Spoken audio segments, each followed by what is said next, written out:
Happy Sunday.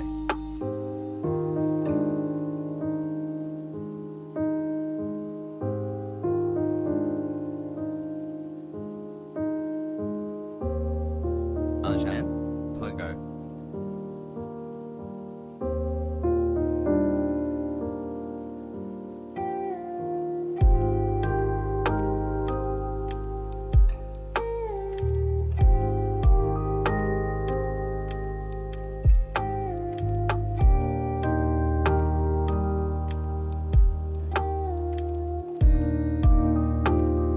Gaming Copium.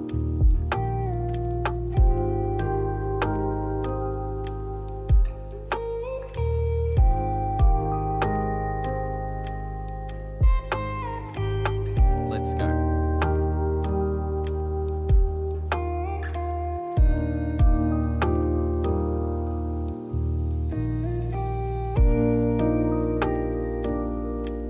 The starved shall be fed, gaming frogs rejoice.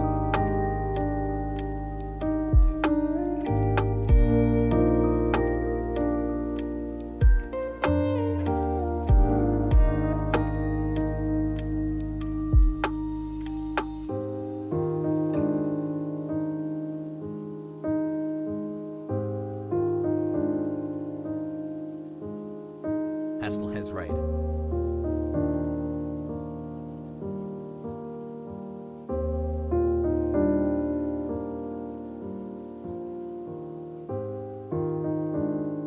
Endorse nuclear power.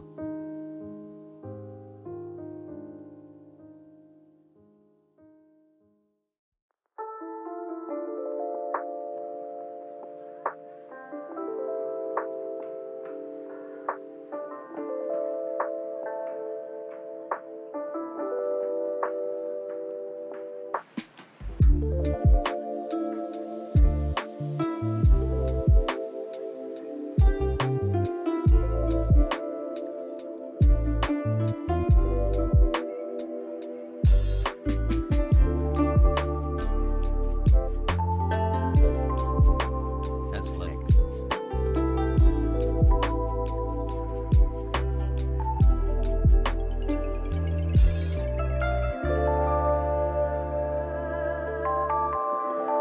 Hassel.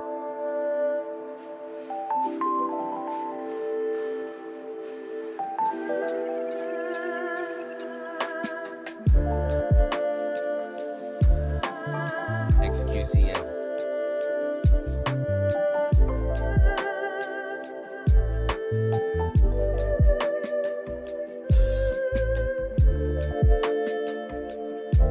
Has high already 11 months. Hypers love you chat and percent Hassel has hope.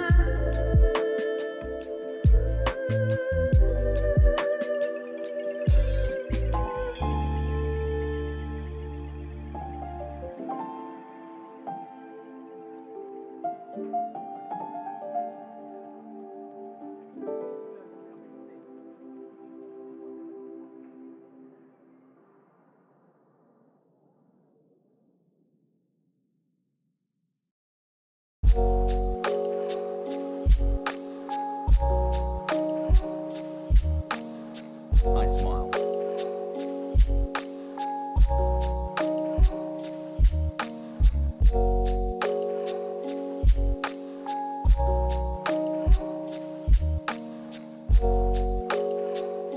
Hassel XQCL.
wants to jerk officers for the resub. What a guy.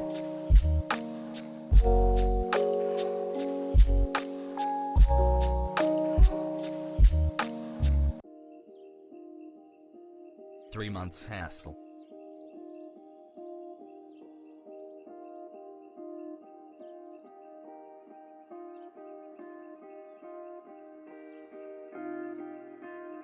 One year pog hassle.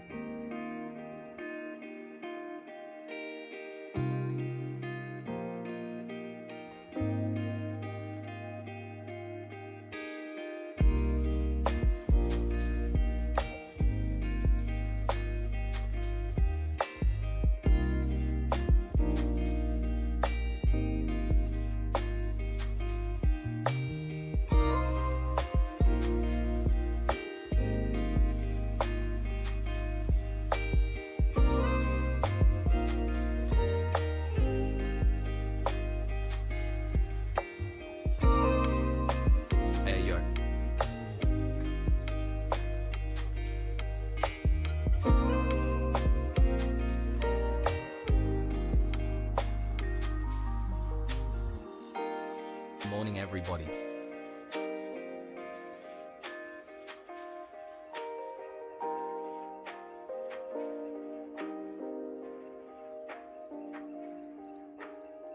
I continue to sub for all the great gaming content every day. Keep it up, love the streams.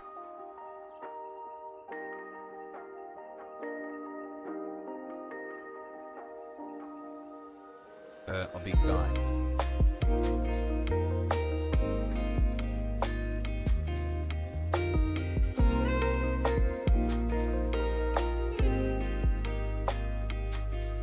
Months. More like 9 meters, am I right?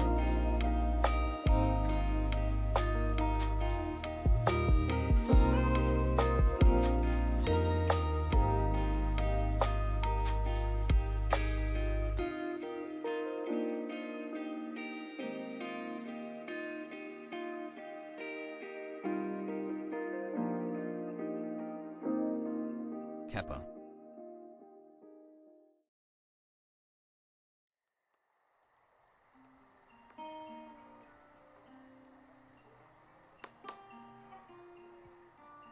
"12 months. Full communism unlocked. Let's go, comrades."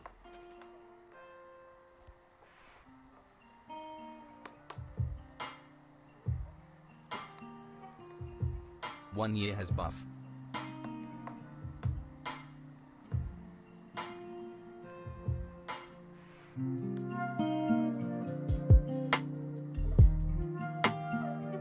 Trans right, transgender pride.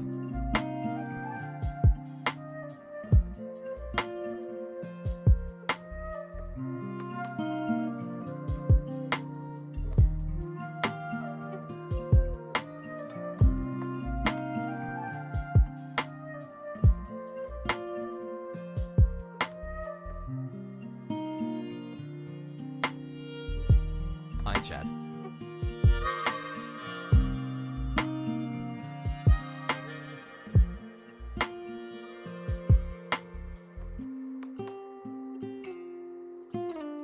Love this community more and more every day. Hope y'all are having a wonderful morning hassle.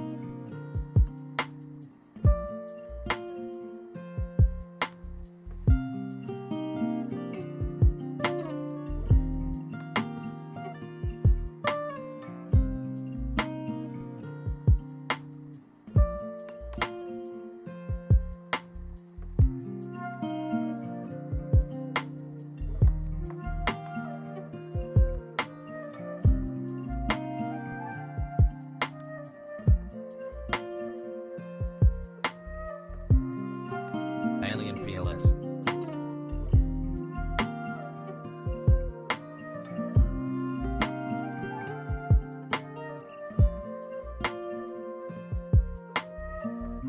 Gaming today? Arjan? Gaming when?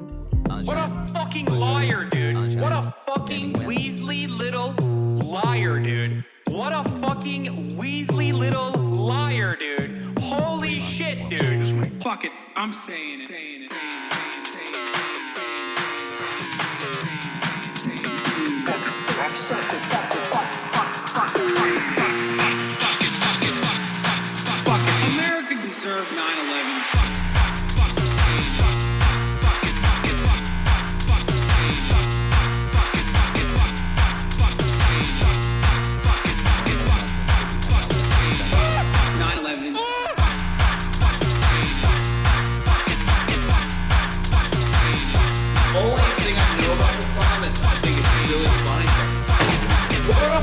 liars, dude.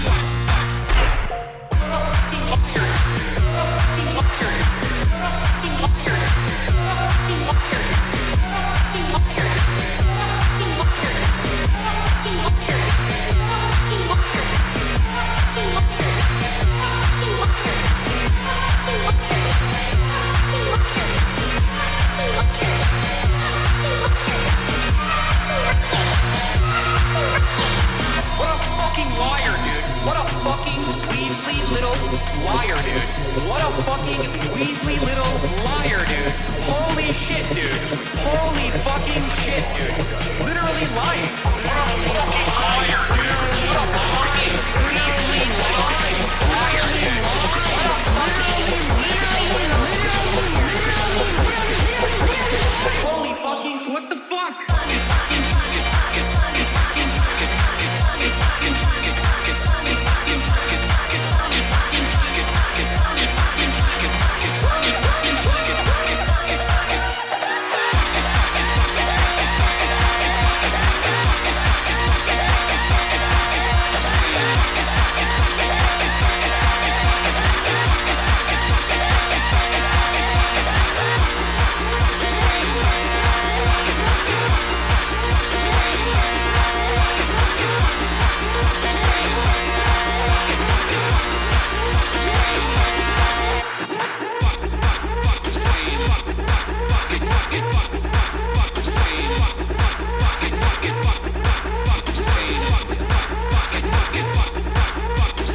You said America deserved 9/11. Did you mean that? Yeah.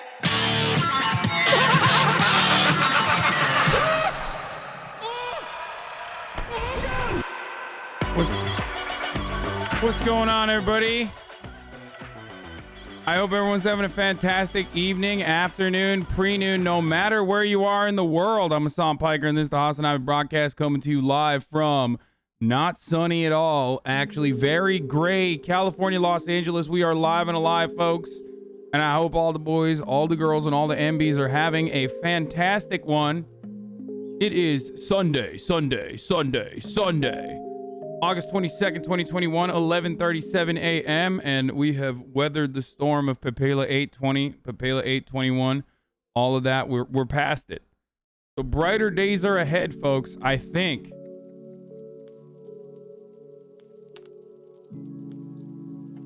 Brighter days might be ahead. Cloudy in New York City. From what I understand from all the homies that are out there in New York City, is there something going? Is there a storm out there or something? I don't know. I haven't really been paying attention.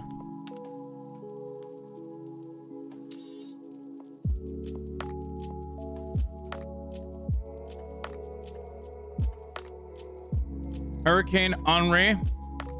So what's up? It's like Hurricane Henry, but with an I. Problems. Right? That's what it is. So it's like Hurricane Henry. So it's like not Henry. Is that what it is? These fucking fancy ass liberals, dude. God dang fancy ass libtards with their god dang hurricanes. They had their naming convention has to be Henry instead of Henry. It's a French hurricane, folks. DC's all cloudy and rainy too. Yeah, I don't know what's going on. If you have the audacity to put gaming in your title, then do 7 hours of reacts, 30 minutes of gaming. I'm going to report the stream for misinformation. Says Weeby, my #1 Marxist-Leninist gamer fan.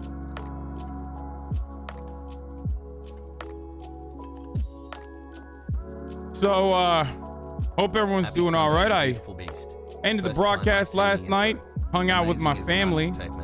Have a good stream, my man. You know, we just chilled a little bit. And then this morning I went to the doctor. And I was like, doctor, here are my issues. Let me tell you what's going on. And he was like, yeah, no, you're not getting an MRI. I was like, why not? He's like, you're just not. Your insurance will not pay for an MRI if you want it up front. You got to have like specific markers before we get to the MRI point. 26 months. Here's to 26. Like, you gotta Just get got home from the X-rays Grand done. Canyon BTW river rafting for 6 days. You gotta smoking weed get and all drinking this 5 other beers a stuff. day Like, for he's naughty like, thousand you know, you feet gotta in the get canyon, like and I at least still 2 went weeks deeper of in physical normal chat therapy and people crap. X-ray and stuff like that. And I was like, that fucking sucks. I wanted to get an MRI so I can go to like a spine specialist, you know what I mean, immediately, and you know, get this shit going. You know, I made the spine specialist I made my mom do the spine specialist rendezvous, I guess, or appointment ahead of time, right? So I was like, you know, you got a $3 million house. I like that the value of my house is going up. Like every time we have a convo about the house, like the value has gone up. Is that like, I don't know if that's how it also works in the real world. Like, I don't know. Can I just be like, yeah, my community thinks it's a $5 million house. So like, if I sell it, you know what I mean?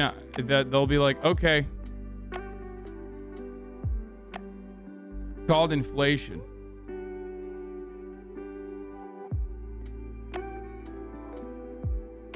Yeah, I have $100 million house. So we got storm chasers, I hope. You know, there's shit popping off. I hear it's landing in Montauk. One of my friends is from Montauk. I've been up there. I'll tell you this much. Why didn't the hurricane land when, you know, it's like one of those weekends where everyone's doing like vampire orgies, you know what I mean? Hogu 13 years. Clear it out a little bit.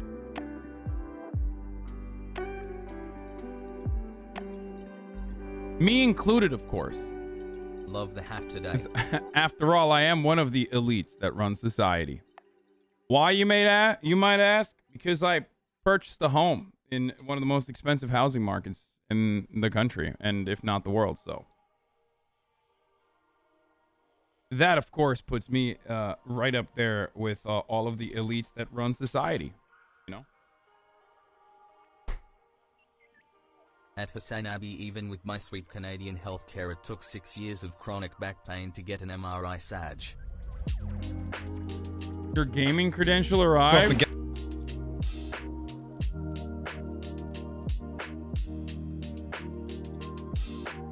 The rain is literally assaulting my window like bullets. Nearly all southern New England is in a flash flood warning. Yeah, we'll do a little bit of storm chasing. Hong Kong's the most expensive housing market. I know. I'm saying that's why I said one of the most expensive.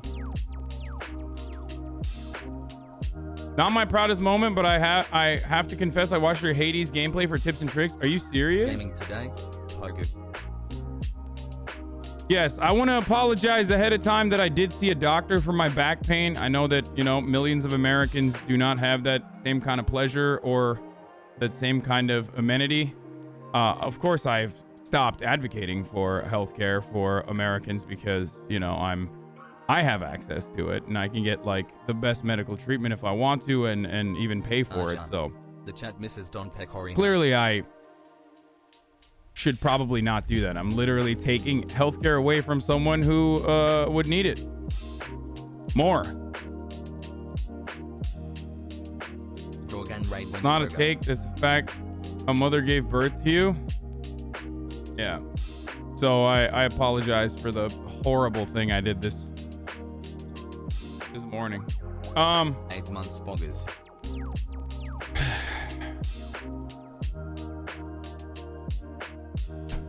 Time to fucking, you know, cash app people or something. Holy fuck, is that satire? Yes, of course. Trillions of Americans are born without mothers every day. And you have the audacity to flex your privilege to your audience like this. Actually disgusting.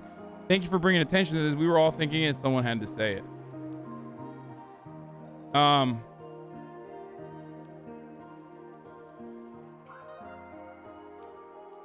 So.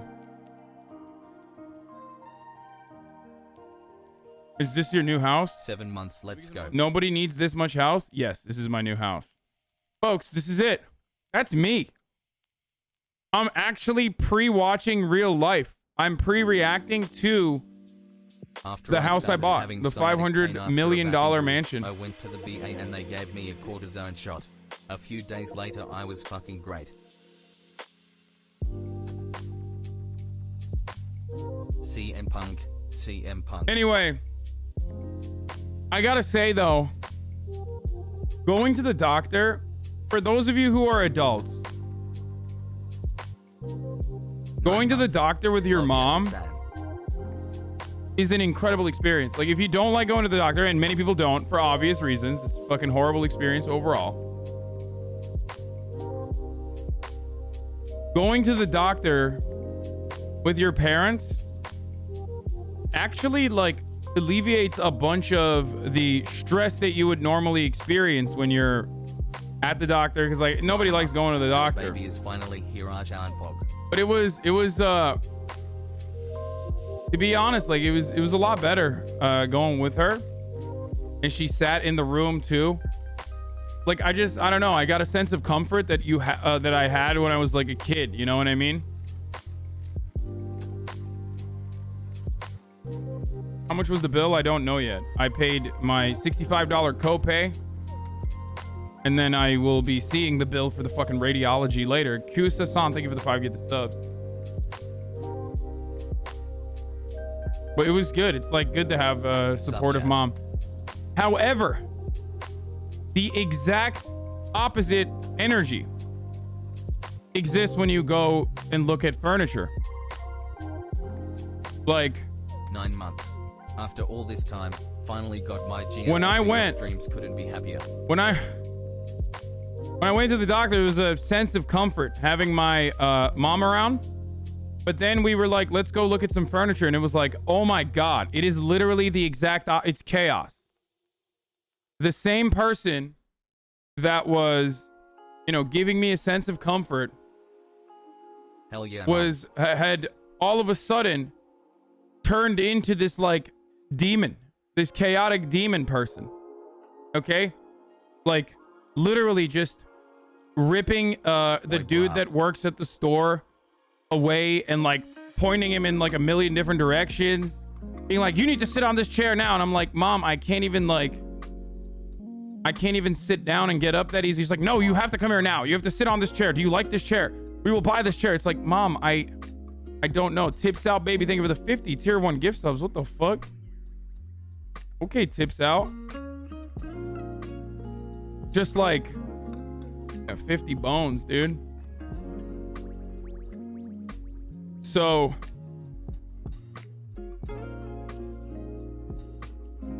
just absolute chaos. Tips out with another 50. That's going right into the house fund, boys. You see that?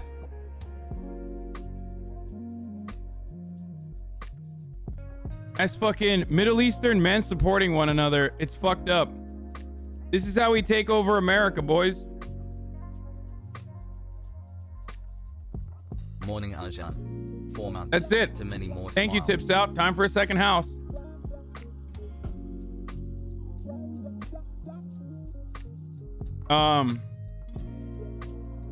Socialism is when 10 months sub.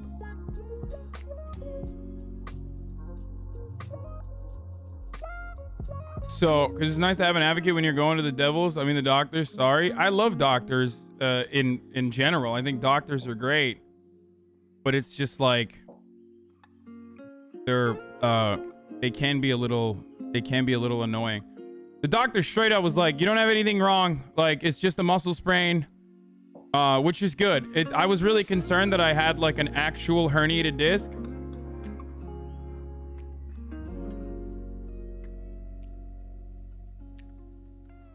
Okay. Yay,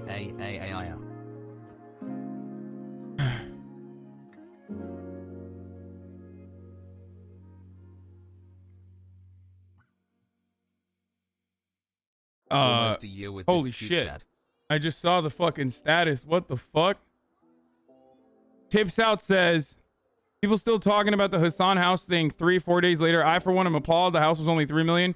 When you're done pussyfooting in the slums, come to Newport Beach, Hassan the home where 8 figures is the bottom. LA gang weak. In fact, I'm so upset I am personally offended at Hassan's financial circumstance. As soon as I get home, I'm dropping 1,000 subs. He'll be back on his feet soon. Dude, do not do that. Okay, that's insane. Like an absolute insane thing to do.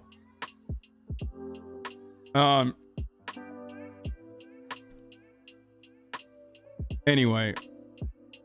Poggy's boy's second mega McMansion, here we come. Stop coping, poor friend. Yeah. I'll be back on my feet.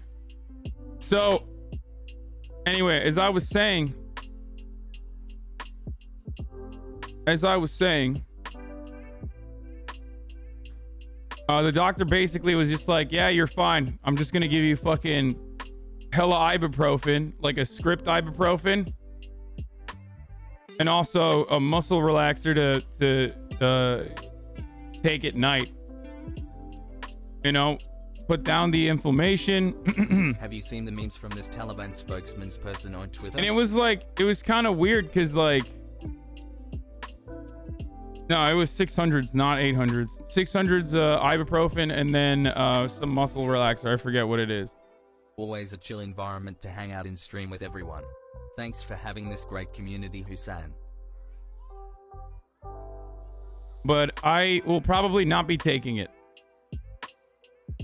Add this to the house. If we're being honest. Too. I am literally an anti-vaxxer when it comes to taking medication. Except for like antibiotics. You know what I mean? I don't know if that's weird or not, but immediately I was like, is that addictive? I don't know if I want to take it. Like, I'm a firm believer, even though I'm obviously a firm believer in Western medicine and I advocate for it a lot, which is such a weird thing. Such a weird thing. You owning an expensive house is perfectly fine, but please don't flex us with a house tour. That'd be cringe, my dude. No. I like, despite the fact that people are obsessed with getting a house tour, I'm not going to do that. And secondly, I was never going to do that. I was never going to, like, this wasn't a flex. Like, I love that the conversation shifted away from like, this person who was like hiding that they bought a house for him and his family after he got doxxed by like, you know, hundreds of thousands of individuals. LFG now Hasan. he's flexing it. He did it on purpose.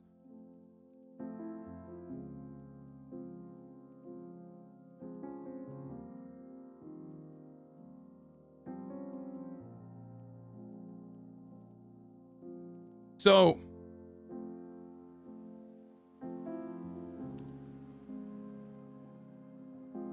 anyway, I'm a fan of Western medicine, but like when it comes to taking medication for pain or pain management, I feel like, and I'm talking a bit out of my ass here, but I feel like Western medicine is hyper focused on drugs and rarely ever focused on like actually tackling the symptoms and eliminating the problem.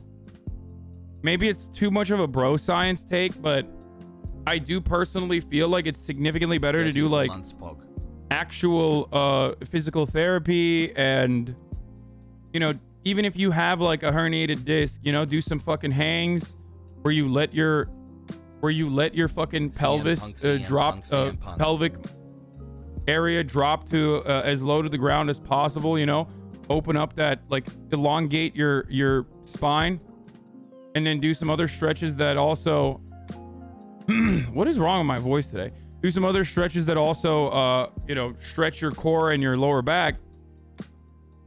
I feel like that's decompressing. Like I feel like that's a significantly better way of trying to deal with the problem rather than just trying to reduce inflammation.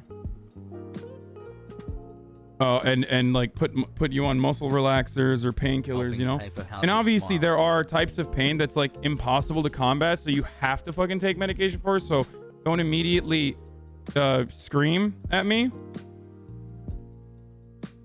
because I know that there's like some hypochondriacs in here that fucking lose their shit and think that I'm talking directly to them. Don't question doctors when it comes to vaccine. Question doctors when it comes to treating his back pain. The house thing is stupid. Hassle.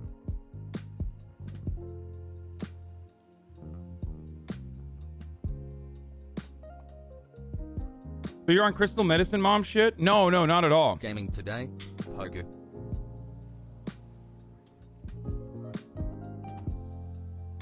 This isn't medical advice at all. I'm not a doctor, and this is not medical advice. Obviously, listen to your doctor, even though I'm literally telling you that, you know, I refuse sometimes when it comes to this sort of stuff. And no, I don't mean fucking go to a chiropractor, okay? Even though people that go to chiropractors swear by it, that's not what I'm referencing at all. That's not what I'm talking about at all. I'm specifically talking about dealing with Hop in the Discord. a strain, a muscle Otherwise, strain I'll that you split have like a split cord. by Man still tackling the calls issue itself Everybody is bored. rather than I just miss like you. avoiding the Call pain. me his lord. I don't like just treating the symptoms, and I feel like in certain circumstances, like much easier to just treat the symptoms and like tell them to fuck off, you know?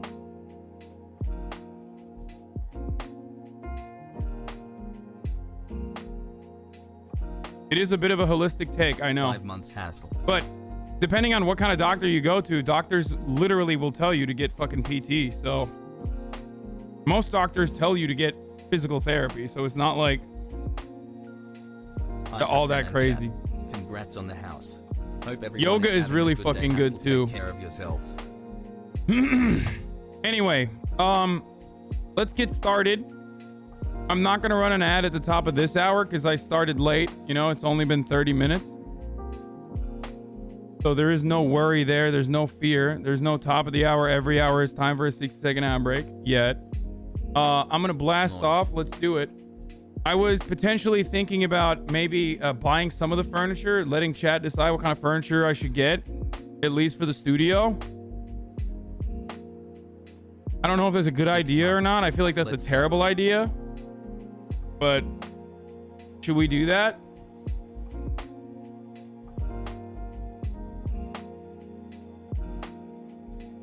Yo. My back pain is bad, but turns out no herniated disc. Get in now. Love ya. We're doing some news and then fun stuff. And I might let chat decide what to get for the studio.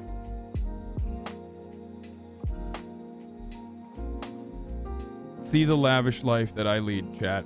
Hassan, I have been watching you on YouTube and I just dropped by to say hey and keep I can't up wait the for good people to work. be like, dude, I can't. appreciate Physical you, therapy little copay homie. is dollars, but most people can't afford to go to PT. I remember PT for my knee was like $53 copay with the federal health insurance. Get Cutie to Hassan, decorate. This is serious. You need to work It's on not your a good back idea, I don't problems, think. Left just like Twitter. you need to work on your segues. Yeah, I don't into give a the top fuck. of the hour ad break Remember, that you can boys, skip with a girls, and Twitch Prime MBs. subscription. I don't care. I'm not a rapper. And what I mean by that is like, okay, well, I'm definitely not letting chat decide on shit. I take it back. Are you fucking kidding me, dude? This is literally the first, even the mention of like maybe letting chat decide. Maybe letting chat decide on furniture. The first thing I got, first suggestion I got is this. Von Erichsen's original coffin couch, dude. Home with COVID this week because my brother isn't vaxxed. Thanks for all the news. I wanna work with Cutie on it. I know she's got great taste. 6 months. The- My balls are itchy. The thing I just is, moved and haven't been in here for like 2 weeks. in Such order ass. for that to happen, one thing needs to happen. And the thing that needs to happen is Cutie needs to fucking respond to my DM. My many DMs. Begging her to help me. So, you know.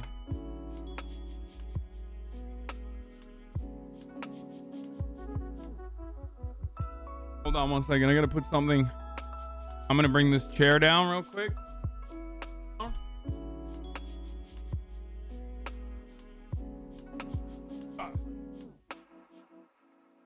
Washed up comedian and Chud Sam Hyde is talking mad shit about you on Twitter. Says he can beat you in a fight.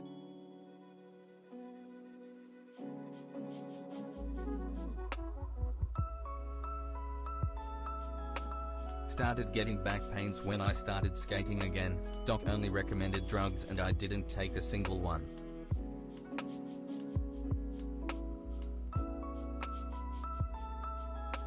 Yo hassle.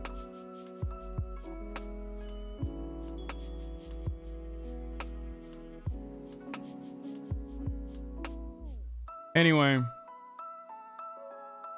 Nice Pujawajan. How come no one is talking about the COVID therapy and just vaccine approval? They're doing therapies in Florida and Texas. This can save a lot of lives for the unvaccinated and breakthrough infections. First of all, breakthrough infections literally don't have a fucking problem for the most part. I mean, that might change with new variants, but thus far, breakthrough problems for the overwhelming cases for the overwhelming majority of people is not as significant as like for the people who got COVID and were not vaccinated. 2 years since you insured me out of the I don't know what you're talking about, pipeline. but when you say Happy Texas Sunday, and Florida, I see that as a big self-report a little bit, and it scares me a little bit because I feel like somehow you're talking about ivermectin, which the FDA has routinely told people not to take for COVID. It is not tested medication for COVID. Please do not take horse dewormer for COVID, okay? It has human uses as well. But a lot of dumb motherfuckers apparently are poisoning themselves because they keep taking ivermectin, which is a dewormer medication for COVID.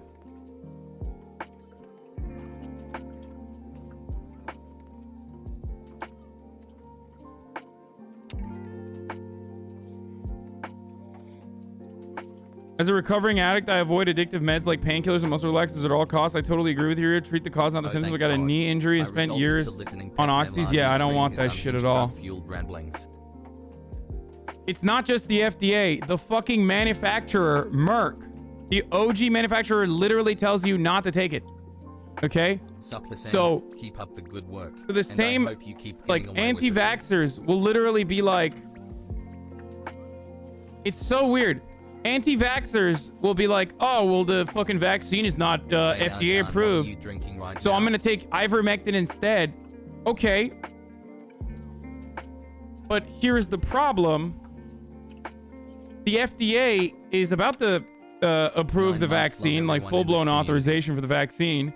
The FDA has literally told you not to take ivermectin. But not only that, but the manufacturer has told you not to take ivermectin for treatment.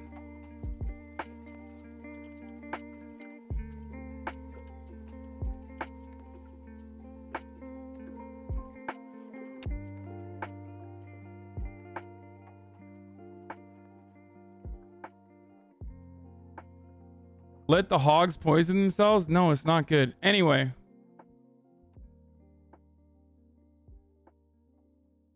Oh, monoclonal antibody and Regeneron treatment. If that's what you're talking about as far as treatment, yeah, that's good.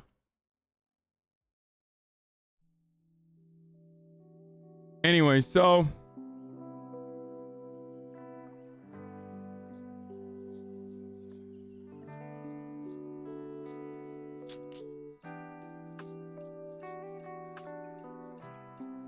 you the best. My in-laws are hogs. I don't want them to die, but they're all very sick from Delta now. Oh, Jesus.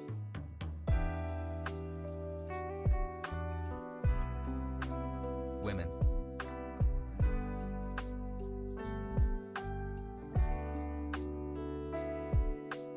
Big Pharma just wants to make more money, which is exactly why the company with the horse medication does not want people taking it. Yeah. Thank you for being a voice of himbo reason.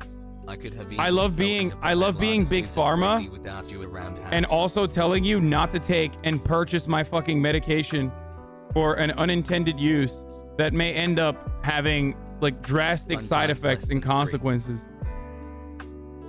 I love telling people not to purchase my medication despite being Big Pharma and constantly being motivated by profit.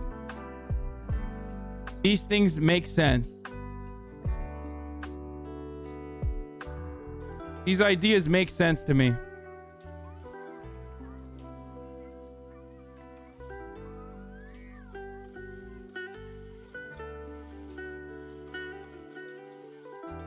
Here's a doctor Dr. Vincent Carroll reviews the most recent scientific safety and efficacy data on ivermectin for COVID-19. Why is there a continued silence on the safe generic drug? Is there conflicts of interest at play, says this doctor. This other doctor says, for actual indications, ivermectin doses rarely exceed 200 mcg kilogram per week. The FLCCC protocol for early outpatient treatment, that's 15 times what we have experienced with. Calling it a safe drug based on experience is crazy.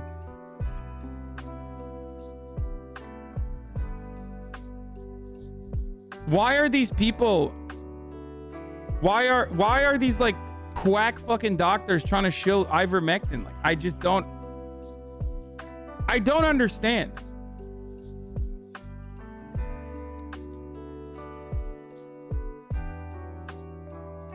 Hassle has high. Anyway, I just want to get started off. We're gonna get started. I'm turning off the music. I want to get started off with this. Why does Henry Cavill have such terrible sense of style? You want to know why? Because he's a fucking gamer, dude. Okay, that's why. I mean, this is like a super basic outfit. Like, even though he is pulling he's rolling the arms back on the fucking hoodie, and he's got like the most British hat. There's a couple different reasons why his fit is dog shit, right? There's a couple different reasons why his fit is dog shit. But most importantly, it's because he's I was gonna say he's a fucking gamer, but it's because he's British. Let's be real.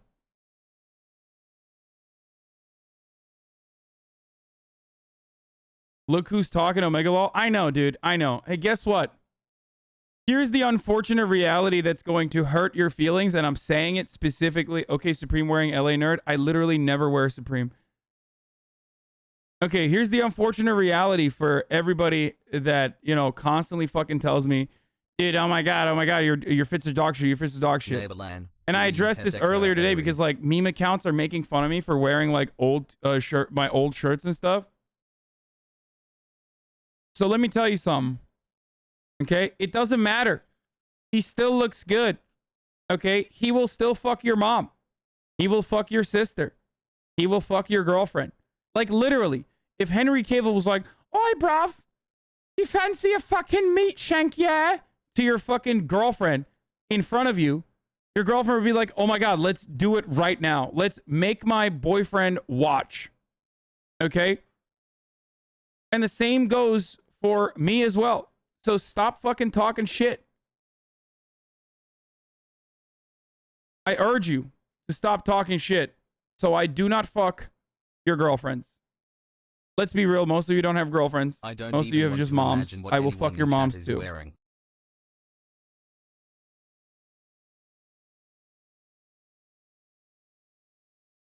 You aren't at the same level as Henry Cavill? I am not. But it doesn't, you don't have to be at the same level as Henry Cavill. That's the unfortunate reality as well.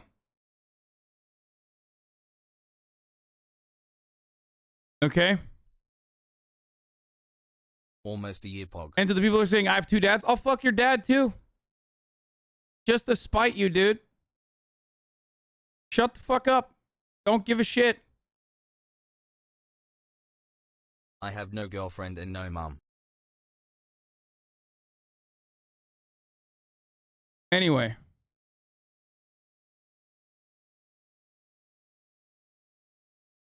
Hasan Morgan.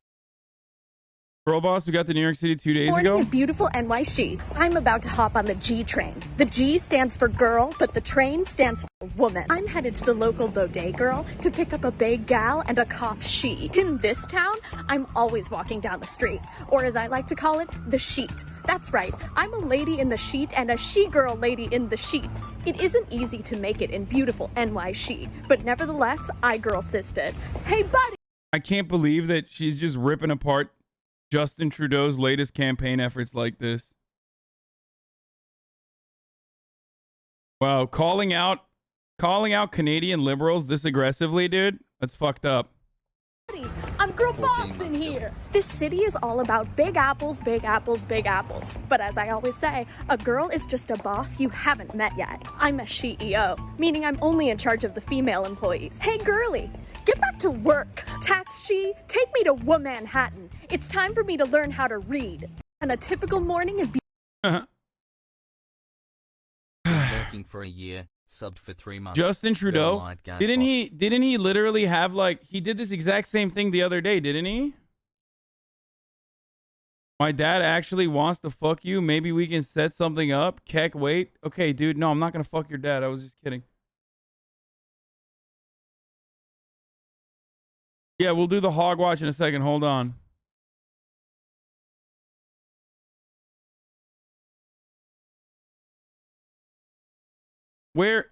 Come on, some of you, where are all my Canadians at? The one time I want to make fun of Canada, I'm not hearing a single thing from you guys. Speaking of making fun of Canada, these are girl brosses. They are gatekeeping. They are slay queening. They are doing this in the name of Allah, of course, but they are doing girl boss shit. These are girl brosses. They are gatekeeping. They are slay queening. They are doing this in the name of Allah, of course, but they are doing girl boss shit. I saw people posting this this sound. It's fucking awesome, dude.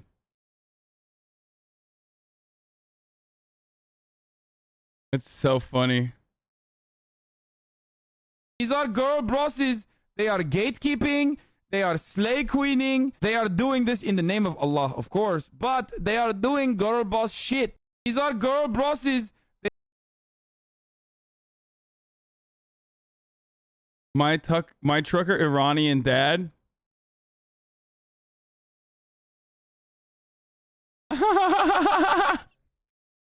Dude, I will never have like a...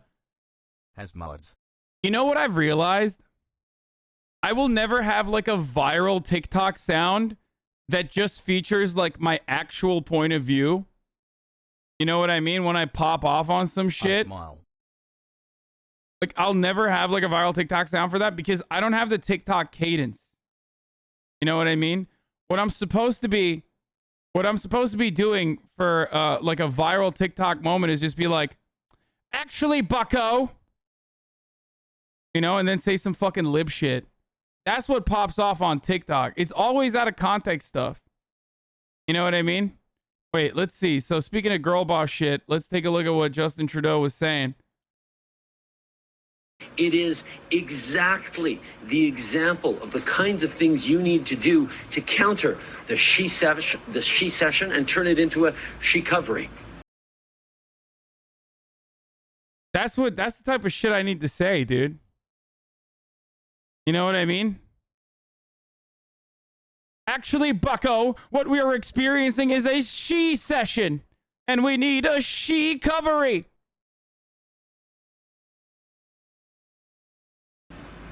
Fact is, the Conservatives don't talk about that in their lengthy platform. I think he's saying like, he's just saying like, you know, women are suffering more under like COVID recovery than men, which is true, right? When it comes to like unemployment and things like that, but like he's doing it in the lamest way you can fucking possibly do. You know what I mean? He's doing it in the lamest way possible.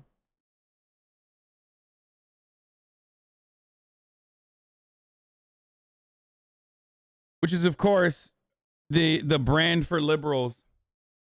Oh, dude. Tony Blair shits on Joseph Biden. I saw this. I think Felix had a really good counter to this. Hold on. I love the rift between the imperialist UK bruvs, oi bruvs, and the break from watching actual fucking boss man Biden. Got more social and touched grass. Okay. Incredible. Let's just call it how it is, okay? Boss man Biden. He's fucking killing it, okay? He's doing a great job. You know this already. I've talked about this already, okay? And one of the most incredible things that he's done is just totally shut off the British from participating in the conditional evacuation. It's fucking awesome, okay? It's like, I mean, I actually did not know we were gonna get to this point. Like I never thought that we would get to a point where like boss man Biden would be doing so many fucking things that I appreciate and enjoy. Okay, not only that, but what were you expecting from an Irish president? I mean, yeah.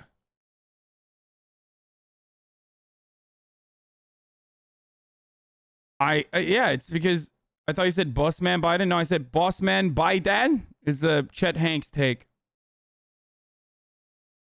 What do you think about the New York governor Cuomo trying to hide his head in the sand and act like nothing happened? He's a piece of shit, so it's not surprising.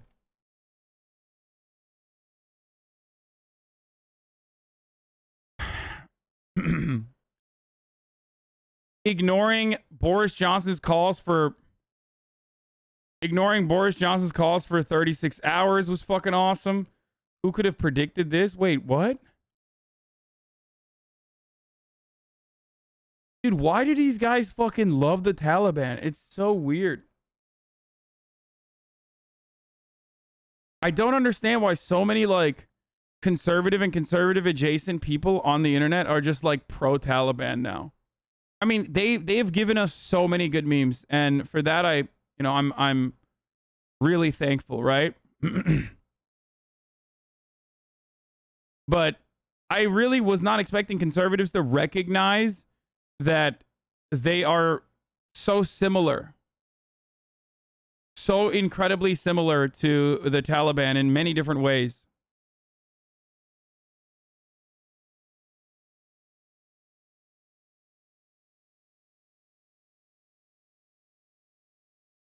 Hold on one second. Let me just like pull out the video that Felix had posted against the not gonna lie, you're sounding like a disbeliever, a non-believer. I am not a kuffar, my friend. I also believe in the same Allah that they believe in, okay? We're gonna talk about the pathetic fucking robot thing, the pathetic robot rollout from Elon Musk in a little bit. Been on campus for 2 days and still haven't gotten laid yet. WTF, don't these bitches know I'm a HasanAbi sub? But let me just find the fucking Felix. Let me find the thing from Felix. Oh, here it is.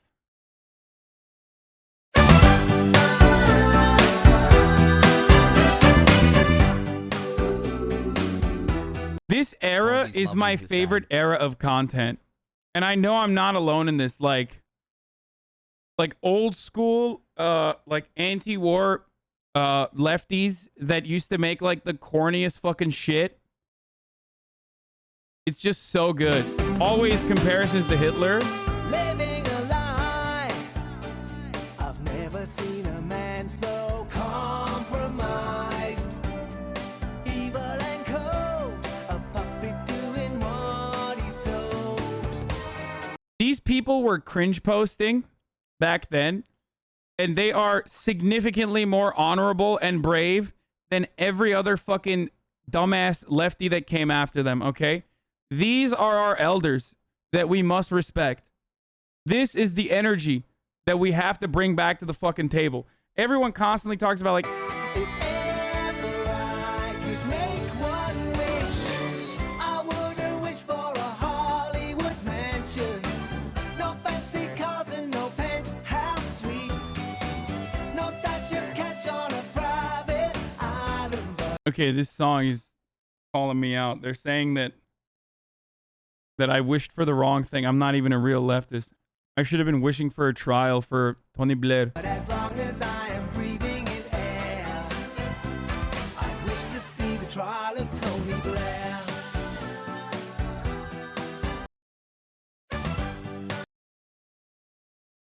So,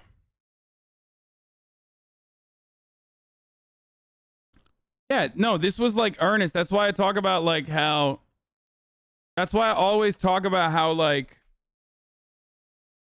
how I love looking back at like anti-George W. Bush era liberalism. Because like back in the George W. Bush days, like liberals actually were anti-war a little bit. You know what I mean? The ones that the ones that you know, decided maybe Afghanistan wasn't the, or maybe Iraq wasn't the best idea. They've died. Like, that's gone. That's not a thing anymore. They now loudly and proudly talk about how much they love, like, Ronald Reagan and shit. But there was a point in time when, like, liberals used to put the fucking Hitler stash on George W. Bush and call him stupid. Yeah, this perfect Twitter account for this era content. Yeah, oh, 100%. Yeah, always, like, talking about, yeah, leftist and liberal images from 2001 to 2008. Yeah, I follow them.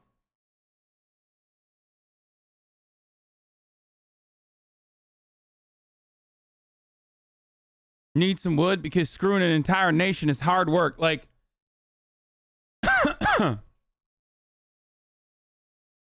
it's just so good. Anyway, so Tony Blair talked shit about boss man Biden, that he launched a furious attack on Joe Biden's imbecilic withdrawal from Afghanistan. In an extraordinary attack, the former prime minister said that the deep politicization of U.S. foreign policy was visibly atrophying American influence. Loki, one of the most based individuals out there, said Tony Blair is paid around £1 million a year as an international advisor to an organization called the Mubadala Development Fund in the UAE.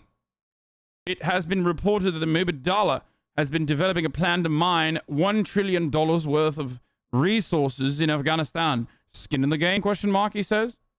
So, yes, there is skin in the game. Tony Blair is a fucking piece of shit anyway. Also, fuck Tony Blair. He should be in jail. Yo. And that's all I got. You're literally British. If Tony Blair wants to fucking say anything about American foreign policy, all you gotta say is, you're literally British, dude. You're literally fucking British, okay? 2 months, you know, dog. that's the ultimate own. You're British. That's a L. Stop. Recommend take the vaccines. I did it. It's good. Take the vaccines. But you got, no, that's okay. That's all right. You got your free. Are they booing him? Shooting rescue dogs because of COVID. Recommend take the vaccines. I did it. It's good. Take the vaccines. But you got, no, that's okay. That's all right. You got your freedoms. But I happen to take the vaccine. If it doesn't work, you'll be the Oh my God, they're booing. first to know, okay? They booed him. Wow. Incredible stuff. All right, I want to see this. America will soon fall. Let's see what's going on here. 2025 is when the transitional socialism is going to come to China.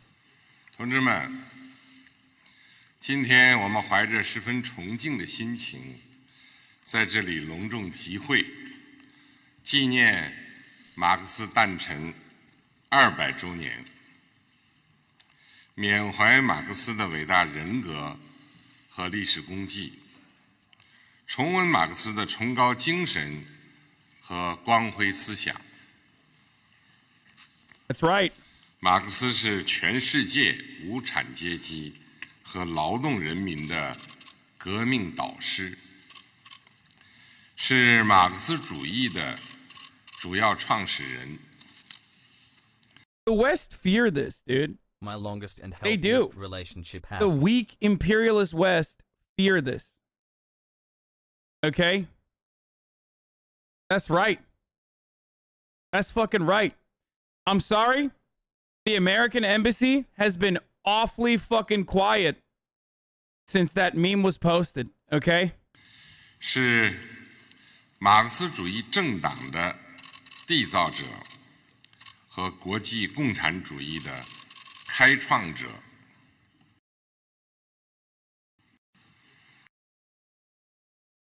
They fear this.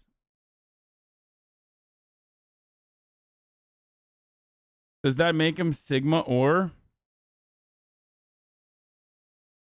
a televangelist take on masks? Ooh, let's see.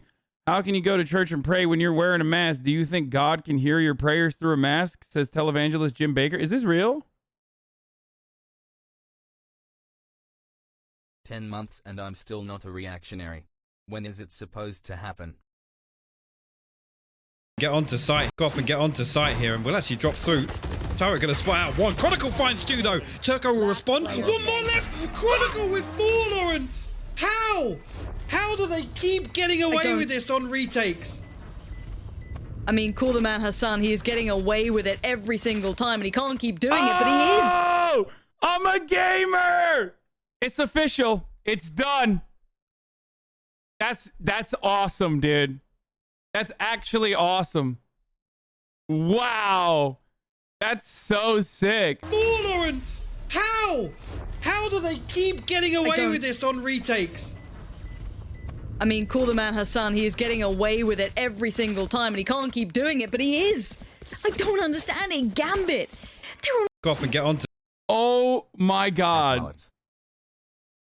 That was so smooth, too. Like, just dropped it in there, dude. Jeff Valorant would be proud.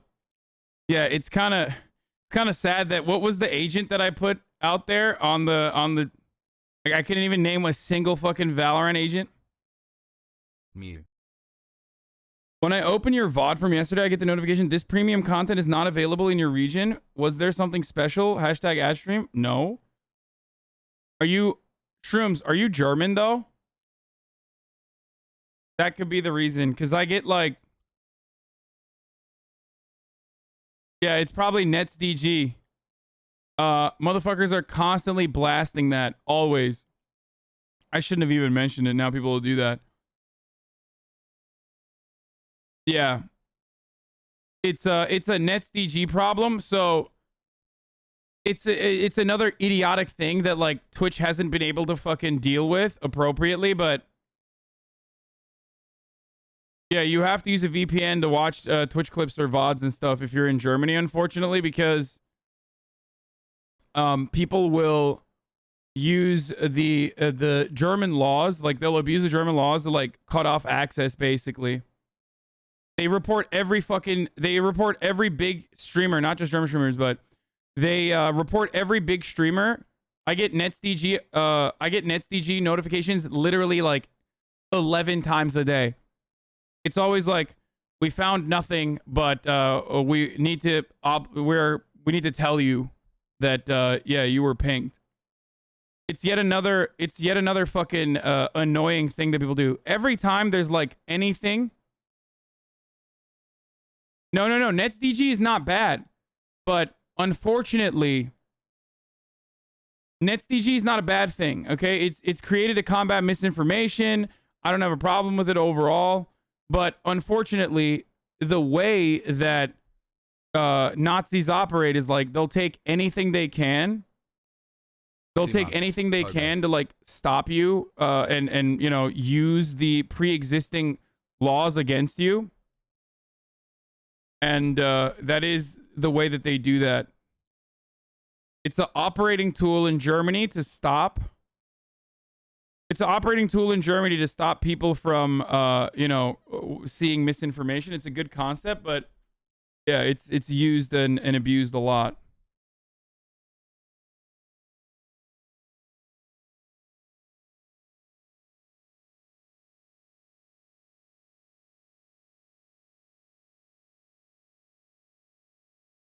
Germany are anti-communist, something new? No. It's not that. It's not anyone's fault for the most part. It's like actual fucking Nazis constantly mass reporting to the German system so that it'll stop other Germans from watching. The first time it's ever been pinged, I guess, is for yesterday's VOD. I don't know.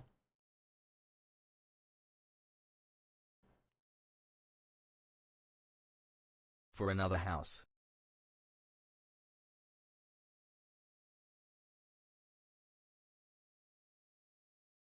How do you rate her outfits? What is this?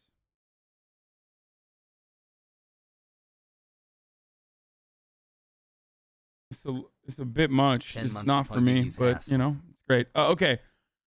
At 11 a.m. Sunday, the center of Tropical Storm Henri is passing close to Block Island, Rhode Island, 50 miles southwest of Providence, Rhode Island. Henri is moving to northwest at 14 miles per hour with maximum sustained winds of 60 miles per hour with higher gusts Pont Judith, Rhode Island reported a gust of 69 miles per hour. Nice.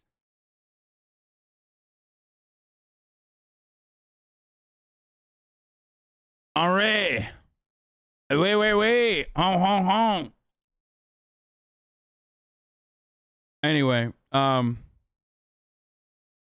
News is blaming Jill Biden for the Afghanistan withdrawal. Nice, dude. I bet Trump thinks that Hurricane Henri is going to hit Alabama. Maybe because you talk about Nietzsche? No. It doesn't have to do anything with Germany. Chat, it's literally false pinging, okay? Dude, if you fucking link me Destiny's dumbass fucking takes on LSF, like, I'm gonna fucking ban you for a week. Do you think it's in anyone's best interest to extend this drama? Like, who gives a fuck about what some irrelevant dipshit has to say? Shout out to Okay, Let Me Groove, my favorite mod. come on, dude, do better. Are you gonna talk about the Cali judge ruling against Proposition 22? I have already. I have. Hope you like the new house. We need more information at this point, okay?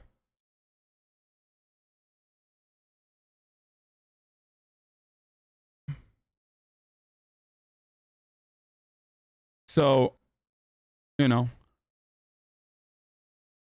getting simple Medicare can cost more with insurance than without. Here are the prices insurers and hospitals didn't want you to see.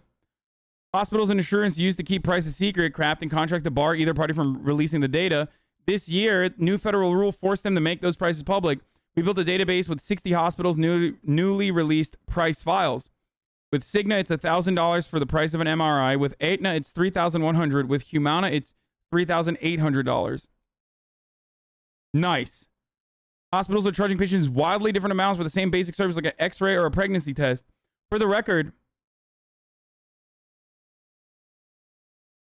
he kind of defends you. What, Destiny? I don't give a fuck what he's doing, dude. I've been subbed for 22 months. When are you buying? I your literally house? don't care one way or the other. And he doesn't. He's not defending me. Okay, don't be a fucking delusional buffoon.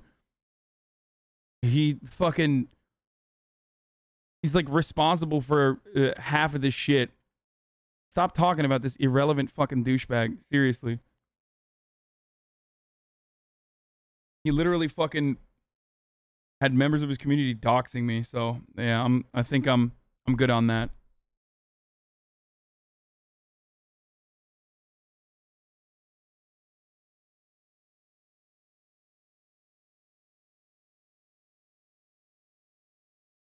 Hospitals are charging patients wildly different amounts for the same basic service like an X-ray or a pregnancy test. The data also provides numerous examples of linking news article doxing. See, like, there's a lot of fucking morons in the chat already. Yeah, dude, that's what I mean.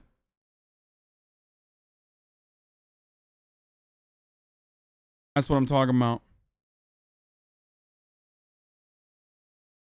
Why would I fucking drive audience members there? We've already talked about it too much. Stop.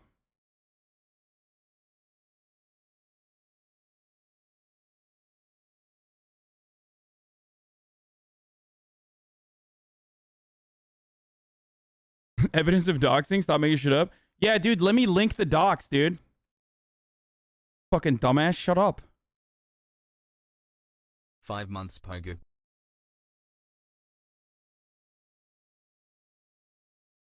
Stop talking about this. Stop. And ban anyone who does that, okay? Please. Like, it's nice. Drawing attention to something and inviting viewers to actively go after you equals doxing. Clown, this chat, I swear. What? Okay, banned.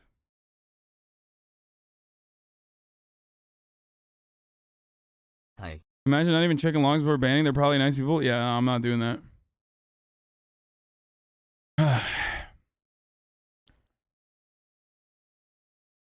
At Memorial Regional Hospital in Florida, an MRI cost $1,827 with a Cigna plan, $2,148 with a Humana plan, $2,455 with a Blue Cross plan, $262 with a Medicare plan. So the reason why this works the way this does is because Hospitals know that there's a lot of people who can't pay for stuff, right? They know that a lot of people can't pay for it. So they usually will overload people who can pay for it in an effort to adjust prices for those who cannot. Now, one way to fix this problem would be to eliminate the middleman, the mediators, the insurance companies, who also don't really care about lowering prices because they're just the middleman. They care about squeezing numbers and you know, moving the burden as much as they possibly can over to those who can actually pay for it. But this is part of the reason why, like, if you look at your bill, if you ever request your like itemized receipt from a hospital, sometimes you'd be like, what the fuck? I got a Hal's like cough drop and it says $75. That's because someone else who also got a cough drop when they were in the fucking hospital could not pay for their hospital visit at all. So they are trying to offload all of the costs as best as they can to people that can actually pay for it, and then they do have insurance. I used to work getting insurance companies to pay claims. Part of this is intentional by insurance. They have all individual contracts and prices with providers that are kept secret with legal enforcement. How about doctors don't charge that much for an MRI, LMAO? Off topic, but yeah, if only there was a way to like readjust pricing in this country, except it's literally illegal. Okay? The United States is one of the only countries on the fucking planet where it is, I think it's literally the only country on the planet where any sort of like bargaining for large medical purchases for like entire coverage networks up until recently was completely illegal. The first time they ever actually ended up doing this was with the veterans, with the VA. Like up until recently, the VA was not even allowed to, and every other provider never does this either. But up until recently, it was straight up illegal to negotiate purchase prices. Every other country does this when they're buying pharmaceuticals for their socialized healthcare system. They always do this. And that's precisely why the same exact medicine, the same exact medication, literally the same exact medication is 10x the price in the United States of America in comparison to other countries. That's why patents are oftentimes separated by NA and the rest of the world. Like you make the same amount of value just by maintaining a patent and distributing the drug in NA in comparison to the rest of the country.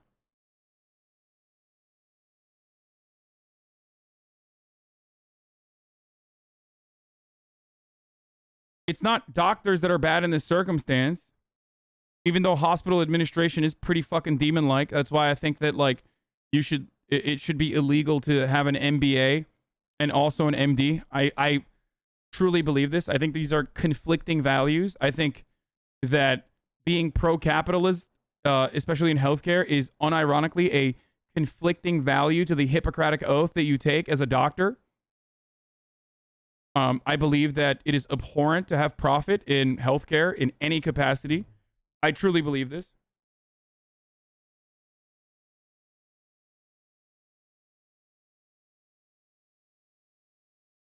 I'm not just saying that because one of my primary care physicians back in the day was one of the administrators of the UCLA hospital system.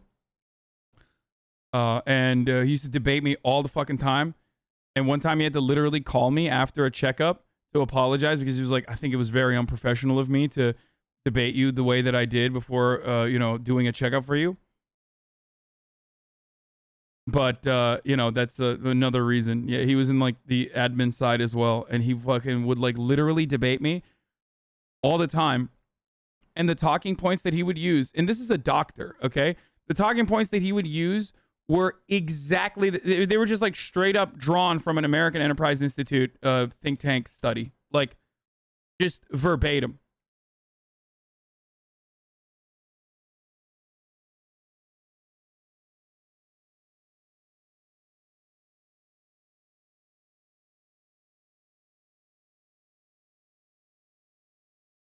I got debated by an MRI tag in the middle of an MRI for my gallbladder. It was weird. You address him as doctor? No.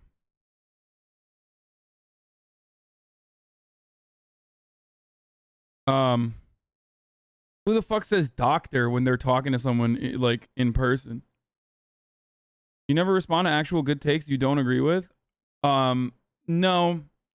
You are unfortunately of the same mindset that everyone else routinely gets, where they think like, oh no, I actually have a really good take and I will fucking own him. But when I do end up talking about it, when I do end up addressing it and you look like a fucking clown, and you do have a limited capacity to retaliate regardless because of the format, you will then turn around and say, okay, well that guy was an idiot, but I have a good take. That's precisely what always happens. It's just that like when you end up getting in the crosshairs, you look like a fucking idiot. And then other people will look at you and go, well, that's a stupid person. Like, I have a better point. And then when they get in the crosshairs, then they look like an idiot. And then another person takes their place and says, oh, that was a stupid take. Maybe you just have stupid takes.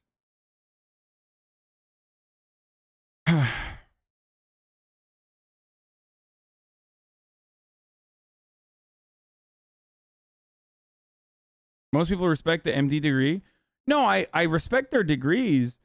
I'm just saying that like it's kind of a weird thing to just like talk to a person when you're having a person-to-person conversation and you refer to them by their like job title. Anyway, so yeah, until now, consumers had no way to know before they got the bill what prices they were paying and what their insurance would be paying. Many patients still can't get that information today. Most hospitals have not complied with the new rule. Their data remains a secret. School starts back up tomorrow. Going to be my toughest year in med school. Lots of doctors are class traitors, unfortunately. Hasta LA Revolucion. Gonna miss you, chat. Yeah. The VMC offers a toll-free number which consumers can call if they have questions about what they may be charged for their services. This is Vanderbilt University Medical Center. Read our full investigation to see if your hospital has posted its prices publicly. So this happens with the Freedom chat.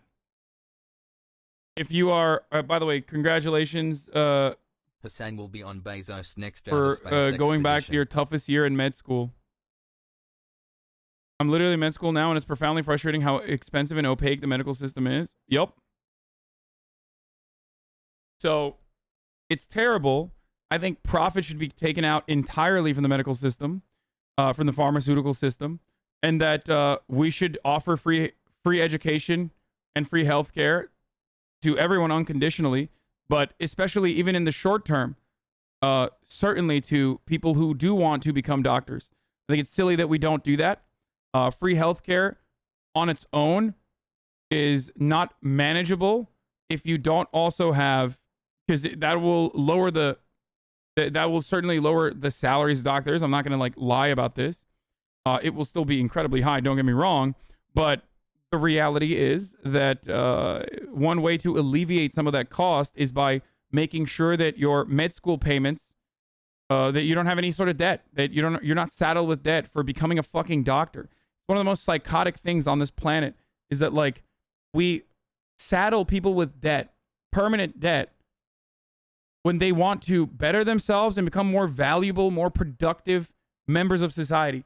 It's so stupid. And this isn't to say that like you're not valuable nor productive if you don't get a fucking doctorate degree, but let's be real. This is a highly specialized and hard, long, and complicated thing to pursue. So we should be obviously celebrating them as we do, but then also make it so that they don't have to pay money to pursue this. It makes no sense.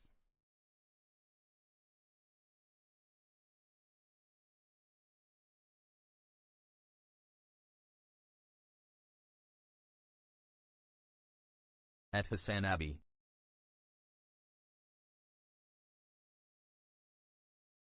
So you respond? Oh, I'm trying to gnome him chat. Why won't he check my logs? Yeah, good one, dude. Get gnomed, shitter. You got me. That was really good, man. Take it out of higher ed as well? No, I completely agree with that.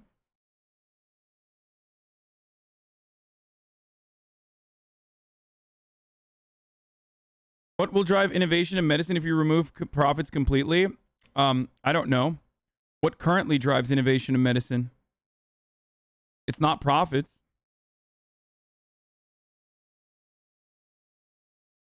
Happy 11 months. It's literally That's not almost profits. a year has That been. is I a hope her mental health big is pharma okay with the propaganda house point that situation actually going on. I know you is look tough on stream. It's still an unfortunately exhausting thing to deal very, with, as very also variety effective. Frog Gang has flex people cheer. But it's not true. When you look at the discovery of new chemical compounds, like novel chemical compounds, and you adjust it to per capita, the United States is not the #1 nation on the planet, despite us paying significantly more, like 10x more than some of the other comparable OECD nations. So why aren't we #1 in novel chemical compound discovery? That's a complete falsehood that, again, is a classic American Enterprise Institute take.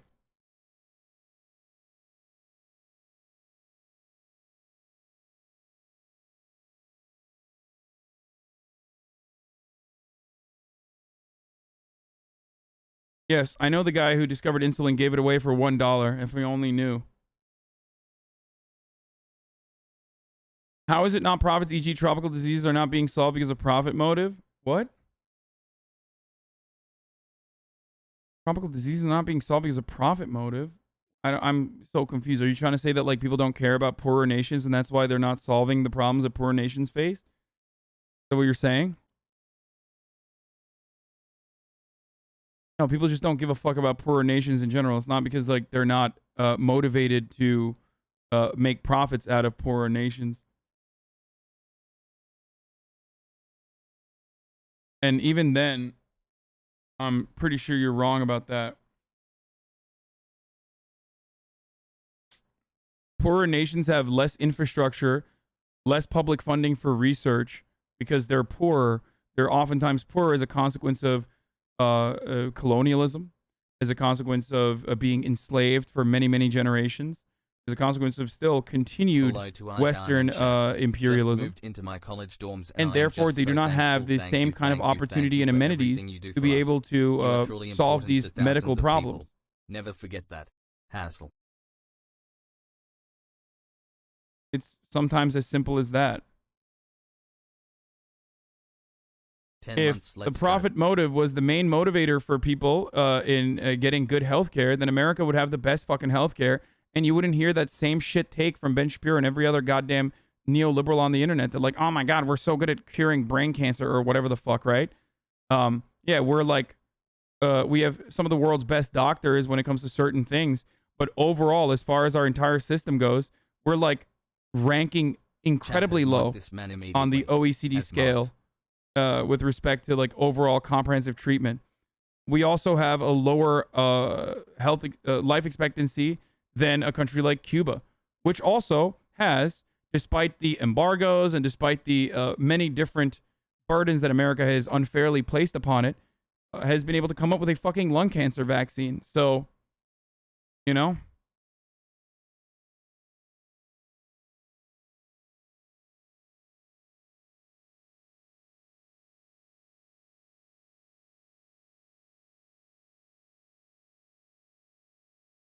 Oh, is this... Oh, a man gets knocked over by the wind while trying to take pictures of the Henri. Oh, Jesus Christ. Damn, that shit is crazy, dude. Grab the hat, brother. Grab it. These are brave people, okay? That's a brave man right there, brother. God damn. Oh, shit, he got fucking knocked. HasanAbi.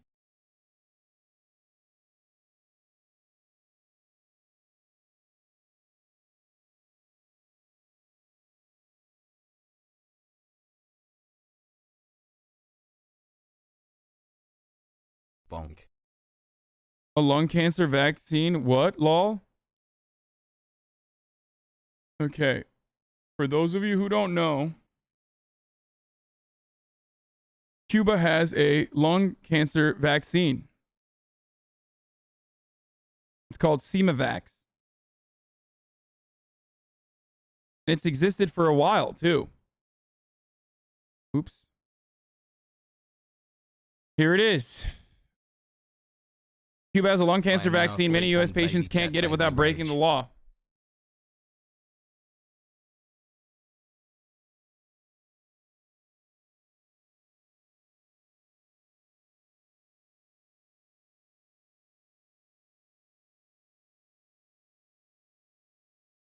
He's a stage 4 lung cancer. His treatment options appear to be dwindling this fall. He went to Cuba for a vaccine treatment despite federal law that prohibits Americans from going there for healthcare. Now, with President Trump's recent tightening of regulations governing the travel to Cuba, it has become much harder to travel there, but Keys needed more of the vaccine. This spring, he's going back. I'm not looking to break the law, but I'm not looking to die either, Keys declared. People with stage 4 cancer like me should be allowed to try whatever they want to stay alive. Keys has abundant company in 2 years since relations between the U.S. and Cuba were normalized under President Barack Obama. One of his best foreign policy decisions, by the way. A growing number of lung cancer patients traveled to Cuba for a vaccine called Simovax, and more recently, a newer vaccine, Vaxera. These patients are an elusive group. None of those who went apparently provided their real reason for going to Cuba when applying for a visa. Just how effective are the vaccines they're smuggling into the country in their small refrigerated lunchboxes is unclear. Neither do the vaccines prevent cancer. Rather, they're kind of an immunotherapy that prompts the body's immune system to battle the disease in patients with non-small cell lung cancer.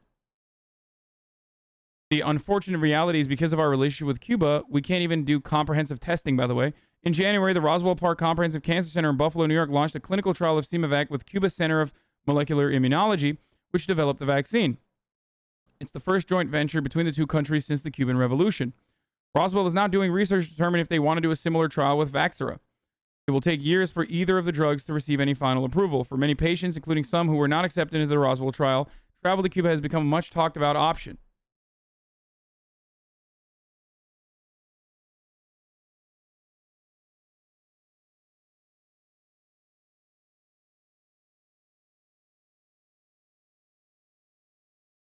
This is, of course, something that Americans do regularly. For example, even conservatives who themselves love the Republican Party and vote for the Republicans regularly will routinely travel to Mexico for cheaper pharmaceutical options, because Mexico is yet another country that actually bargains to lower pharmaceutical prices when they are doing purchases.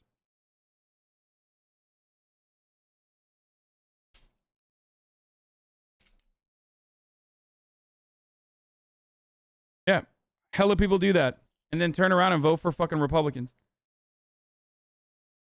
But to be fair, it's not like liberals are fucking taking active steps to lower pharmaceutical prices or lower fucking, like, taking the legitimate steps necessary to lower pharmaceutical prices or even lower prices for healthcare in general. So, revealed countries with the best healthcare systems in 2021. Where's the United States on this? Number 30. I mean, dude, come on. That's pretty good if I do say so myself, brother. The fuck do you mean? Guess what? Guess what, motherfucker? We're number 30. Okay? Pogo. Look at that. Better than Lithuania and Estonia and Qatar. That's right.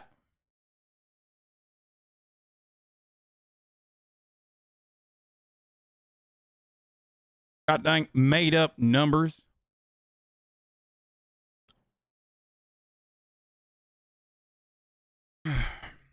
It's so weird, however, that the Cuban Immunology Center is in operation without the profit motive.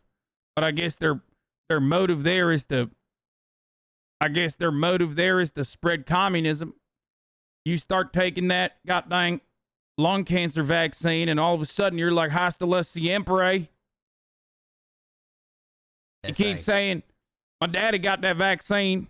He keeps saying, Viva la Revolucion. What the fuck? Started wearing a goddamn beret. Talking about how, you know, he keeps saying, Chinga la migra. I don't know what the fuck that mean. I think he means migration or something. I don't know.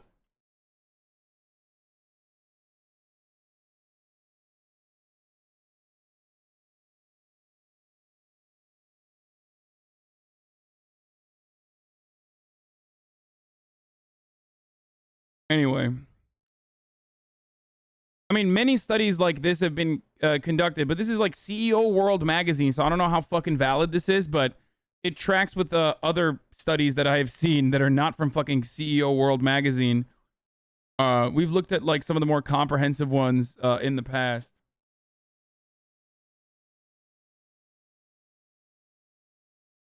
We're 30th overall, but for top of the line treatments, we're number 1 by a long shot, my dude. As long as it's not something turbo illegal like harvested organ transplanting. I lived and worked in Spain for 6 years, fam, and have dual citizenship.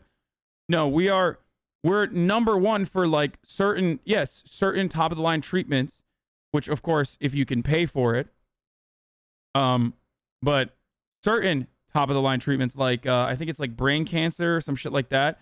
But other than that, we are not number 1 in most of the fucking routine services that we need to get.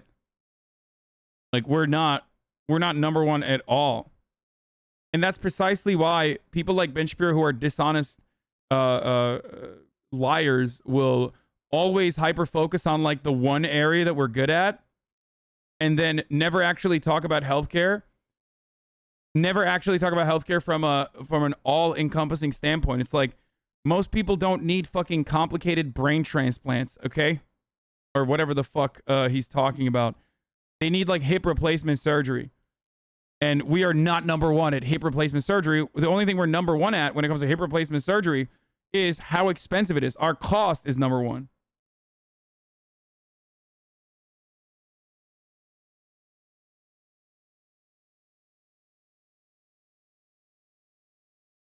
You know?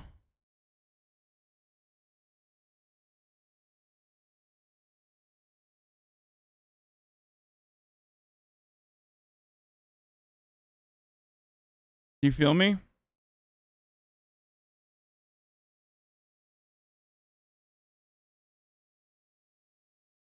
Norway is only number 11. That's kind of fucked up, I think. What do you mean? Only number 11. This list is bullshit. Absolutely unacceptable. We are actually number 1 in everything in Norway. Are you fucking kidding me? Where is the United States? way. 37? Are you fucking kidding? Oh, the list is worse, dude. What the fuck? Hey, look at that. Cuba's worse than the United States. Owned. Fucking owned. This list is bullshit. I do not believe it.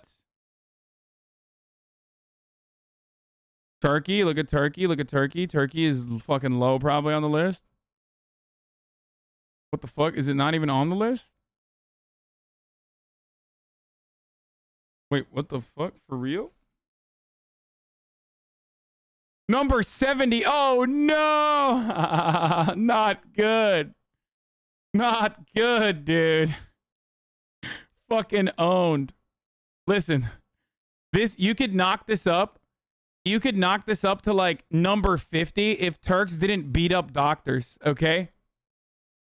Now that Recep Tayyip Erdogan made it a law that you will get a aggravating factor for beating up your fucking doctor or your nurse, and that will be doctor beatings will go down.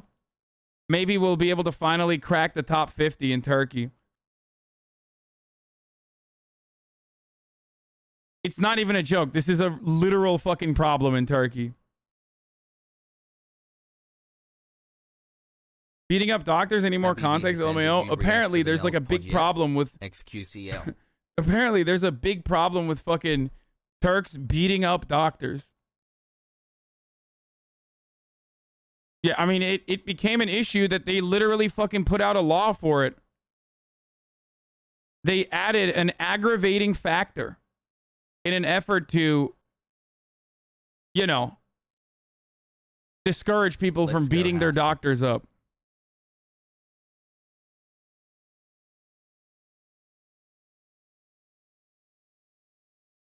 Wait, what? Of course, Corbido and Jank Uger, a guy who posts revenge porn and posts up. Dude, I'm never going to look at fucking Jimmy Dore. Are you kidding me?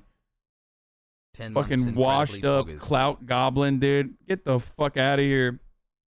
He's just mad my house is nicer than his big ass house. You know what I'm saying? Fuck my dick, Jimmy Dore. Get funny, okay, old man?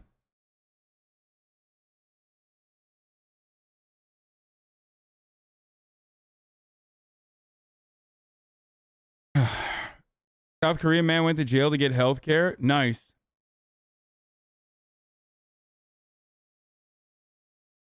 Hey, doctors, 10. choose beat up or $1 million sue. That's the most Turkish fucking... Dude, this is why Turks are also included in the, like, Balkan, cursed Balkan comment section. This is the most, like, Balkan/Turkish ass fucking way of typing, dude. Hey, doctors, choose beat up or $1 million lawsuit. Says Utkucan Turan, the most Turkish name. You will get $1 million lawsuit.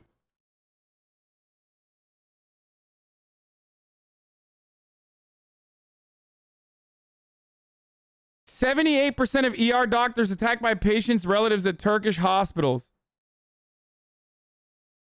I don't believe this, dude. This is an insane number, okay? 0 months. This has got, I mean, they did actually fucking put a law, they did literally change the law, so maybe it is true. I don't know.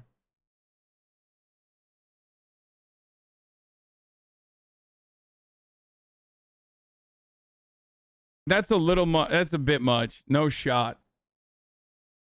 Like, I was just memeing about it.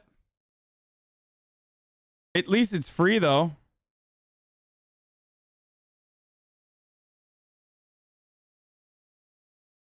Turkey's emergency room doctors are tired of getting beaten up.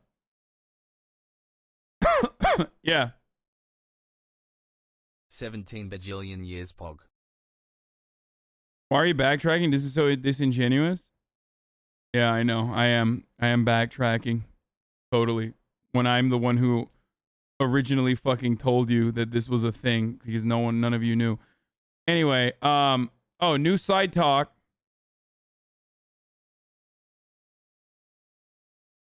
22 U.S. hospitals are in the top 100 hospitals worldwide. Kinda pog you. Let's go. Oh, well, okay. To be fair, the one area where the United States absolutely excels in is like having fucking like incredible hospitals. I mean, our healthcare for those who can pay for it is very comforting in many ways. Like, our hospitals are like fucking hotels in comparison to hospitals all around the world. That is actually, like, the facilities are insane. If you've ever been to a hospital anywhere else in the world, you will know this as well. Like, hospitals are fucking psychotic. It's like, it's literally like a fucking hotel. If you can afford it. Many can't, and that's kind of the problem. Much like how many can't afford the top of the hour ad break avoidance. Okay? Which is coming right now, because this is first ad break of the day. You already know. And if you want to avoid it, the ad break that I'm about to run, you can subscribe, right? You can subscribe for $5.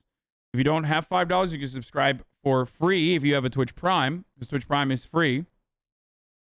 And if you have neither of those things, as you foolishly use your Twitch Prime elsewhere, then you can use an ad block, or you can use a VPN. But Twitch Prime is the free version, the method of choice. Here is the 1 minute ad break. Now, let's watch this side talk video now. 2021, weed is legal, motherfucker. How long have you been smoking for? Since I was a fucking baby. You see that shit? The best shit in the fucking Bronx. I'm really out here with fucking Stony Mama. Look at her eyes. She's stoned, bro. She got the glasses and all that. You can't see her shit. I smoke more weed than Snoop Dogg. We're in the Bronx, man. We're in the Bronx, man. The Bronx here is the best borough, but there's a lot of nosy motherfucking people, okay? If they don't like it, tough titties on them. Look at her fucking shirt. Higher than a giraffe pussy. What that even means? That's different. Yo, she's higher than a giraffe pussy. Y'all know how high a giraffe pussy is? The highest. That shit all the way up there. I got the fucking munchies, and now I'm going to Popeyes. What are you smoking on? You know, you're standing too fucking close to me. I'm fried as a motherfucker. Goddamn. You gotta go home and take a nap. Where'd you get your earrings? I got it from the fucking plug. See them earrings? That's some gas right there. I ain't gonna lie. That's $200 a pop for an earring. I ain't gonna lie. Nice. Dude. New York is awesome. Ban New York? He's not going to lie to you, dude. I love you, Ajan. Like, I know you want him to lie to you, but he's not going to lie. He ain't going to lie. Live at 4 p.m. Jack is going to be live, okay? AD break pogo. Officials warn of ICUs full, nursing shortages, the CDC warning about... Have you been to New York? What do you mean, dude? Of course. My mom used to have an apartment in New York. And she used to live in New York. U.S. hospitals have the same energy as those billion-dollar college football stadiums? Yes. That's a great fucking example, actually.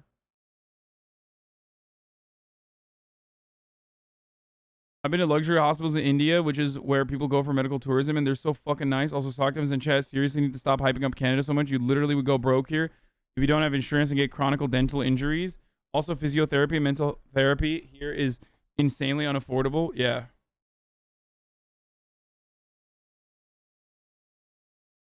Balkan post of the day. Come on, people, put some effort into your memes. Greeks are gay. Boo, get better material. Macedonians are monkeys. Turks are roaches. Romanians are thieves. Albanians steal organs. Bulgarians are monkeys. This is such inside baseball, dude. Mehmed, your mom. Turk roach. Ottoman disabled son. The Balkans are a cursed land, okay? Whoa.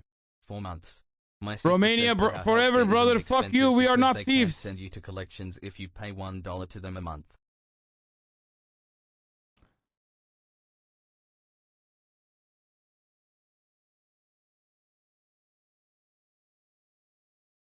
Me Greek strong sperm. You weak Turk sperm.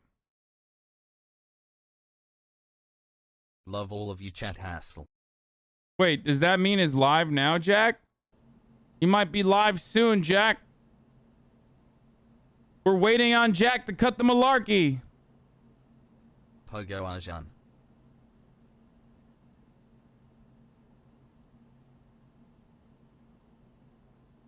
Have you seen your section of the practical guide to leftist YouTube? No. Send it to me and we'll watch it right now while we wait for malarkey. While we wait for the malarkey man to cometh.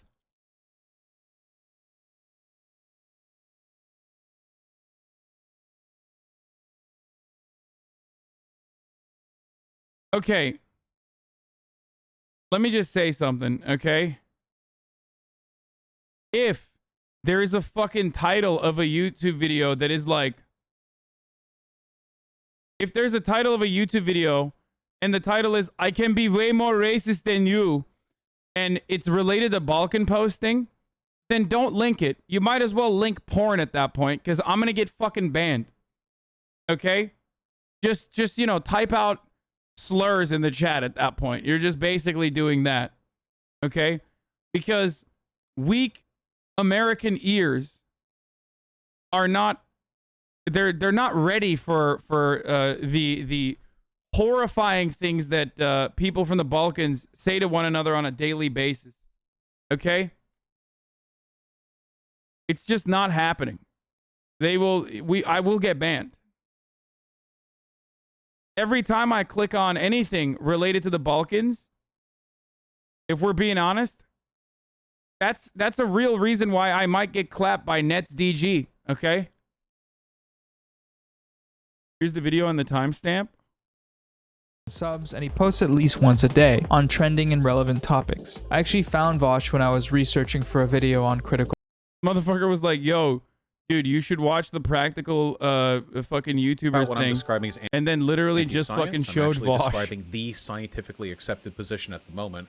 Like, you know that, right? You know that, like, biologists aren't all a bunch of race realists. I'm the one who's standing with the experts on this. They stream daily and are able to pull videos from each stream, hiring editors to cut down and upload them to YouTube, sometimes multiple times a day. This is in contrast with video essayists, who upload much less frequently, but pack a lot more into the production of their content, writing narratives that are more fully composed than stream reaction highlights. There's a debate online. Isn't this literally, this is Noah, right? He's, isn't he, what's his fucking face? He's Noel's editor, isn't he not? Is he not? Yeah, he's Noel's editor. That's part of the reason why Noel's so fucking based too. Dude, yeah, he's great. As I follow to him which now. of these formats is more helpful or successful, but I mean, for the purposes of this video, fuck all that. They're both good. They're just for different audiences and for different types of people. And the end result is the same. More leftist perspectives in larger mainstream spaces. And people really like them. You know, I like watching streams every once in a while. I'll dip my toe into a Twitch. So for this, we'll be looking at 3 live streamers: Hasan Piker, Vosh, and the Surfs TV. There are plenty of others, but these are the most prominent ones and should be enough to get the ball rolling. Most leftist streamers can be found in Discord debate calls with like 47 other streamers at any given Okay, not me. Okay, I am not doing that. time. So if you're into this sort of content, you'll find them eventually. The most prominent political streamer by far is Hasan Piker, formerly known as Woke Bay for his political handsomeness. He's only been streaming since 2018, but pretty much dominates the leftist Twitch viewership, as well as Twitch viewership generally. While covering the 2020 election, he broke all records when it comes to live viewership of political streams. He was part of the infamous Among Us stream, where AOC, Ilhan Omar, and a handful of other famous streamers played Among Us to help get those sussy little buckas out to the voting booth. The game was streamed in front of 400,000 people, which still ranks in the top 20 of most watched streams in Twitch history. Pokemon Among Us to the polls. Sorry. I'm sorry. His Twitch success has translated well to YouTube, with his channel hitting 700,000 subscribers in just over 3 years of uploading. He does a lot of different stuff on his stream, much of which goes up on YouTube. He watches and responds to reactionary content, people like Ben Shapiro, who he has nicely rebranded as Shabibo. I much prefer that. Crowder, Poopy Girl, Trump Hogs, and just general conservative dipshit antics. He covers news stories and is very interactive with his chat. He isn't afraid to debate with or yell at chatters who are having bad takes or need to be educated on things. He's very adept at dealing with conservative talking points, and this is a helpful tool to display to people who are watching that may have right-wing friends and family, or maybe think that it's a good idea to come into the chat and make those points themselves. Watching small town... What do you mean? He said, notice how he hasn't mentioned gaming. He started off with gaming. Among Us, Sussy Baka. Don't be a sussy little baka, say there's no gaming. Conservative chatters get dunked on over and over. It's fun for the whole family. You fucking dumb troglodytes, dude. Fuck you. You disgust me. I'm serious. It's just, you are so cringe and so fucking annoying and so disgusting, dude. Hasan has kind of made being a leftist hip and cool and dope fam. 100 Thieves Gucci style. Cash App compound. With his popularity on Twitch and connections with other content creators with massive followings, giving leftist ideas a bigger platform than they've ever really had. He also followed me on Twitter a couple weeks back, so... Hi chat, poggers, pog you, pogu. As far as content recommendations, most of the YouTube videos are fairly similar in that they're more reaction focused. So if you're not going to watch the stream, just browse around the channel a bit until you find someone that you want to see get made fun of real good. That's it? Okay, that was pretty good. This is like, is there anything else going on here? There's just like a lot of...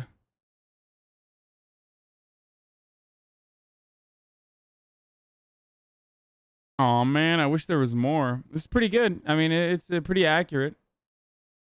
That was a great intro for people who watched that vid. Yeah, for sure.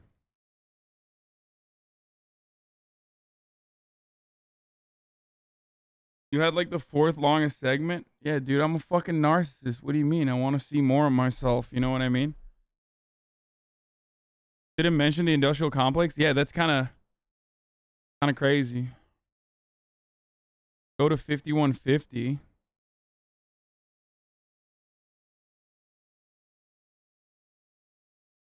We can all agree on it's fuck Destiny. And his latest what the fuck?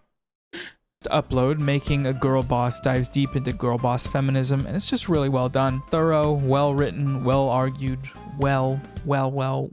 One of the coolest videos I've seen in a while is from YouTuber One Dime called Meme Warfare. That's it. Oh, that's funny, dude. Okay.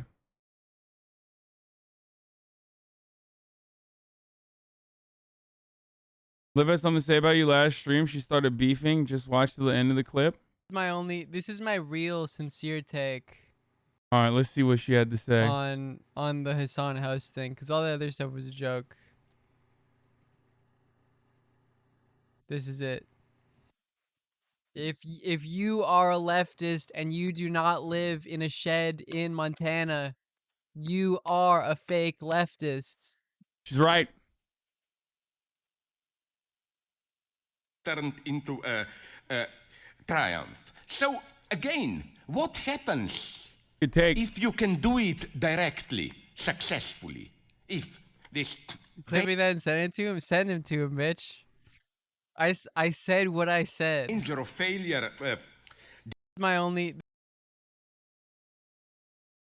Teddy K didn't consider himself a leftist, in my opinion. Yeah, of course not, dude. He's fucking significantly, he's significantly well-rounded, more well-rounded than leftists.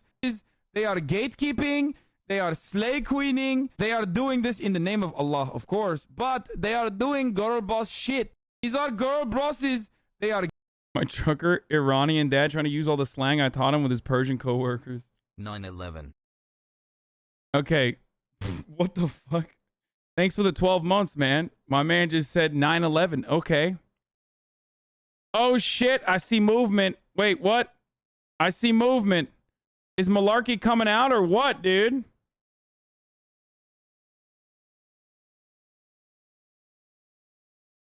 Chat, what's that fucking Arabic trap song I play all the time? What is it? 9/11 Part 2. Pause champ. You made Cussy Pop on TikTok? In the Disney animated Pixar movie, Cars, if there are female cars and male cars, and then baby cars, that implies the existence of a car pussy, i.e. a pussy. How else would they read? Oh my god. 7-11. Oh my god, dude.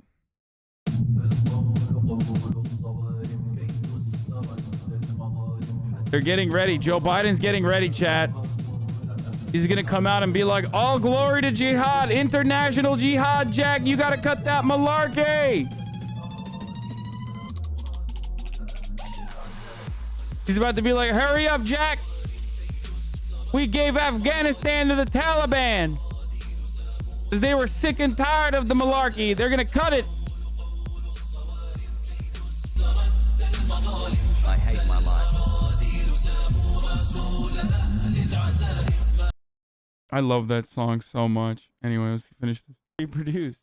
In the Disney animated Pixar movie, Cars, if there are female cars and male cars, and then baby cars, that implies the existence of a car pussy, i.e. a pussy.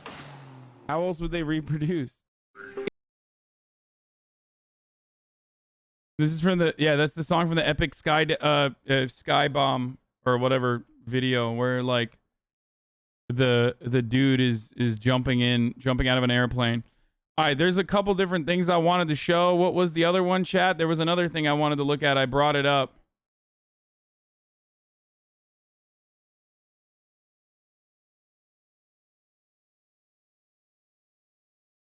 No, not the new Second Thought video. There was another thing. Hold on. There was like a couple different things that I wanted to talk about.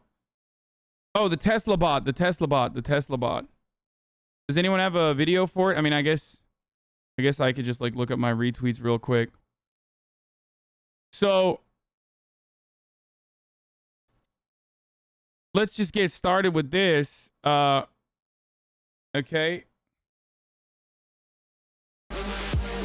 Here is the Tesla robot. Sorry. As you guys may have heard, Tesla is unveiling a robot, right? Like, and everyone's really excited. Oh my God, Elon Musk, he did it again. Well, this is what he did.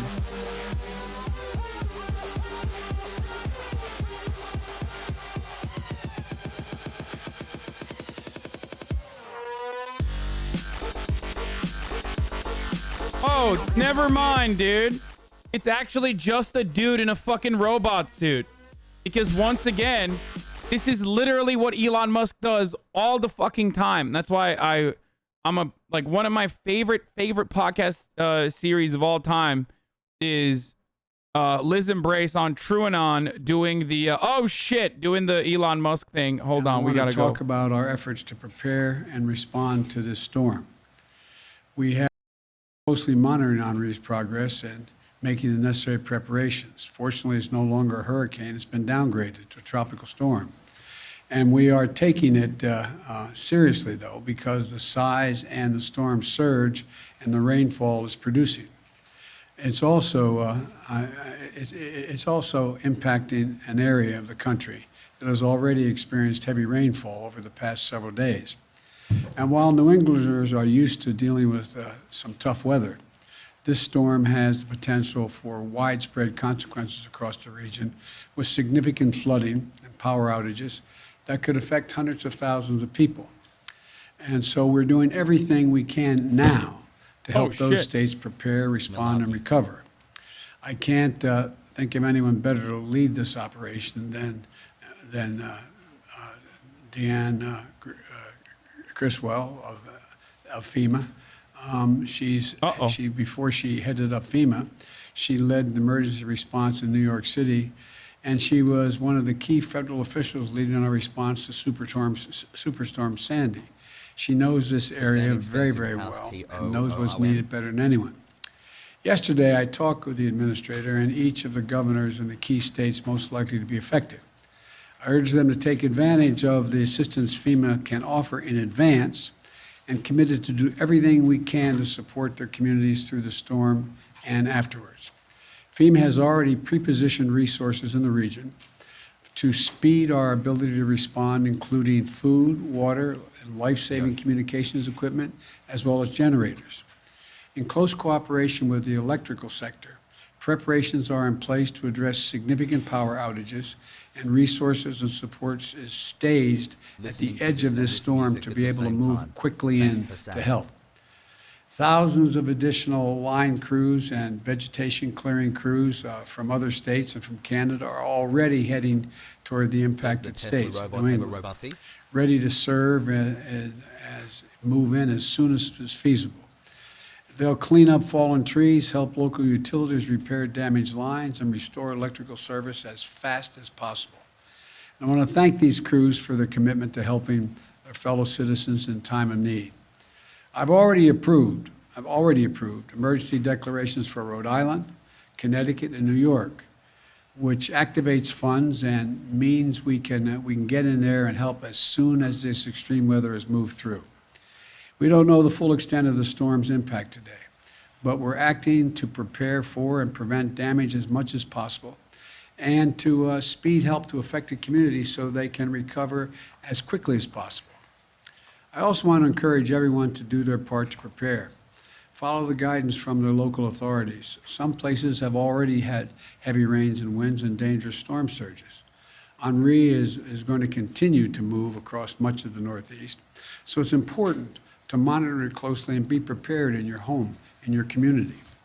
Make sure you have the supplies for your entire household, including necessary medications and food, water, battery-powered radios in case of extended power outages. And don't forget that you may need to seek shelter while you're battling the Delta variant and COVID-19. So wear a mask and try to observe social distancing. And to everyone across the country, don't get caught by the next storm. Get vaccinated. Get vaccinated now. Protect yourself and your family against COVID-19. It's going to be a vital part of emergency preparedness this year, for the remainder of this year. Now let me turn to Afghanistan. I've continued to make progress since I've spoke to you on Friday. We have moved thousands of people each day via U.S. military aircraft and civilian charter flights. In a little over 30 hours this weekend, we've evacuated an extraordinary number of people, as I will detail in a minute, about 11,000 individuals. That number will change day to day as the air and ground operations in Kabul vary. Our first priority in Kabul is getting American citizens out of the country as quickly and as safely as possible. At my direction, the State Department continues to reach out to the remaining Americans we have identified by phone, email, and other means to ascertain their whereabouts and their plans. We're executing a plan to move groups of these Americans to safety and to safely and effectively move them to the airport compound. For security reasons, I'm not going to go into the detail of what these plans entail. But I will say again today that I have said before, any American who wants to get home will get home.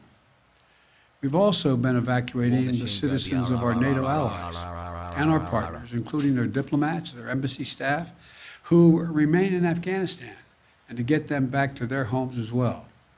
And as we do this, we're also working to move our Afghan allies who stood with us side by side and other vulnerable Afghans, such as women leaders and journalists, out of the country.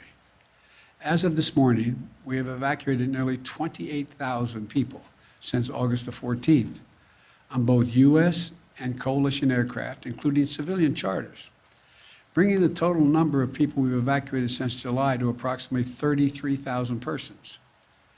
In one 24-hour period this weekend, 23 U.S. military flights, including 14 C-17s, 9 C-130 flights, left Kabul carrying 3,900 passengers. We see no reason why this tempo will not be kept up. During the same period, our military facilitated another 35 charter flights, carrying an additional 4,000 evacuees to other countries that are taking them out. Altogether, we lifted approximately 11,000 people out of Kabul in less than 36 hours. It's an incredible operation. Let me be clear. The evacuation of thousands of people from Kabul is going to be hard and painful, no matter when it started, when we began. It would have been true if we had started a month ago or a month from now. There is no way to evacuate this many people without pain and loss of heartbreaking images you see on television. It's just a fact. My heart aches for those people you see. We are proving that we can move those thousands of people a day out of Kabul.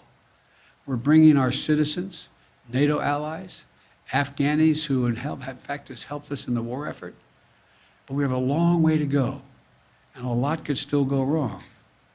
But to move out 30,000 people in just over a week, that's a great testament to the men and women on the ground in Kabul and our armed services. It also reflects a tireless diplomatic effort. In order to keep a steady flow of planes taking off from Kabul and maximize our evacuation capacity, we have quickly stood up an unprecedented global effort and established a series of processing stations in third countries. In short, we're not flying them directly to their country, we're flying to these processing stations, where we're working with more than 24 countries across 4 continents. We've secured agreements After this, we're gonna go to the Tesla robot, where I'm gonna make fun of Elon Musk, and then after that, we'll do LSF. In Qatar, Germany, Kuwait, Spain, and elsewhere. It allows us to sort and process these evacuees. These transit centers provide a safe place for the SIV applicants and other vulnerable Afghanis and their families to complete their paperwork while we conduct security screenings and background checks before they continue on to their final destination in the United States or in another country, one of our NATO allies as well. And so from Asia to Africa, from Europe to Western Oh yeah, Hemisphere, Nelk Jr. nations are Don. making generous offers to support resettlement efforts. And I've been in personal contact with the leaders of many countries, including Qatar, Germany, Spain, Italy, the UAE, and others. They're making vital contributions. To thank them for their support and to discuss how we can continue to coordinate our efforts in Afghanistan moving forward is the reason why I continue in contact with them. And I want to again thank all of our partners for their continuing to stand together. We've also activated the first stage of what's referred to as the Civil Reserve Air Fleet to help with the onward movement of evacuees from these transit centers. Our military aircraft and other... I can't believe he's so fucking... He just said, let Ireland be Ireland, Jack. Free, liberate Ireland from the treacherous, treasonous English roll, Jack. Cut the malarkey. This is a voluntary program for our commercial You just said that. And we're grateful for those airlines and the U.S. carriers who are supporting us. This effort will only use 3 or 4 planes from each of the major carriers, vast fleets of aircraft. So there should be no effect or a minimal effect on commercial air travel. And we'll stay in close coordination with our partners to mitigate any impact. Qatar. These Civil Reserve Qatar. flights will be helping facilitate the safe movement of people from staging locations and transit centers like Qatar or Germany to the United States or to a third country. None of them will be landing in Kabul. Now, the American aircraft that part of this will not be going to any country but the United States. As this effort unfolds, I want to be clear about 3 things. 1, planes taking off from Kabul are not flying directly to the United States. They're landing at U.S. military bases and transit centers around the world. He's like, don't worry, boys. At these sites where they're landing, don't worry, they're not coming here. Conducting thorough scrutiny, security screening for everyone who is not a U.S. citizen or a lawful permanent resident. Anyone arriving in the United States will have undergone a background check. Number 3, once screened and cleared, we will welcome these Afghans who helped us in the war effort over the last 20 years to their new home in the United States of America, because that's who we are. That's what America is. You know, I've been touched by the outpouring of support that we've seen from communities, organizations across America mobilizing to support these efforts. So many of these Afghans stood bravely by U.S. troops in Afghanistan.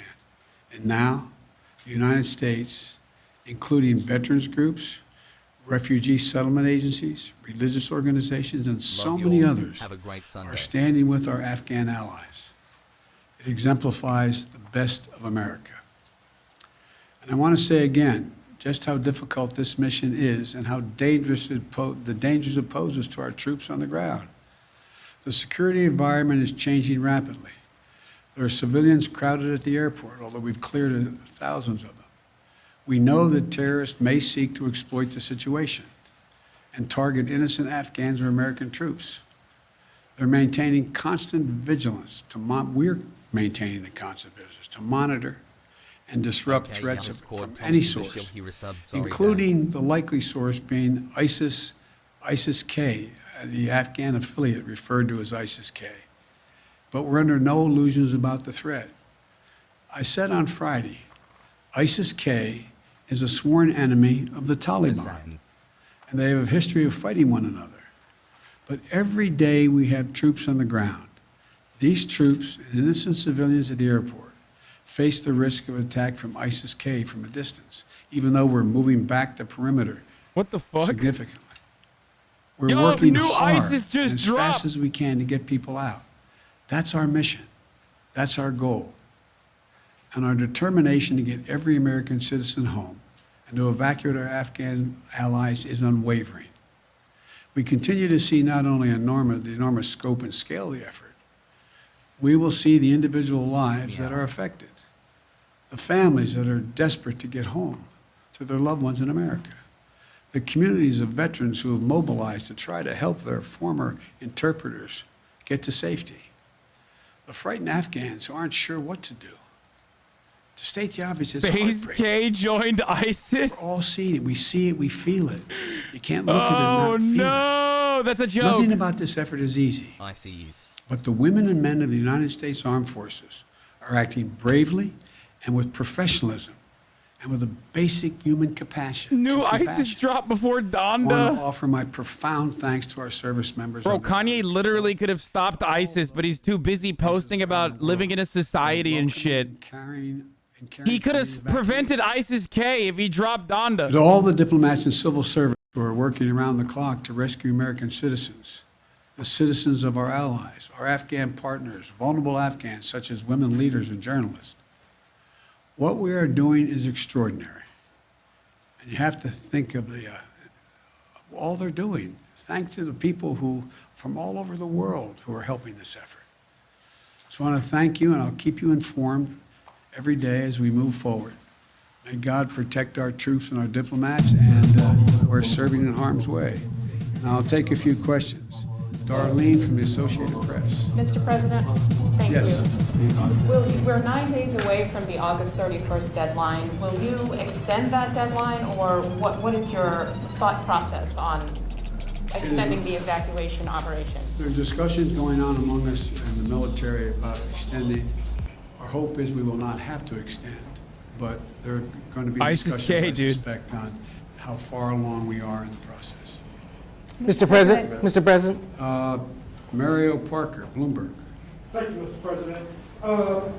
Just to piggyback off the August 31st deadline, you Theo told is not alive. G7 in Cornwall, you promised them support back in June. If they asked for Nice, dude. He gave it to Mario, an Italian man. past the August 31st deadline, what will you tell them on Tuesday, sir? I will tell them that we'll see what we can do. Look, we are working closely with the G7. I've spoken with most of the leaders of G7. I'll be doing a conference with them, I think Tuesday, I'm not certain. And we'll have that discussion. But we already have helped get out diplomats from other countries. We've already helped get out citizens from other countries, and we'll continue to do that. And Mr. President, it sounded like you've extended operations into Kabul outside of the airport. Is that correct? What I'm not going to do is talk about the tactical changes we're making to make sure we maintain as much security as we can. We have constantly, how can I say it, increased rational access to the airport Not addressing where more folks can get there more safely. It's still a dangerous operation, but I don't want to go into the detail of how we're doing that. Mr. President. Mr. President. Andrew from the Wall Street Journal. Thanks, Mr. President. Our reporting on the ground shows that Afghans with the proper paperwork are still having trouble getting to the airport. Some said it feel abandoned by the U.S. U.S. Embassy staff still haven't. Some U.S. Embassy staff that are Afghan haven't been able to make it into the airport as well. Why isn't the U.S. doing more to allow Afghans into the airport, to ensure access to the airport? And are you still opposed to setting up an extended perimeter around the airport to help ease that access? Number one, I think you're going to see they're going to get out. Number two, we have made a number of changes, including extending access around the airport and the safe zone. And we've done a number of things, again, I don't want to get into detail about, but the fact is that more and more of the groups we urgently want to get out of Afghanistan, starting with American citizens and the folks who worked in the embassies and personnel with our allies, as well as the Afghans who helped them and worked in those embassies, as well as those who helped them on the battlefield as well. We are working diligently to make sure we've increased the ability to get them out. We've changed the gate operations and a whole range of things, and that's why we've been able to significantly increase the number. No nitty, no gritty, boys. The Taliban agreed to an extension past August 31st. Have you discussed that with them? We've discussed a lot with the Taliban. They've been cooperative in extending some of the perimeter. That remains to be seen whether we ask that question. Ed, fire away. Yes, I want Mr. you President. jumping Actually, over that. following up on Andrew's question, because the United States is now negotiating with the Taliban over airport access and such, do you now trust them? And then a question on the public response. A new poll out today shows Americans wanted to withdraw from Afghanistan, but they disapprove of the way you've handled it. Poll also Shut the found that fuck based up! in part on what's Shut the transpired fuck in the up! last No, week, they don't! Shut up! The only reason why they feel conflicted about the fucking evacuation is because of the way the media is non-stop fucking covering it. Shut up! Shut up! Shut up! Shut up! Shut the fuck up! Based Biden, boss man what would you say Biden. to those Americans who no longer believe that you Look, up to the job? Tell them. I had a basic decision to make.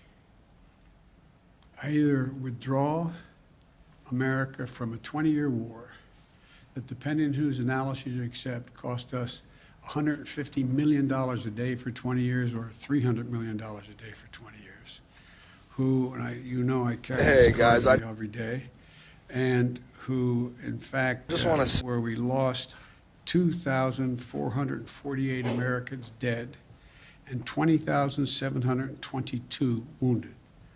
Either increase the number of forces we keep there and keep that going, or I end the war. And I decided to end the war.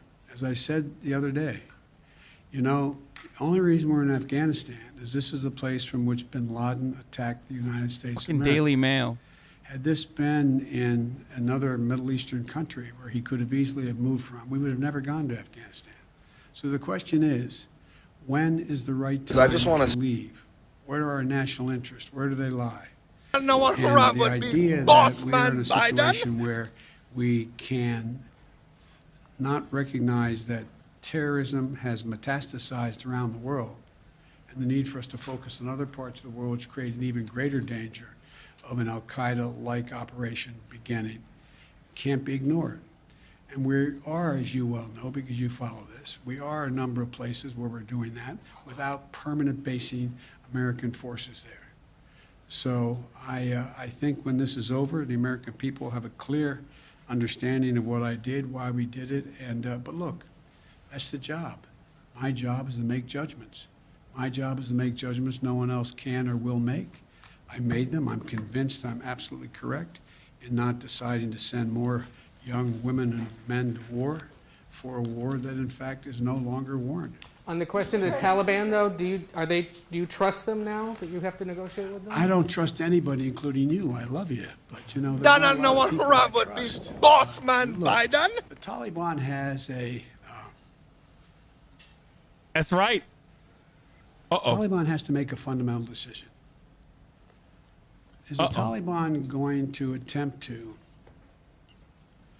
be able to unite and provide for the well-being of the people of Afghanistan, which no one group has ever done since before, dealing for hundreds of years?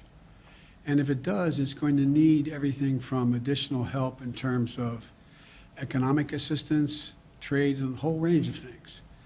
The Taliban has said, we'll see whether they mean it or not. They're seeking legitimacy.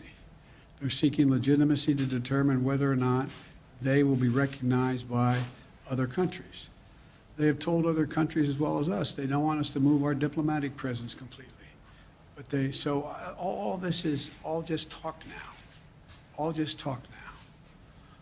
And so far, the Taliban has not taken action against U.S. forces. So far, they have, by and large, followed through on what they said in terms of allowing Americans to pass through and the like. And I'm sure they don't control all of their forces. It's a ragtag force. And so we'll see. We'll see whether or not what they... Why would anyone ever trust what his, like, opinion is on, like, Taliban-related info when he already got fucking owned into oblivion with the evacuation by openly stating that, you know, he was wrong. He was, like, super wrong. The intelligence was super wrong. The intelligence they chose to tell the media was just insanely incorrect. I don't see where that is in our overwhelming interest. And the talk about how our interests are going to be impacted, let me tell you, you're sitting in Beijing or you're sitting in Moscow. Are you happy we left? They'd love nothing better for us to continue to be bogged down there, totally occupied with what's going on. So the idea, I think that history is going to record, this was the logical, rational, and right decision to make. Intel is now a fact, not an opinion. Sanctions against the Taliban, the verdict. Bro, what the fuck do you mean? Oh, shit. Sanctions. Oh, he did the look back. On Tuesday. Would you support sanctions against the Taliban under certain conditions? On Friday, you mentioned harsh conditions if they misbehave. The answer is yes. It depends on the conduct. Thanks. Mr. President, oh, shit, dude. Yeah, walk it. Now walk it out, dude. Yeah, that's right. That's right. Get walked on, dude. Hey, once again, folks, I just got to say. Bossman Biden. Bossman Biden. Yeah. Bossman Biden. Bossman Biden. Bossman Biden. Bossman Biden. All of you fucking liberals are fakes, motherfucker. Get like me, okay? Get like me. All you fake ass liberals, like, oh my God, vote for Biden. Like, if you vote for anybody else, you're doing the wrong thing, blah, blah, blah. Where are you now? Where are you now? That's right. Only the dirtbag left is riding with Biden, baby. Let's go. Let's fucking go, dude.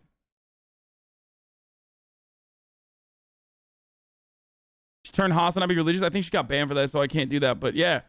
Yeah, that's right. What is this?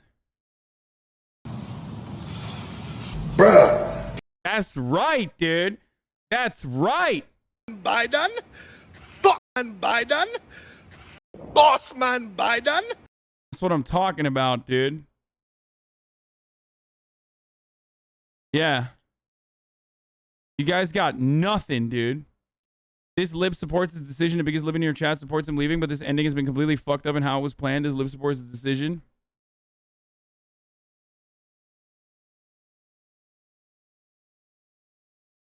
Did you watch the Nelk podcast? No, not yet. We'll look at it today, finally, okay? We'll finally look at it today.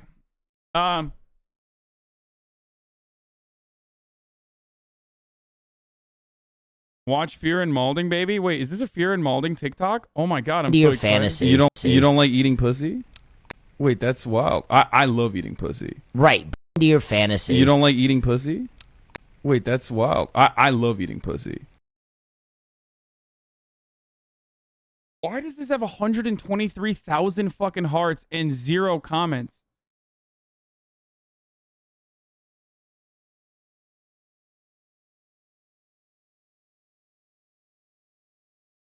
Look under the username, Original Sound Jenna.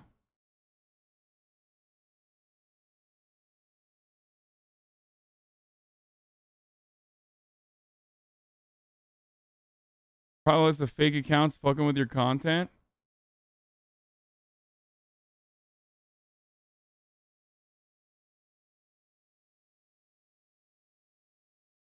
Please don't watch the Nelk shit. It's 1 hour of boring as shit. If it is, we'll fucking stop watching it. You know me, dude. Listen. If there's one thing that I do not allow on this fucking broadcast is sleeper content. The girls were simping, so the comments were turned off. Damn, that sucks. Let's see what fucking Grimes has to say. Now it's time for circulate.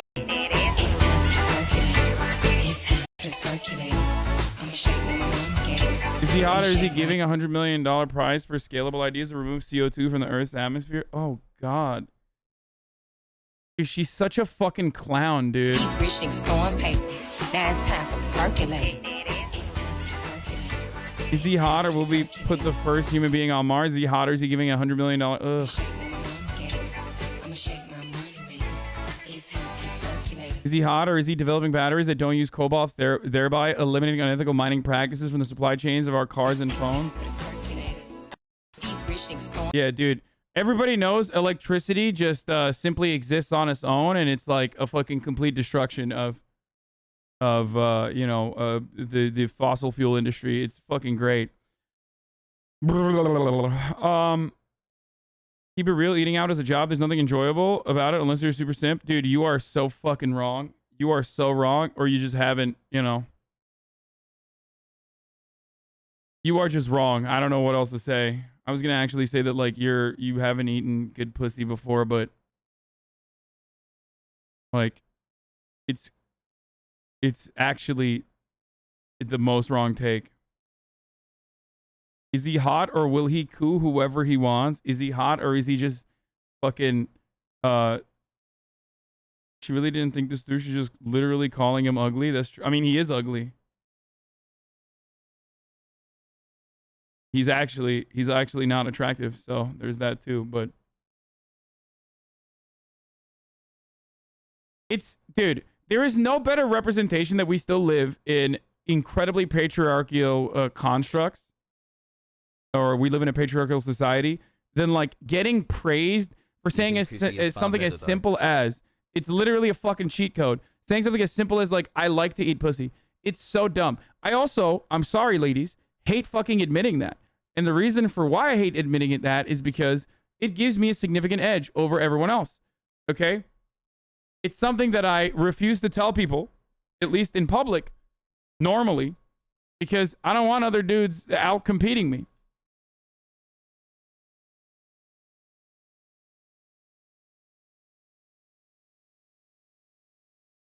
Alpha male goes to Eastern Europe to get women, fails miserably. What? Recently.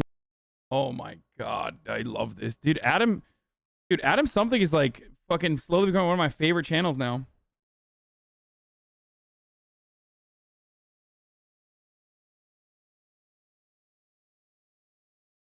Who doesn't eat pussy? Fucking apparently Tony Soprano's uncle. Sexy Elon. I mean, it's whatever. It's just like, is he hot or is he using government funded research to make billions? Is he hot or is his entire company fucking based on government green energy credits?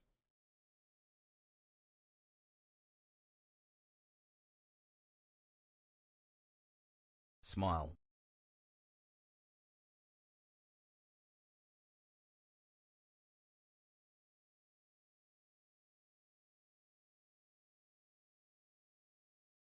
At least his hairline is better than yours. It's true. My hairline is literally worse than Elon Musk's, dude. That's right. Lots of men don't eat pussy and they deserve to die alone and loveless. I mean, it's like great for me, dude. It's honestly like, it's just, I'm sorry. I'm sorry to put it into such horrible terms, but like, I don't think I offer too much. Okay, I don't think I offer a lot. Like, I don't have a lot of time. I constantly work. I'm very unavailable. Okay, so I gotta fucking I gotta beat out the competition some way. And you know, if other people are making it super easy for me, then that's great. At HasanAbi, all right, let's talk about fucking Elon Musk though. Now that we got involved with this cringe ass shit, why do you dislike Musk? Shit like this, dude. So there was an unveiling of the Elon Musk humanoid robot or whatever that he's like apparently working on. Elon Musk is very famous for doing these sorts of like, you know, media focused, idiotic scams, basically.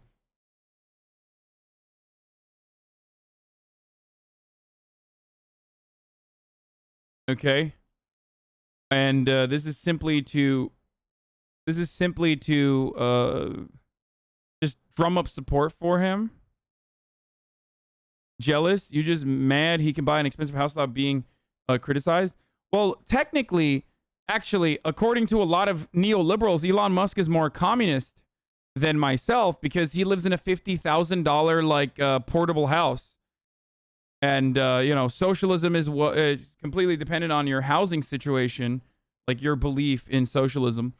So you know, so Elon Musk actually more socialist. Please look up the Butlerian. True. It's super related to the Tesla. He's not that materialistic. True. Based. Yeah, that's why he bought a McLaren with like the first $1 million he made. He like immediately went and bought a McLaren because he's not materialistic. You're totally right about that, man. Yeah.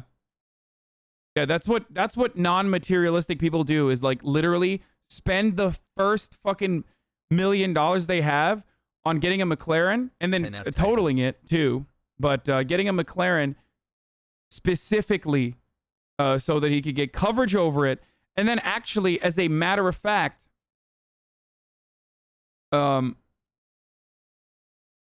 Musk using the McLaren for media coverage. Introduced the world to the Tesla bot. Yeah, so let's... First $1 million you made, you bought a house? Yeah, you fucking idiot. What is that? What is that comparison, dude? Are we actually doing this now? Like, McLarens are the same price no matter where you go, okay? I want to live in a specific place and be able to have a house for myself and my family and a place where I can fucking stream. If you're comparing a fucking expensive house in an incredibly expensive housing market to the purchase of a fucking McLaren, you're delusional. You can't live in a McLaren.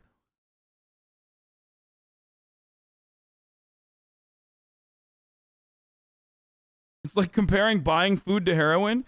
I mean, listen, dude, it doesn't matter because like dummies will make that argument regardless. And he wanted a specific car. Exactly. You are unironically comparing fucking housing to a supercar.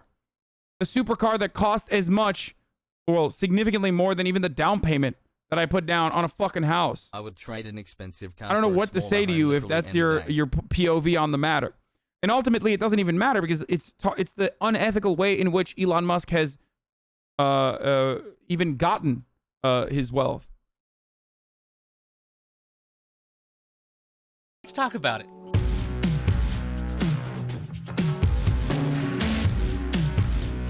At Tesla's AI Day event, Elon Musk unveiled the Tesla Bot, a humanoid robot. Here's what it looks like in all its rendered glory. Your mental gymnastics are incredible. If you think the comparison to a fucking McLaren with a house for both myself, my full-time studio, and my family, okay, is the same as buying a fucking $1 million car, you are the one doing mental gymnastics. How do you not fucking understand? It's delusional, dude. Listen, guys, here's the thing, okay? Here's the thing. Here's the thing.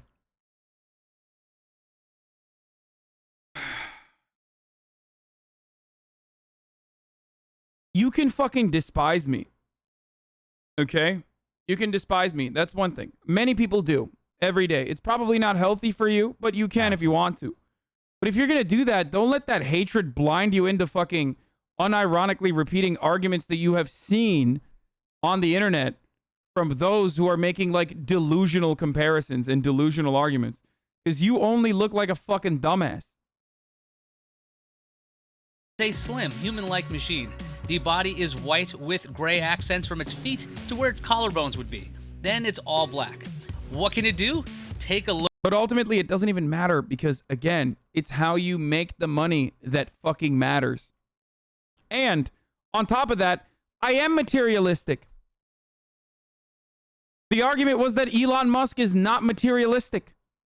And that's why I said, no, he is. He bought a fucking McLaren with the first $1 million he made. So yeah, if you're going to look like a fucking idiot by making a comparison to houses, okay, to housing, more than I want to with then Tesla yeah, bot. I'm fucking materialistic. Slim body. That's why I'm living in fucking West Hollywood. I'm comfortable here. Okay, there you go. It honestly fucking hurts. I'm so materialistic that I will tell you that it's top of the fucking hour. That's right. And at the top of the hour, every hour, there's a 60-second ad break. A contractual obligation. Tesla hires 70,000 and if you'd like to no longer see the ads at the top of the hour, all you need to do is subscribe. You can have an ad-free broadcasting experience, but you must subscribe. Okay? You can do it for $5 or for free, though, with the Twitch Prime.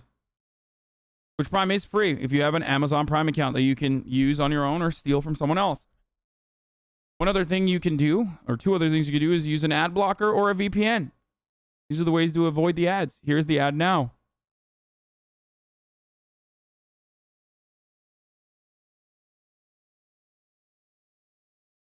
I understand now. A house isn't a good use of money, and a house is a house. It's essential. You're saying a car isn't a good use of money, and a house is a house. It's essential, and plus it won't tank in value. Thanks for helping my monkey brain understand, Pago. Subbing so you can buy a bigger house next time to flex. Thank you, Coral Gecko Art, for the 5-2-1 gift subs. Can you flame people for taking past events to cancel or make someone look bad? Monka, Elon Musk is absolutely materialistic. What the fuck? I even admit that I am materialistic. He's also a fucking billionaire. Like, who gives a fuck? Him being materialistic is like baked into his fucking his attitude.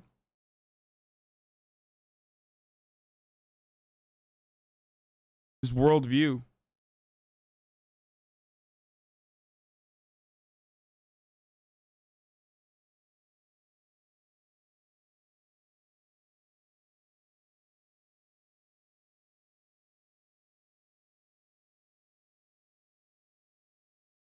You're not a real socialist if you don't buy a giant house or you distribute it to your family.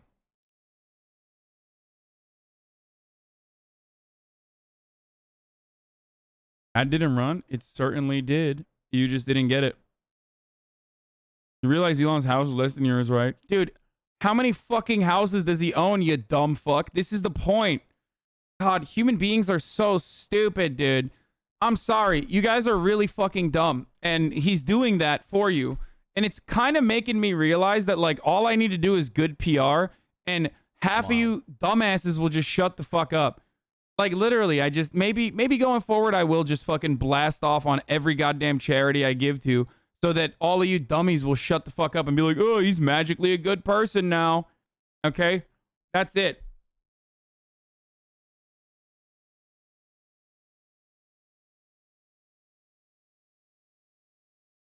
Look at this. It's actually the reason why billionaires and millionaires do this, by the way. Like, something that I've talked about many fucking times over.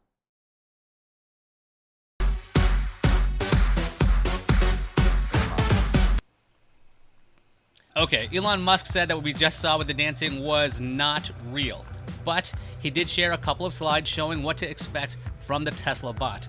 We'd be looking at a friendly 5'8" robot weighing only 125 pounds since it is built out of undisclosed lightweight materials. It would Some leftists hate you so much that they're defending Elon Musk? No. Those aren't leftists, dude. You have to remember that, like, I have a pretty big tent in here, okay?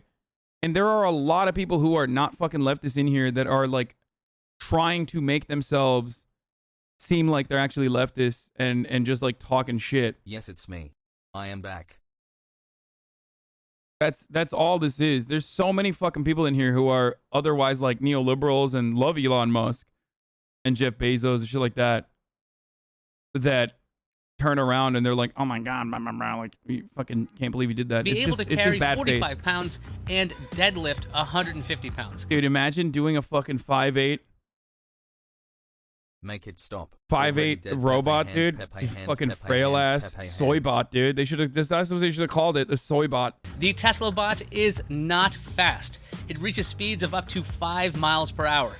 Musk joked about the bot, saying you would be able to run away from it and most likely overpower it. Elon is such a pussy. He's like, oh, I cannot believe that the robot actually is able to, deadlift 150 pounds. Sen, I It's can't very believe good you did carry it by a capacity. dumpster house for the good of the I'm not making that up. He also said, we certainly hope that this does not feature in a dystopian sci-fi movie. I'm not making that up either. I'm just kidding, by the way. 5'8" is not fucking Thanks for a the manlet. content you Okay, provide just when you're chill, not guys. unlocked. You guys are short kings. One of the goals of the Tesla bot is to eliminate dangerous, repetitive, boring tasks. There was a slide on the technical details. The head would feature a screen to provide information to whomever's looking at the bot. It would run on Tesla's full self-driving computer with an autopilot system using 8 cameras to help. AI is a big part of Tesla bot, with one slide mentioning the use of neural net planning, simulation, and multicam video neural networks. The bot will be using Damn, bro. all the tools that are in Tesla cars. Musk said that one of the goals of the Tesla bot Caked is to up. have it do things that it was not explicitly Chat, I'm fucking caking, dude. Look at that. Woo! Thank you, Murat. Who the fuck gives cash back when you make a return? This is weird. I'm fucking balling, dude. What is this? $44. That's right, dude. That's fucking right. Let's go. Love you so much, Hassan. Let's Crown, fucking heart, go, peace dude. Sign. America's Yo, what's that, dude? What time is it? What time is it? It's ice on my wrist time. That's what. Yo, yo, yo, yo, yo. That's 3 right, months. dude. Sorry for some of the shit you get, Arjan. Love Hold your on, chat. hold on, guys. Hold on. Who's that? Oh, it's money calling. You know what I'm saying? Yeah. Yeah, hey, what's up? Oh, what's going on? I should buy a second house? Click. All right, let's keep going. trained to do. Telling the bot to go get your groceries or attach a bolt to something should be doable. A prototype of the Tesla bot could be a reality in 2022. Alright, so why is this happening? Musk said that, quote, Tesla is arguably the world's biggest robotics company. Our cars are basically semi-sentient robots on wheels. He also explained that the robot is not specifically prompted by manufacturing needs. I would put money down that this will never happen. The likelihood of this happening is as likely as the hot swap battery system that Elon Musk was going to put in place and said he was going to do like fucking what, 10 years ago? I will put $44 whole cash, okay? Fiat motherfucking currency. Do you understand? You know how valuable this shit is? Tesla is never going to do this. Ever. Do you understand? The Boring Company is never going to do this. It is as likely that this happens. The likelihood that this will happen is as likely as like 11 other Elon Musk PR stunts that he has done.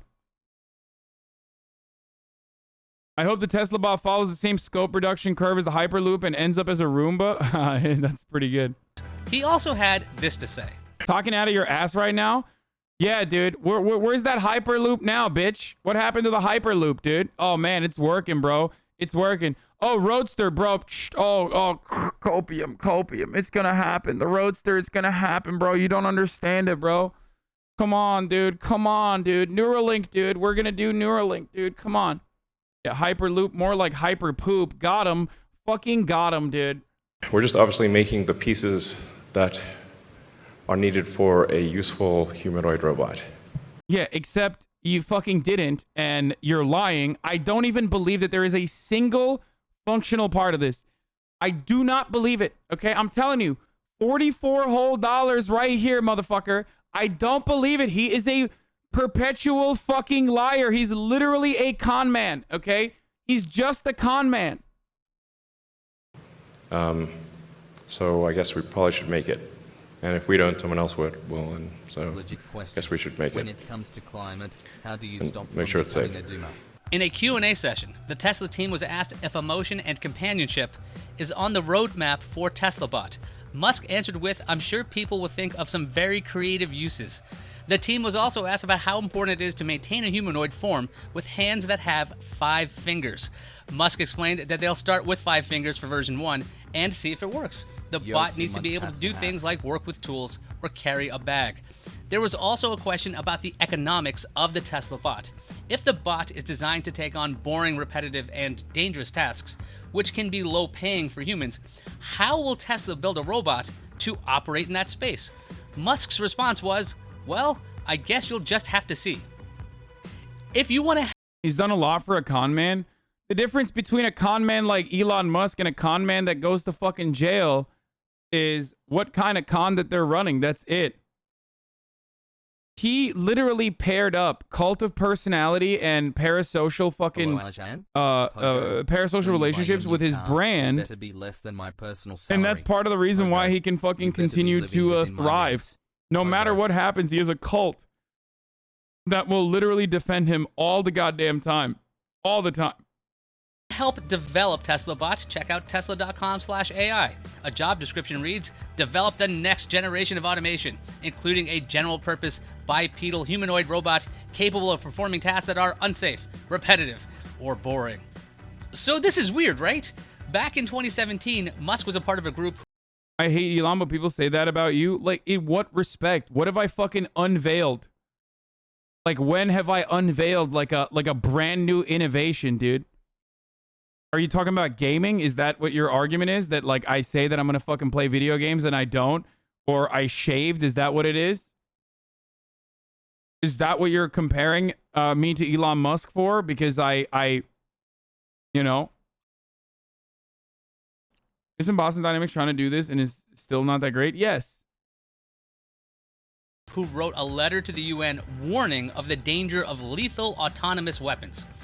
Also, this Tesla bot would be using AI to handle tasks it was not programmed for, right? In a 2017 meeting of the National Governors Association, Musk said, quote, "I have access to the very most cutting-edge AI, and I think people should be really concerned about it." He also said, quote, "AI is a fundamental risk to the existence of human civilization." So here's what he had to say about AI now. But what we're trying to do here at Tesla is make useful AI that people love and is unequivocally good. That's our, we'll try to aim for that. Well, this is certainly an interesting reality. If you would like to be less terrified by a robot, check out this one that helps remove trash. Okay. Yeah, this robot is never going to happen, so there's no reason to fear. Elon Musk's cars originally had the exact same situation. The original Tesla Roadster, I believe that he unveiled, or maybe even before the Roadster, the original Tesla car was just, I think, a Mercedes that he fucking kitted out. What was the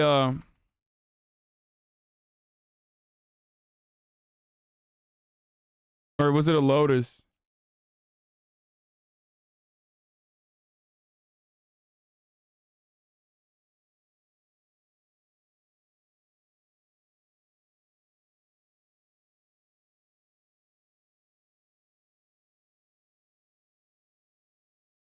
Elon, it was a Lotus and he didn't even develop it. Yeah, it was. I mean, the original Tesla is an exact copy of a Lotus regardless, but also on top of that, the fucking the actual first ever fucking car that he showed as like the Tesla concept was just straight up a Lotus. Not a copy, it was a Lotus? Wait, that's it? He just showed a Lotus? I thought he like changed it up a little bit. Like changed the body kit a little bit. 13 months.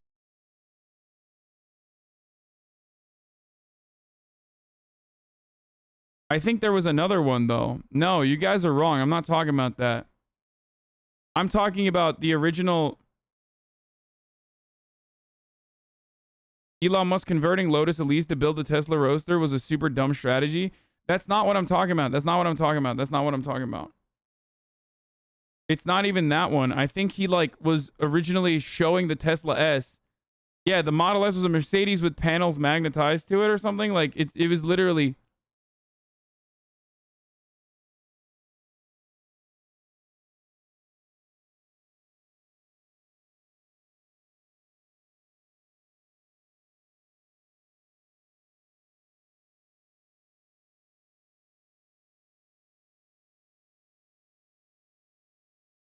It was like a sedan to get a second round of funding after the crash and to get the electric credits was a Mercedes sedan with magnetized panels.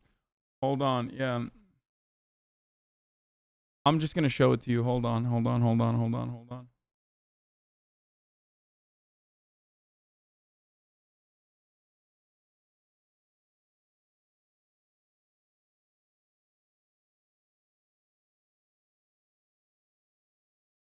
Elon is a scam artist that Tesla website says they leased the Lotus car exterior for the first Roadster. I have an original Roadster. What you're saying here is right. I can't tell you about it. Let me get out of the shower. What?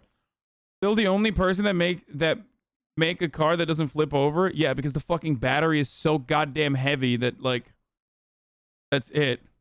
That's the reason.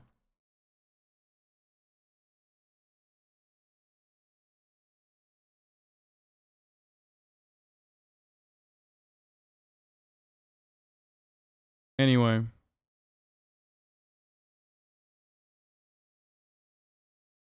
I would be with you on this, but the mass majority of production cars share chassis and are kitted out differently. It's still kind of a con regardless, though.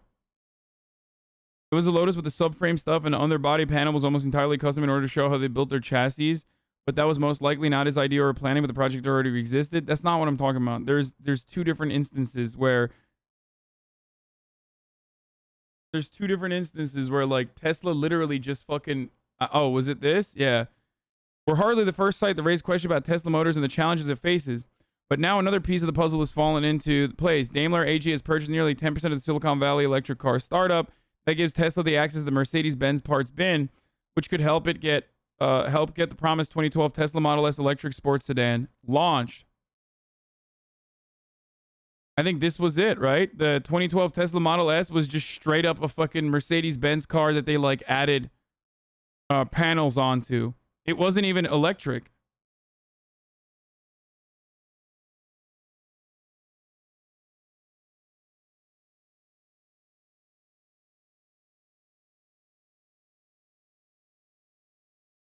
When he originally unveiled this, I thought the prototype itself was just straight up a fucking straight up like a Mercedes-Benz car.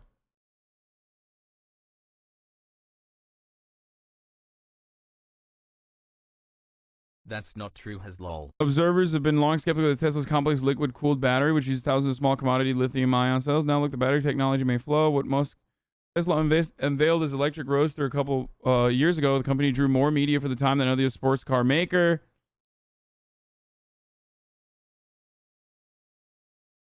Thought it was electric, but they had to keep pouring... What?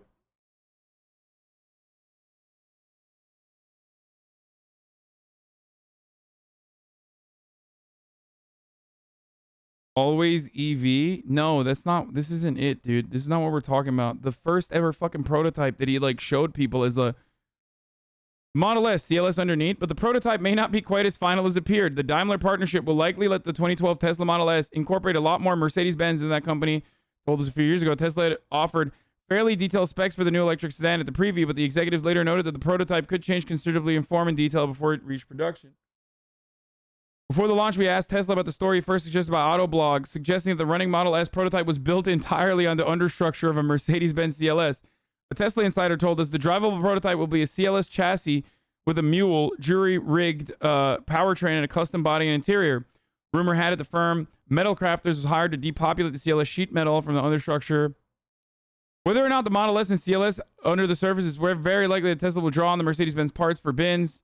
That part is fine.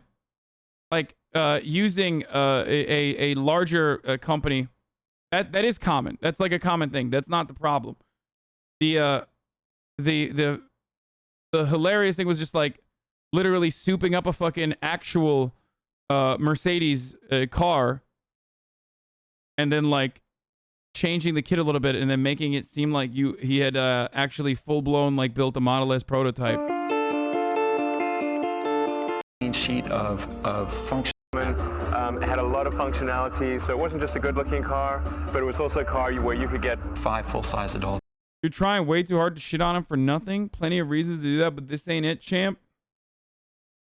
I mean, ultimately, it doesn't matter. Tesla S's exist now, so it doesn't matter. It's like, I'm just showing you that there are many different instances through Elon's career where he has basically fucking, it's not even the final car, but and there is a final car, unlike the Roadster. So in many different instances, Elon Musk has just basically been like, yeah, we're doing this. And then some of those circumstances actually end up working so he can make a fucking Tesla Model S. I wish I had a house. Right? And in others, it doesn't work, like the fucking Roadster. Or maybe even the Cybertruck. Who knows? Maybe the Cybertruck will come out. Probably. It'll come out, bro. I swear. Self-driving cars, too. Like, the fully self-driving.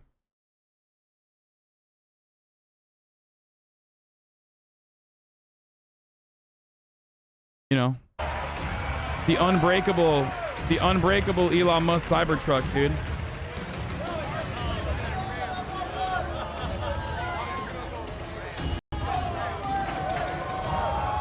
Yeah, just like the Hyperloop will happen too.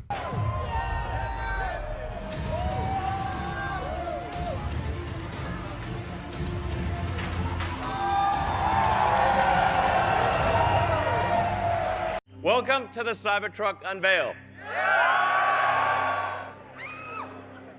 We created an exoskeleton. Nice. Now hit the Cybertruck.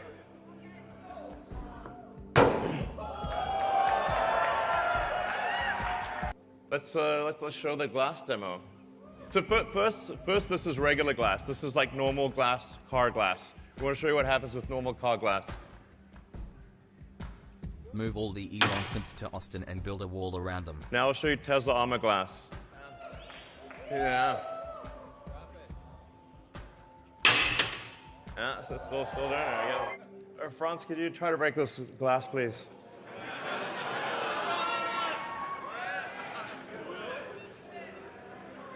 Yeah.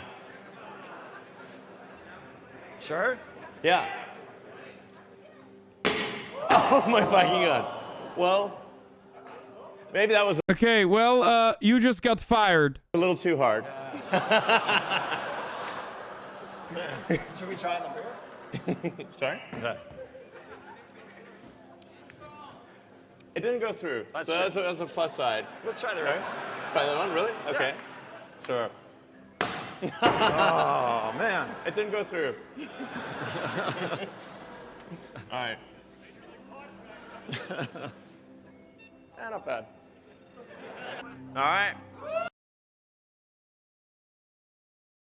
What the fuck is this website? Challenge Magazine, Peace, Jobs, and Socialism?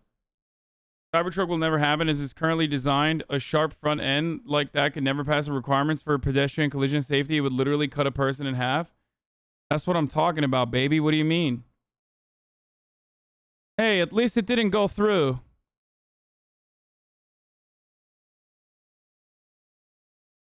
Bro, this website is... I'm not reading all that. Anyway.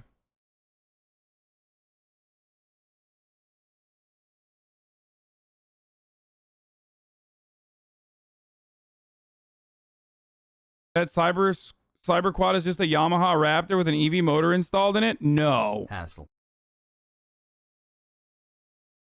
That's it?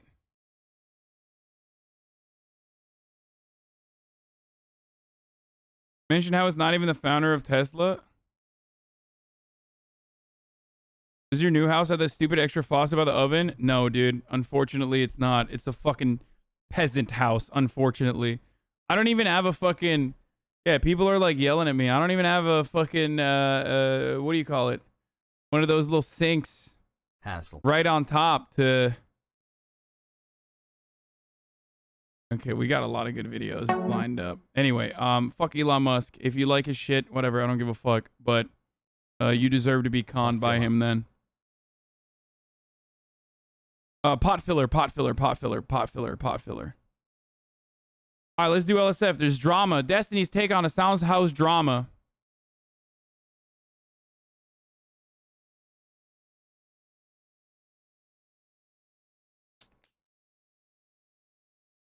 If he wants to buy a big ass house, let him buy a big ass house.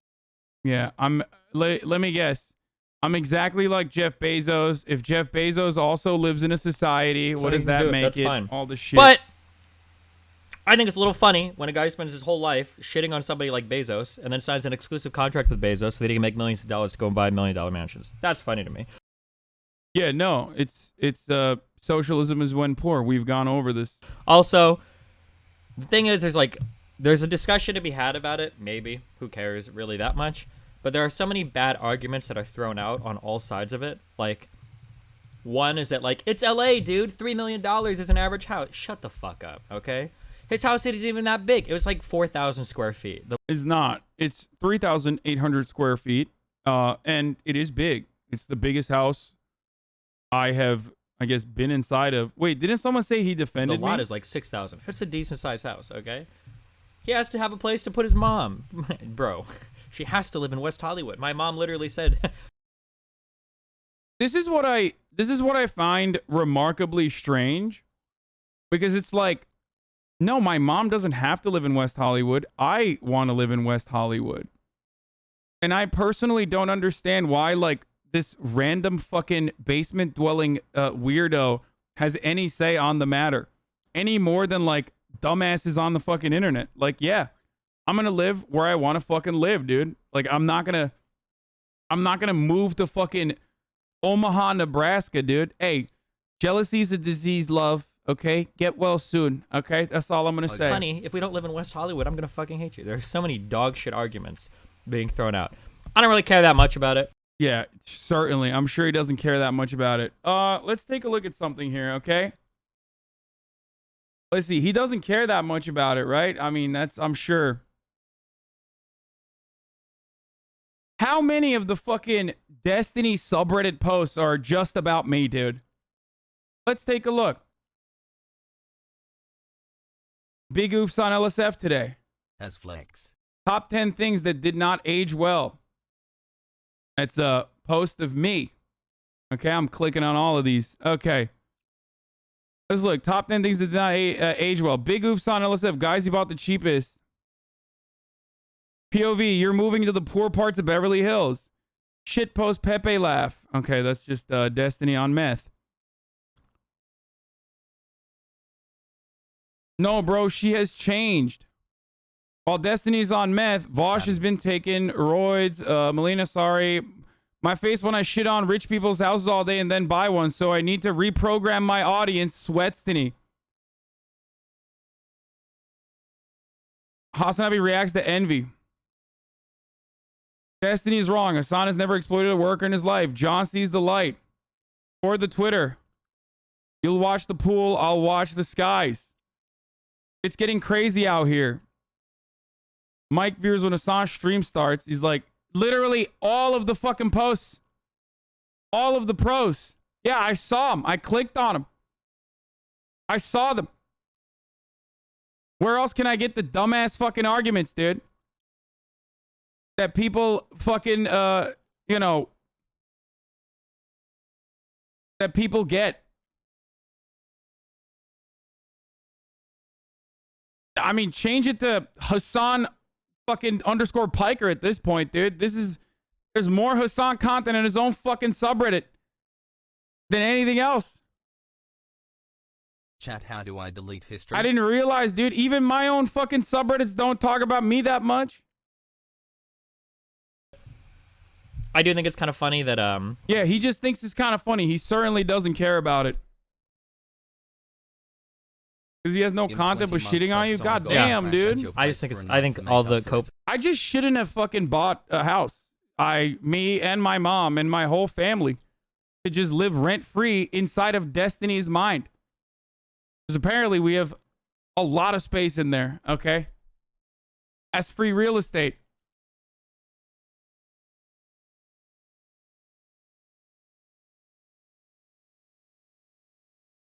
Cold take, here's a spicier one to get the stream roll in. What is this philosophy tube not paying her rent? What? How does he think and speak so fast without getting lost? Is something we can improve? Wait, what? Talks about these subjects almost every day of his life. Oh my god. You are exploiting AWS IT workers, by the way, if you didn't know. Yeah, the fucking arguments are like literally the dumbest. These are Sargon of Akkad level arguments. It's so sad what just undying and blinding hatred towards like an ideology or a person will do to an entire fucking community of supposed like debate lords who love arriving at the truth. It's really good. Thank you, P-Blows, for the 100 gifted subs. Fuck. Wow, beautifully put. You don't understand, man. We're gonna support our revolutionary. He deserves it. 50 more gifted subs for the revolution. Yeah, like nobody's fucking giving me subs for the revolution, you fucking dumbasses. No one's doing that. So you're just making up a guy. I love making up a guy because that guy does not exist, so that, you know, I can make up a guy and get mad at that guy so I can have an argument.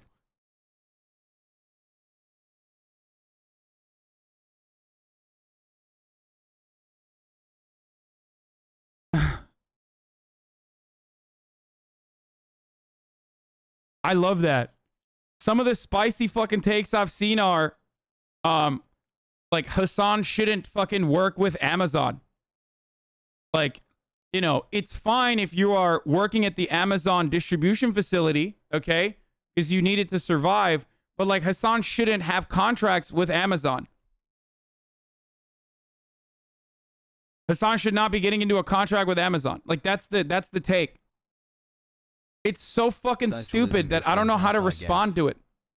It's like straw man fallacy. What do you mean? He literally has said that. I saw the video. Motherfucker, Microsoft has contracts with Amazon. Like, there is no escaping Amazon. Okay? He gets so mad, apparently. I mean, look, if he wants more viewership, like, here, I'll give it to him a little bit. You know what I mean? I'll give him a little bit of a fucking boost there so he can finally have some fucking content. But it's wild, dude. It's insane. It's like, thank Bezos. Don't work with Amazon, dude. Okay, fuck it. Yeah. It unironically goes back to that same argument. It was just like, oh, if you're advocating for better conditions for workers, one, you are, of course, not allowed to have, you're not allowed to generate income for yourself beyond what I arbitrarily have assumed is appropriate for you. So that's number one. Okay? That's the most important argument here, is that, like, I'm a random guy in a fucking dark basement on the internet, and I have assigned an arbitrary number that is acceptable for you to fucking have. Okay? Hassle. That's it. You can't go above that number. And two, you can only complain about the current circumstances that people exist under if you yourself are suffering under those conditions. Anything outside of that, no, it's unacceptable. Why? Why is that unacceptable? It is it's the dumbest fucking take on the planet. It is so fucking stupid. This guy wishing you will die, crazy internet people. God, I can't wait for this dipshit to join his dog on DGG.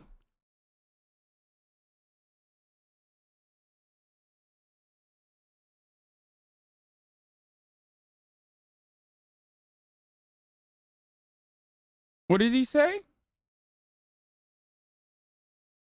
God, I can't wait for this dipshit to join his dog, Omega Lol, because your sub is dead, you retard, Omega Lol.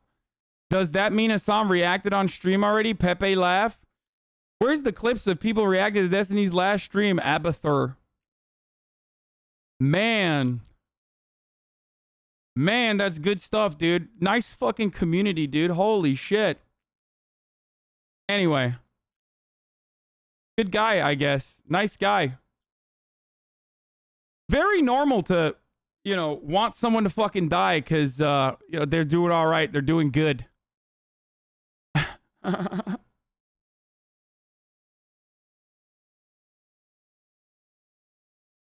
Anyway. Exploiting workers is referencing the exploiting your own workers to generate profit for you while they receive crumbs law. It doesn't mean using things that are created through exploitation. What is this? Really good. I just think it's funny.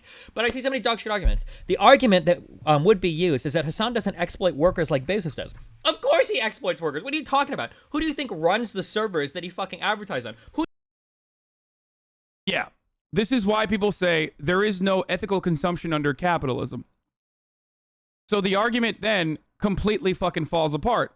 And it is literally no different than what a dumbass right-winger would say. It's just being said by someone who is supposedly on the left or a neoliberal and also being put eloquently. I'll admit, like, he is rhetorically gifted. He can very confidently speak on matters which certainly appeal to a lot of people on the internet. I am a dumb himbo. I am not very good at rhetoric. I say like a lot. I say a lot. I can't speak super fast. That doesn't appeal to a very specific type of, you know, online debate wanter, an online debate watcher who comes in for the blood sport. So this notion that it is exploitation when you're working with Amazon, where there are exploited workers down the line that you are taking advantage of. Yes, of course this is true. I wear t-shirts that are made by fucking child slave labor in Indonesian factories. Okay? Ethical consumption is functionally impossible. It's completely impossible under a capitalist organization of the economy. I have an iPhone. I have an iPhone. This iPhone has conflict minerals in it for it to fucking work.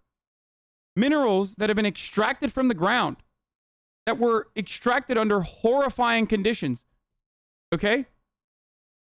It's baked into every part of our system.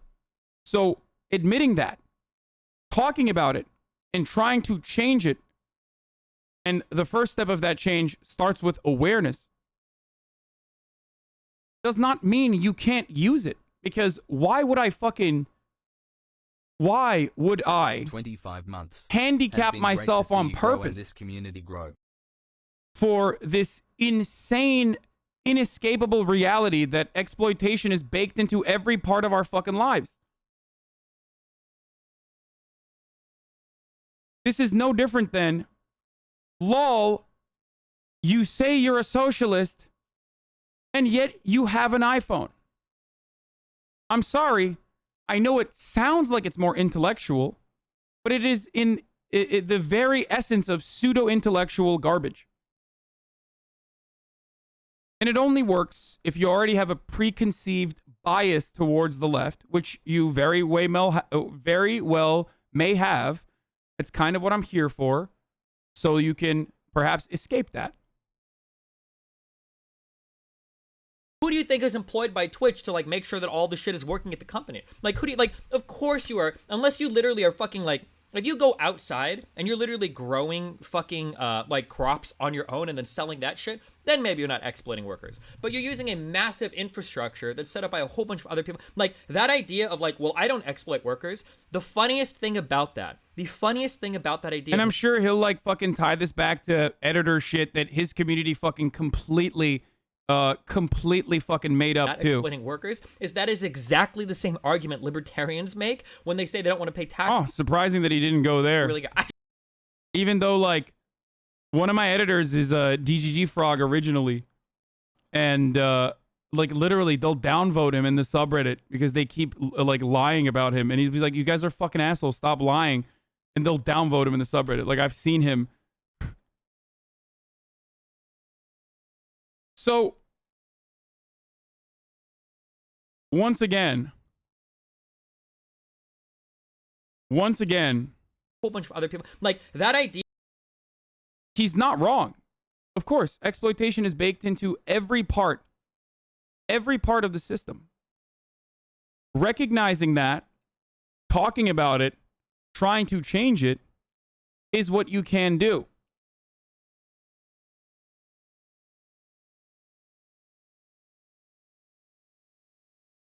Damn, there are so many convenient excuses for champagne socials to be completely immune to any and all criticism from hypocrisy. Or maybe there is no hypocrisy and you're upset that there is no hypocrisy there. Like, it's impossible to escape. You know what I mean? This is the funniest thing when people are like, wow, that's a convenient argument.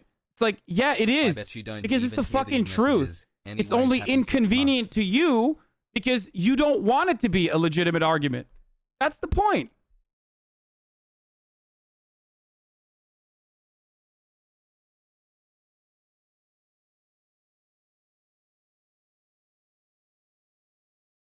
I know you're used to it by now, but how do you deal with this kind of thing? Like, does it ever get to a point where you're like, fuck this, I don't want to do it anymore?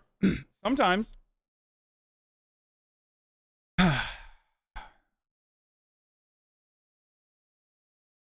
It's just like, it's just really bad arguments ultimately, which is fine. I mean, I don't really care as long as, you know,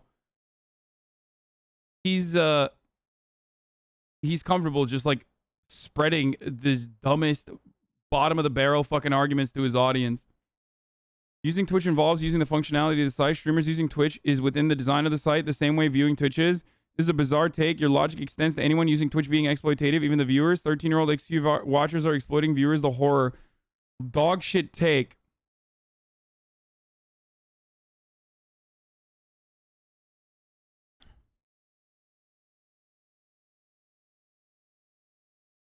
Here's him signaling in chat how he doesn't understand SSS Sniper Wolf's unimaginable wealth while she's doing a tour of her house. Hassan's house is 25% smaller and costs the same amount.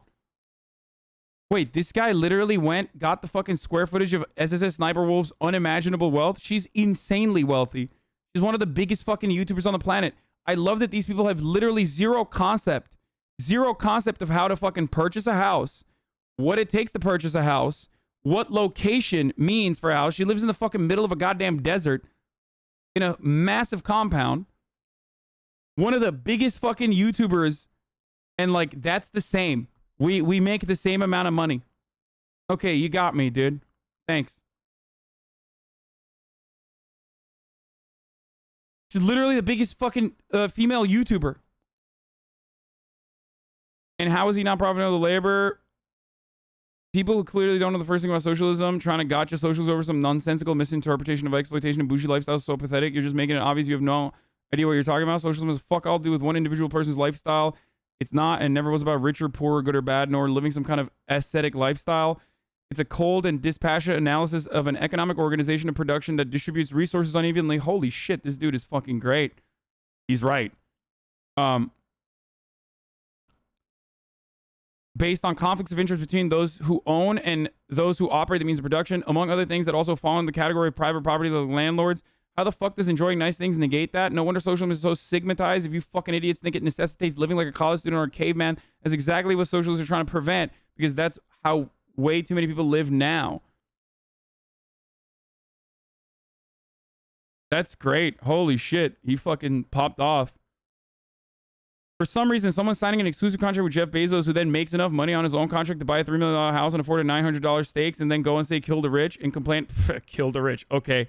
Yeah. Yeah, totally. And then complain about it. Dude, that's the other part about this. It's like, these guys are like, they're cancer. Like, they just literally make shit up. And then other dumbasses who are on that fucking subreddit click on this and go, what? He's doing all this? That's fucking nuts. No one's going to come to my stream and be like, I wonder if this is what this guy is about. You know what I mean? Let me go click. No, you just read that, and now there's like 1,000 people who are like, yeah, this guy literally is doing all that. And also, this argument seems to be very... this argument seems to be crazy.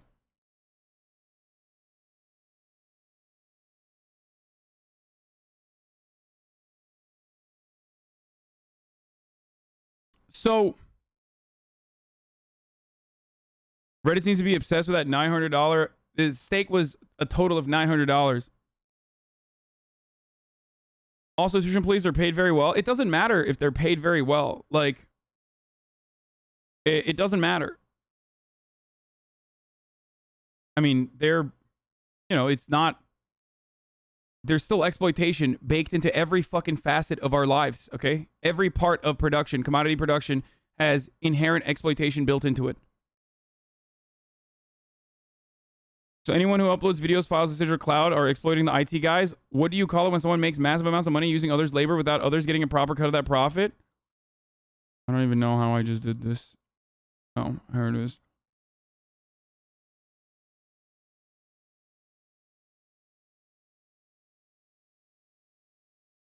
Why the fuck do people care so much? If you bought a house, a fucking house, calm down. Other humans that do the same thing. Yeah, it's incredibly fucking dumb.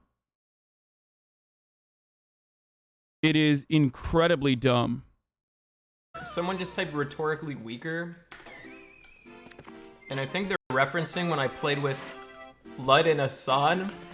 And me and Lud just instantly, I killed someone right next to Lud and I was like, it's Lud. It's Lud. It has to be Lud. And then Lud was like, it's Clint. It's Clint. I saw Clint do it. It has to be Clint. Oh. So, you know, it's one of those 50-50s.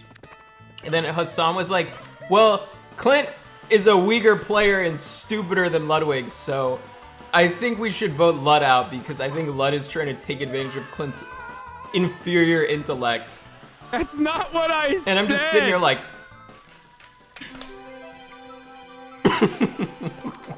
That's not what I said. I just said he's rhetorically weaker than Lud, and therefore Lud is trying to overpower him.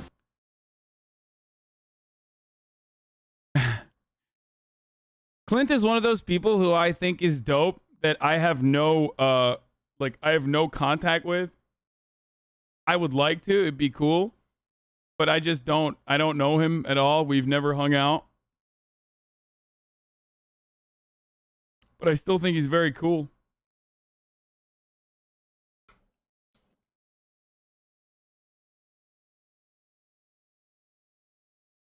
Read my essay too for weird. Holy fuck, dude. Look at this essay. Look at this essay. Bro, are you crazy? You think I'm gonna read all this? Are you fucking insane? Hassan, your head looks huge today, King. That's nuts.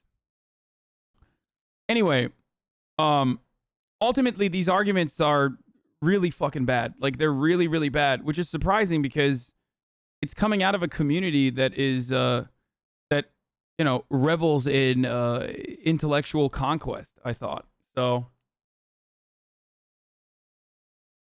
14 months and so that's kind of weird. But hey, it makes people, it gets people going, you know?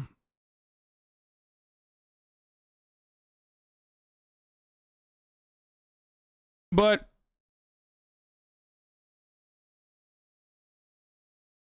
"3 months, baby." So that's like the Jeff Bezos argument is like laughably stupid.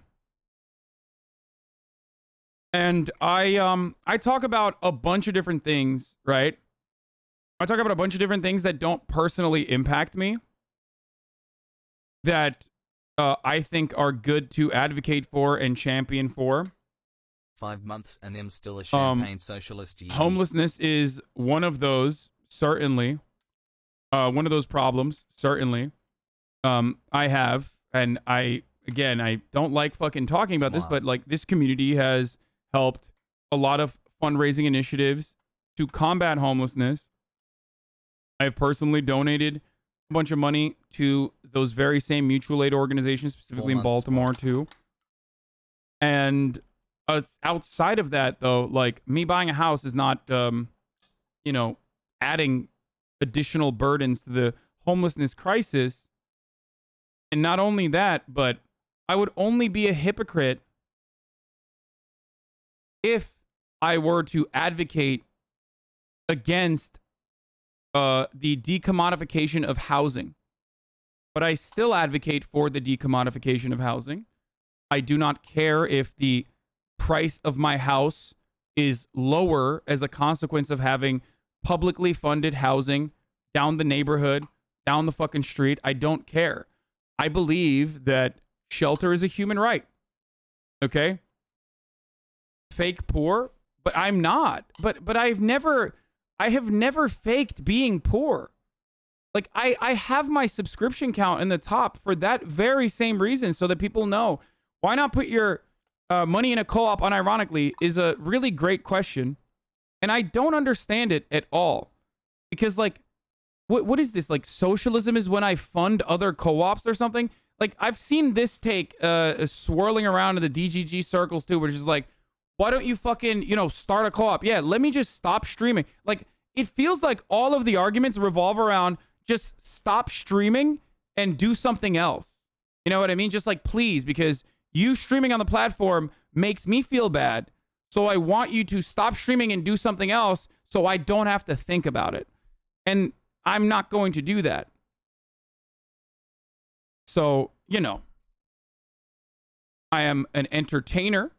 Okay. I have a anti-capitalist perspective. Unironically, you just need better PR. Lol. And for over a that's year what of I do. Starbucks. You can like that content. And if you like that content and you want to fund that content, you can subscribe.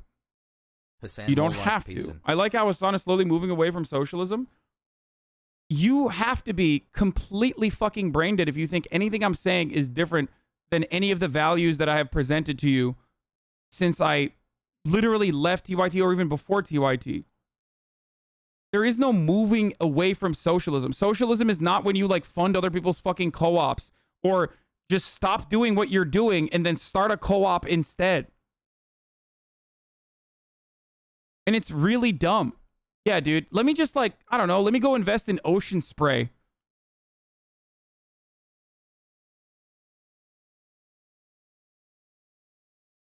Anti-capitalists don't tell people to vote for Biden. Okay. Well, all right. Well, there are leftists in here who also don't believe I'm a real leftist. So, but they're still here and they're still supporting like a bunch of dumbasses for 10 months.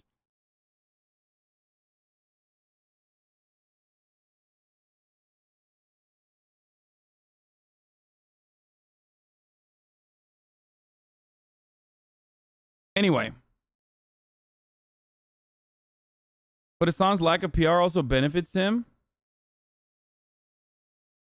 It's a very weird take. Anyway, wait. The polling is way off simply because Trump, if you had two pretty normal candidates, polling would be more accurate. Will you take a break from politics after this? Seems taxing. Like, how does that guy go from that to, I like how Hasan is slowly moving away from capitalism. Is it just me? Self-driving cars are much further away than Tesla. I mean, the way you say you hate capitalism, but your decision in life make you seem either hypocritical or apathetic. Can't you see that? No, I don't think so.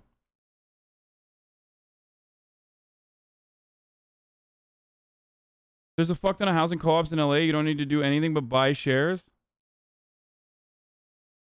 Only Islam should tell people what to wear.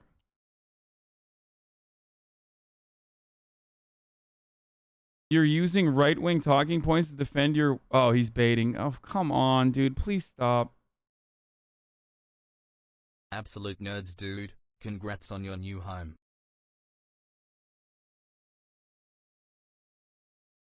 All of these arguments are always reduced back to like hyper-individualistic focus. It's like socialism is when, you know, you donate 90% of your wealth or some shit. It's like as though that is going to solve any fucking problems.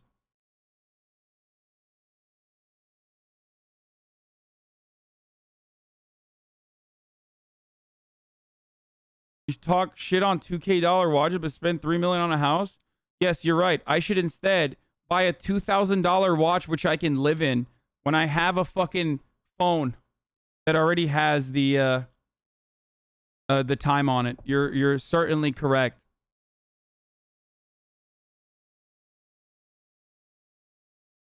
You are leaving cheaper house for less wealthy. That's pretty good. No, that's idiotic. That's my decision to buy a home is not like fucking contributing in any capacity to homelessness or anything like that. It's silly. It also doesn't help others either. Like that's also silly. It's a very silly take.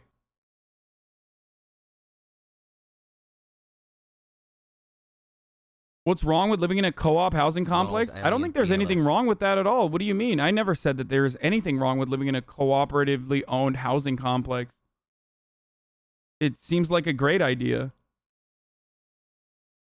Is that socialism? I should have not gotten a single family home for myself, but instead live in a cooperative housing complex. Like, this is what I don't get. Like it always goes back to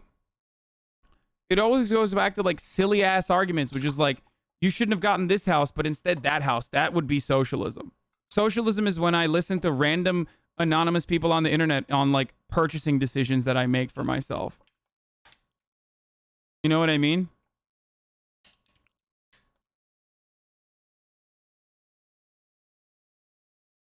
The arguments are personal attacks upon you rather than critiques of socialism and what you believe in. They don't know what socialism is, so they just attack you. Yeah, it's like... But it's the same thing, too. It's the same as saying, like, dude, this guy preaches socialism, but he wears Supreme. I never wear Supreme. Even if I wore Supreme, like, who the fuck cares? Okay, suck my dick. Right? Like, and then they turn around and, like, just lie about it anyway. You know what I mean? Why do you get to make personal purchasing advice for the rich? I don't make personal purchasing advice for the rich, you dumb fuck. This is the problem, okay? It's about how wealth is generated. Oh, okay. Anyway, we've talked about it so many times that I can't repeat it over and over again. Like, it's literally just fundamental Marxist theory. I'm sorry, just fucking Google it at this point. Like, this is, it's so repetitive. Like, yeah, what is the socialist house price cutoff? Anyway, most of these people are going to hate me regardless of what I do. And this is just an opportunity they feel that is a good own. But if you are genuine in your interest in understanding more, or if you're genuinely, like, confused about any of this stuff, then, you know, there's plenty of fucking things that you can do. There's plenty of... Make the rich pay shirt and then the house, which you know, he's not the man who posted the story, but that's the thing that originally doxed him. It's just weird to say I don't care when you're the first person to post the tweet, even if it's a dunk. I mean, you got to care somewhat. He's acting like the news just landed on his desk, but because of Destiny's tweet, it picked up, and for the past like 3 days, 20th, 21st, 22nd, it was trending. And the fucked part, make the rich pay shirt and then... Wait, what else did he... I want to see the whole thing. Can you watch the whole thing, or is the rich pay shirt and then the house, which you know... That's right, by the way. That is what started it. I mean, you got to care somewhat. He's acting like the news just landed on his desk.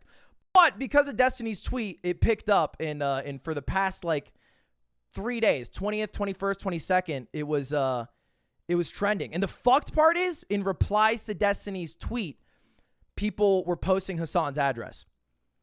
And I don't want to get on Destiny's bad side because, kind of like Aiden Ross, he has an absolute menace of a viewership that will hunt me down and make me regret ever speaking his name. He's right about that too. That's the worst part about it, is like, I can't even fucking do anything about it because they'll just keep doing this. And it's not that his viewership is gigantic. They're just the most dedicated motherfuckers on the planet. This is the secret thing that streamers, like, literally all fucking know and recognize, is that, I'm sorry, guys, I know some of you guys, like, probably watch him too, but his community is incredibly fucking loyal, and they operate in the exact same way that fucking old, like, 4chan circles used to operate in, like, Kiwi Farms and 4chans. They do. It's the exact same way. Maybe they don't go to the same fucking extents. Like, maybe they don't, I don't know, SWAT people or fucking DDoS people, which maybe they do. I don't know. But outside of that, like, as far as spreading misinformation purposefully about people and stretching the truth as best as you can and literally never stopping, like doing it forever in perpetuity. And every single time you bring him up in a negative light, or every single time Destiny says something about people, that's just how it works. So many streamers don't even fucking touch that or don't even want to talk about it outside of like the orbiters that he has that are trying to suckle on the teat of his community as best as possible. I've been on both sides of this situation, obviously. Like, I've had a lot of fans that were originally his fans as well. I was loved by his community, and then I was hated by his community for a lot longer than I've been loved by his community, and they never fucking stop. And now that I even brought this up, like, it's probably going to happen again and again and again and again and again, and it sucks. And I really wish it would fucking stop. Pepe D called for a DDoS on Vosh's site. Okay, I don't know about the details, and I don't care. But, you know, they are very, look, they're very passionate. They're very, very passionate. And I really want to completely fucking never have him mention me ever again for the rest of his life, and I will never mention him ever again for the rest of my life. I would be so much happier. I wish we could do that. Like, I wish that we could actually do that. That would be so fucking sick.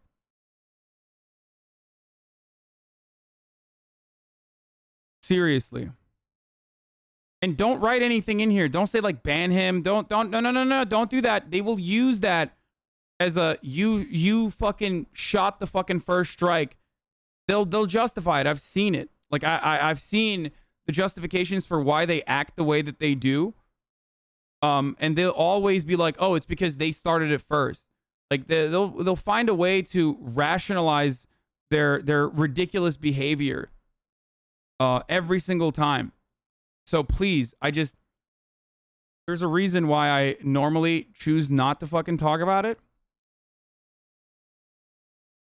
And I don't want to. Like, they're just gonna, no matter what happens, like, they're gonna fucking literally be like, oh, he started it first. And then they won't go away for like months.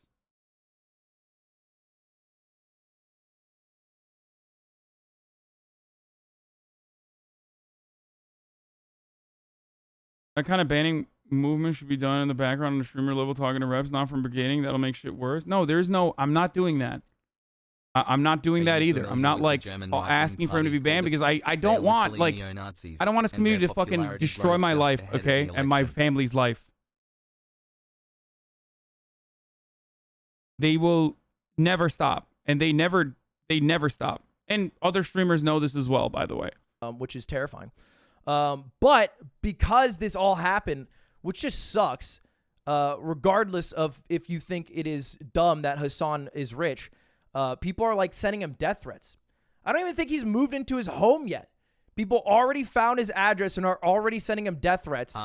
There's probably no worse Twitch streamer whose address, for their address to be leaked than Hasan, right? Is this a crazy take? I mean, do you guys remember what XQC posted like a while ago about his house? Maybe, actually, you know what? I will say women.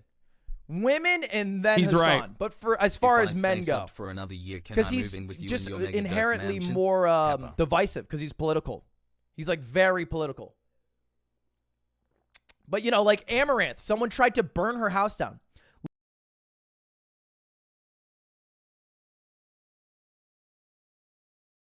Anyway.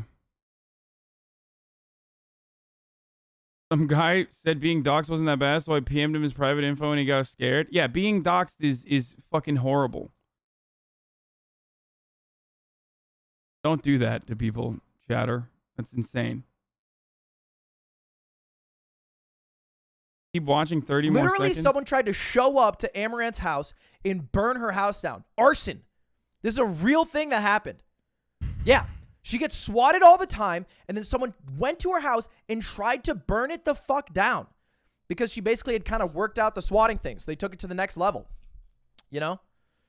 XQC, like, left his home because he also was getting a bunch of weird people who were trying to, like, fuck with him in real life and go to his house. You know? Like, all these things are real problems that happen to streamers. So I think it's wild that Destiny, even for a joke, would have posted that and popularized that story. And then take zero credit and say, I don't even care, dude. That's wildly shitty. But I think it's all in the name of, I don't know, rivalry, content, not... Yeah.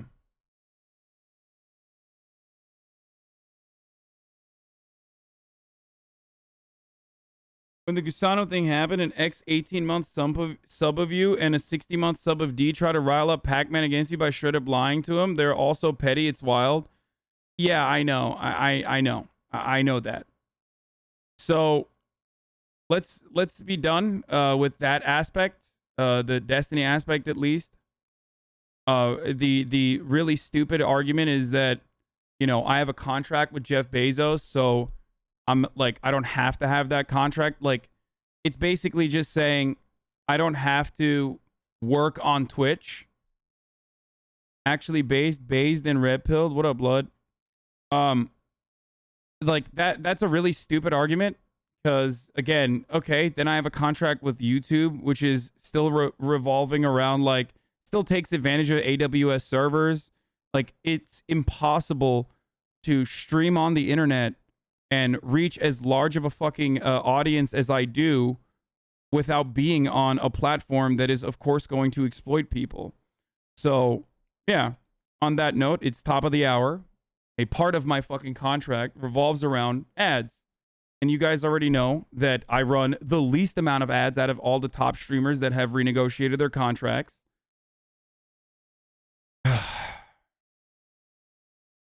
YouTube doesn't use AWS. They use Google servers. Okay, well then Google. Like, it's not like Google is not exploitative. Like, you know what I mean? It's not, AWS is not the only fucking exploitative company on the planet.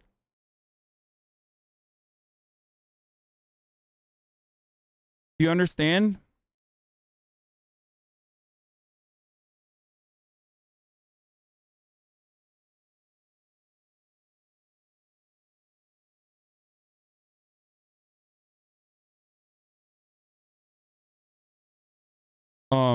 If you no longer want to see the ads, you can subscribe.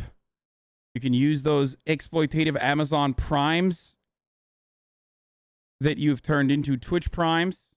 Okay? And use it here. You can fucking use an ad block or a VPN. But Twitch Prime is free. Here's the 1 minute ad break now. XQC joins the Taliban, dude. Hold on, we'll look at that in a second. CS:GO, a new op sound. Here onto Jerry. They double mollied, so James could beat them to this line. Here onto Jerry. What the fuck?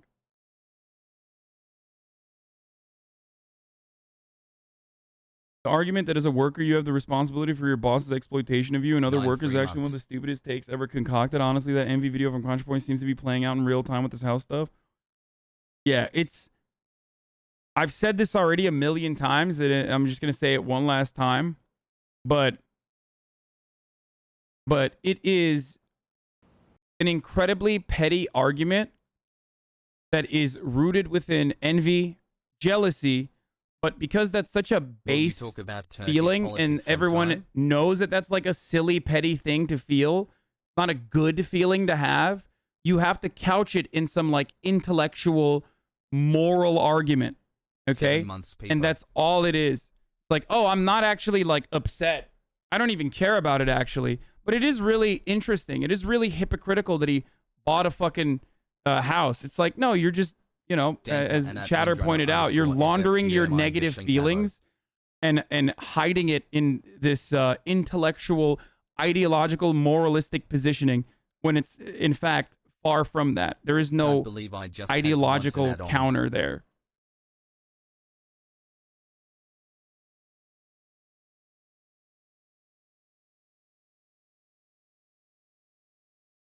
Bezos paid for my 3 months.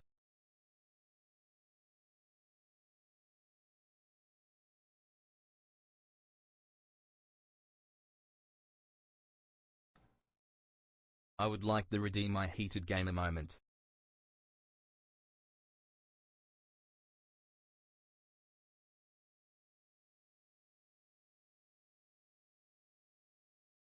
Allah. Congrats on the house, bro. What's up with the $900 steak, though? I did a live stream with a bunch of streamers where we went to a restaurant that was very expensive, and we had very expensive food, okay? We had Wagyu, and it was all streamed, and I paid for the entire meal, and the meal cost, I believe, what was it, like $2,000 or something? And people are using that as a counterpoint. New intro music on Destiny. Okay, I'm skipping all the Destiny stuff after this. We already did enough Destiny. How do you not know the names of these WTF Pokemon? just learned your itch.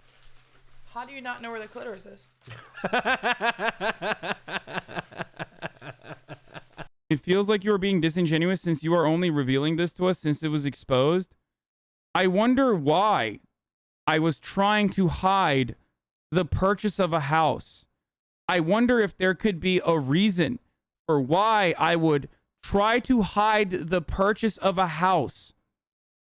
Maybe the fucking massive security breach and the actual threats to my fucking life have something to do with that.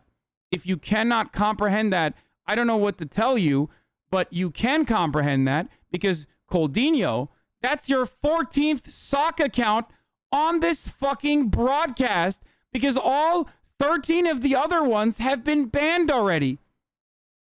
So it is rather weird that you have been banned so many fucking times from this channel that I recognize your goddamn name. Like, why don't you put your fucking social security information on there when you're talking shit next time? Huh? Why don't you tell me what your fucking address is?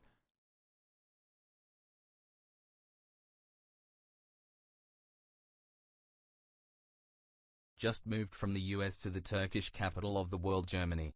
Do you have any tips on making friends with the Turks? Cause I'm out. How do you not know the names of these Pokemon? Champagne How stream do you when? not know where the clitoris is? Fucking owned.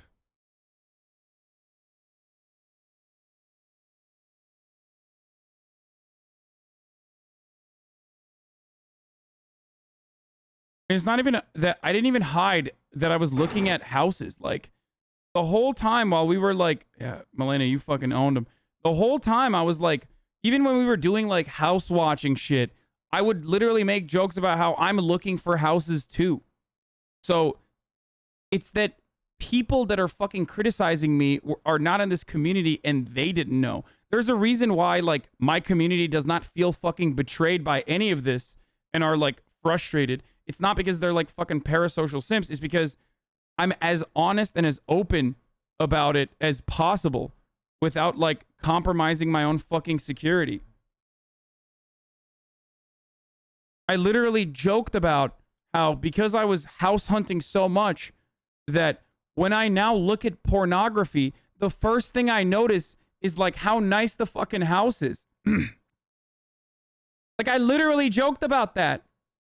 So people that are unaware of this, just like how they're unaware of the relationship between a fucking watcher, chatter, and a subscriber and myself are, that are unaware that I've had like my subscription count on the top of my corner for as much transparency as possible for as long as possible, are coming in from the outside being like, wow, there's a lot of hypocrisy here. It's like, no. No.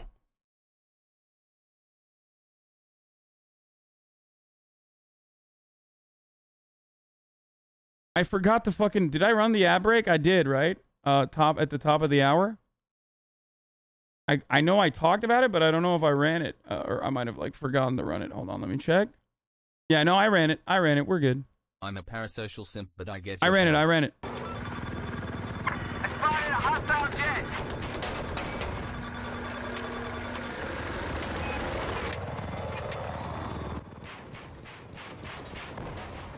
9 months, let's go. Alright. Gonna do it. Gonna do it.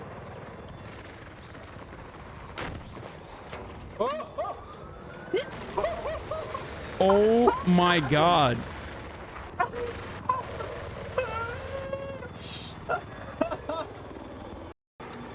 That's insane, dude. Hasan Drama German Dollhouse. Is this also on LSF? It's got 22,000 views. We'll just look at it on LSF. Hot True premieres her first short film. Wicked 14. It's all business, Mr. Dean. That's all. You pay for this. I don't think so. What the heck? Has smashed. Shit. What the fuck? You see, Dad? To get to the top, Whoa. you have to go extra mile. You can be the funniest, the prettiest, the smartest. It's never enough. What the What fuck? you're doing is wrong, Miss Evie. I know it's wrong. I just want to be number one. Oh no. So, what's it gonna be for you? Are you Reno like me? Why is she acting shocked? It's her own fucking movie. She shot it. Damn, that's how you know you're fucking expert reactor, dude. She's like, oh my god. Bro, it's your movie. That's awesome. That's actually fucking dope.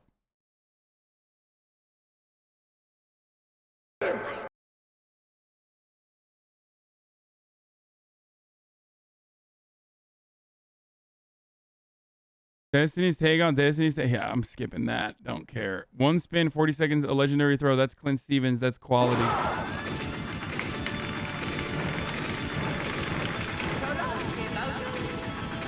Well, he didn't hit it! What the fuck? Was he short or was he...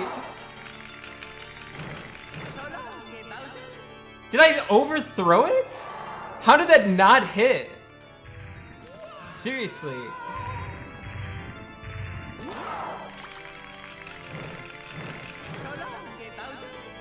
Oh my god.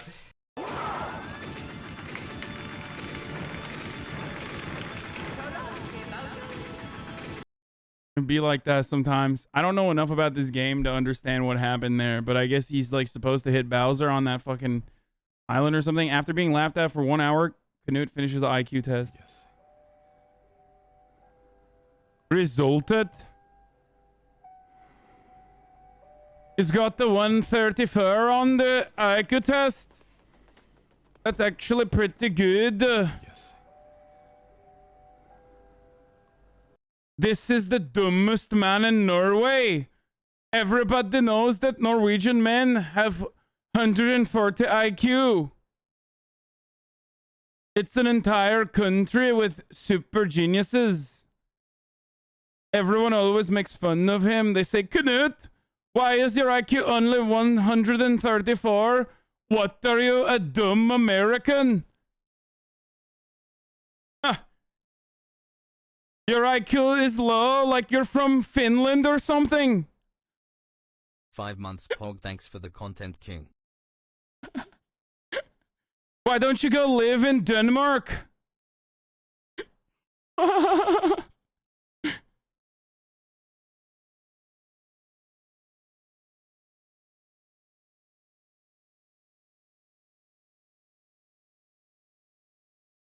Oh, we got banned already. Knut. My accent for Denmark more like Denmark. That's what it means actually. Denmark in Norwegian means Denmark.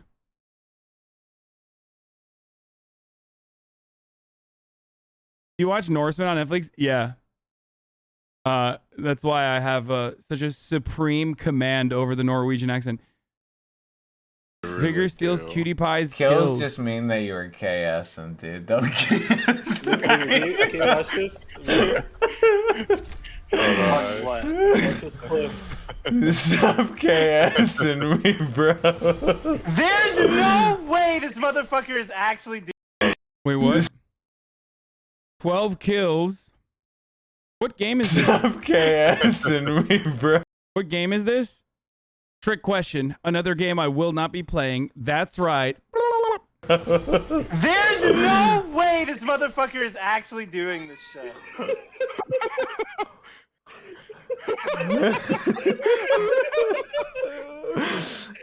Bigger's 1 HP.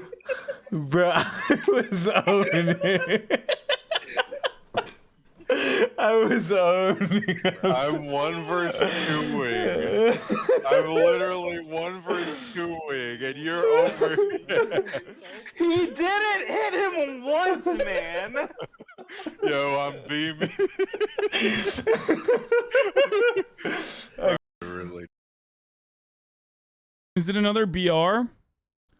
1 spin, 40 seconds later they throw. Destiny arc, don't care. Destiny doesn't care, by the way. Oh, there's the Ludwig clip that we saw already. Read a news article, tweet it with lol, leave the internet burning for 3 days. This community is composed of Hasan hate stands. What is this? Oh, they just searched me on the... Oh my god.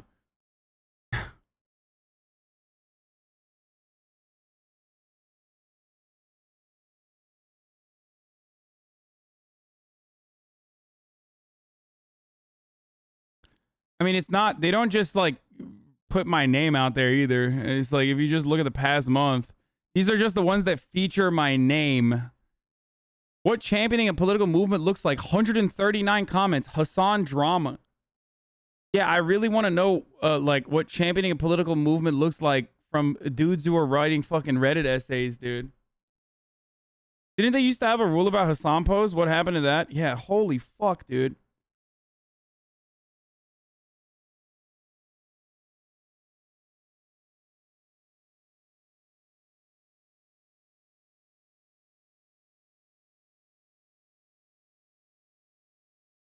I saw a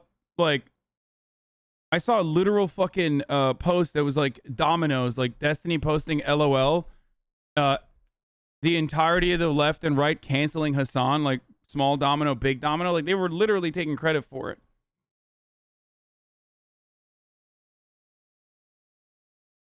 Are we acting like being XQ's go-to political guy is somehow an accomplishment? Why does he choose Destiny over Hasan? XQ's been talking to Destiny before Hasan was even a streamer.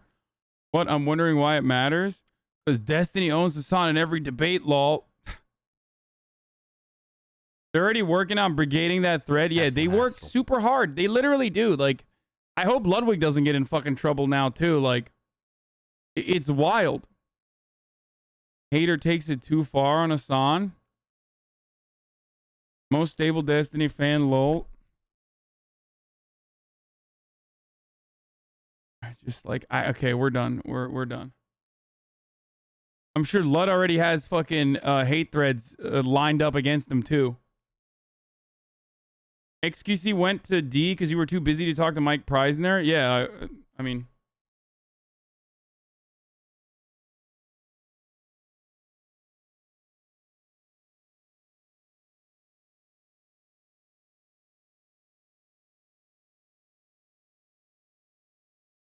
Destiny had a video analyzing your house hunting, and he said he has a lot of money. Why can't he just outbuy others? Then he has that take now. Yeah, that's not surprising because there is no principle there. The principle is fucking just shitting on me. Perfect. Happy Nemesis's birthday gift to Emily. Oh my god, wait, I need to show you guys what Nemesis got me for my birthday. I'm actually currently using it. Wait, there's 2 of them. How do we... Can you help me take the second one out? Here, let's take the second one out. This is so terrifying, by the way. Look what he got me for my birthday. Wait, why does it say pause champ? What's a pause champ? Pause champ is an emote. It's an emote. It's like they're waiting for us to show it. Wait, there's more. What a wonderful gift. What is this? Guys, now she's gonna... These are mouse pads, you guys. This is ridiculous. With this mouse pad, I'm sure she's gonna climb pillow. I put my Perfect. Hawaiian Happy pizza in the oven and burned myself. Maybe I should have put it at aloha temperature.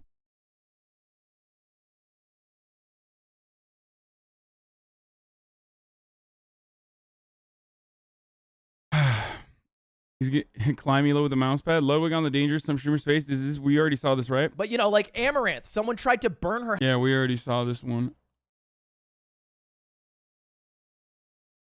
He already said Hasan is rich. He can just buy security. Like, what the fuck? Oh, nice, dude. Yeah, I guess that's fine.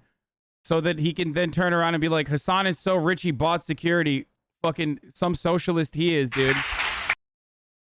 Totally, dude. Yeah, that's an incredibly reasonable fucking take, I think. Yeah.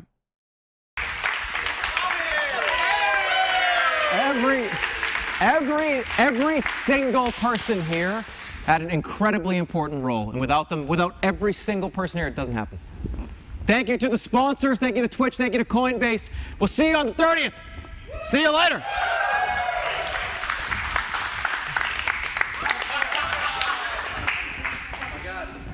That's so sick. Dude, German is awesome, man. He's actually awesome. Scuffed schooled host not happy that Miskiff is watching. What the fuck? Wait, he deleted the clip?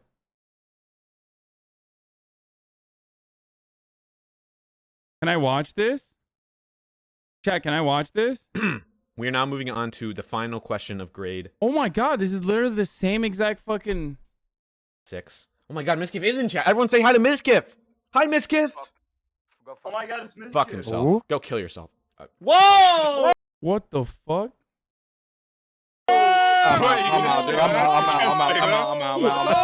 End the stream. In a video game. Can't say that. He's gonna get banned for that. There's The no fuck? All right. So Who is moving this on. guy? Grade 6 here. Grade 6. That's really fucked up, dude.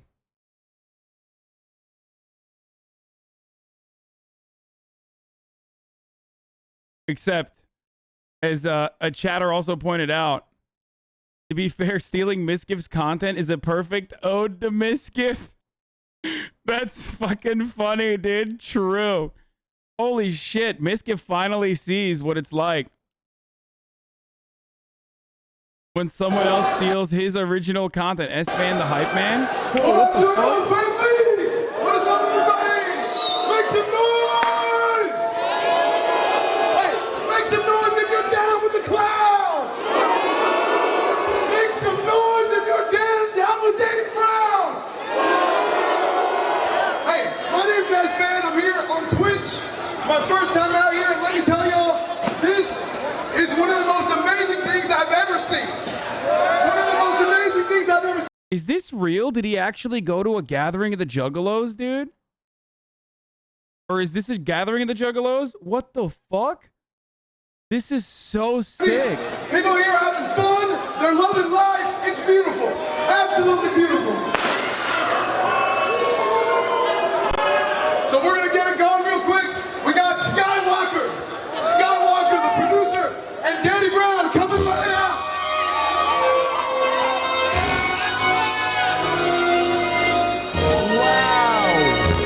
That's all right.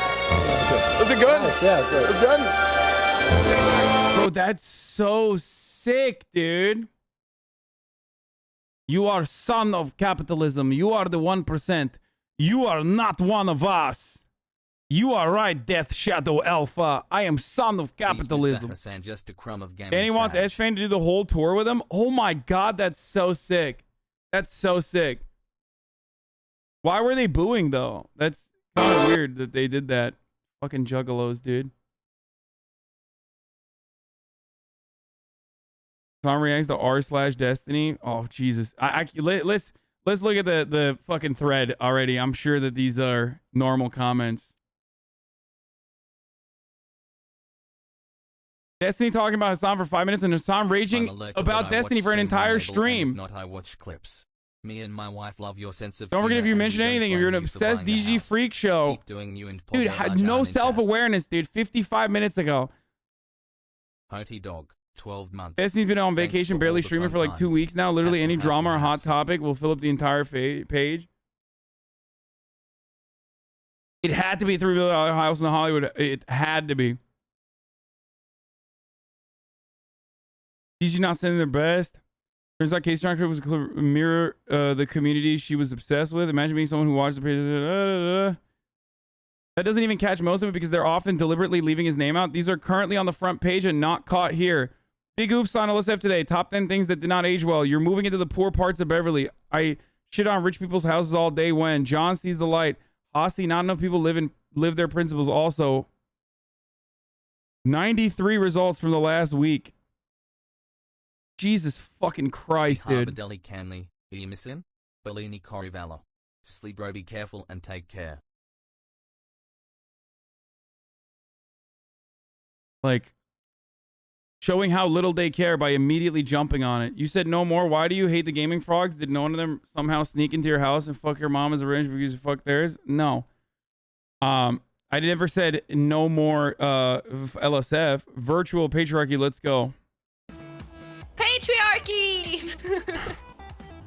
Isn't that the word for like when you're really like a fan of your own country? No? No, Patriotic. wait, what does patriarchy mean then? Wait, what does it mean? I have never heard a woman root for patriarchy. What does it Conservative women. mean? Let's go patriarchy, yeah, woo! Bring it back to the 1950s. Enslave the women. Let's go. Damn, this guy's What are you Sigma. saying? This guy's Sigma is fucked, dude. What is this? Me over here watching the millionaires argue about who's morally superior. What the fuck is this Imgur link? Oh, it's just selling popcorn that. Say. Why don't you wear turtlenecks on stream? Because it's literally fucking insanely hot out here. Are you crazy? What was the Ludwig clip that you guys wanted me to see? I want to see that. The German Ludwig clip.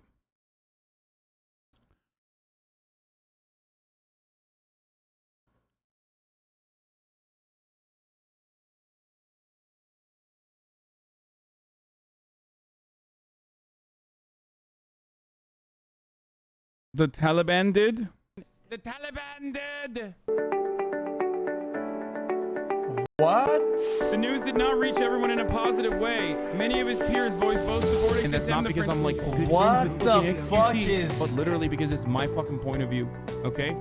And I still will. If people are inappropriately fucking What targeting him or some the shit, I will defend him. fuck is that? The juice is loose. Go get it. Despite the incredible support from his peers. Who the fuck made this? He received fair share of criticism. Popular Norwegian streamer Sebastian Forsem voiced his criticism by saying B.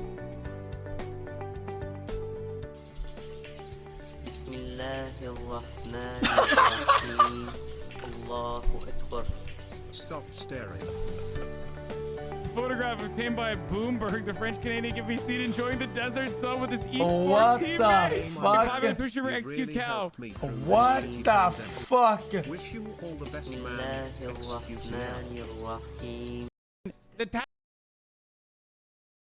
Dude, it's so good. It's so fucking funny. Hassan drama plus Germa dollhouse.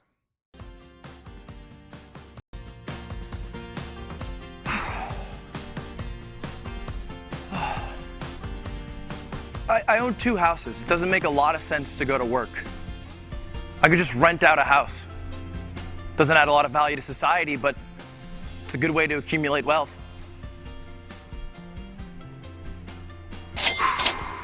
But nothing over 2.6 million.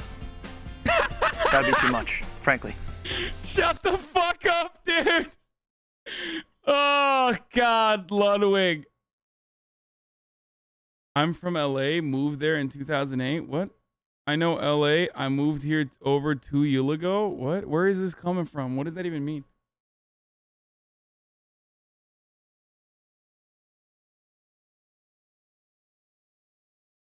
That's great.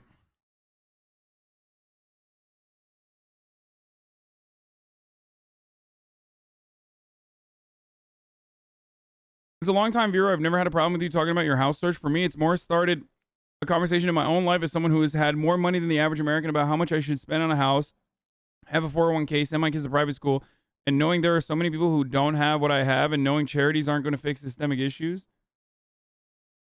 Ludwig's take. Make the rich pay. We already watched this. You're too late. Juggalos. So, a Juggalo's boo. It's like a Juggalo thing. It's not like anything different. The Danny Brown S-Fan clip that sums up the entire stream. How you doing?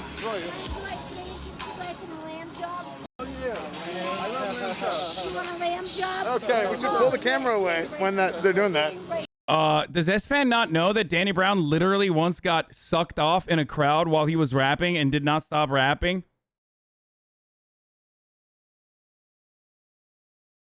That's like, it's perfect that it's actually Danny Brown. Did you guys not know that? Oh my God. Yes. That's a real fucking story. What? That's real, dude. That's 1,000%, Danny. That's 1,000% real.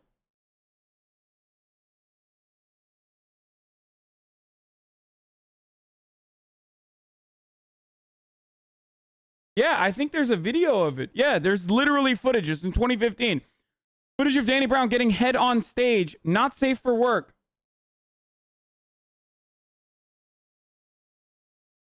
Not okay. Danny Brown gets head on stage. Kitty Pryde gets mad. Tyler gets dropped by Mountain Dew plus more.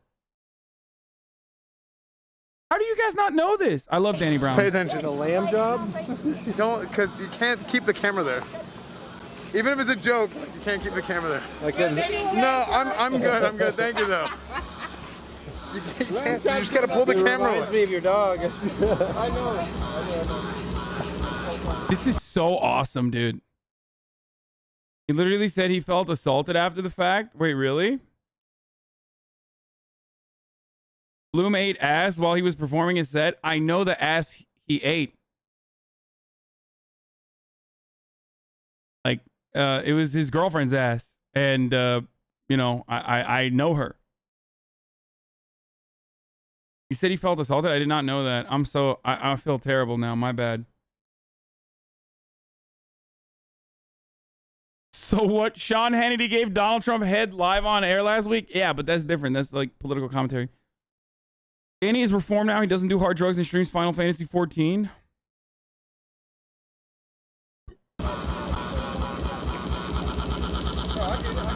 Dude, I love this. It had to be $3 million. He didn't say it had to be $3 million. Wow, you managed to cram all the dog shit takes into one comment of this issue. He bought it because he wanted it. Our social is now going to go back to ancient arguments used by monarchs to rape any woman they want or to pillage any town for the sake of it. Lol, didn't exploit workers. What was the company again? That he had reports of employees pissing in bottles and getting overworked, underpaid. Who employs Hasan again? Holy fuck, dude. These arguments, like, the funniest part about debate lords is that, like, they'll never understand that to the average human being, they sound fucking insane. Like, they are literally just absolutely fucking insane. And they are insane. Jesus Christ, dude. What kind of fucking take is that? Days, we get to have direct mailing address days. Miskiv disclosed the actual reason why Hasan bought a $3 million. Let's see what Miskiv had to say about it. Listen, I mean, the thing is this. Hasan gets with a lot of women, right? This is why Hasan lives in West Hollywood. Because West Hollywood is where Hasan gets laid the most, okay? If Hasan moved... Miskiv is the gayest place in America. What do you mean? His house 40 minutes away from West Hollywood into a home that is probably less than $1 million, Hasan wouldn't be able to get laid and have to buy Ubers. The Ubers each day would cost more money than the house would with its each month. So therefore, Hasan's actually saving money. That is exactly what's happening. So Hasan is so stupid. Did he steal that joke from someone else? Because that's actually pretty funny. Hasan's actually being a 5-head play right there by doing good shit. Wow, Miskiv. Actually funny joke, dude. Yeah, it's called Mogul Moves, chat. For the record, I think we should just say, I think one funny thing that we could do today. Wait, what? Wait, what? People are still arguing about Hassan buying a mansion and not the fact that he acquired that money by being a parasite who steals other people's content and art, uses his mom as a personal stove dishwasher, and profits off unhealthy parasocial relationships. Ironic that the hammer and sickle supposed to represent commies when all they earn their money by literally sitting in their chair all day, contributing nothing to society.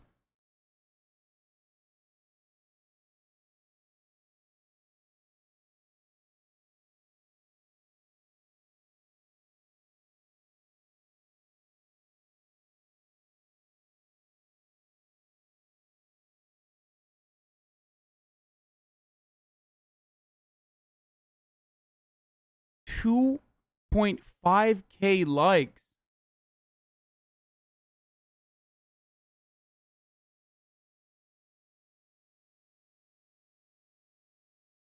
$2,500 individuals were like, that's a fucking take. Like, he's enslaving his mother. Bro, I'm sorry. Literally, the reason I felt less anxious to get vaxxed. Oh, hell yeah, dude. Guys, that is fucking insane, dude.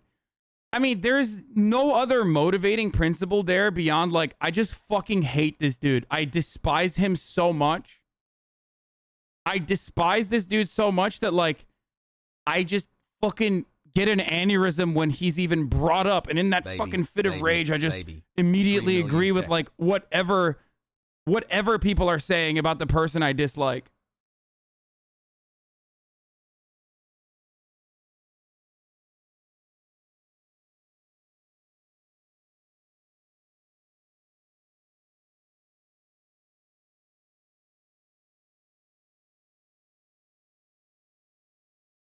I just That's got back from my 22-hour shift at the LSF posting Yo, factory. people are I'm the fucking real working psychotic, dude. That's...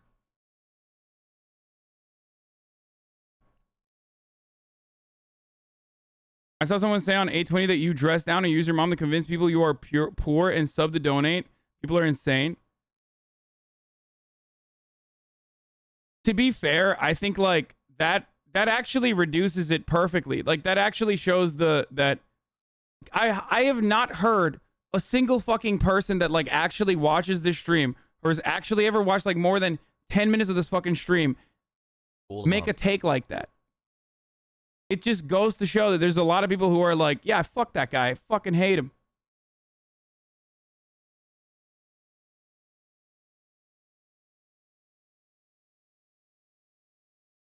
It's nuts.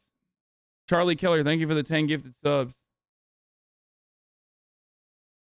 It's so fucking dumb that it's like, it comes across like a joke almost. I don't know what the fuck's going on there, boys. That's a fucking bottomless pit right there. I don't know how that works.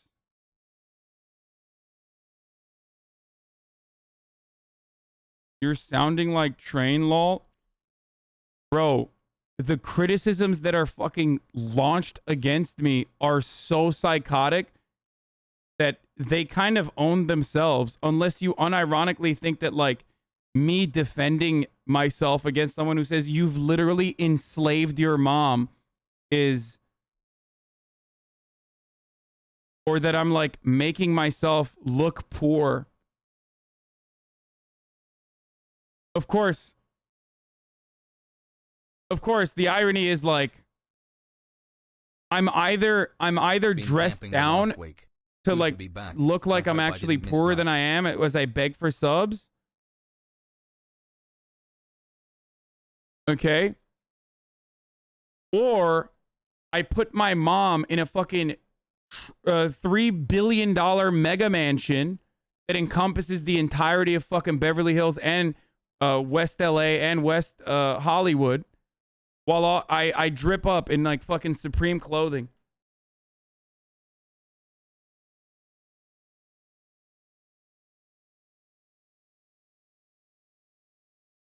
I'm both dressing down to appear poor, but also dressing up to flex on everyone because I am a fake socialist at the same time.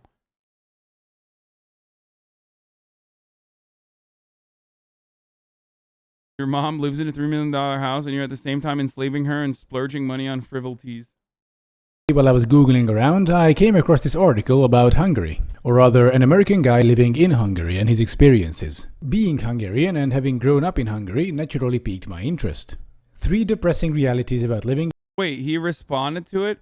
Man, kind of fucked up that Hasan is taking advantage of his mom by having her live with him as a housemaid when he has enough money to hire staff. How dare you go after his mom, sicko?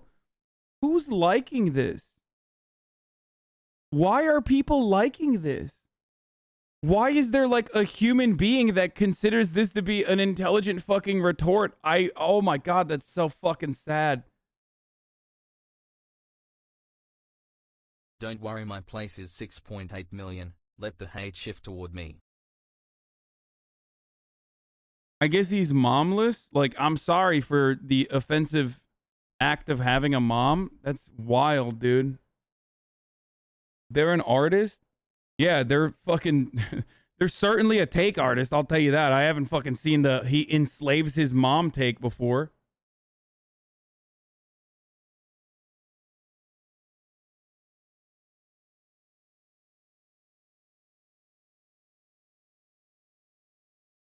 Their take on sex work? The problem with OnlyFans is the people being affected in sex work. I don't understand you. What are you doing? Go and get a job. That should do.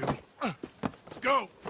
I don't understand you. What are you doing? Okay, that's an idiotic. This guy only fucking speaks in like Red Dead memes.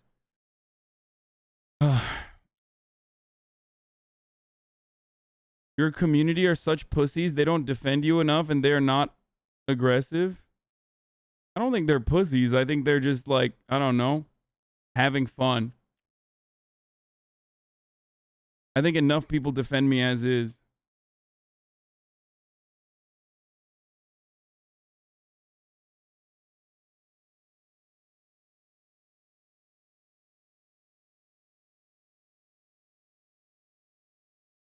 Happy 7 months, BB.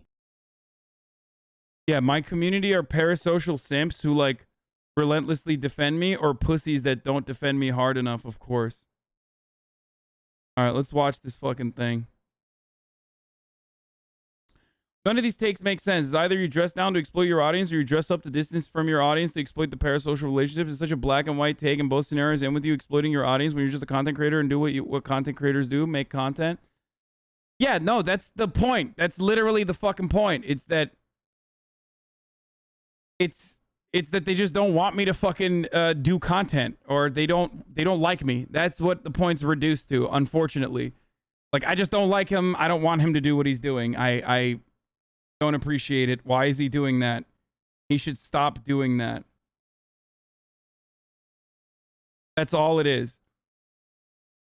It's like a double bind, you know? All right. Let's exploit the fucking Nelk boys now. What's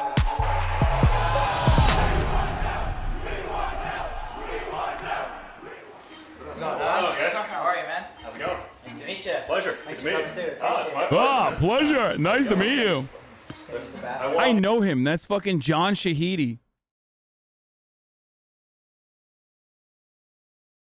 I guess he's like a big time advocate for the Nelk boys now. So he has like some fucking Silicon Valley tech operation. I think he like created a platform or something like that. He's like friends with like Justin Bieber and all these other people. He originally basically fucking started a platform that never took off or anything like that, but he had like literally every big stop saying 20 fucking seconds. Like, of course I'm gonna pause to give you additional context.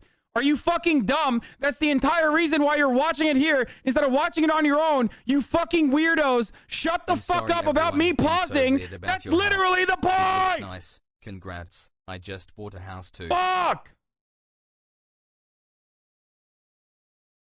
Yeah, Shot Studios, which is a YouTube network for top internet brands. So originally, it wasn't supposed to be fucking a studio. It was supposed to be an application. It didn't work. He's a Iranian Kurd. Okay? So yeah, they started like doing apps and stuff. they became friends with like all these famous people like Lele Pons and shit, and they always like kept the applications afloat and always got a lot of like looks from Silicon Valley because I chat hot. they had like a fuckload of fucking famous friends. He's the reason why I went to like one of his parties. This is when I met Justin Bieber. I think he like threw a birthday party for Justin Bieber. I don't have a problem with him personally, but he's just like another like Silicon Valley guy kind of.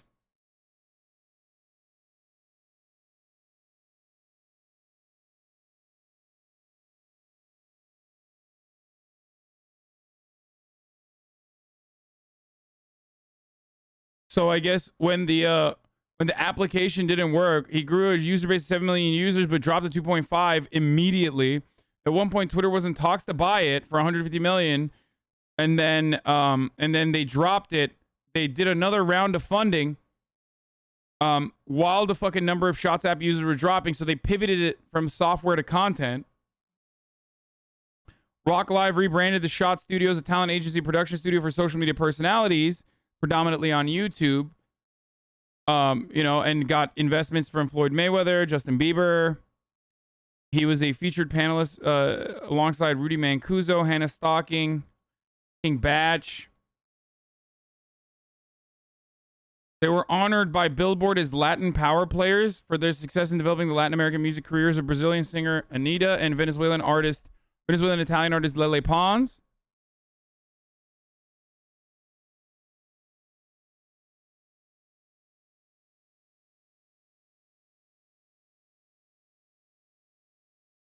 Please stop fucking writing about my mom, okay?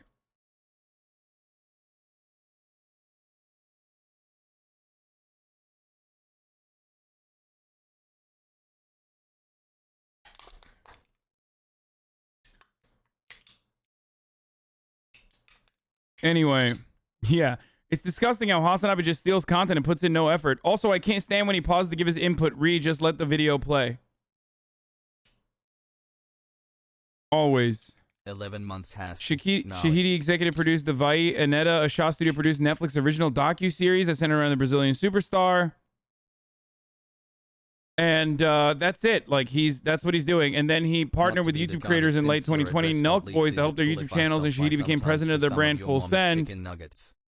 He's always like, you know, he's very good at like being on top of you know, whatever the fuck is popping off and getting the most views. Incredible talent towards that sort of thing. Into this like Airbnb and like, you know, 9 o'clock in the morning I see all the cameras. I was like, I'm not sure if I'm walking onto a porn set and like I'm being punked here or something like that, but it's so far so good. It's good to see you. You ready to suit up? What's going on? Nothing. Traveling, talking. I may have to join you. You know? Yeah. As long as you put me on a long gun, I'll be fine. You know? I don't know if I can swim 20 miles, but long gun, I'm good. You'd be surprised how much easier it is to shoot someone close up too. Yeah, you know.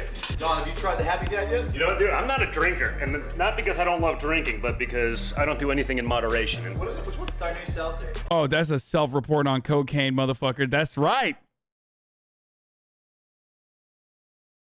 Okay. Is there booze in it? Yeah. I mean, can there be? All right. So, are we good? Just get ready. We might as well. All right, so here we are. This is episode 3 of the Full Send podcast. This is like an emergency podcast, too, because we got some episodes banked up, but you guys know there's a lot of crazy shit going on in the world right now.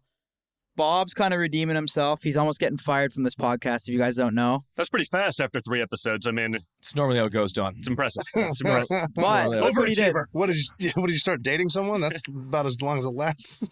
Guys, awesome. Here we go. Once again, just getting bashed. But he's kind of redeeming himself now because he put together a pretty crazy 2 guests here. We got Don Jr. and we got Robert O'Neill. Bob, what do you want to introduce? I mean, well, first of all, I think that shows that to get you guys in the same room this fast obviously shows that there's some shit going on in the world that needs to be talked about. Yeah. And I think you guys are obviously pretty vocal, not only on social media, both of you guys are pretty vocal, but yeah, there's a lot of shit going on. I mean, first of all, for anybody that doesn't know, Don Jr., obviously, we know who Don Jr. is. Robert O'Neill is the man who spent tons of time in Afghanistan. Yeah, most of my adult life was at war. I joined the Navy as a Navy SEAL in 1996, and I didn't get out until 2012. And that's a lot of time and a lot of missions in there. You know, during that time, we did the Rescue the Lone Survivor. We rescued Captain Phillips, which wasn't in Afghanistan. A bunch of tours in Iraq. And then I was on the team that killed bin Laden. I actually killed him. No, he didn't. That's a lie. That's literally a lie. Also, all of his fucking earnings, and I know this dude watches, or I don't know if he watches me, but I know he follows me on fucking Twitter, but he did not kill Osama bin Laden. The guy who actually fucking killed Osama bin Laden is still serving. We don't know what his identity is, okay? But he left his fucking post on that night raid that they did where only a single fucking shot was fired. It's not like they actually had any sort of like serious fucking pushback on that raid. And he literally left his post, put all of the other fucking homies in a compromised position, okay? And he ran upstairs horny as fuck to shoot Osama bin Laden that was already fucking dying at that point. He was on the ground, and shoot him in the fucking face and canoe him. He's lying. That's stolen valor. I don't give a fuck about stolen valor. You guys know I'm a Korean War veteran. Obviously, I don't care. But these guys do care. His whole team has fucking outed him and criticized them. And also, the Navy literally took $6 million of his earnings because of a conflict of interest, because in the book, he like literally shills his everyday carry in the military. Like they're so horny. Felix says these guys all just want to sell t-shirts. That's what they do. He's just an influencer. He just fucking, did all of that shit so he could become a fucking influencer. It's all a lie. Mick Booyah, or whatever the fuck his name is.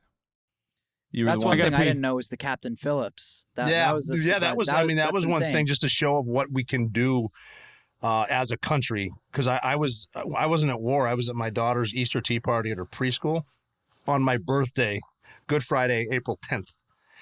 And we're getting ready for the long weekend. We got a call that's Captain Phillips, and we had, I think, 100 Navy SEALs in the Indian Ocean less than 16 hours later. And then we got them on Easter Sunday, because it turns out our snipers will do that. They will kill you at night on Easter Sunday. Wow. Pretty dope. And the mission that you're most known for is obviously the one where we invaded Pakistan, surprised in the middle of the night, and killed Osama bin Laden. Yes. Yeah. So I want to touch on that real briefly, because I don't think their audience really knows the whole full story. You've told the story millions of times. Take us through that day, the second you get the call that the most wanted man on planet Earth, you guys are going to take him out. At first, they didn't tell us what was happening. They recalled us. I was in Florida, and they recalled us because we just finished a deployment to Afghanistan, so we didn't know what it was. And by recall, I mean we went back to Virginia Beach. That's where our home base was. And they started out with, we found a thing, and this thing is in a house. This house is in a bowl in a country, in these mountains, and you guys are going to go get this thing. You're going to bring it to us and show it to us. And we're like, all right, what is the thing? Can't tell you. Okay. What country? Can't tell you. How are we getting there? Can't tell you. How much air support? None. Okay. That's an answer. Sounds like a great start. Yeah, it did. Well, and it got funnier because when we worked, Army pilots, Air Force pararescuemen who were basically the surgeons on the ground, but they're special operators too, Air Force combat controllers, which control the radios, and then we have SEAL operators, and they said it's only going to be SEALs because we're saving weight. So if you knew how to carry medical stuff, you're our new doc. If you knew how to use a radio, you're a radio guy. And so we're getting our gear ready, and we're like, what could this be? And we thought it was the Arab Spring had just started in northern Africa. So we assumed they found Gaddafi, and we're going to go get him. And, not kill him, just get him, bring him back. So we're coming up with this plan. Everyone's fixing their gear to whatever. Yes, operator named Red shot bin Laden twice in the hip and chest, killing him. That is a fact. They're going to carry, and then they said, go home and be with your kids for another, day and a half, and then come back. We're going to drive you somewhere and tell you what's going on. And we said, who's going to be there? And they started going down the list of whatever, the vice president might be the Secretary of Defense, Secretary of the Navy, all this stuff. And then one thing they said was CTC. I thought you said only one shot was fired. What? No, the fucking other, the original, leader of the team, Red, who's still a part of the Navy SEALs. We don't know what his identity is, but he's the one who fucking shot and killed bin Laden. Okay? And then this guy and the other guy that also wrote a book that have conflicting reports on who fucking killed bin Laden. They both take credit for it. They literally ran away Oh, I said one shot was fired. Oh, sorry. One shot was fired from the Bin Laden compound. Only one shot was fired by a dude, and there's conflicting reports on that too, by like some dude in with a pistol. I didn't mean only one shot was fired by the SEALs. I said only one fucking shot was fired back at them by some I forget what of the dudes, but like I think there was, and there's even conflicting reports on that. Yeah, but you literally just said only one shot was fired during the raid. No, that's not what I meant. You misunderstood me, but that's okay. That's why I'm clarifying it, okay? So that's what happens when you fucking clarify, you know? But you fucking said it, dude!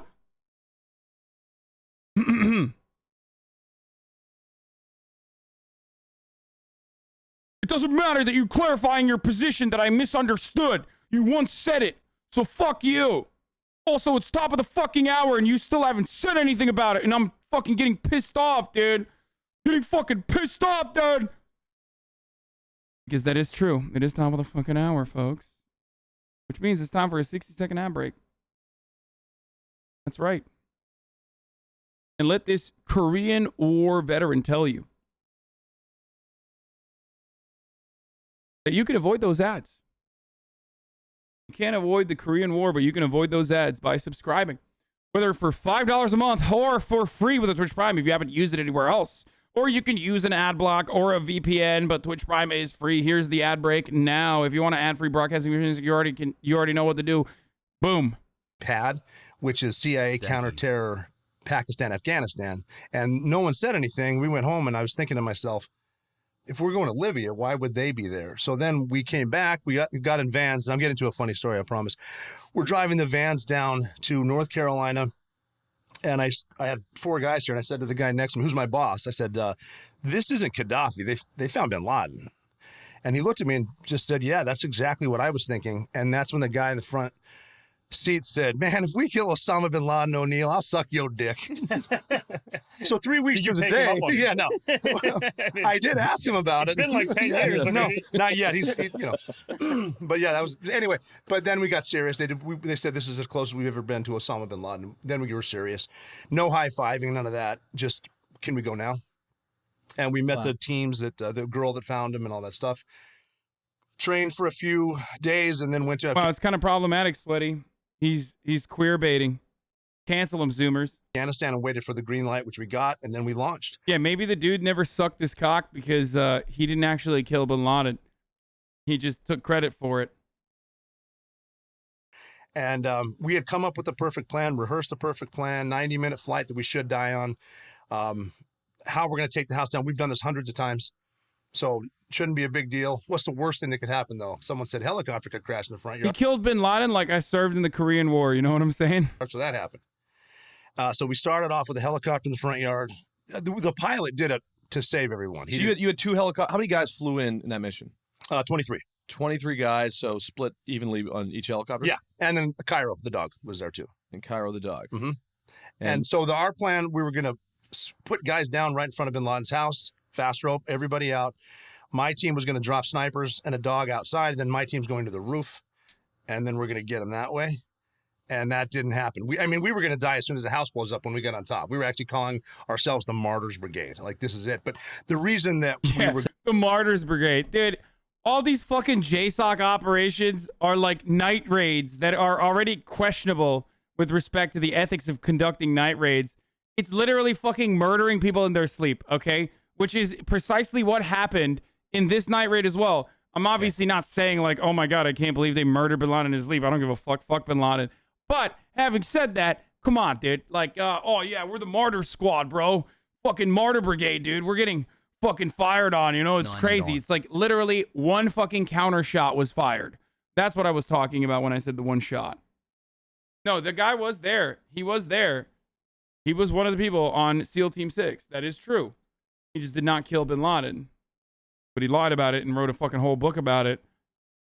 So you guys thought you were going to die? We knew we were going to die. Shot down on the way in. We knew we were going to die, dude. Yeah, except the only risk that these dudes had, let's be real, the only risk that these dudes had was unfortunately, dropping a fucking Black Hawk helicopter on the way to the fucking compound. Bin Laden, for those of you who still don't know, literally lived next door to the fucking Pakistani West Point, okay? Everybody knew who the fuck he was, okay? This notion that, like, oh my God. Like, come on, dude. Come the fuck on. They crashed the fucking helicopter on the way to kill Bin Laden in his fucking sleep. Okay? Immediate fight when we get there. Houseborn IED. We're going to run out of fuel and then end our short You're life. a fucking smock, man. They expected the house to be booby-trapped. How can you not understand what he mean? Come the fuck on yourself. Yeah, Bin Laden loves booby-trapping the own house that he fucking lives in, dude. Totally. Except there wasn't. Shoot it out with the pack meal until we're all dead. Because it's not like you could have got, you didn't get air clearance, right? You weren't going to give anyone a hint because there's nowhere to go. You got nothing. Yeah. But we accepted it because, and we talked about this. I had a guy ask me, I'm going. I just need to say it out loud. If we know we're going to die, why are we going? Which is fair. And we said, we're not going after Bin Laden for the fame or for the money. We're going after us. Get the fuck out of here, dude. Get the fuck out of here. Oh, dude, I'm totally not going after Bin Laden for the fame, which is why I hornily left my fucking post, you know, because it was so scary. It was scary. We're all going to die. But also, I literally fucking did not sweep the second floor where I was supposed to be, according to reports. Okay? Just to rush upstairs and get one fucking shot off on Bin Laden's already dying fucking corpse so that I could write a book about it. Come on, dude. Come on.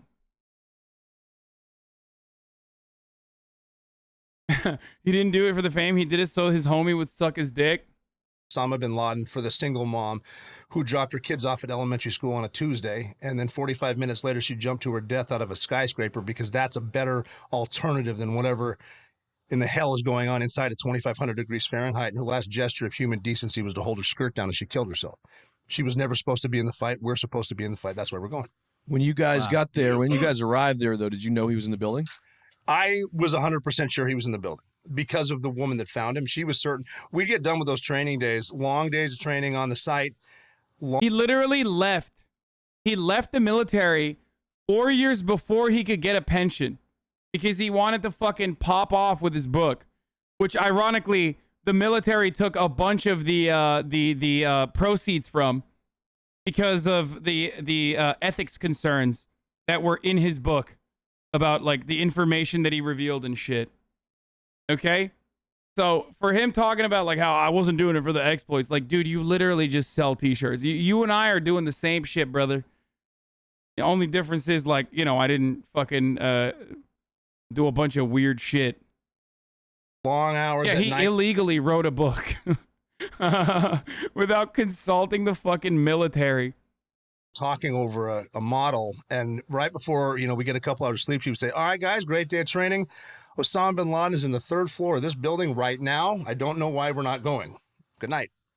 She, you know, certain, but yeah. But then, you know, we were to the point where there was no fear involved with this mission because we accept death. This is what we came to do. And then you get in there, everything's wrong. I didn't know the helicopter crashed until I got inside the building and someone told me the helicopter crashed. And I said, what helicopter crashed? And he said, our helicopter crashed in the front yard. Like, he walked right past it. And I'm like, well, I was looking this way or something because there's Bin Laden's house. And then as we're doing that, the tail of the helicopter was over the fence. And the sniper with the dog, they were doing a loop to make sure no one escaped. And he came over the radio and said, hey, guys inside, be on alert. They're definitely ready for us because they have a training mock-up of our super secret helicopter in the front yard. And the boss came over and said, no, jackass, that's ours because we crashed. And he said, yeah, that makes a lot more sense than the shit I was just saying, doesn't it? Weird stuff happens in dark moments. But yeah, we did that. Got in there and then we went Why the fuck is Don Jr. there, dude? It's so dumb. When does Don Jr. start talking about it? Hey, I'm Don Jr. Your story is actually really relatable to me because I try to act like my father a lot, and my father never loved me. So, you know, I would have served in the military as well, but instead, I was doing blow off of hookers' titties. So yeah, that's right. Kind of like my own personal murder of Osama bin Laden, you know? Up the stairs, the woman told us Khalid bin Laden, who was his son, would be on this set of stairs, which he was. How good was that impression, by the way? Am I crazy? I feel like that was pretty good. Hey, I'm Don Jr. That's right. I killed him. We walked around Fuck him. you. Some people just want to say everything is bad, dude. We're down to 2 guys now going up the last set of stairs, looking up a curtain, and so there was some movement behind it. I was the number 2 man. The point man's in front of me, and he was telling me, now we got to go, because he could see movement. He's thinking those are the suicide bombers, but we can beat them if we go now. We have to go now because they're getting ready. Yeah, right. And I had no one behind me. I was like, well, I guess this is it. And I wasn't being brave. It was more of a, I'm going to blow up now, and I'm tired of thinking about it. Let's just get it over with. And I squeezed him. We went up, and he went through this curtain, tackled these people, and because he went here, I have to cover his back. I went this way. There's Osama bin Laden. Hello, Daddy. 3 feet away, standing on 2 feet. Did you see him like clearly? Yeah. This is completely false. Osama bin Laden was not standing on his 2 feet when he was shot by Robert O'Neill or whatever the fuck his name is. Okay, he had already been shot. He was already dying, or I think he was already dead. As a matter of fact, he left his position to fucking run up hornily to the 3rd floor where he was. And he was on the fucking ground bleeding, and he shot him in the fucking head. That's it. So bad how the guy's always saying, I killed him, such a cloud chaser liar. By the way, for the record, why do you trust the other person's story more so than this guy? No, the other person's story is fucking bullshit too. Yeah, I recognize his nose, his beard, how tall he was, how skinny he was, everything about him, and he's not surrendering. He's a threat, so I got to take him down. And if you're dealing with a suicide bomber, which he should have been, fucking you shoot him in the bullshit. face, and I shot him. He also lied about like how Osama bin Laden apparently like used his wife as like a human shield or something. But again, that was good PR at the time. So the military totally went with that at the time, and then they fucking changed the narrative later. But you know, in the face twice, and then once more on the ground. And then that's it. And then, we're moving his wife to the bed. His 2-year-old son was there. And for me, as a father, it was like, this kid has nothing to do with this. It's just humanity. Oh, I shot him too. No, I'm just kidding. Then I'm standing there. I can hear Osama bin Laden taking his last breaths. And I'm sort of stunned. And a buddy came up, because there's more Navy SEALs in the room now. My buddy came up and said, are you okay? And I said, no, what do we do now? And he smiled and said, now we find the computers. Like, we do this every night. Hundreds of times you've done this. And I said, yeah, you're right. I'm back. Holy shit. And he said, yeah, you just killed Osama bin Laden. Your life just changed. Get to work. Wow. So getting computers is gathering all the intel. Anything you can find. Yeah, anything electronic, CDs. And we found heroin. You can only fit so much of that in your cargo pocket. Right. Joking. Seriously. He's not joking. He's not. That's not a joke. That's literally true, dude. Okay, that's that is actually a fucking very truthful thing he said.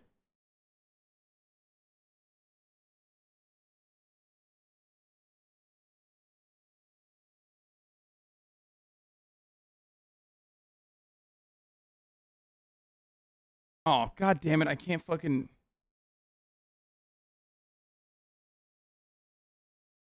Seriously. But yeah, anything that might have a list of names, pictures, anything. And there was so much stuff there. It would have been nice to have Pakistan actually be an ally, because we should have stayed in that house for at least a week. The source of what you're saying is The Intercept, which is a great article on it. Yeah, the heroin smuggling that... Notice how serious he was when he said it was a joke? Yeah, I love that. I love when... Who shot this bin Laden? A tale of 2 SEALs. More than 3 years after SEAL Team 6 killed terror leader, the elite group's warriors are at a war with itself. No. We'll look at this in a second, but look at the underside of the guy's arm. You can see heroin injection scars. You got yourself a Navy SEAL. I'm sorry to say you've been misled by this man. I'm actually the one who eliminated bin Laden. Yeah. Because he was running the whole show. Does this guy have fake contacts or something? It's kind of weird. From there, we got as much as we could though when we left. Another helicopter came in and flew us out, and then we had 90 minutes to survive getting shot down. And where was the safe haven where you guys were going, where it would be safe? Afghanistan, believe it or not. Oh, interesting. Yeah, that was actually weird that because we're flying back and we have 90 minutes and worrying about something that is not your worry's not going to affect. You're wasting your energy. So worrying about a missile is not going to stop it. So just chill, right? So we started our watches and we're counting it down. 90 minutes we got to get, and you're looking at your Navy SEALs face sexual assault charges and drug investigation. What the fuck? God damn it! Not the Intercept 2.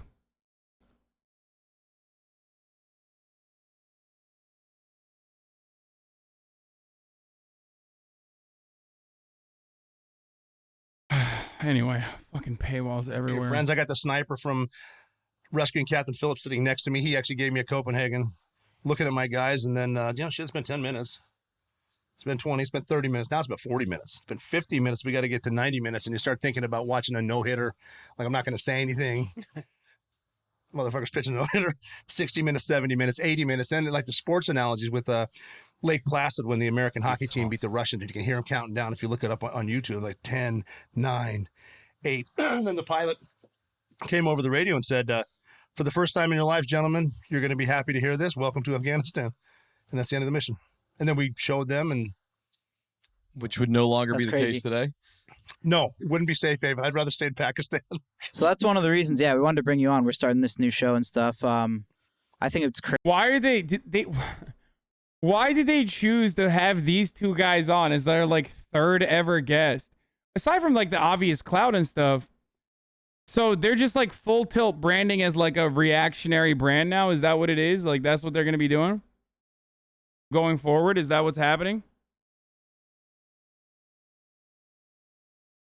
Why don't you subscribe? Because I fucking love stealing content, okay? Obviously. And even like from my friends, which the Intercept are, okay? That's why. They love Trump. I thought like crazy that we got you guys on too, you know, experts, and like I think just the question is like, what the fuck is going on in Afghanistan right now? Don. Well, I'm not an expert. I'm pretty good at talking shit and calling out. Yeah, I'm not an expert. I'm not an expert. The nonsense that's out there. You know what I mean? And you see so much of it. Bitch, why are you there, dude? You chinless fuck. Why are you there? At least the other guy has like a cool story that he made up, but still. These days. I mean, and, you know, from what I've got to experience. I'm just a divorced dad. I like to act like I'm just a divorced dad, and that's why I'm here right now. I do a lot of memes and stuff, you know? Over the last 5 years, which is like, you know, anything my father does is wrong. Anything I do is wrong. You know, you do the Hunter Biden sort of Don Jr. analogy. I'm like, this guy's like. Okay, fuck you, dude. Fuck you, dude. How dare you? How dare you compare yourself to Hunter Biden, the fucking charmed prince, dude? Are you out of your fucking mind? Are you insane? First of all, Hunter Biden, okay, does cool drugs. Okay, that's number one. You do the drug of the bourgeois class. You do cocaine. Hunter Biden does crack, even though he's literally rich as fuck, okay? You've done nothing. You've accomplished nothing in your life. You've like stolen money from charities, whatever. Hunter Biden taking advantage of the last name Biden by fucking literally getting hundreds of thousands of dollars for a no-show job from Burisma. Okay? Like literally just like going to Ukraine, getting fucking paid as a laborer without putting a single fucking ounce of effort or work into it. Okay? Legend. Hunter Biden has sex with strippers without having to pay for it. You pay strippers all the time and they still don't want to fuck you. Okay? Don't compare yourself. Do not compare yourself to fucking Sigma ass Hunter Biden. You're a fucking loser. Everybody knows you're beta. You have no chin. What happened to your chin? Hunter Biden, classic handsome looks. Okay? Very, very handsome. Hunter Biden, fat cock. Donald Trump Jr., very tiny penis. I haven't seen it, but I assume it's very tiny. He's just exuding like a tiny penis energy. Hunter Biden, dad loves him, okay? Loves him. Fail son, dad still loves him. Photo shoots with his father where his father's like caressing him and kissing him and stuff like that. Where's your photo shoot? Donald Trump Jr., dad despises him, okay? Despises him. Literally, famously has, paid money to not be around you. Your dad has. It's so sad. Like a legitimate, just total piece of shit, and it's like no problem. He can do whatever he wants. He's a private guy. It's like, well, so am I. I wasn't in government. I wasn't one of the. So it's just, you know, between the humbling to know that the one major victory for the U.S. military is assassinating a cowering, disheveled loser at point blank range in front of his family. Yeah, 100%. That same fucking cowering, disheveling loser that was like funded by our allies and was hidden by our allies for many, many years as we like continue to fucking bang the war drums and like destroy the lives of hundreds of thousands of fucking civilians in Afghanistan. Great stuff. Media sort of functioning as a cheerleader for the other side and going to such great lengths to simply protect Joe Biden and the Democrats. I mean, you know, this guy is like mashed potatoes for brains. You see that, you know. Fuck you. Oh my God, this Hunter Biden slander cannot stand, dude. Cannot fucking stand.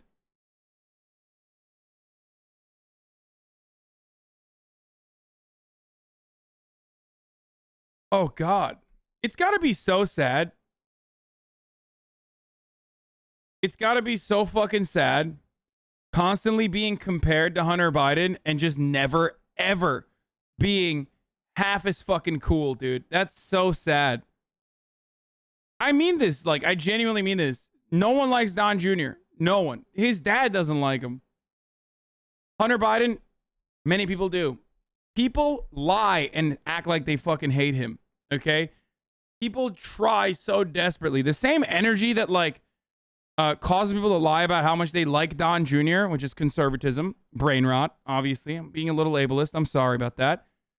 Is exactly the same energy that causes people to act like they fucking hate Don Jr., okay?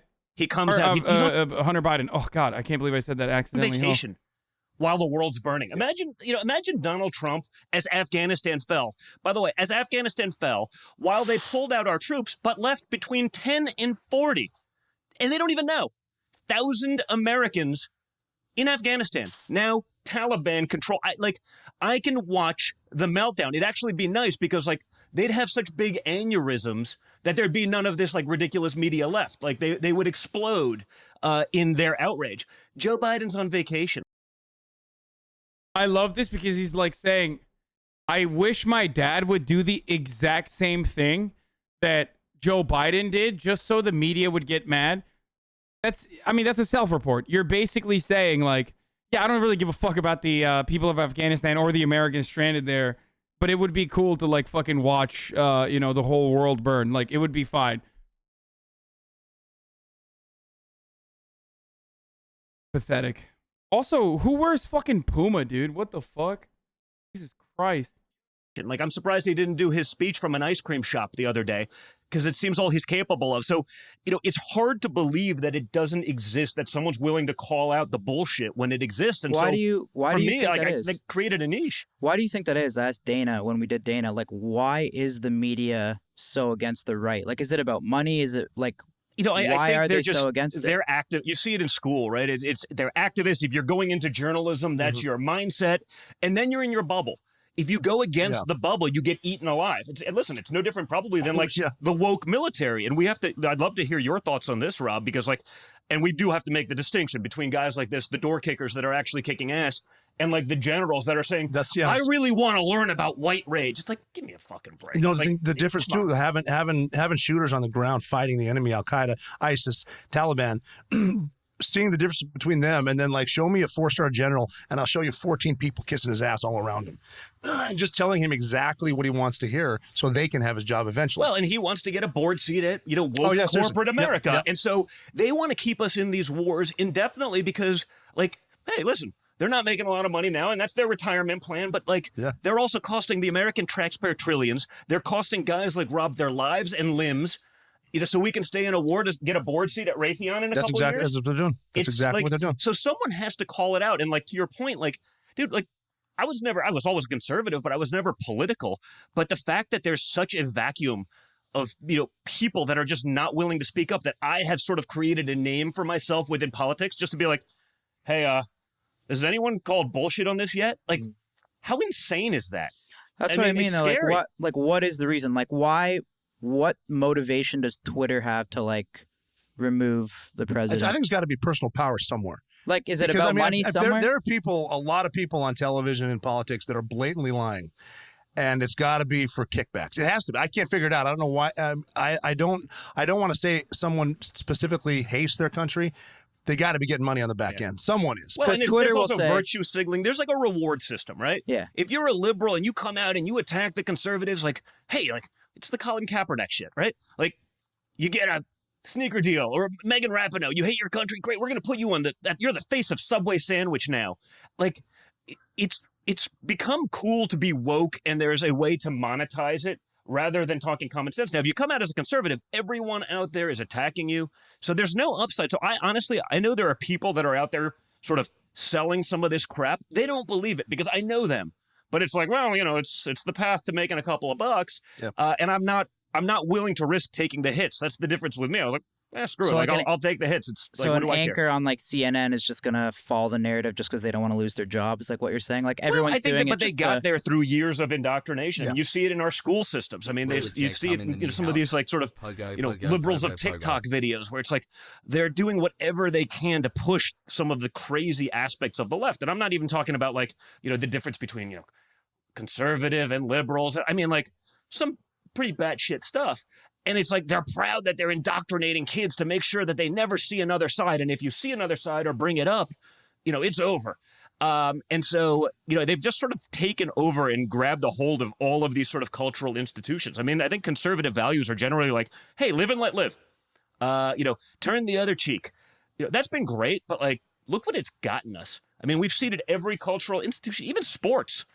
I mean, woke sports is a thing. And now I know a lot of players, whether it's MLB, NFL, NHL, like probably not as much NBA, but like they are out and they can't even imagine like what's going on. They're like, I can't believe I got to go to work and push this bullshit. And yet it's jammed down their throat. And they know there is a very real consequence. I'm sure you've had this conversation, Bob. That's a good point. That's 100%. Yeah. Quick question. Back to, Afghanistan. Yes. So obviously we're launching this episode tonight, right? Yeah. Because obviously it's pretty significant what's going on. Rob, you've been there. Take us through, first of all, two things. What happened in Afghanistan, for those who don't know, and what is going on right now currently as we speak? People make mistakes all the time, and a lot of successes are because of mistakes you made. You're learning from them.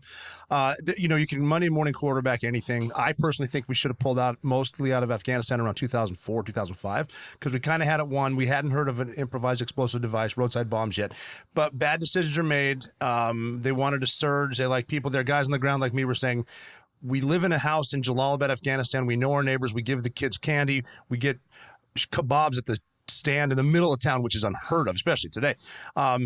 We don't need a bunch of scared young Americans driving around up armored Humvee vehicles, running people over just because they're here. Regardless of your intention, you'll be seen as an occupier. So that's the first mistake.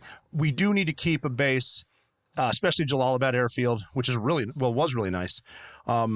And Bagram, Bagram is it's so fortified you can defend it forever, and you can have pilots out bombing caravans and back in time, literally for karaoke night and green bean coffee. Like that's what the place was like. Speed limits and paved roads. Keep those two open just for the cross border op. We know Al Qaeda is in Pakistan. They're not in Afghanistan. We came here to fight Al Qaeda, not the Taliban, like it or not. Just keep these here. We can hit them with drones. People started getting mad about that too. Oh, you're killing them with drones.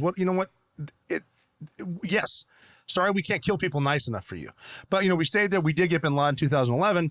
And it did need to start being scaled back, which is happening. And an unfortunate truth is we were going to have to negotiate with the Taliban eventually. That's just the way that part of the country works. We tried to give them schools and democracy. They don't want it. They want their valleys. That's it. So we have to start that.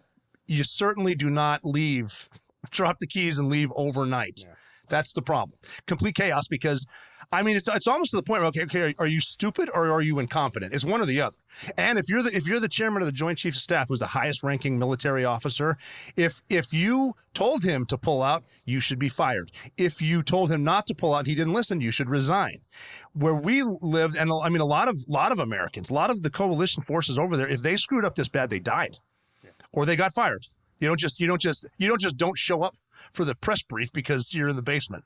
Yeah. And I think that's where, I think we all probably as Americans agreed that it was time to get out of Afghanistan, but there's a way to do it. And that's what everyone's saying. Well, Trump was going to try to pull out. It's like, yeah, Trump negotiated with the Taliban because you had to be in the room. Joe Biden has not yet spoken to a world leader. It's been like 5 days. Another world leader, like he's on vacation and checked out. Trump had conditions to the withdrawal. You heard Pompeo maybe on the news the other night, like X, Y, Z. If those guys were coming out in these single roads that they've now blockaded coming into Kabul, Trump would have been droning the hell out of them. Yeah. Joe Biden, no conditions, no nothing. And again, he pulled out our military before he got rid of the civilians. There's a difference. You can be in agreement that it was time to get out. Yes. You can even be in agreement that some things could be, it's never going to be great and the Taliban would always be there. But you can also say the execution was ridiculous. Joe, but you can talk a little bit about this, the fighting season, because, we were going to pull out in late spring when it's still cold. People are fighting. They're getting through a rough winter. In the middle of August is literally the worst time. But Joe Biden wanted ownership. He wanted to be the guy that said, I did this. I did this on so 9/11. He delayed it. I did it on 9/11. He wanted the photo op. It was like Kamala going to the border. She was 1,000 miles away from the border where the real crisis is happening. But, the media will cover her. Look, she's doing her job. She's next in line. She's definitely going to be the next president. First female president. Rah! She was 900 miles away from the actual crisis, the point in McAllen. It was the same thing. Joe Biden wanted that photo op. He wanted to go down as this. So he changed what Trump had sort of negotiated. The other difference is. Okay, I have to admit, Robert O'Neill, I can't believe I'm giving him credit, but what he said about us pulling out in 2004, yeah, he has a good, he's right about that. Okay, he is right about that. He understands that we weren't doing anything good there. He gets it. The fucking stuff about the drones and Bagram, he still doesn't care about the people of Afghanistan. You know what I mean? He still thinks they should be murdered. They're not human beings. But go back and watch that NBA clip. Oh, he was like, yeah, I don't really watch NBA. No, I saw all of it. I know. Don Jr. called his dad Trump. Yeah, he's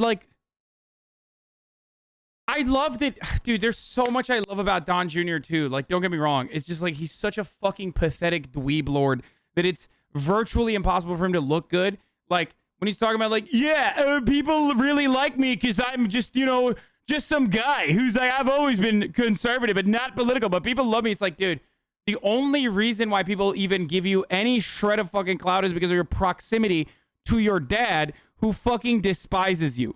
Okay, that's it. There's no other reason. You're just a guy, and you're not even a good guy. You can't even fucking be cool or remotely charismatic. You are just a fucking permanent L nerd. The Taliban looked at Trump and realized, okay, we're not going to be trifle with that guy. They watched Joe Biden give press conferences from an ice cream shop, and they're like, yeah, we can fuck with that guy. He's not going to do anything. He's just he's a weak guy. And the one thing these guys understand, I would think, and Rob, you can speak to this better, is strength. Oh, easily. They, the Taliban are tough fighters. They were scared shitless of Bagram Airfield. Scared to death. And that's the first thing you give up. What is that? What is it? Bagram Airfield is a Russian airfield that we built up. To the point of comedy where I'm not kidding about karaoke night and Green Bean. Don't they have 7-foot thick runways so you can literally land anything, the moon? Anything there. Yeah. And you got to figure, so that there's, I don't know, maybe 4 or 6 airstrips, jets everywhere, bombers everywhere, pilots, aircrew, security, Marines, soldiers, everything is right there. And you can, you got to figure, you have Bagram Airfield, you have access, a footprint for Russia, for Iran, for China, who's going to take it, by the way, watch and see. Yeah. Oh, and the Taliban won't fuck with China. You know why? Because China will kill you. And we're at the point now where we're saying, well, the Taliban are assuring us they're going to allow safe passage of civilians to the airport. On what fucking planet are you living? Yeah. First of all, they're going to honor women's rights. That was the one I saw today. I'm horrifying. Really? The same people that throw gays off buildings, that enslave and rape women and children on a daily basis, they're going to honor women's rights. But more important, the Taliban yesterday, they called out Joe Biden, be like, well, Joe Biden gave this speech and he left. We're here answering questions. They called out Facebook and big tech you guys are the ones suppressing free speech. We're here answering questions. And as much as I don't want to give the Taliban credit for anything, they're not wrong. That's how insane our world it has is backwards. gotten. It's backwards. It's like the Taliban is calling us out for being oppressive. Yes, the Taliban called us oppressive. I mean, it's, you're living in the Matrix, but they're not wrong. No, they're not wrong. One thing funny though, just to get a little humor in there, someone did send me a picture of those dudes in the weight room that we just gave back, and he's on the treadmill. They're like, so what's this guy doing on the treadmill? I'm like, well, based on what I know of these people, he's trying to figure out a way to either eat it or fuck it.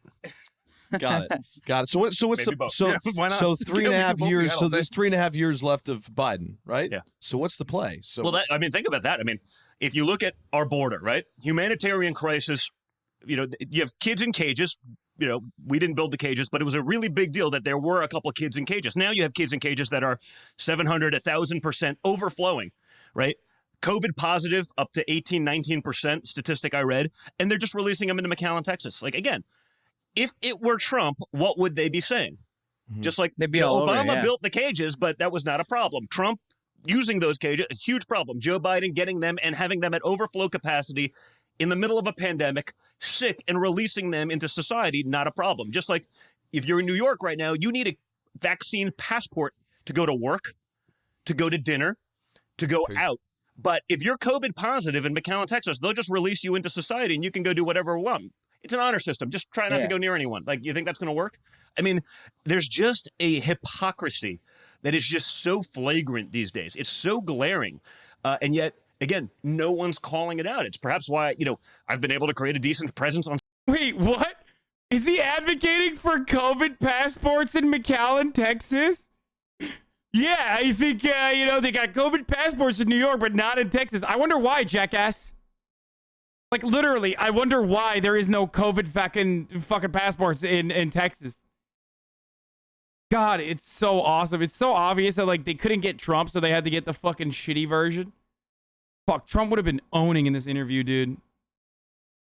On social media, because I'm one of the guys. Again, like, hey, Rob's done a great job of that. I mean, and by the way, he calls out, the bullshit on both sides. And by the way, even I do too, because I mean, there's plenty of these establishment Republicans that I'm like, guys, like, you go and you wax poetic, when you're at a fundraiser talking conservative stuff, and then you go to DC and you fold so that some douchebag at Politico doesn't write a mean article about you. I'm like, that's not who I want representing me either. Like, I want values and I want resolve, not sound bites and talking points. Right. One thing I want to know is, like, how much authority does Biden have when it comes to, like, pulling those troops out? Like, is that all his decision? It can be with the commander-in-chief. He's the commander of all the forces. And like I said, if the chairman of the Joint Chiefs and National Security Advisor says one thing, the president can say, no, we're not doing that. We're doing this.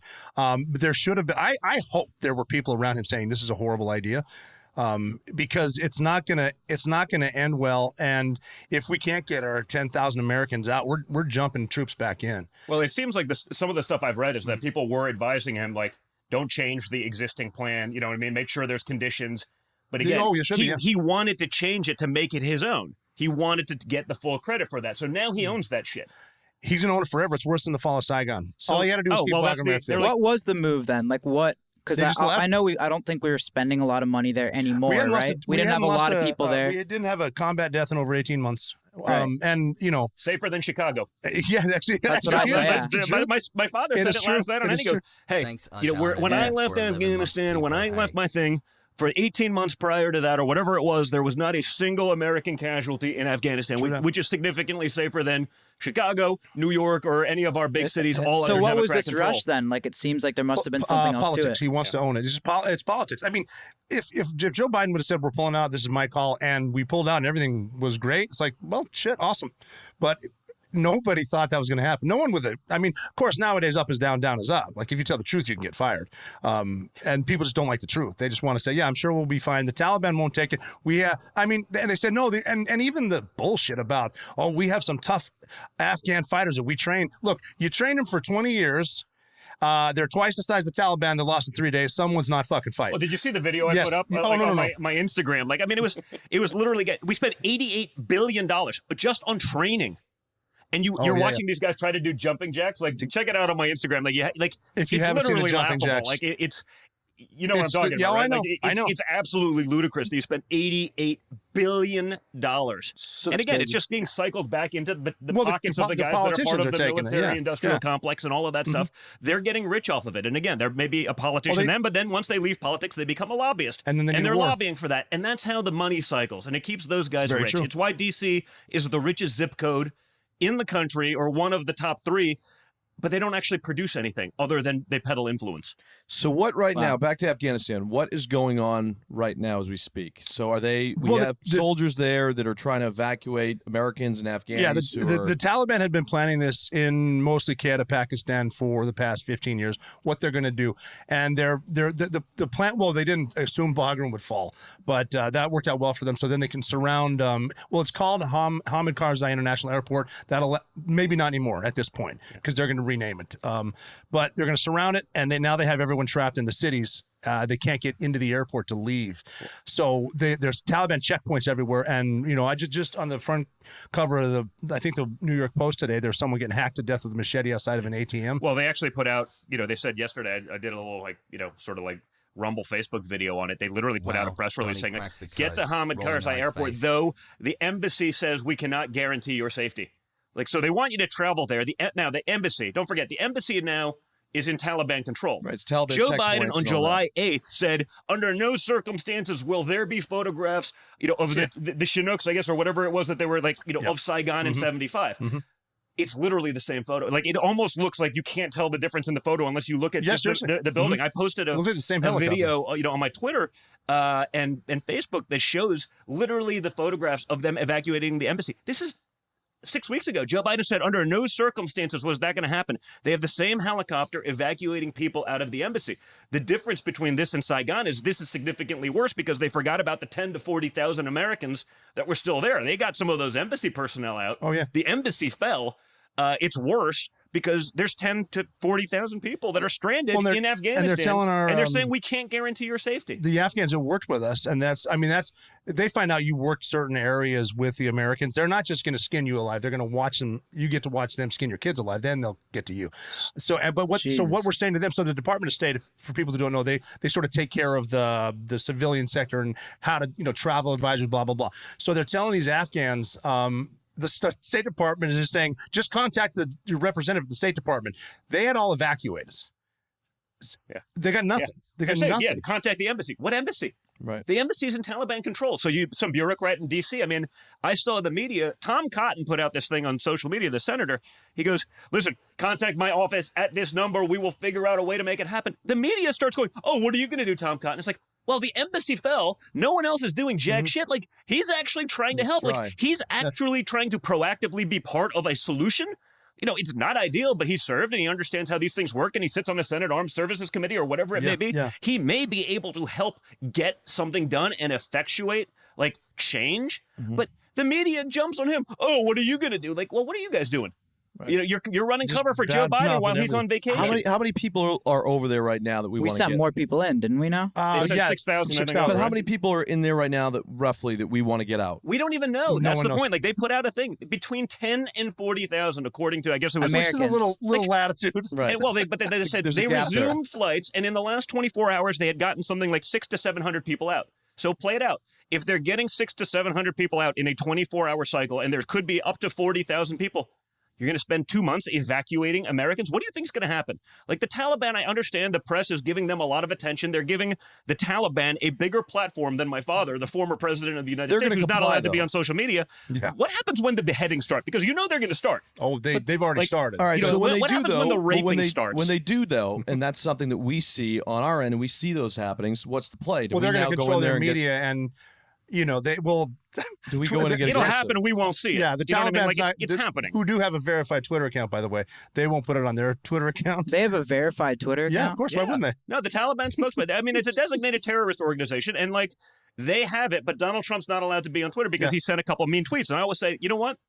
Looking at the world right now, I would take $1.85 gas, peace in the Middle East, a secure border, a booming economy, et cetera, et cetera, et cetera, in exchange for a couple mean, but probably also true in most cases, tweets. Yeah, that's true. Yeah, you know, yeah, but that's yeah. not the way we. That's mean not the tweets. world That's, we live that's in. where we were. Mean tweets. But the Taliban right now are basically like, hey, we're going to comply with you guys, correct? Well, see, they know the world's watching them now.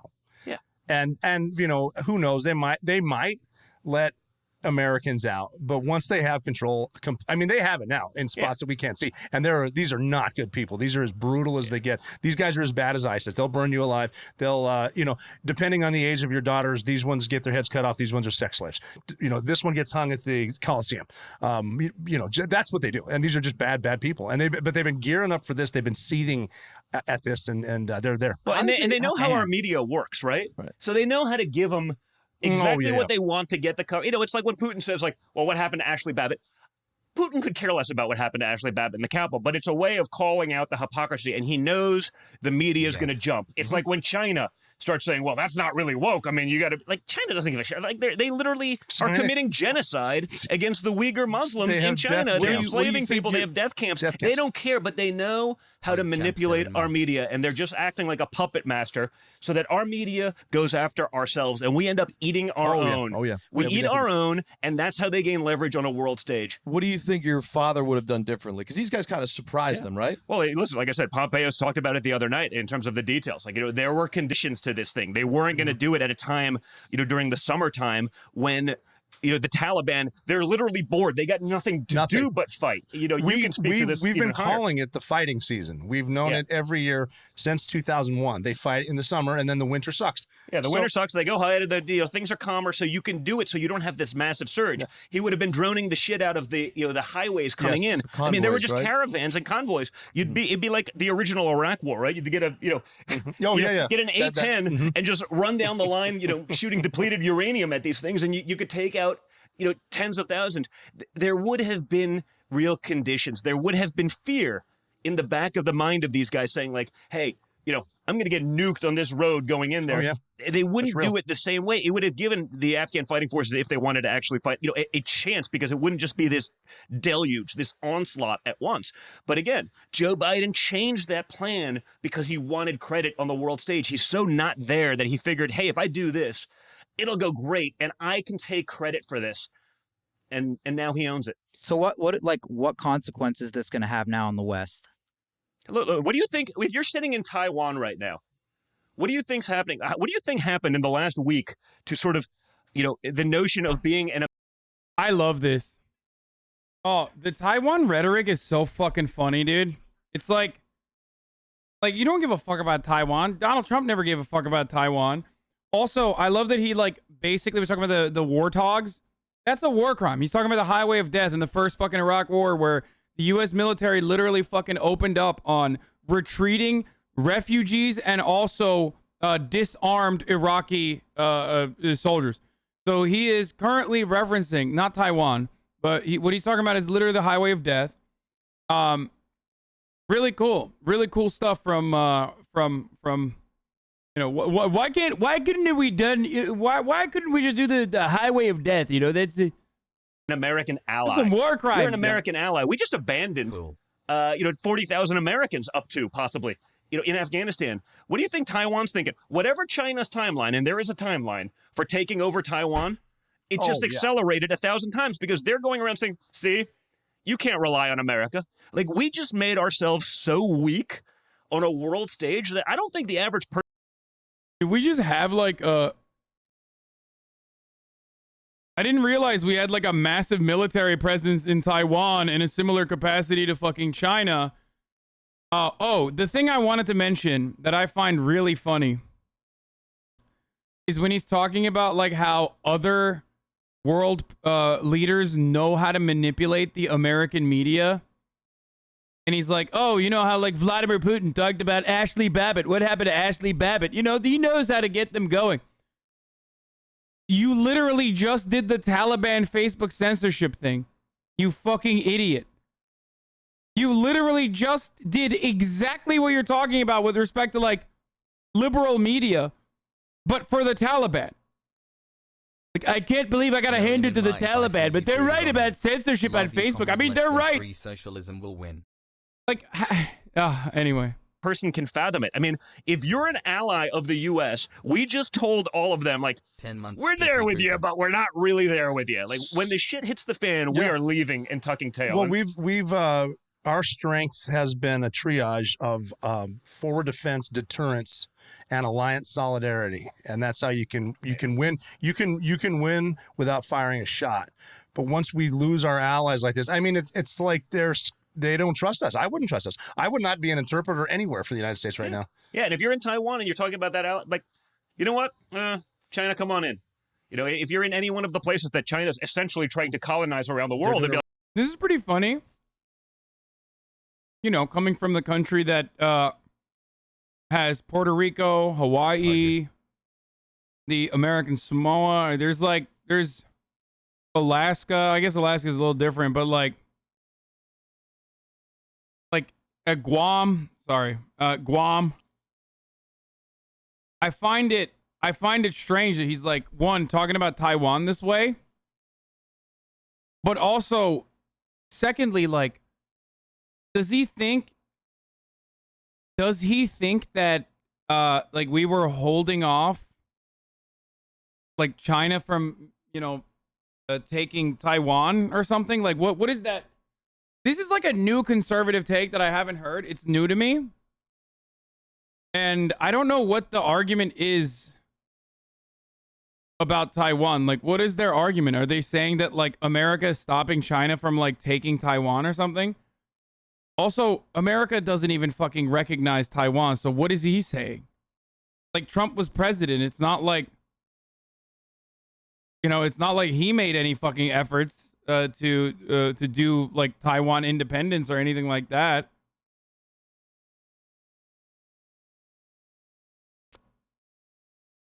You know what I mean?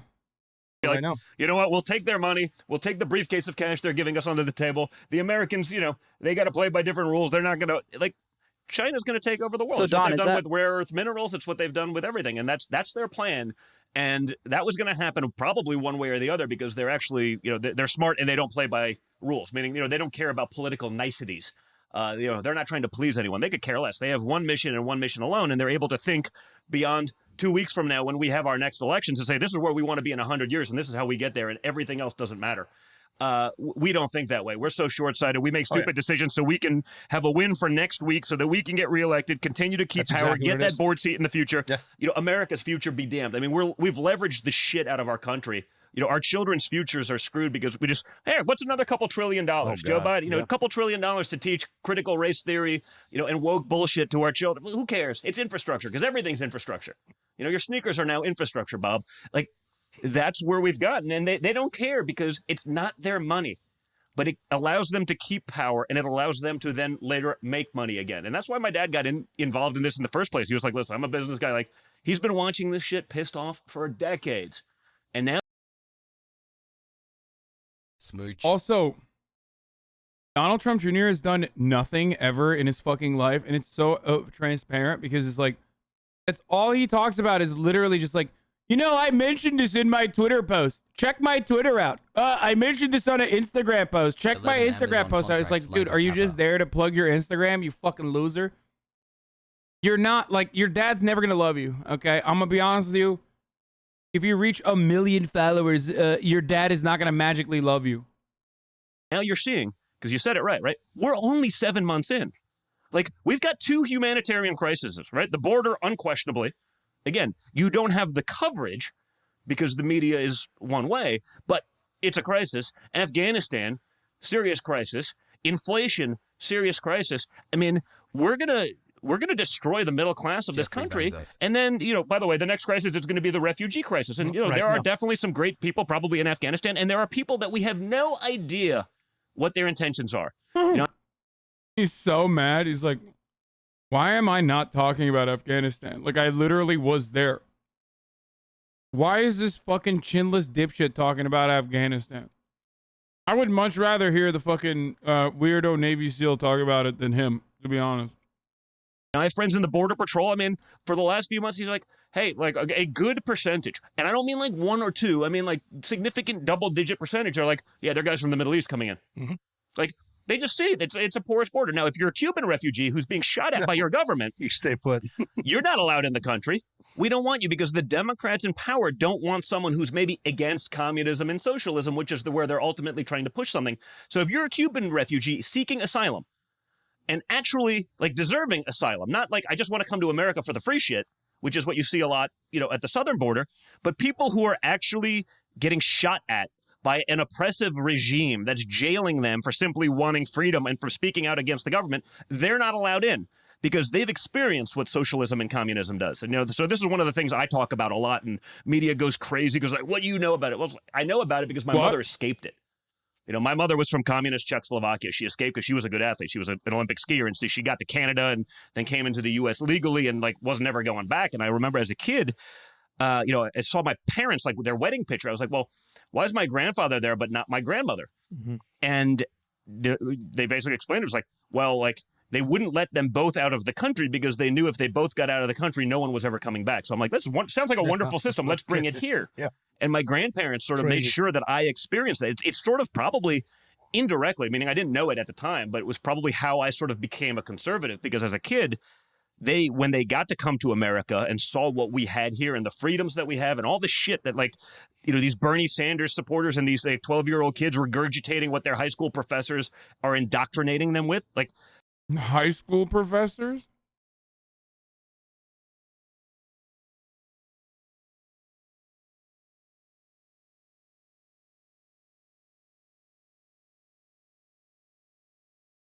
High school professors that are teaching fucking children that communism is good. Like, I mean, I have a couple high school teachers in here that are definitely leftist, but like outside of like maybe maximum 100 teachers that are fans of mine, I doubt that there's a lot of fucking high school teachers that are teaching communism as a positive. They saw that and they're like, oh man, like, you got to see the other side. So at 5 years old, I spent my summers in like communist Czechoslovakia. Like, I've waited in those bread lines, and I can assure you they're not nearly as glamorous as Bernie Sanders would have you believe. Are you gonna run for office? At HasanAbi, I don't have intentions of it right now, but I'm in the game 100%. Like, I think I can actually do more helping. Rob's been on the road with me as we've done that in Montana and elsewhere. Like, I want to help 30 other guys because that's the problem. Like, one guy in D.C., there's so many, even on our side. Like, I feel like Donald Trump Jr. Congrats on the new HasanAbi. 1 year after Trump is gone, would effectively serve as a poison pill for any fucking candidacy, dude. Like, who would be like, oh my God, Donald Trump Jr. is here. Like, that's sick. Yeah, I can't wait to vote for J.D. Vance because Donald Trump Jr. came on and vouched for him. The son of the guy. That's sick, man. These like stiff schmucks, again, they tell you what you want to hear. They then vote for you. Then they go to D.C. and do whatever the establishment tells them. So, I'm in the game fully. Like, and right now I think I can do more, as one guy helping 40 guys than, one guy in the office and doing all that. But no, I'm going to stay vocal. You have to. We have to fight for something. What about your father? You think your father will run again? Listen, I'm watching him, and again, I think Joe Biden's legacy will be showing America how good they actually had it under Trump. I know you'll never hear that, but just there's not a metric where we're not significantly better off. Now they'll say, no. Well, statistically speaking, you saved 16 cents on your July 4th barbecue. Remember that? 16 cents. Now, if you drove your car to pick up your steak, if you went about 7 yards because of the energy prices, that savings was gone. If you drove a quarter of a mile, it was gone. But they won't talk about that. So, they'll figure out a way to manipulate the numbers to make it seem so great. But, like, the reality, it's a disaster. And now they're going to dump another, they dump $2 trillion. They're like, look, everything's great. Yeah, you just stuck $2 trillion onto your kids' and grandkids' futures. So, of course, it's great. There's all this extra money in the economy, but, like, they're paying people to sit at home. I mean, I moved to Florida just trying to get people to work. I speak to the contractors doing work on my house. They're literally like, I can't get someone to show up because they're making more money sitting on their couch than they would be working.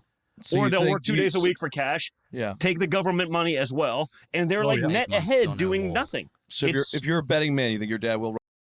I love hearing about what the working class should do from the guy who's literally never worked a day in his life. Sorry. That's not true. He has worked. only to fucking do charity fraud. Unbuy your house. Run again.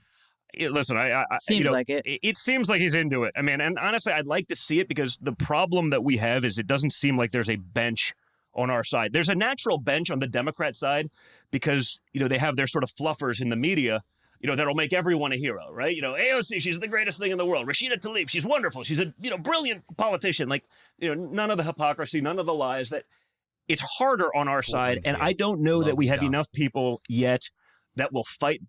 Yeah, dude, Fox News, literally the most famous fucking Why?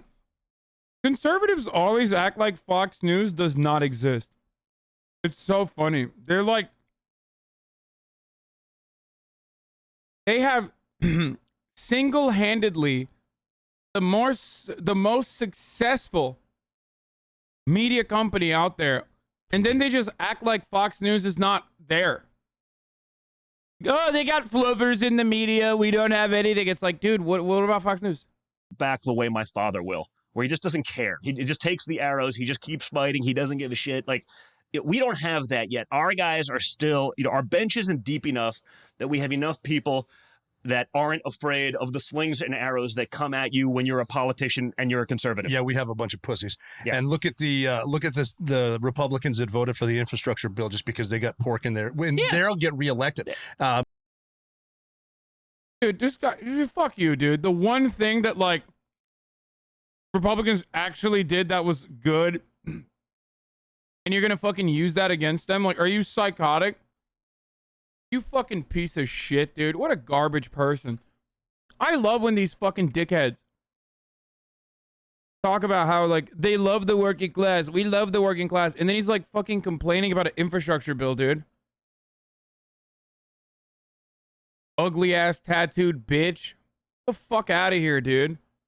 I'm such a good populist. I love the people. It's like, dude, you're really gonna fucking shit on Republicans for having such a sweet deal that they, like, unironically couldn't say no to it because, like, they desperately need funding for their own fucking infrastructure? They're not playing the long game. They're playing to the next election. And like the Taliban would say, I've never seen worse tattoos on a human, dude. Holy same with China. shit. They say America has the clock, but we have the time. They're all playing the long game. 100%. And we're fucking our kids over. They don't even realize it because communism has indoctrinated them to thinking the shit they're being taught. Because Nikita Khrushchev did say in the 1950s, we're going to take over Hollywood. We're going to take over your schools and your media. And they did. And they said, we're going to beat America without fighting a shot. And no one even talks about that. Yeah. It's like there's 100% right. just because you're not at war. Okay, now I'm kind of seeing, like, why he follows me now. I feel like this dude is gonna assassinate me.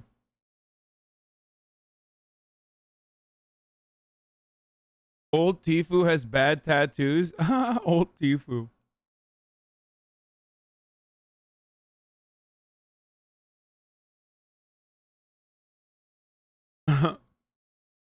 LMAO, he has 0 kills. Okay, no. Motherfucker, no. He was Navy SEAL, dude. Are you kidding me? He definitely has kills, dude. Probably, I mean, the ethics behind those kills are most likely very questionable. Should be called into question. But let's be real. Like, he definitely has kills. War doesn't mean someone's not at war with you. And it's just a shame. And with this country, we have the capability to do whatever we want, a force for good, and we won't do it. We just call each other names. What do you think, like, the future of the U.S. is? Like, if it's this divided, like, what do you think? Are we headed for, like, a civil war, like an anarchy? Like, it's divided between, like, the Beltway and New York. That's the media and the politicians and the stuff in Hollywood. I get out. You guys travel a lot. When you meet people, regardless of the side of the aisle, Americans are really, really good people. Americans will help each other. Americans agree with each other. And it's not like it's not the Republicans or the Democrats. There was a dude in the chat that said I should be killed. What an insane person. I'm like, why are you watching me, dude? I mean, actually, like, why? Cap. Democrats, the conservatives and liberals, it's the fucking crazies and the fucking crazies. And they're the loudest because the loudest boos come from the cheapest seats. And that's just how most people are good. I'm confident in it. I think they're also waking up. I hope so. A lot of people are waking up. I think the media, like, look at what you guys are doing, right? I mean, you're catering to a younger demographic. You're doing that because there was literally no one talking the counterpoints to the other side. So I think you guys have an incredible opportunity. And I think, people were watching, wow, had I known about Hunter Biden's laptop, like I wouldn't have voted for, imagine it was me. Oh my God. Is it fair, though? Imagine it was me doing crack. Like they say that because I Yeah, you just do cocaine. Like, you don't do crack. You don't do crack, the proletarian's choice of drug. Like, it's fine. Like, you're a fucking bougie little bitch.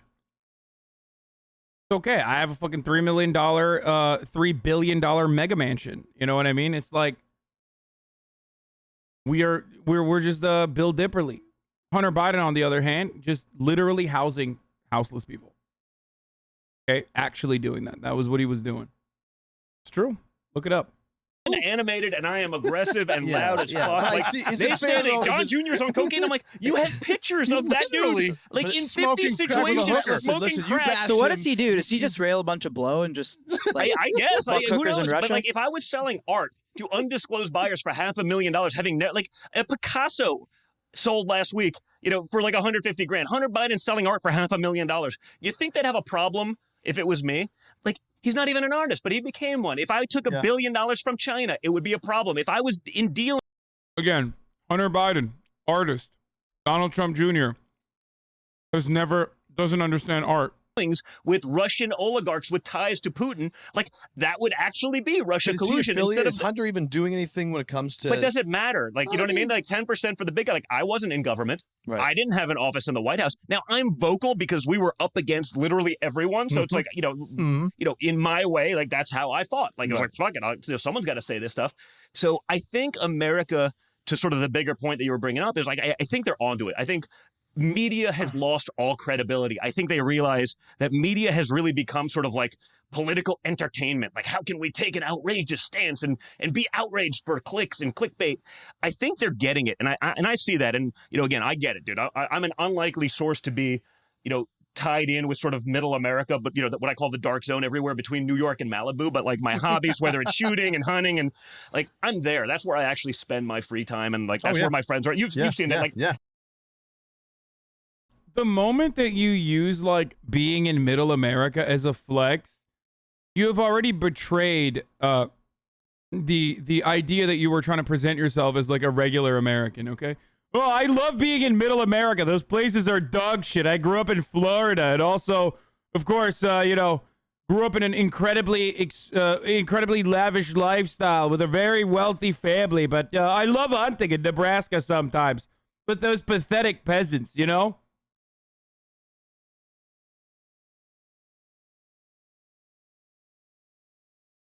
I don't think you can fake that. No. Politicians try all the time, but like this is actually, Rob actually saw this because we did some campaigning. Thank you, Doobie Wizard, for the 521 gifts those. And I guess it was GQ magazine. You actually paid me one of the great compliments. Says man with a $3 billion mega mansion. It's $4 billion now, bitch. That's right.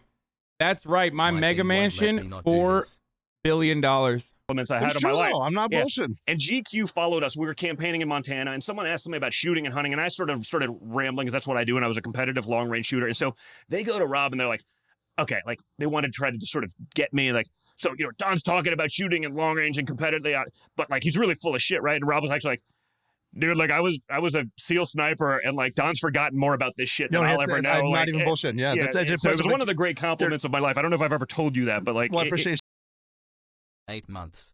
Oh, this is so pathetic, dude. It's so fucking sad and so pathetic. Yeah, he told me I'm good at hunting to suck me off. It's so good. Oh, God. Hey, whatever. You're saying that. It was. So, for me, you got some street cred there. So when you say it, it actually means something. And these guys were like, Oh. Well, it's funny when someone knows more, because I was a sniper, and when someone knows more about ballistics than me, they're like, "Well, so what? How does this work with the wind counts and then the trigger?" I'm like, "I don't know. I pull the trigger and the dude's wife screams. I don't know." But so I spend my time in that world, and I do it, and that's what I enjoy. But like those people, they're getting it. Like the people who were uninvolved are starting to get involved. The people who were in the middle and were like, maybe I don't like Trump's tone. And by the way, there's a big percentage of people that still think that they're very, just innocent, just good God, family, country Americans. They're like, I don't love that tone. I think now they realize that that tone was there because you need it to be. Because you're the only guy actually standing up. And when they're attacking you, they're attacking your family. Don't forget, like, Don Jr. committed treason. Don Jr. was dealing with the Russians. Don Jr. perjured himself. He should be treason, like a crime punishable by death. Mm-hmm. Like senators, people on intelligence committees were saying that I did these things. Going after your family that way. Now you start to realize, like, you know what? Maybe the mean tweets, maybe if they attack you that way, and by the way, now he's proven to be right. Like, name something he wasn't. I literally love I almost said. I literally love Hunter Biden, dude.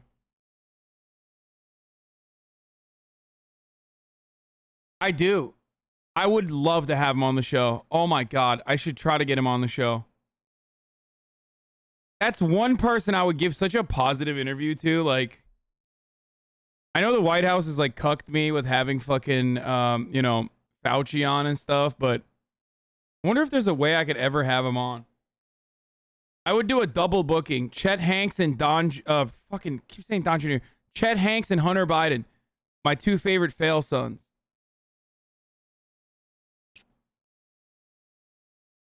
Proven to be right about, essentially, you know what I mean, in big issues in the end. Maybe that's why there's a mean tweet, because like you're the only one out there actually fighting. So I think people are onto that, and they're starting to realize like what's actually going on. And I think so that's too. important. Speaking from eyes. like the young, oh shit. Boys, good job, guys. This budget like porn set that you guys got going on. It's falling we got apart. Don Jr., Robert O'Neill. We have your father who's decided to come in and join us here tonight. Hey, Dad. Surprise, your father has decided to join us here. Did I take it too far? I forgot to tell you, I do have ghosts that follow me around and do shit like that. Bro, he is so excited. He was like, what? What do you mean? Is my dad here? That would be so funny. Oh, Dad. You know what I mean? In big issues in the end. Maybe that's why there's a mean tweet, because like you're the only one out there actually fighting. So I think people are onto that, and they're starting to realize like what's actually going on. And I think that's important. Speaking from like the young, oh shit. Boys, good job, guys. This budget like porn set that you guys got going on. It's falling we got apart. Don Jr., Robert O'Neill. We have your father who's decided to come in and watch his face. join us here tonight. Hey, Dad. Surprise, your father has decided. Hey, Dad. Did I do all right? To join us Did here. I take it too far? I forgot.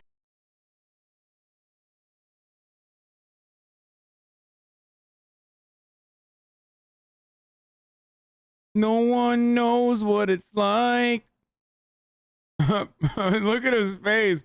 Oh, no, of course he's not there. Just smiling through the pain, dude. Who am I kidding? My dad would never be here to watch me. I mean, come on, believe me, that's crazy. The Click meme account made a video about you? Is it about in the Disney? I know, I saw it.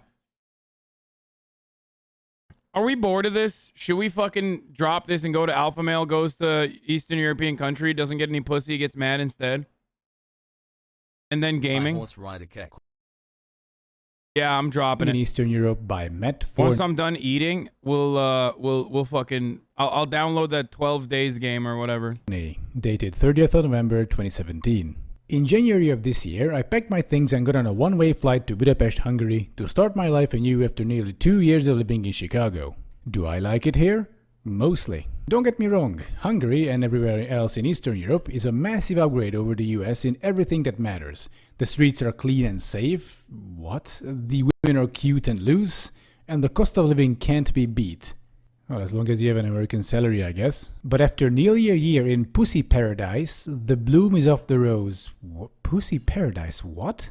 Here are some annoying realities of living in Eastern Europe that you'll just have to get used to if you're an expat. Expat, huh? Keep that word in mind, folks. No, expat. But who is Matt Forney and what is Return of Kings? First, the website itself. It has a helpful about section where they write, Return of Kings is a blog for heterosexual masculine men. Okay. It's meant for a small but vocal collection of men in America today who believe men should be masculine and women should be feminine. Okay. Return of Kings aims to usher the return of the masculine Mora says that game is going to annoy the shit out of you. Would not recommend. Wait, really? man in a world where... What about Boyfriend Dungeon? I heard Boyfriend Dungeon is like Hades, but instead you date your weapons or something. How gay is Boyfriend Dungeon? Okay, we'll put it out to a test. That game is going to annoy the shit out of you. Do not recommend. Okay, let's see. Boyfriend Dungeon or 12 Days or whatever. Very gay, but there are straight options too. I'll do full gay. I'll queer bait a little bit. Will play 12 minutes and nearly rage quit. Wait, really? Wait, why is that fucking... Alright, we'll put a poll up after this video is done. Masculinity is being increasingly punished and shamed in favor of creating an androgynous and politically correct society that allows women... What was the political game X you just played? How am I supposed to know what game XQC just played, motherfucker? I've been streaming this whole to time. assert superiority and control over men. Jesus, victim complex much? Sadly, yesterday's masculinity is today's misogyny. The site intends to be a safe space on the web for those who don't agree with the direction of that Western culture is headed. If you're new, check out the top. Women and homosexuals are strongly discouraged from commenting here. Alright. Return of Kings community beliefs. The ideas and beliefs here are based on neo-masculinity. 2 signs to identify a liberal in disguise. Here are a few of its principles. What is it? Gay? And Jewish. I assume that's why they have Dave Rubin. 12 minutes is a repetitive and frustrating game. Very fun though. Number 1, owns a mansion. Get it right, bitch. Get it right. Oh, this guy just started fucking following me. Never mind. Much gay representation and trans representation. It's also a fun dungeon Tenets. Men are generally different. Blah blah blah. Men will opt out of monogamy. Blah blah blah. Past traditions, rituals, testosterone. A woman's value is fertility and beauty. Stop saying Disco Elysium. I'm never gonna play a reading game where I literally have to sit there and fucking read. Shut up. Gender roles good. Oh, you found Socialism, feminism, cultural Marxism, and social justice warriorism aim to destroy the family unit, decrease the fertility rate. Oh my god. They support women's rights. They support libertarianism.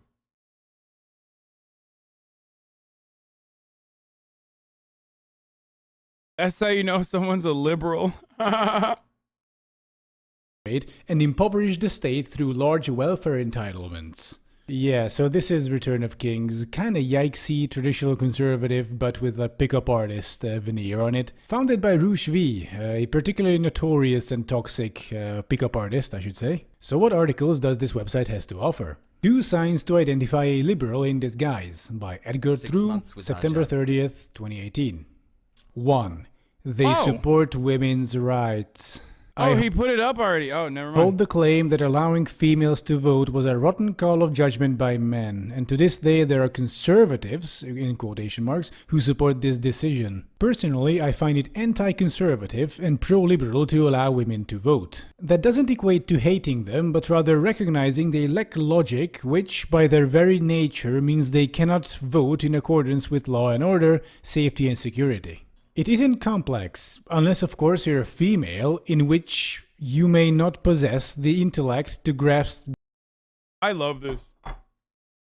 This is what freedom of speech, anti-free speech advocates want to take away from you. It's so fucking dumb, dude. The irony is, like, if you write an article like this, first of all, it's so funny because it's obvious that you are seething. Okay? Women are not real, nuanced Women now. are the physical manifestation of sensory perception. And in the same sense that when your senses are... What?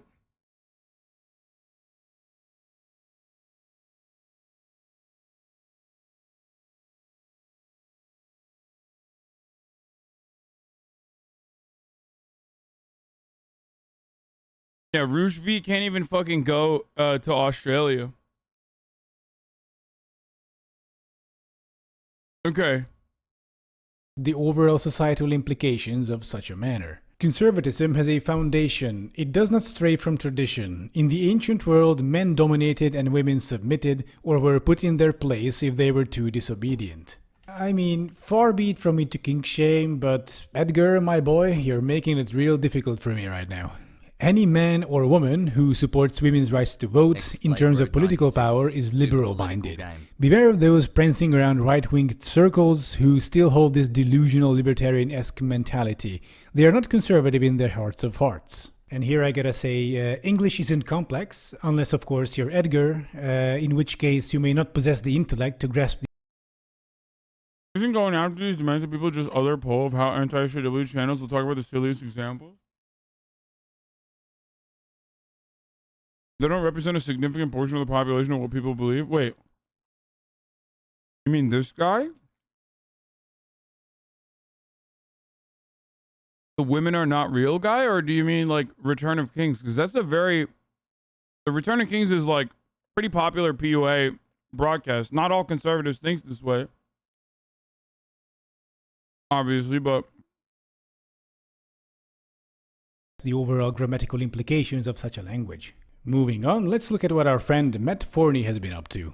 How Donald Trump is inspiring a masculine renaissance in America. Why electing Donald Trump is the only way to preserve freedom of speech in America. Make no mistake, if Hillary Clinton becomes president, she will kill free speech in America. If you value the freedoms bequeathed to you by the Constitution, you have no...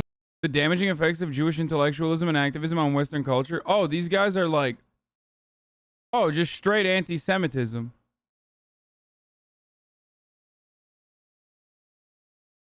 Oh, this is just... Oh, this is just Nazi stuff. Oh, I didn't know Rouge V was like a Nazi. I thought he was just a rape advocate. And when I say rape advocate, I mean like... literally an advocate for rape. Like doing rape, not like anti-rape advocacy. He was pro-rape. Stop getting tricked by bad girls who are pretending to be good. This important article gives you 30 signs that a girl has been over with 100 men. Fuck, this is making me want to sign up so bad.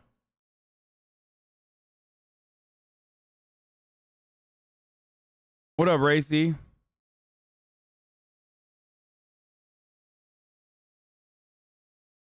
Fuck, dude. This is like tailor-made for me, dude. I want to know. I want to fucking know. I wish it was in like a better format.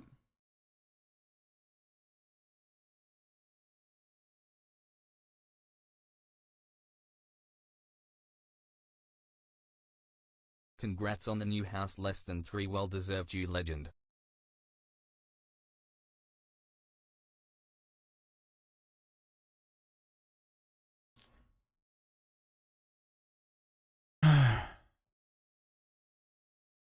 Thanks, Racy. Thank you for not canceling me for purchasing a house, man. I know. Really hard not to, probably. Okay, let's keep going. No choice but to support Donald Trump. His persuasiveness and openly nationalist platform make him the only Oh, I've seen this meme. I wanted to repost it. Oh, this isn't even it. Oh, here it is. They all tell you it's the Jew, but have you heard of the Hebertian conspiracy? Sounds crazy. Get ready to take the cream pill. Dude, I was gonna repost this, and I thought it's too spicy. I saw this already. It's so funny. It was Irish Americans who first assaulted white America's core values. Barack Obama, an Irish president. Oh, this is so good. Come on, it's so good. It's so good. It was Irish Americans who first assaulted white America's core values, bringing with them a culture which many had commented was still pagan at its core. They began to... Come on, bro. They were literally fucking Catholic. What are you talking about?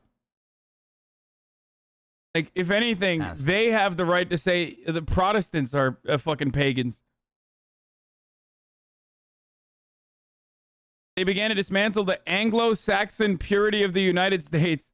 The first true Americans resisted, but finally the Irish forced their way into business, finance, politics, and the media, and used it to spread the Hibernical influence. There's a comment about like who really controls the media, and it's like all the Fox News commentators. They all have Irish. They're all of Irish descent. And I think it's really funny, but obviously, you know, it's a little too much. You know what I mean? It's a little spicy to put on the Instagram account without additional context. Furious fanaticism, the love of war and disorder, a hatred for order and patient industry. Robert Knox, anatomist, describing his views on the Celtic character, 1850. Wait, is this not a meme? Think the media is safe from Hibernoism? Think again. Hibernian media control. Walt Disney, John Ford, Alfred Hitchcock, John Huston, Michael Moore.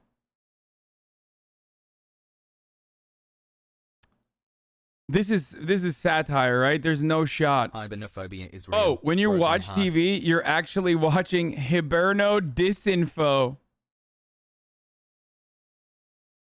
Oh no. Oh no, he's right.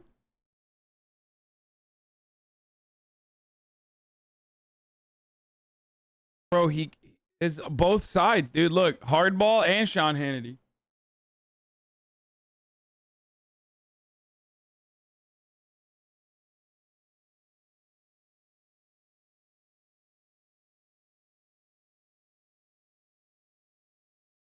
Hasan back at it again. Oh, it goes. Oh, dude, I thought it ended with Macaulay Culkin. Nope. You thought wrong.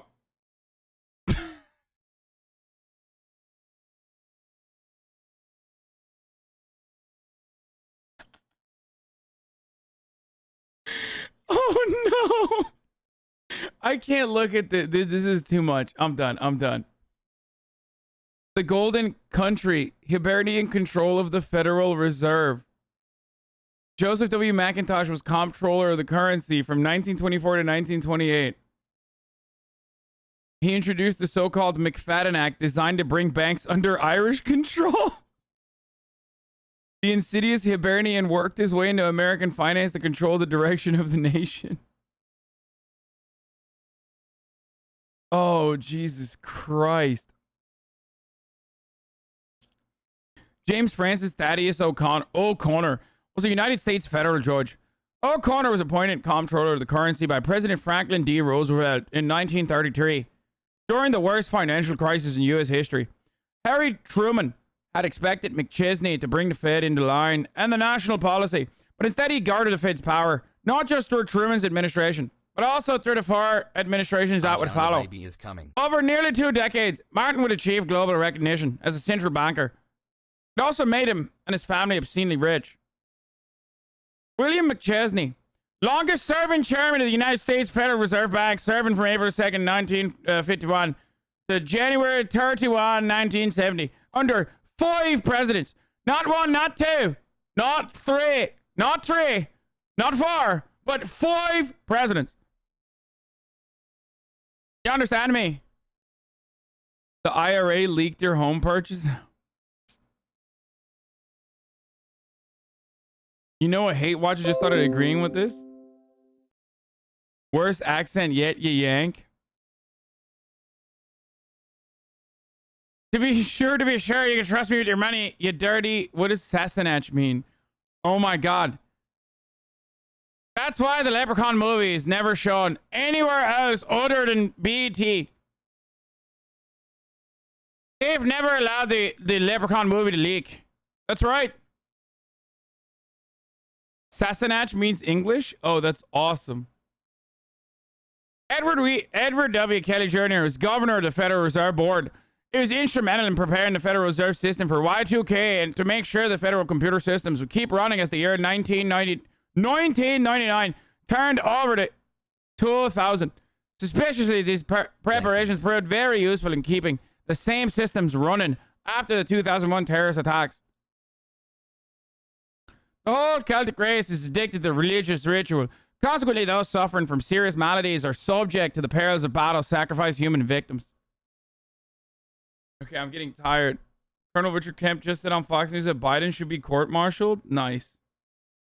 I'm getting weird anti-Jew 4chan vibes from this. It's literally a parody of what 4chan and like Nazis think about Jewish people. It's making fun of how easy it is to like create a conspiracy. How easy it is to create a conspiracy about a particular group of individuals by, of course, making fun of the Irish.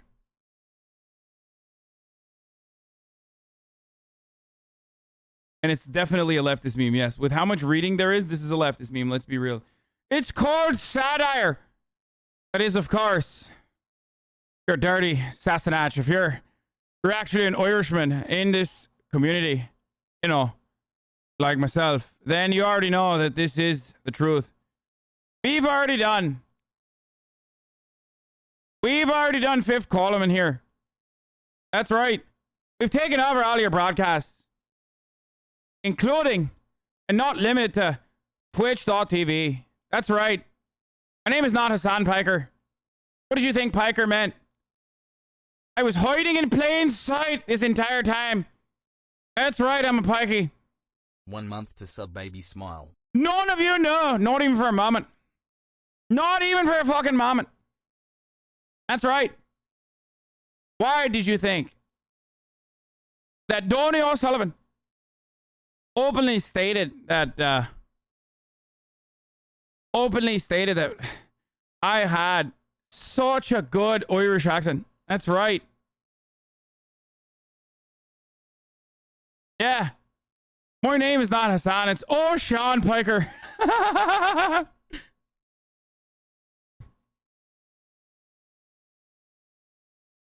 Too late.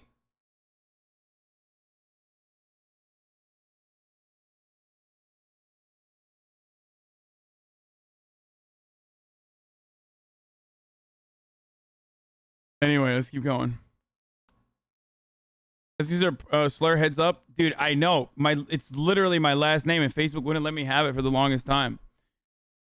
All right. The protocols of the Druidic Elders of Hibernia. Every year, the most powerful men in the country meet at the Grove Club, where they dress in robes and sacrifice a child in effigy before a giant Celtic old god.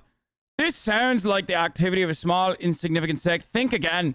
The Grove boasts such members of Richard Nixon, Ronald Reagan, George Bush Sr., George Bush Jr., and Bill Clinton. Notice them, all Irish. That's right. Pictured here is George Bush Jr. with his father, Bush Sr., attending the Grove. An important part of the Druidic practice was passing on the teachings of the gods down to one's own son. Pictured here is the Irish Ronald Reagan and the Irish Richard Nixon until after attending the Druidic Grove. Look at this list of attendees at the Grove. Though some are merely puppets, the vast majority of some Irish background. Are you asking questions yet? That's right.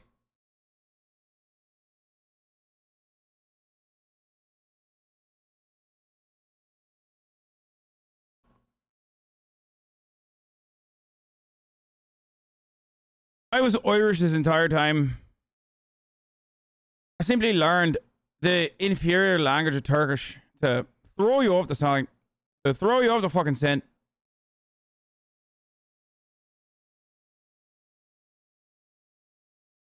I wouldn't be surprised if this took off. All major Operation Mindfuck vibes.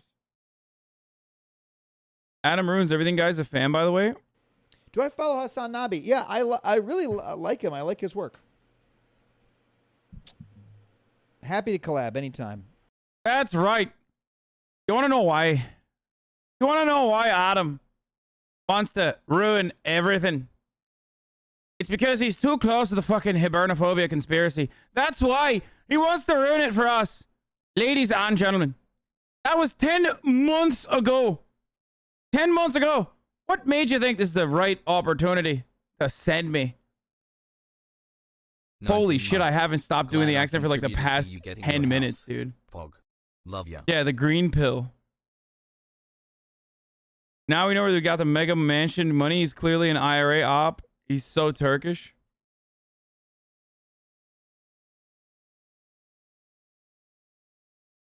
Yeah, it's called Based and green pilled. Based and green pilled. That's right. Love from Australia. Trump gets booed by his America people is a for mess. suggesting the vaccine. Come Yeah, with I me, know. bro. I know. 3 mil will get you a mega mansion or I kind of don't like this video that much. I like, I wasn't that into it. Hell yeah, 9 months. Mansion money, fame from a pot of gold. Zero chance you could do any Welsh accent? Yes, I can. There you go.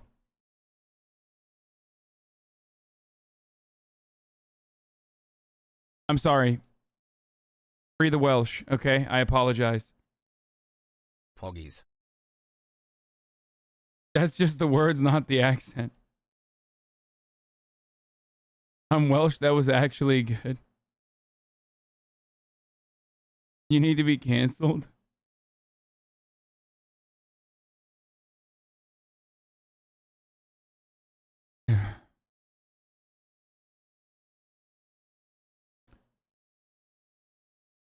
I can't believe you just called my grandmother a whore in Welsh. Okay, chill. I'm sorry. I didn't know.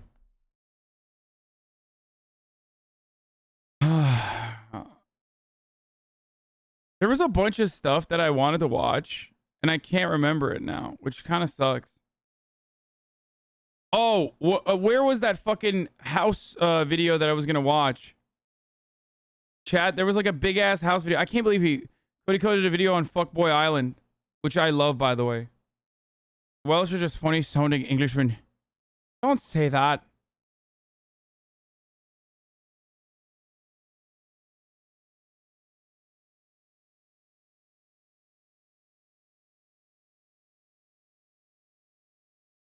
Yeah, of course I watch Fuckboy Island. I've tweeted about this. Not me and Malkova's house, no. There was another one yesterday. I don't know if it was this one, but this one is amazing. How the U.S. government made affordable housing illegal. So I spend a lot of time looking at houses on Zillow. Did they? Oh my God, this is like. Okay. And lately, I noticed that even in places where houses are usually expensive, they seem even more expensive. Like here in the San Francisco Bay Area.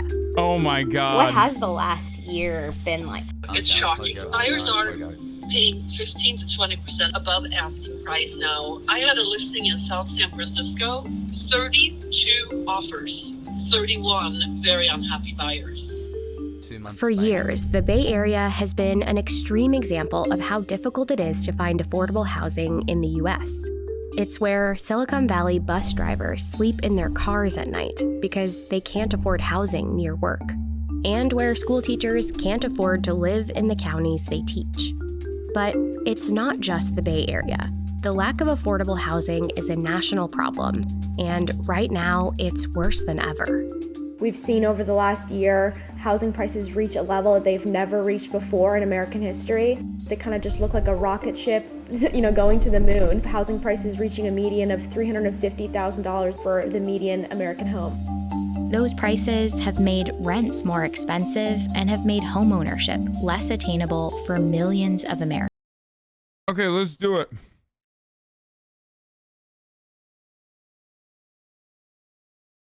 Let's do a poll. The 12 days or boyfriend dungeon.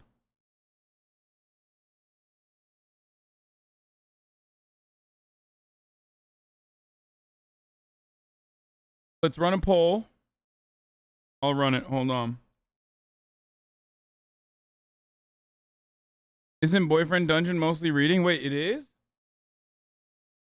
I thought it was like a Hades type game. 12 minutes?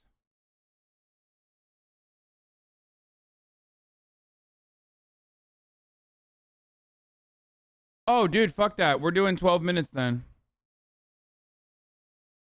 All right, we're doing 12 minutes. Never mind. No voting. No voting. No voting. No voting. Hassle.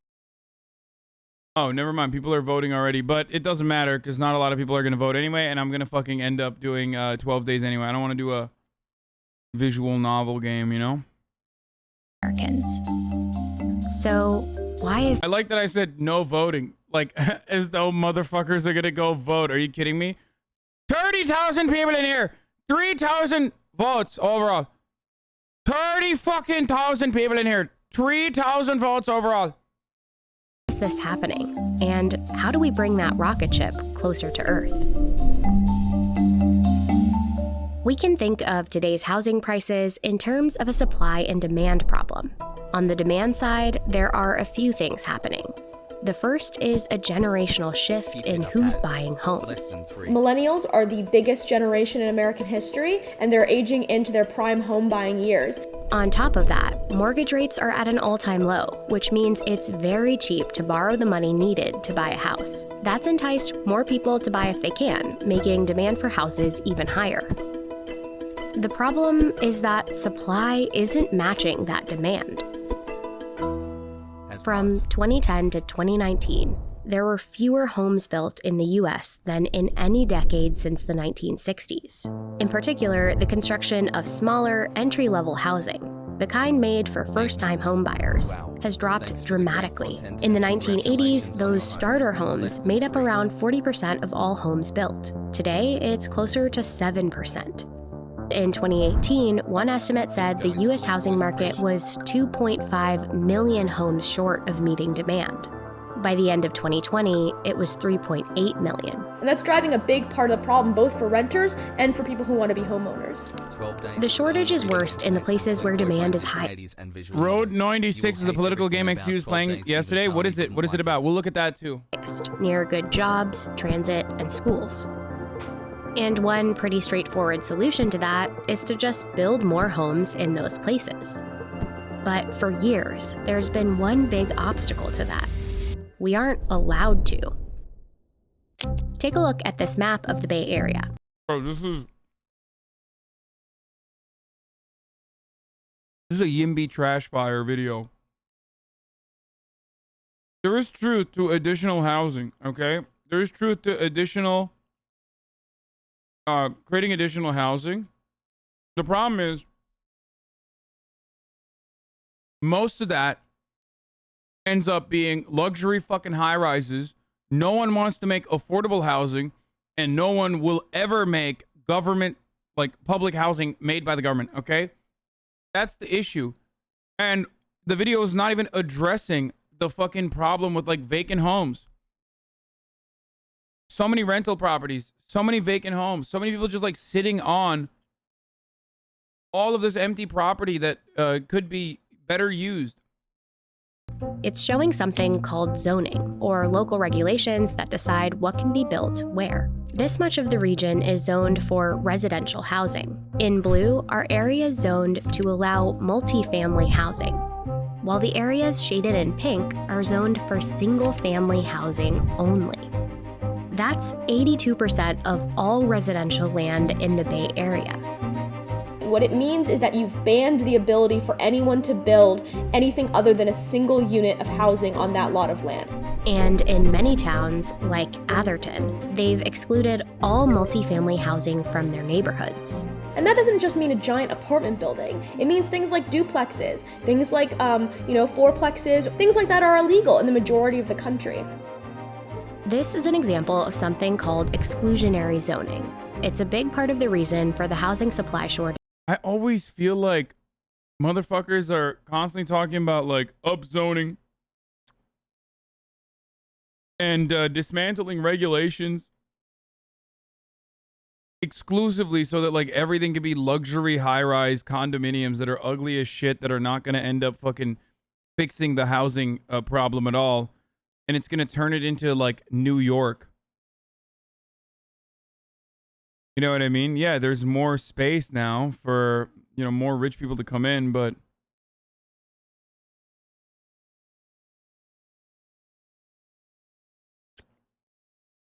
in the US. Yeah, it's like tear down the single family homes and build a Target with condos on top. Exactly. And single family certainly not a place you'd live in. I mean, yeah, I fucking very hypocritically own a what is a YIMBY and why does it suck? No, I don't have a problem with being a fucking YIMBY. I literally talk about public housing all the goddamn time, and I do not care if it's like built in my backyard. Yes, in my backyard. No, in my backyard is the is NIMBY versus YIMBYism. Most people are very, very against building stuff in their backyards, quite literally. So you're saying it's an artificial shortage of housing? The CEO of Vox Investor General Atlantic is on the board of BlackRock. Come on, it's like a parody. Are you shitting me? Everybody wants to blame BlackRock. Nobody wants to blame low supply, low mortgage rates, and the enormous demand for starter homes.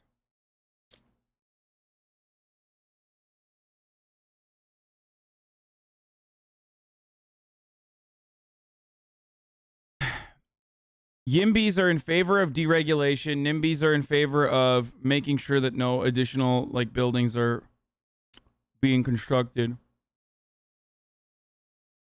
Both have I don't know. I'm neither. I'm usually a fan of regulation, but I do feel like more than 1 year of the only fucking dismantling of regulation should be in favor of decommodifying housing in general, okay? Why would anyone want more single-family housing, though? Cities built to serve suburban families that require multiple personal vehicles to get anywhere fucking sucks. I don't disagree with that either.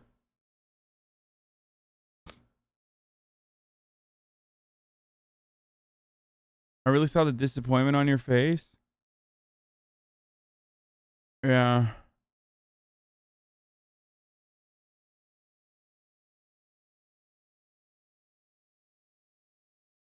Skyscraper. I mean, she did talk about duplexes and what, like 4 stories and 2 stories. I don't have a problem with that.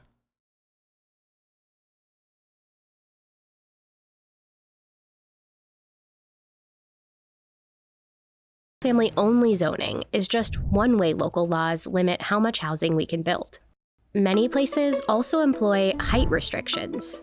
In Cupertino, California, some areas are zoned for multifamily buildings, but they don't allow any buildings over 2 stories. Parking requirements are often written into zoning laws too. Cupertino requires developers to set aside space for 2 parking spaces for each unit of multifamily housing. That means if you were building an apartment complex that had 100 units, you'd need to find space for 200 parking spots, which usually means buildings that size don't get built at all. They lower the number of units they're actually building so they can save space for those parking spaces. And then those units become more expensive because the land still stays the same cost to the developer. And you then get a situation where potentially more affordable units turn into higher income servicing units. Another feature of many zoning laws is minimum lot sizes. It means builders are legally required to allot a minimum amount of land for each home, often a large amount of land.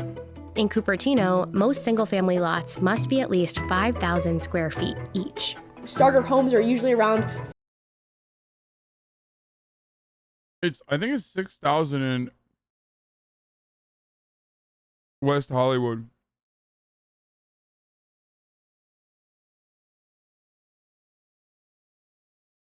People who are saying, what the fuck?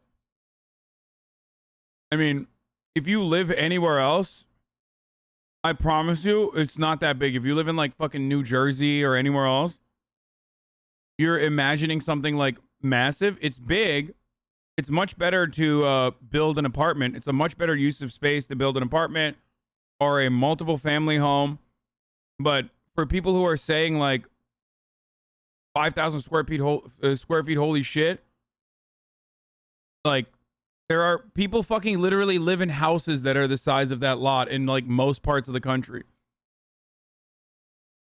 Kansas City suburbs are 8,000 square feet. Yeah.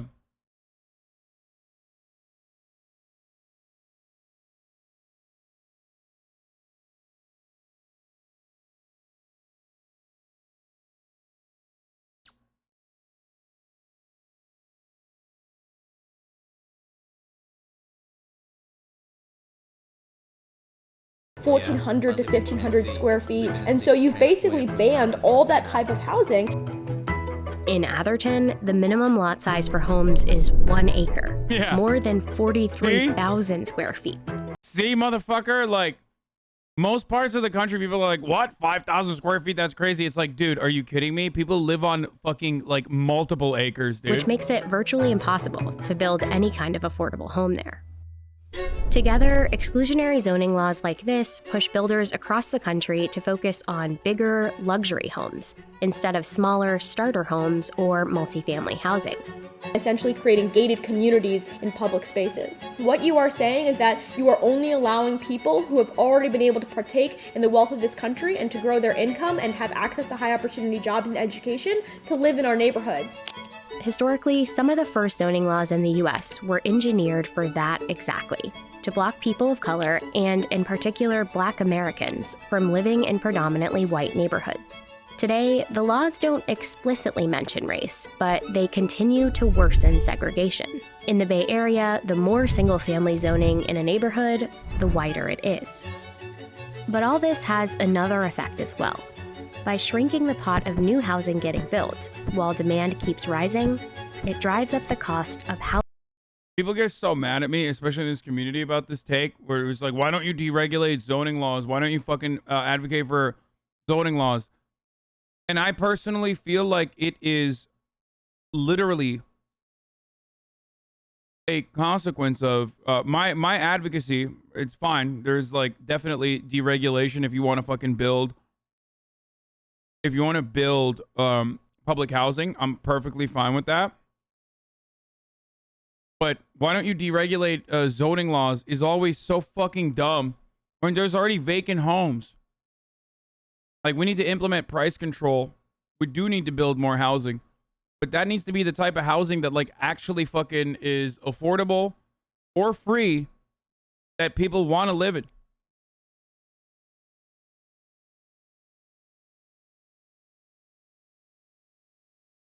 Still giving my money to my favorite capitalist streamer SMDH. If your hyper focus is like, oh, let's allow like more buildings to be built, you're wrong.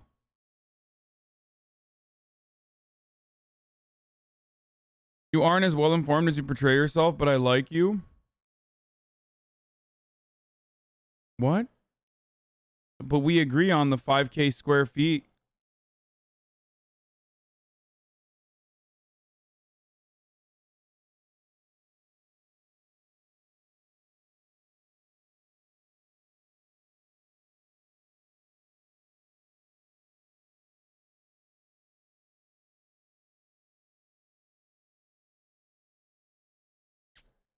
Housing for everyone.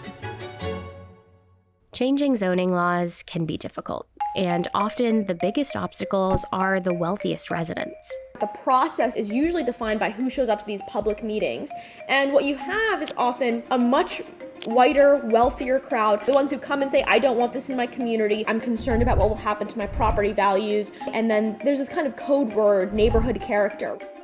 Remember those teachers I mentioned who can't afford to live in the counties where they teach? Well, in 2018, one local school district proposed a solution, building affordable housing units for teachers in San Jose. It caused an uproar among San Jose parents, who petitioned against changing the neighborhood. It may not seem like a big deal when one wealthy neighborhood blocks one multifamily development. The problem is that it happens all the time. Communities. Because in this country at this stage, if you have fucking home ownership in an urban environment, that means you're wealthy and therefore powerful, and therefore you literally functionally run the city. That's why I've talked about like the mayor of New York. When we talk about the mayoral race in New York, it's like, that's not a person, okay?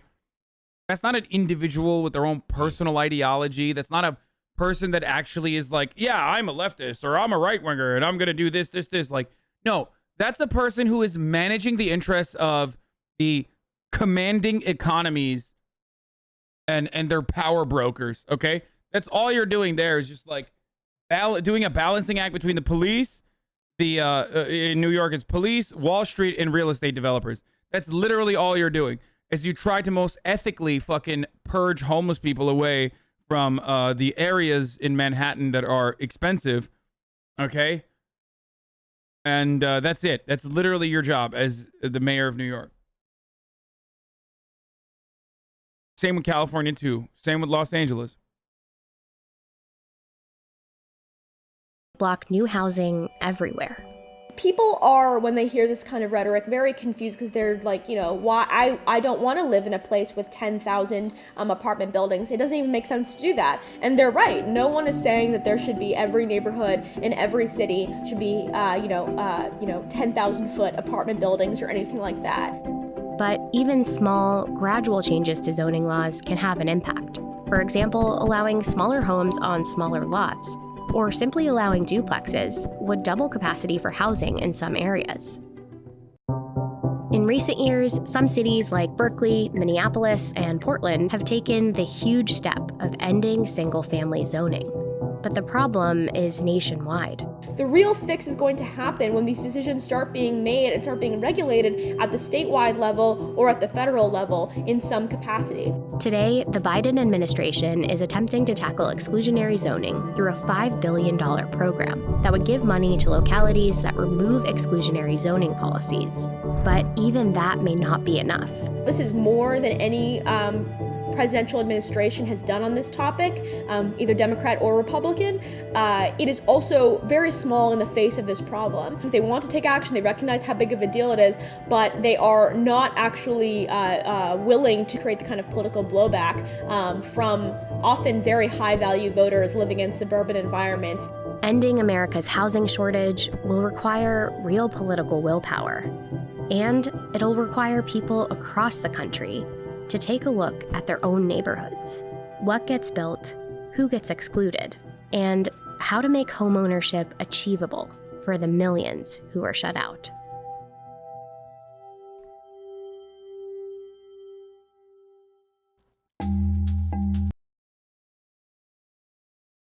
Road 96 gameplay trailer. This video is like, let's do the projects and make sure BlackRock owns it. There are hella condos being built in Berkeley, but they've all got that gentrification glass look, are in no way affordable. LMAO. Wait, what? You mean to tell me that areas that are upzoned immediately get fucking swapped up with, luxury high-rise condominium developers and no affordable housing is actually allotted? And even in places like New York where there's like conditional developments where there is actually a separate part of the building where, the poorest can live, is still not enough, and it's not necessarily like diverse housing at all. So and there's a massive fucking wait list and a lottery to be able to even get that inexpensive housing in New York, and that all of these are actually just misdirections, and the real problem is actually building public housing, but no one wants to do it because ultimately homeownership is the single most important way to develop intergenerational wealth in this country, and historically that's how we've literally marginalized black people, for example, and that homeowners are seen as like small business owners that are sitting on these like incredibly valuable investments, and therefore they do everything in their fucking power to ensure that the property values never go down. As a matter of fact, only goes up. And that's precisely why we will never have anything that fucking hurts homeowners and their fucking dumbass investments, because no one actually buys a house to live in the house forever, but instead they buy houses exclusively so they can fucking sell it later down the line, because everyone believes in the American dream and no one gives a fuck about living in a place and, building a family, and the whole like American dream white picket fence is a complete fucking lie, and everyone was a goddamn shark con man. Yes. That was your question, then yes, you are correct.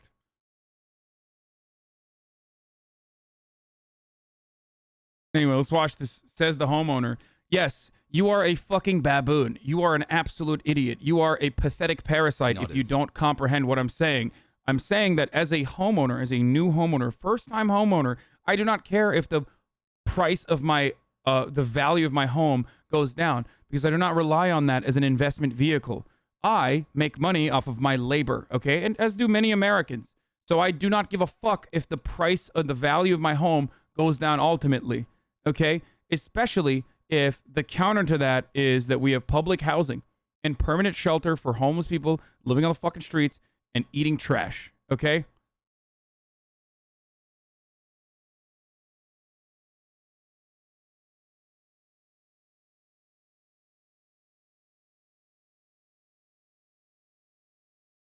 You can leverage it for retirement. You want to retire, right? You can leverage a bunch of different things for retirement, so it doesn't fucking matter. Hey, it's me, Alex. I'm okay. I met this girl, this boy, loser, at the diner, at the gas station, in the mountains. They were hitchhiking, driving. They were escaping to the border. Looking for someone called Zoe, John, Jared, Sonia. And running from the police, running from some bad guys. They helped me, played games with me. They stole my money. And they made me realize that I have to come back home. I have to make my own way to help the brigades. Where am I? Road 13, What Road the fuck? 42, Road 67, Road 96.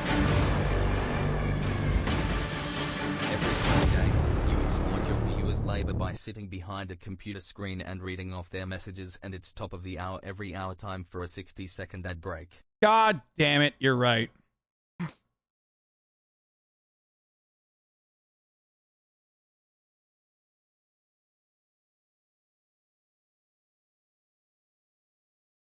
The game is different every time.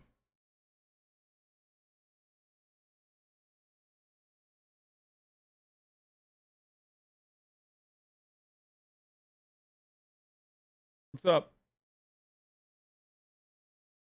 Sorry. Are we watching game trailers? Because I wanted you to check this out. No, I'm not going to look at Black Myth Wukong. Hold on. So,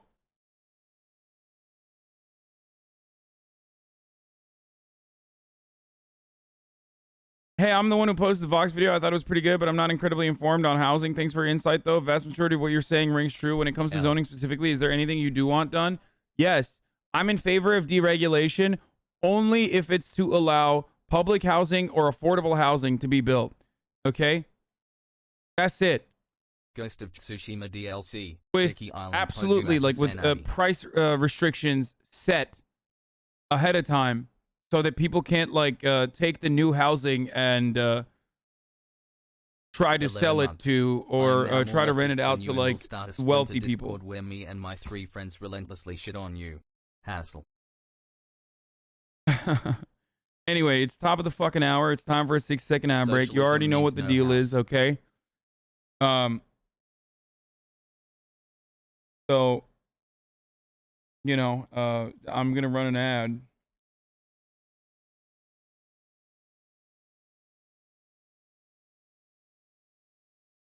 Inshallah. Okay, I am going to run an ad. Hold on, I'm just like looking at the SB10 and SB9 is something I'm looking at right now because 11 apparently months on some the day people after our holiest day prayer. some people were suggesting that I talk about SB9 and SB10 in California. An accessory dwelling unit being part of a new initiative called Backyard Homes, in which homeowners receive help building an additional ADU in their backyard for exchanging.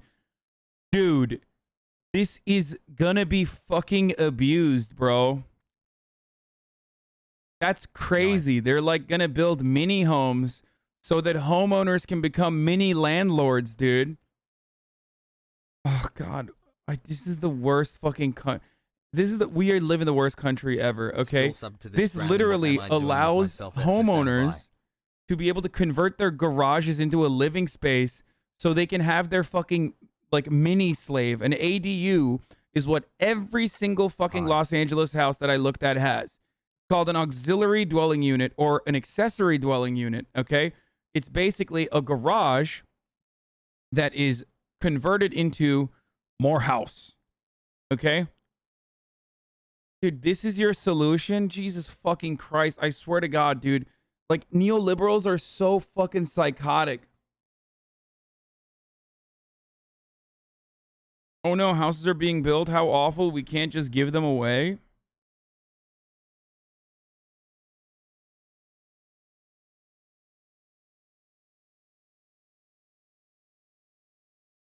Yeah, fuck yeah, bro. Now we can all be landlords while we're surfing for even greater landlords. Also means that normal houses will charge even more because it will be better than this garbage. Isn't this just feudalism? Yes. Fuck, I keep forgetting to run the ad. I'm running the ad. Kind of like a tyrant myself, you know? I force you to watch ads if you don't subscribe.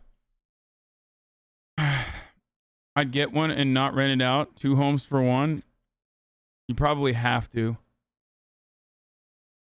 Is there not basement suites in the U.S.? No, not in California. California basement is literally a fucking manhole in your house.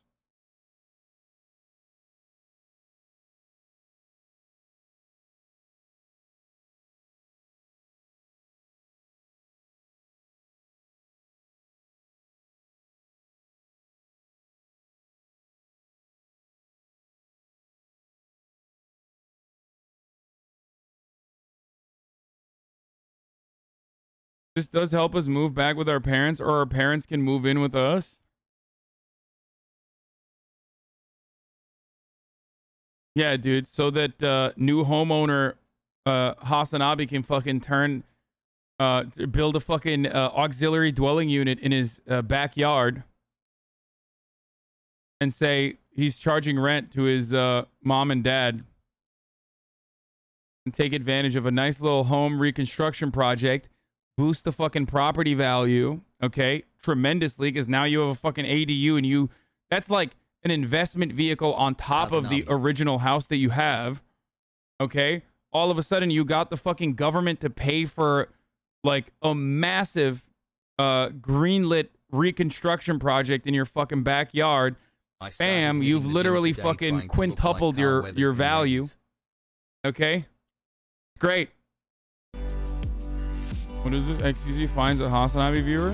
How do we even lockpick? We don't have the skill. Long live the HasanAbi Soviet Socialist Republic. Long live the HSSR. This fucking guy again, dude. This guy is an actual Azan viewer. Anywhere with free electricity, just need to charge. Like, he's in his show now, spamming some bullshit. What's he saying?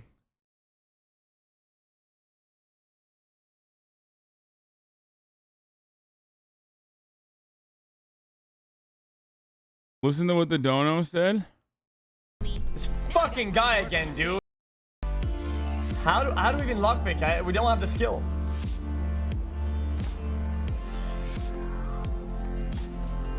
This fucking guy again, dude.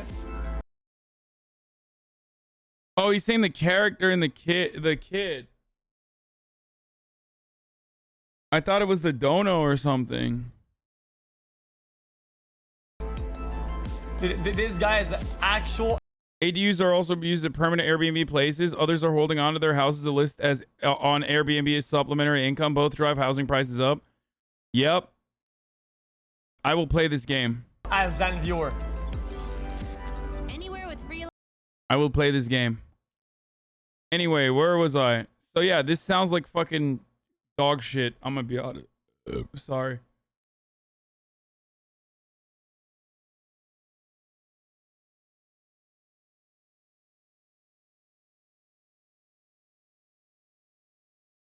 Please play 12 minutes.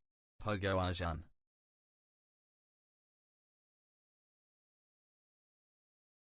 I don't know what it is. I just don't fucking trust Yimbys, dude. Like, or people who call themselves Yimbys. And I don't like NIMBYs either. Don't get me wrong. Because I do believe that there needs to be additional development. But motherfuckers who like constantly talk about deregulation as the only way to fix the problem with housing, there's just something that absolutely fucking it does not sit right with me. Please turn off the stream when you say, okay, it's game time. No, I'm not going to do that. I'm going to fucking download both the 12 days and both. The other one. I know there's a Ghost of Tsushima DLC as well, but your takes piss me out when it's literally politically impossible to build public housing.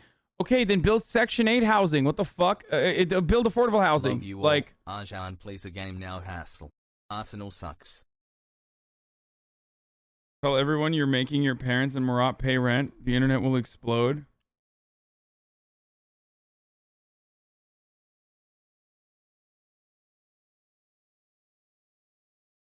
$12 minutes. Sorry, not days. Hold on. I'll fucking download both. Shut up, chat.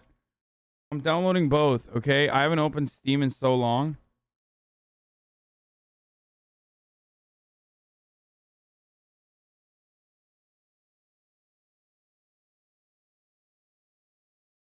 QuakeCon sales, 75% off. Okay, what is it? 12 days, right? 12 minutes. In 12 days, not 12 days. An interactive thriller about a man trapped in a time loop featuring James McAvoy, Daisy Ridley, and William Dafoe. All right, buying 12 minutes.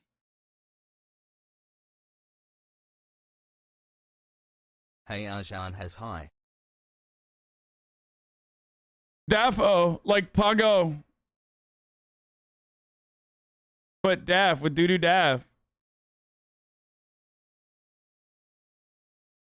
The people want Hollow Knight Polit. I don't care what the fucking people want. Bro, didn't you hear Bitcoin solves the housing crisis, bro? You get to live in your grandma's basement with your overheating mining PCs. Shut the fuck up. Will gonna beat your ass for that pronunciation. What, Daffo? Make sure you can afford to buy them all first. Yeah, you're right. How will I be able to afford video games? Now that I bought a $3 gorillion mansion, mega mansion. What was the other one? What was the other one? Chat. Now Road 96, right? Get Road 96 on Switch. Wait, it's on Switch? I should just get it on the PC. Why would I fucking get it on the Switch? I have to pee so fucking bad, dude. Oh my god. I'm about to pee in my pants.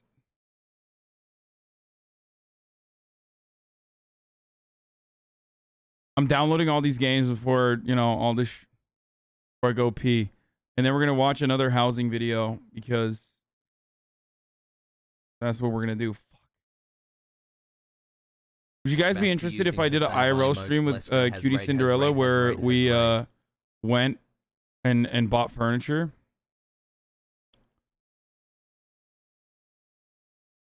Okay, good to know. I see that there's a lot of interest in the chat. Okay, let's watch the second thought, America's looming housing crisis. This episode and others like it are made possible by the generous support of my patrons on Patreon. If you'd like to help support my channel and get early access to every video, consider becoming a patron at patreon.com/secondthought. Here, let me just show you that. On paper, Danielle and Kristen Sills are the perfect first-time home buyers. They've upped their budget and widened their search of the Boston area, but the last house they bid on had 29 offers. It sold for about 70 or 80,000 over what the asking price was. And it was a 1,200 square foot home. Finding an affordable apartment was hard enough before the pandemic, right? But now things are even worse. Some are calling it a crisis. The shortage is now critical. Affordable so-called Class C apartments are 96% occupied nationally. When they go shopping, the inventory, the active listings they can choose from are down about 30% from this time last year. That's just a staggering shortage of homes on the market right now. He compares this with what happened during the subprime mortgage crisis a decade ago. Millions of homeowners defaulted on their mortgages, and investors came in to buy the properties and convert them into rental housing. So you're going to see a lot more of this soon, Shep. As you watch this video, you're probably sitting somewhere with a roof over your head. For many of you, it's probably your home. Either that or you're watching at work, in which case I applaud you for stealing back some of your extracted value.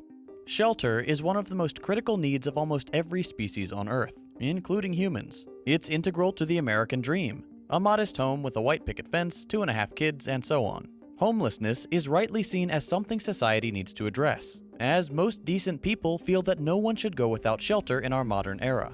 And yet, despite the importance of housing and the significance we place on having somewhere to call home, it seems that the US is on a collision course with another housing crisis.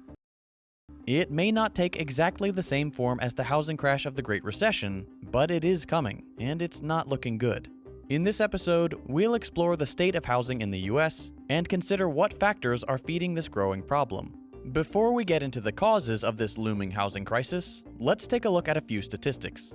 If you look at the housing market today, you'll notice a few things. First, there aren't many single-family houses to be had. People just aren't selling.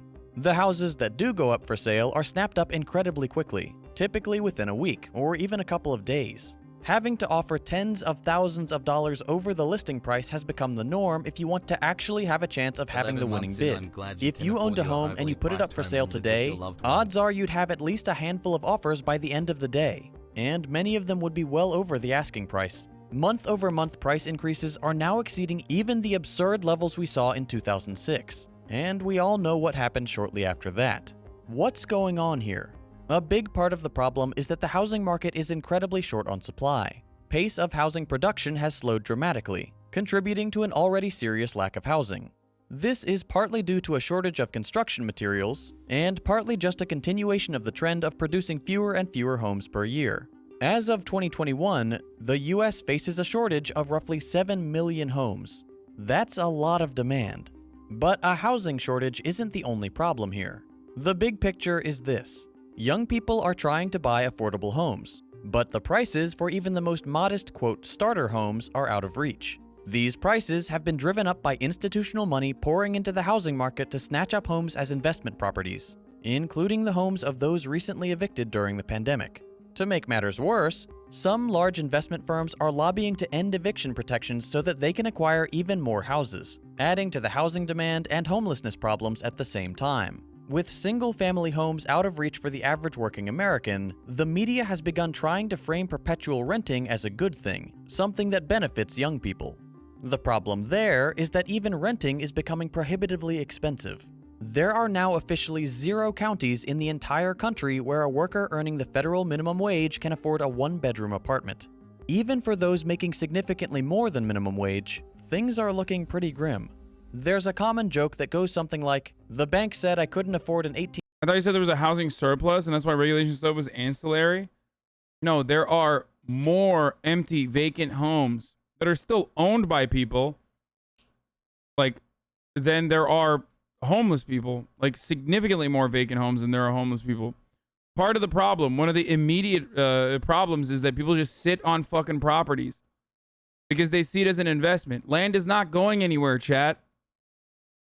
No matter what happens, land is not going anywhere. Land is finite, okay? So land value always increases, especially if you live in like a nice neighborhood, especially if you're fucking, you know, not living next to a goddamn pool of water, body of water, and the rising sea level is going to actually decrease the land, which will then ironically increase the property value. So that's another concept. But you live by a pool now, King? Yes, I do. So,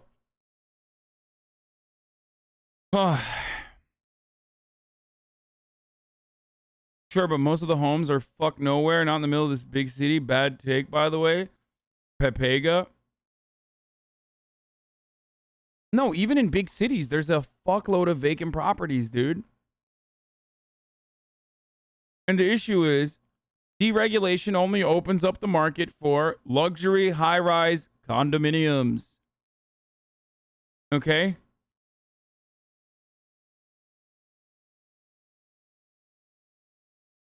I make $40K a year and can't afford a 1-bedroom apartment. Looking at renting a 1-bedroom apartment, it's like some castle. I never thought my life would be like this. Yeah, it's fucking dog shit. $1,800 a month mortgage, so now I pay $3,000 a month in rent. The cherry on top is the true unemployment rate. If we take the LISAP definition for unemployment, someone who is looking for a full-time job that pays a living wage but cannot find one, then the true rate of unemployment in the US currently sits. I make $16 an hour and I can just by the skin of my asshole live in a 330 studio apartment for $800 a month. I live in Alaska. Shit is mad fucked. What the fuck? In Alaska, dude? I feel like it should be one place where, like, they should encourage homeownership because you're in fucking literally Alaska. The only people that live there are, like, dudes who work in oil and criminals who ran away after doing many murders. So it is very surprising to me that you're having a hard time living in Alaska. What the fuck? Sorry, fishers too. Fishermen, murderers, and fucking dudes who work at the oil rig. It's at a staggering 23.7%. So even if, quote, affordable housing were available, it likely wouldn't be affordable because nearly a full quarter of Americans can't find a job that pays a living wage. With that context out of the way, let's look at how these problems combine to form the perfect storm for economic meltdown. We'll start. Will you cement over your pool? Pool is very high cost and maintenance. No. Why would I do that? Oh man. Will you cement over your pool? Pool is very high cost and maintenance. You can create a garden/farm back there with your mom. Yeah, dude. I'm gonna cement over the pool so that I don't want my mom to even hear this because she's only bought plants so far, as I've told you already. She literally has only bought plants so far for the house. I'm like, Mom, can you, like, you know, can we get a bed and stuff, like a bed frame? That'd be nice. She's like, yeah, no, totally. And then I come back to the house, only more plants, just plants. But no, I'm not going to do that. Also, here's yet another fucking chatter cucking their own content. So you telling me you don't want hot tub streams? Like that's what you're saying. I'm confused by this take. You don't want pool streams and hot tub streams? Because, you know. Yeah, dude. Start with everyone's favorite bad guys, the billionaires. It should come as no surprise that the people putting in bids at $60,000, $80,000, $100,000 over asking price are not your average person. They're typically the ultra-wealthy, usually through investment firms or other real estate poaching groups. Let's take Charles Koch as an example. One of the billionaire Koch brothers, Charles has donated millions. He's talking about me, the ultra-wealthy billionaire, of dollars to 3 conservative organizations spearheading the push to eliminate COVID eviction protections. This alone would be reprehensible. This is so insanely fucked, by the way. Here, yet another instance where, like, just like the fucking trying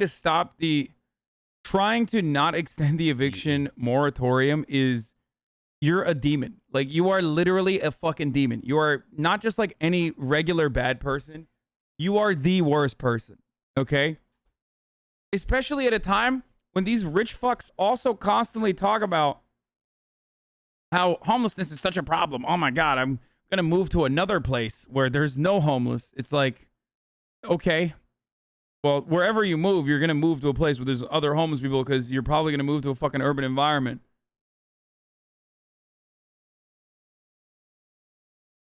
It is demon-like to want to create more homeless people in the midst of a gigantic homelessness crisis that you fucking complain about nonstop.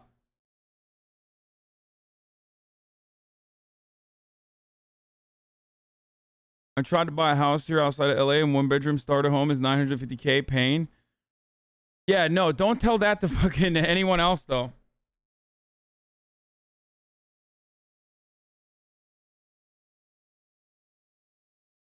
How is the USA still considered a first world country? Because there's a lot of rich people. It's the wealthiest country on earth, dude. But since the beginning of the pandemic, he's also been heavily investing in real estate, snatching up homes left and right to add to his massive portfolio of assets. Among them, the homes of the evicted and desperate. In April 2020, he dumped $200 million into Amherst Holdings, a company which brags it has acquired over 30,000 homes since 2012. Koch Real Estate Investments was also among the investment groups that recently bought an ownership stake in SmartRent, a landlord technology company. Charles Koch is... What? What the fuck is SmartRent, dude? Wait, what? That's when your landlord restricts your... Wait, is it a way to, like, restrict your fucking temperature control for your... Oh my God, dude. That's fucking insane. SmartRent is an enterprise smart home automation company developing software and hardware that empowers property owners, managers, and home builders to effectively manage. Effectively manage, protect, and automate daily operational processes. Oh my fucking God, dude. Republicans are like 1997 George Orwell Animal Factory. Meanwhile, like, mega donors of the Republican Party are literally investing into letting landlords control your temperature, dude. Are you fucking kidding me? Oh, shit. Oh, this is like, look, I got lucky with this current landlord I have. The one before this, not so lucky, okay? The one before this, I just literally, the heater did not work. It was an apartment, the one bedroom that I used to live in before this one. The fucking AC would break, and I'd be like, the AC's broken. Can you please fix it? And then the landlord would be like, it was a management company, so it was even worse. We're like, no. Oh, yeah, totally. We'll get to it. Never got to it, okay? This takes it one step further, where it's like, hey, you're using the AC too much. We're going to restrict your temperature, dude.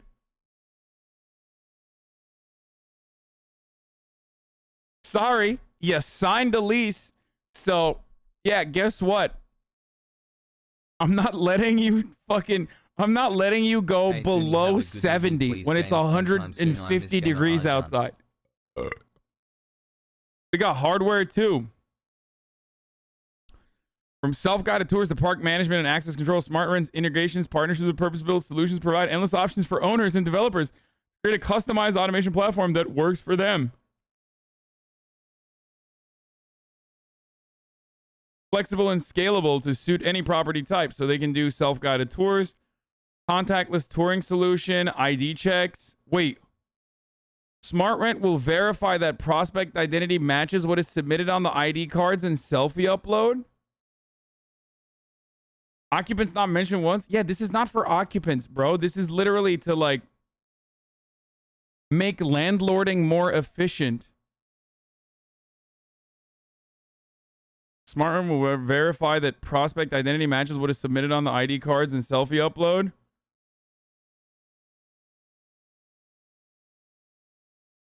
Every property is unique, and our solution enables personalization touring setup based on property demand and needs. What?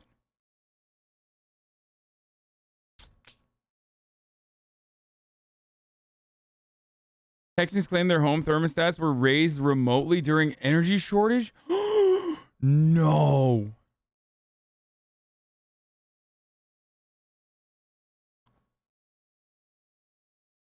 Living room thermostat. Lock the front door. Dimmer entry light. Parking management. Centralized parking database. Alleviate parking management issues. Optimize parking space utilization and drive additional revenue opportunities. Oh my God. This is like when you can get your fucking guests. You can give parking tickets to people in your fucking apartment complex. Oh my God. Oh my fucking God, dude. Oh, I'm looking at this. Dollar signs, of course. I'm a homeowner now, so dollar signs are... I'm seeing dollar signs in front of my eyes, you know what I mean? George Orwell, 1987, dude. If you don't pay rent, they literally lock you out of the apartment. Dude, you could torture your fucking tenants with this. You could literally crank up the heat in the middle of the summer if they're not paying their rent. This is a problem for us poor, so stop talking about it. True. Why am I even talking about this? Actually, I'm also perfectly fine with our horrible fucking healthcare infrastructure too. Because, you know, I can pay for a healthcare complication. So why would I ever advocate for, you know, Medicare for all? I mean, after all, I'm the one who's going to be paying taxes, blah, blah, blah. Like, you know, remember, guys, I can't advocate for things that don't impact me.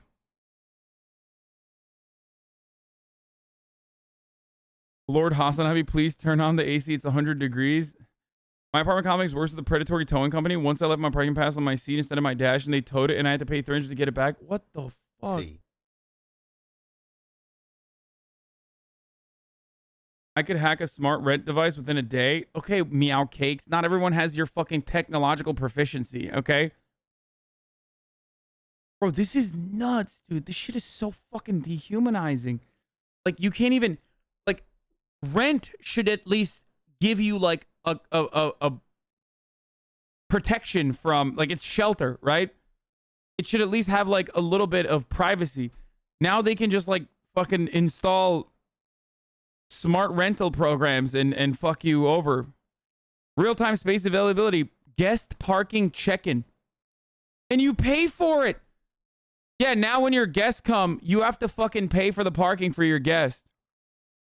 Reduce unauthorized parking through the use of sensor technology. Long-range intermediaries. Our software provides communities with actionable data and alerts that notify appropriate site teams or towing vendors.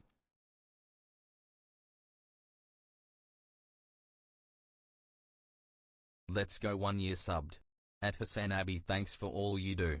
I agree There needs to be some like awful additional deregulation for this sort of stuff, right? Because I don't think you can like operate like a tiny fucking serfdom within your own goddamn house or within your own goddamn like apartment complex. So I'm pretty sure the government would not let, like local government would not let you fucking, you know, ticket your own tenants. As it stands currently. I just don't understand how people see this and think this is totally ethical and reasonable way to earn revenue.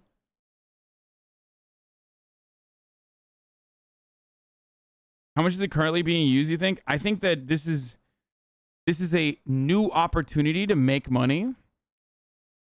Contactless property access management is fucking insane, by the way. You can lock and unlock your tenant's door. You can lock and unlock your tenant's door. That's fucking insane.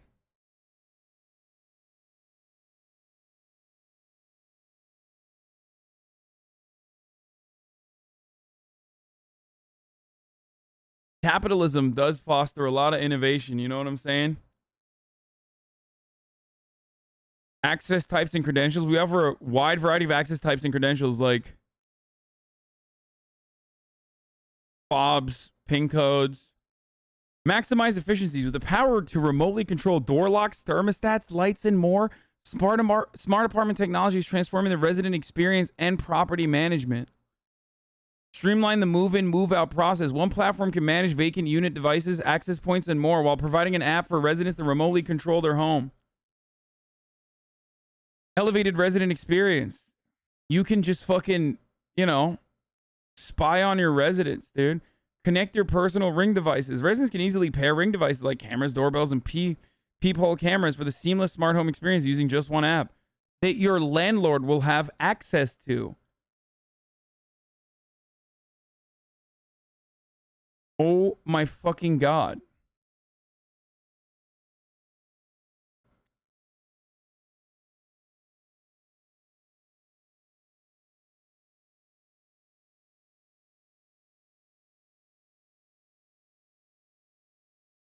Hasan, all this is done already, but it's manual. There's nothing brother, crazy with ticketing people who congrats on the park in house. resident spots. You deserve it and love you. Keep up the hard Hasan, work. all this is done Here's already, to but it's 6 more. manual.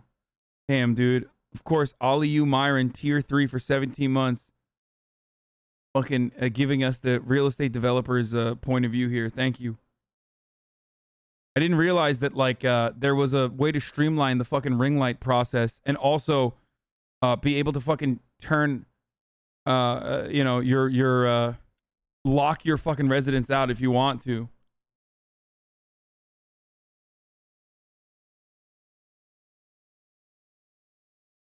I used to work for a property management company, and this isn't really new, but more so integrated with smart control, so there's little needed visits to the actual home. Whoop, whoop.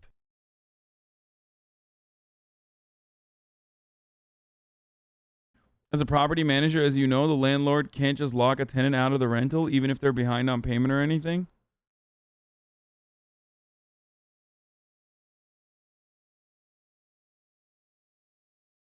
Time to put a Ring doorbell in the shower, Pac-Man. Placed a bid on 2-unit property this afternoon. First time owner. And I swear to God, I hope I win. Say fuck you to the wealthy people who are probably bidding cash on this to step foot in it twice. I will just hire a property manager. And we'll just hire a property manager. If I win, I will be the coolest and best owner-occupied landlord ever. We have it in Alexandria, VA in our apartment. What the fuck? 4K connected communities already.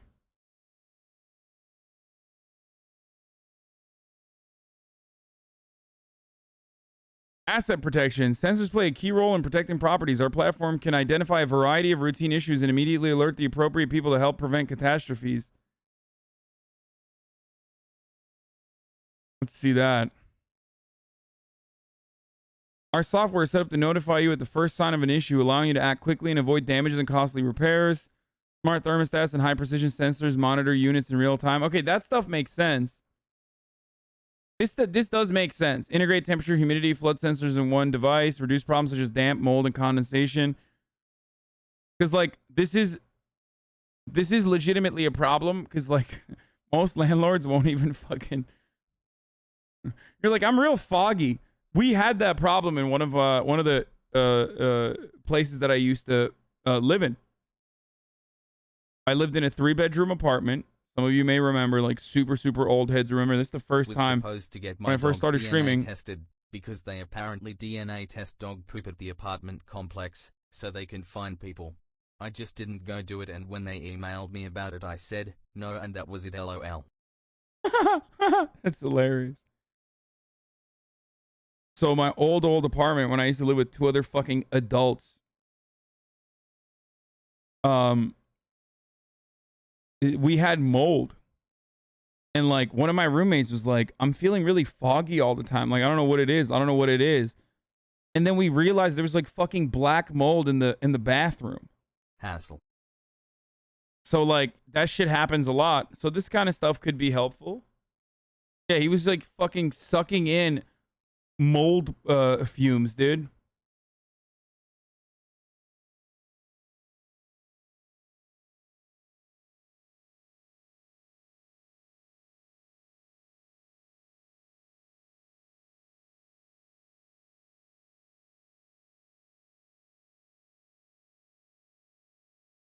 Leak sensors, humidity protection. Great 10 months. Hassle. Yeah, that stuff's not that bad.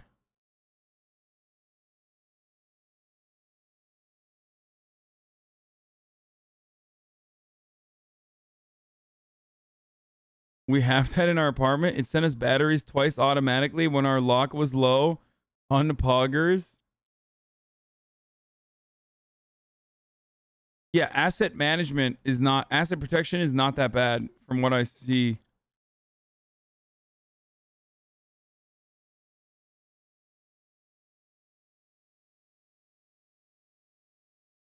But the camera stuff is not good. Oh my God, this appears to be a video of Nancy Pelosi talking to the donors of the DCCC retreat this weekend in Napa. We have in store for later. But for now, question was asked this morning by Ambassador Solomon about young people and how we were reaching out to young people in the Olympics. Well, young people, we always ask them, how do you want to be reached out to?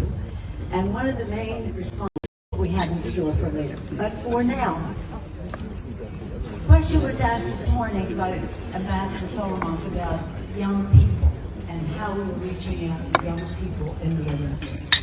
Well, young people, we always ask them. I'm there too, boys. I have to come clean. Now that I'm a homeowner, yeah, I went to this. I was there. Yeah, I'm a big funder of Nancy Pelosi.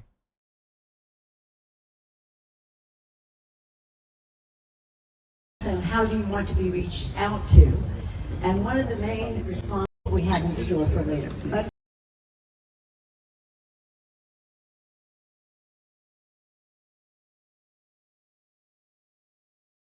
I hosted this. It's at my house. Yeah. It's me. I'm wearing that hat.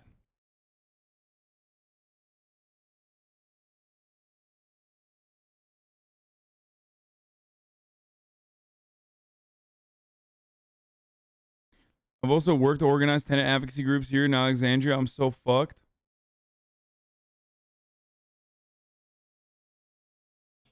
Yeah, this is true. This is like literally me, dude.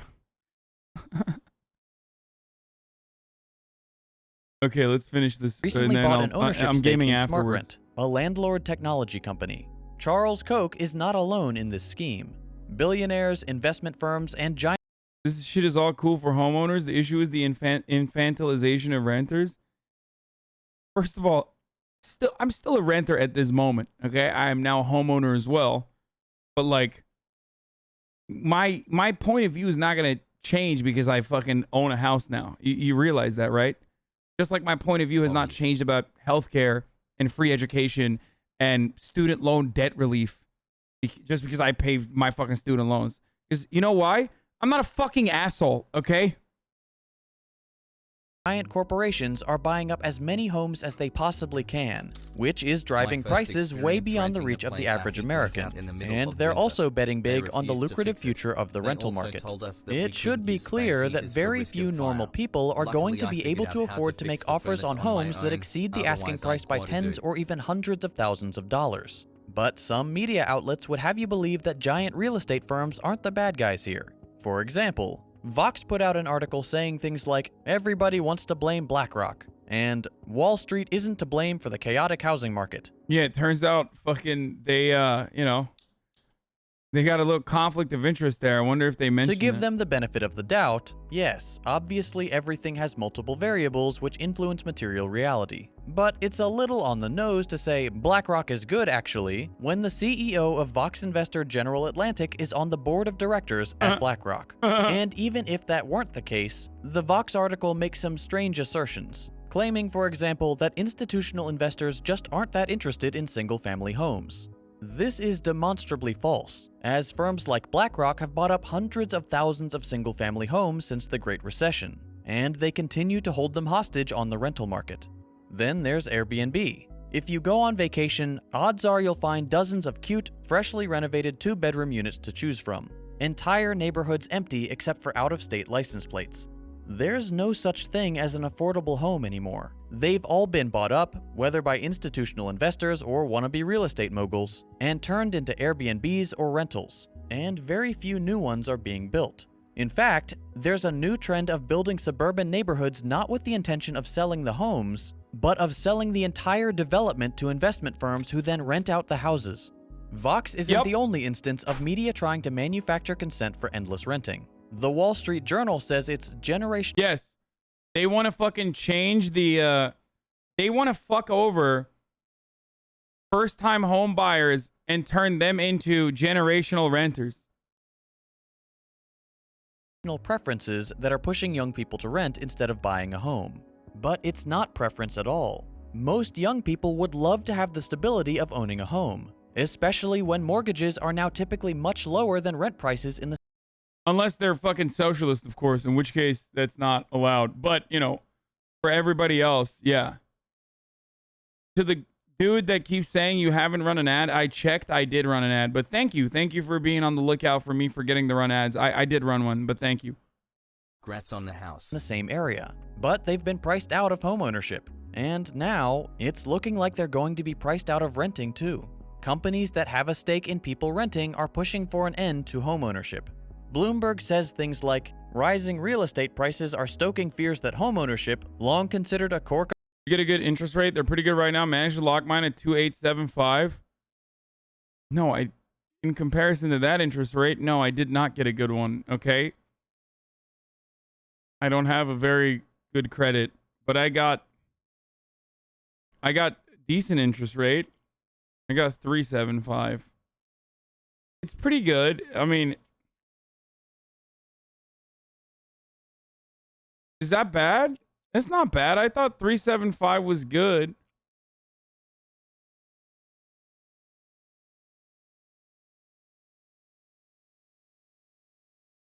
Yeah, 30-year fixed. It's okay. No, you need to refinance? Oh, too late.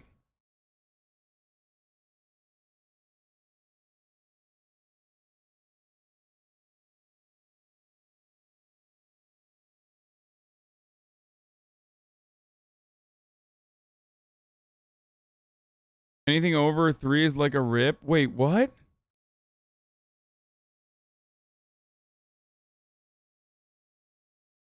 I can't. It's 30-year fixed. I don't think you can refinance.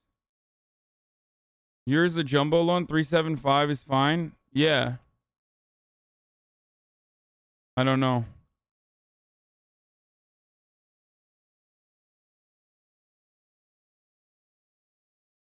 What? What is that? Oh, I thought that was whiskey. Oh, okay. Why? Okay. Can I give you my credit score, Dad? Please. I'm 10 years in, a 30-year minus 2.9 with a 20% down initial. Jumbo rates are going to be higher than these people with 200K homes. Lol, ignore them. Can you refinance a 30-year fix? No, I thought you can't. 30-year mortgages are going for 1.5 right now. Shut up, you're lying, okay? Did I get fucked? Probably. I don't know. I do loan closings. It's fine, especially for a first-time home loan. Also, you can always refinance.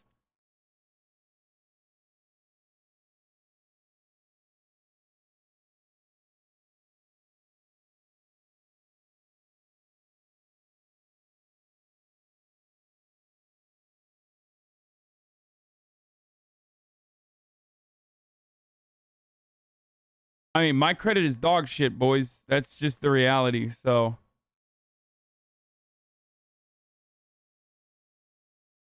You got robbed, they'll take the whole thing off your hands for 1.5 mil cash. Oh, shit, dude, thanks. Jumbo loans are anything over 450K. It's going to have a higher rate.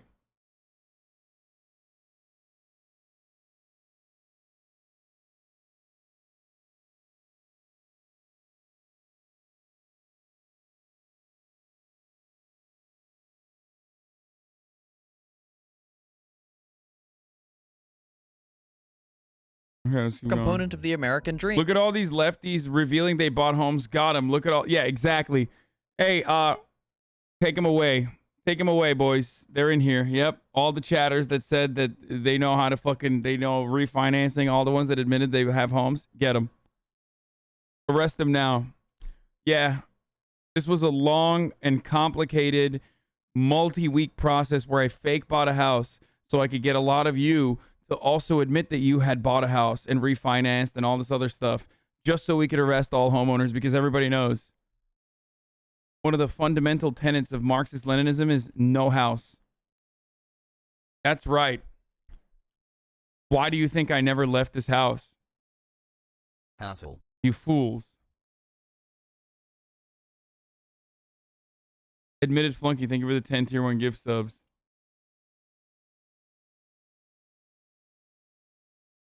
Is slipping out of reach for low and moderate income Americans. That may be so, but a nation of renters is not something to fear. In fact, it's the opposite.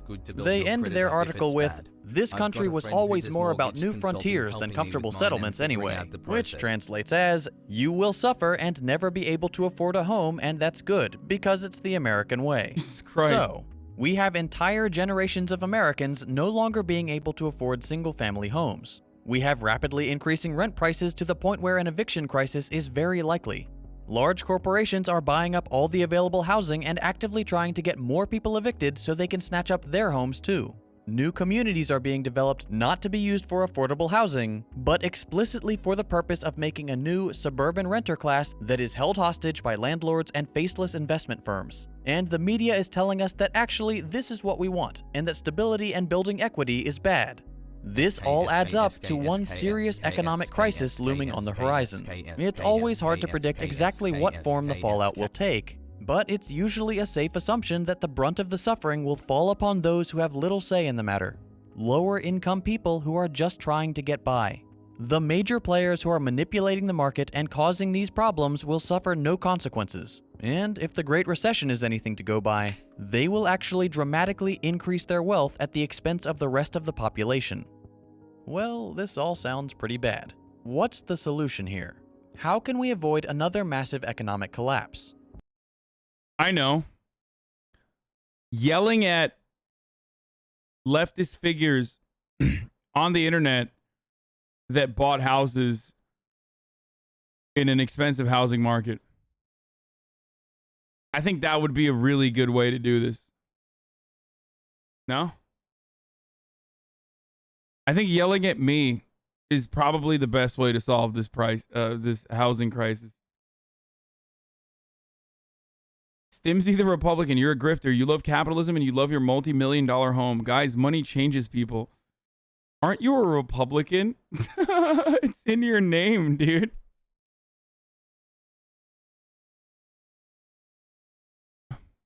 Historically speaking, we can't. Capitalism is built on the maintenance of cycles of boom and bust, and they're fairly predictable in their timing. These crises are becoming more frequent and more damaging to the average person, but also more lucrative for the ruling class. And if we know anything about capitalism, it's that when the ruling class is benefiting from something, it will not change without a massive, drawn-out struggle. If you're a young person, or a person of any age really, if you're looking for a home, I don't think it would be wise to try to buy one now. I know it's easy to say, well, there you go. I didn't fucking... See, I should have watched the second thought video, dude. Save more money, but do what you can to squirrel away a few bucks here and there. Rent will continue to go up, but the chaos surrounding single-family homes can't last forever. It's unsustainable even in the fairly short term. I think a crash of some sort is likely. And hopefully, if we can ride out the storm, housing prices might come down somewhat afterwards. The giant real estate firms will have added many new properties to their portfolio, but it's very unlikely that they will have bought them all. Once supply chains recover from the pandemic, construction materials become more available, and the home buying frenzy dies down a little bit, hopefully there will be some homes available for first-time buyers. In the meantime, we have some actions we need to take. First, we need to push back against the media talking points about generational preferences and the benefits of renting. They support a predatory, exploitative status quo that we should not accept. If they want us to rent, we need to demand affordable apartment housing with rates that only increase with inflation, not at the whims of parasitic landlords. We also need to remember that, once upon a time, owning a home was within reach for just about every American. Okay, this is anti-socialist rhetoric. He keeps talking about owning a home. Like, no, that's bullshit. Back in the 50s, a suburban home only cost 2 or 3 times the average salary, which meant that not only could people easily afford them, they could pay them off in a matter of a few years rather than over the course of 3 decades. Like almost everything else under modern capitalism, housing has shifted from being seen as a basic necessity to a valuable commodity from which the wealthy can extract massive profits.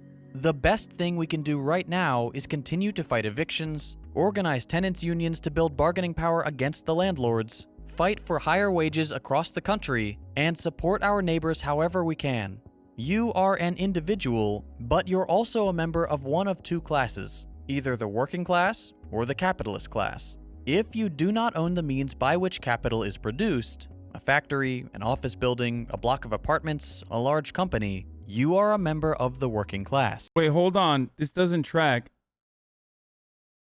Wait, what? Second thought, I don't understand. Why didn't you mention homeowners as a part of the capitalist class in that situation? It makes no sense.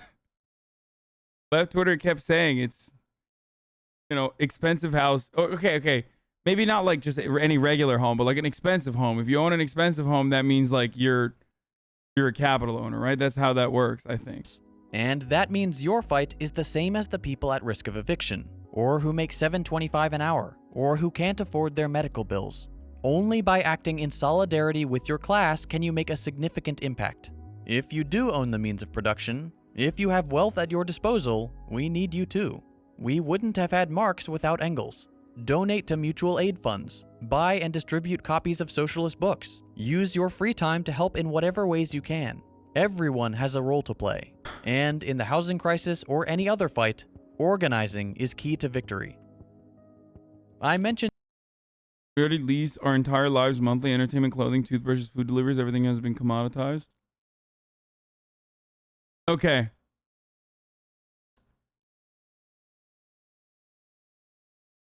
Let's be real. You guys have organized effectively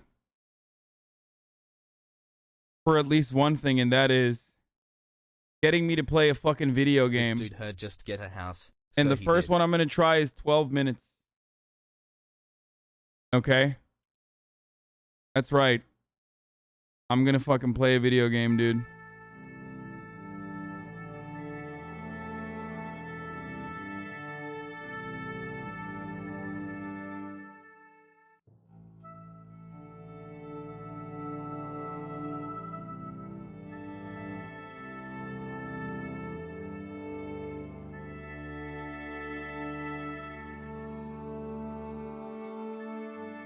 Lies. Realize. Real lies, chat. All right, so this is like a murder mystery or something, right?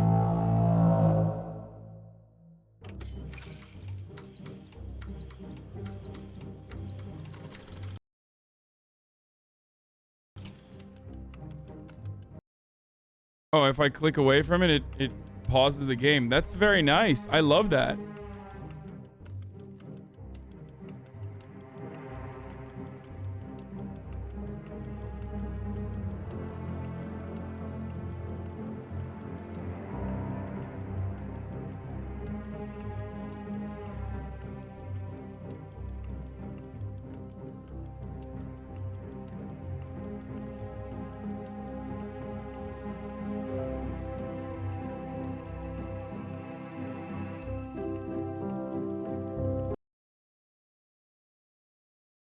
Okay, I gotta move this.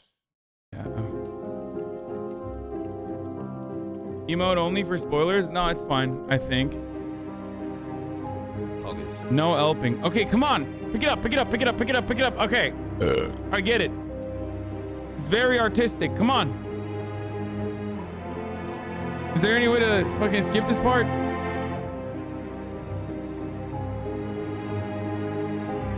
They got mocap? Isn't this top down like Grand Theft Auto? Why is there fucking mocap?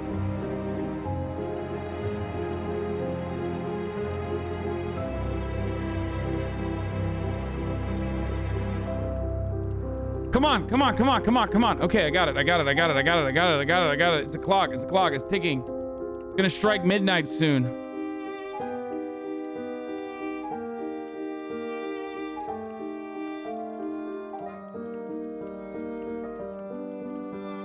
This type of game that you're gonna ask questions? This clock seems fast. Good music though. It reminds me, oh my god, it reminds me of fucking the HBO show with the absolute greatest theme song of all time. Not Westworld, dude, Succession. Okay, this is all fine. Subtitles, advanced. Brightness, anti-aliasing. Okay, continue. Let's do it. Let's go. Is this scary? Is this scary? Is this scary?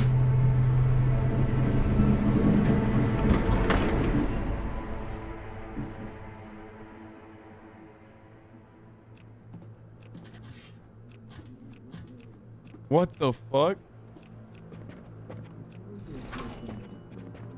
Click on an wait, what?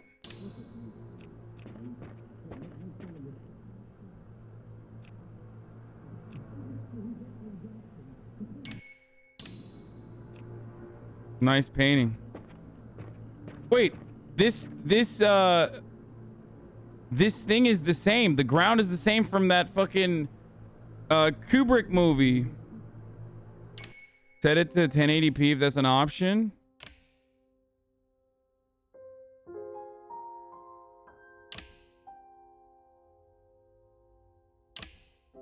Boom.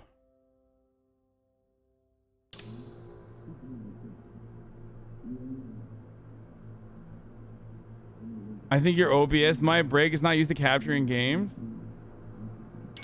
Wait, did I revert it? So fucking stupid, dude. Why am I so stupid? Okay. Gamer. Okay, is it gonna be scary, chat? Why? Tell me if it's gonna be scary or not. Oh, woke the baby. Sorry, neighbors. Oh shit. Move the cursor to the top. Click. Wait, I have a fake rock? There we go.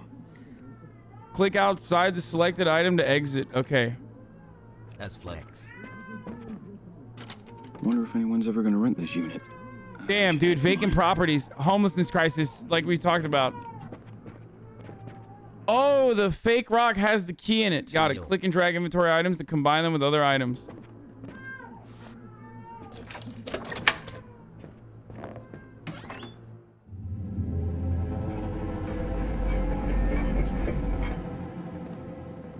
Hey, babe. I'm home. Love you. Oh, I'll be out in a second.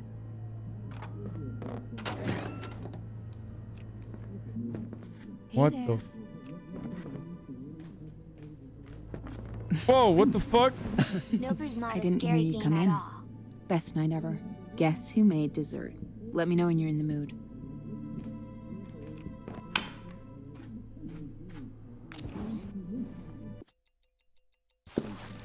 Wait, is that my wife's phone? Oh my god, it's letting me call 911. Emergency services? Sorry. No emergency. Everything's fine. What the fuck? Just making sure the phone was working. Sir, please do not call again unless there's an emergency. Wait, what the fuck? That's crazy. Who should we call, chat? About to leave work. Sorry for being late again. I had some dinner on my break from hubby. Just got to work. You feeling better? Just saying puking sucks, but you make it look sexy as hell. Hey, baby, I forgot the keys again. I know. Can we get the spare? Hide it. Was anything missing or out of place? Wait, is that my wife's feet?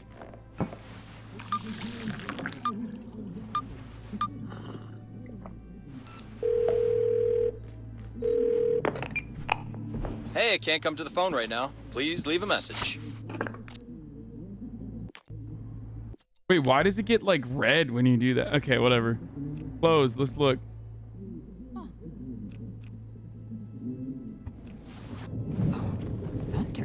I wasn't expecting a storm tonight. Damn, how many rooms does this apartment have? We got the bed. Painting. Let me turn on the light switch. Yeah. Oh! Oof. Gotta get that fixed before one of us gets really hurt. So what's the goal here, chat? The storm's getting closer. Is this a story about what happens in New York when a storm, Hurricane Henri? Guess who has 2 thumbs and remember to pay the electric bill of the day? Yo, it feels like my wife is constantly needing like attention and credit for things that she did that are just like otherwise normal things. You know what I mean? Wait, there's a present in here. OS frog, OS frog. Wait, what? OS frog, OS frog. Where did the present go?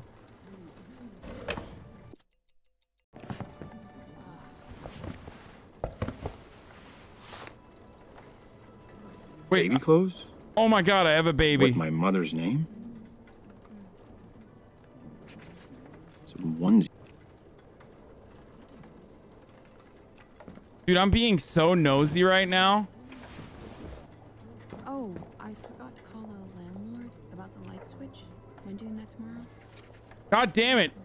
Lady, you want me to do everything in this fucking relationship, okay? God damn.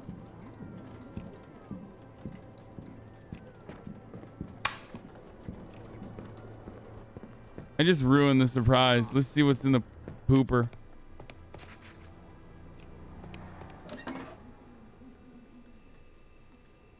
Sleeping pills. Ooh, got that.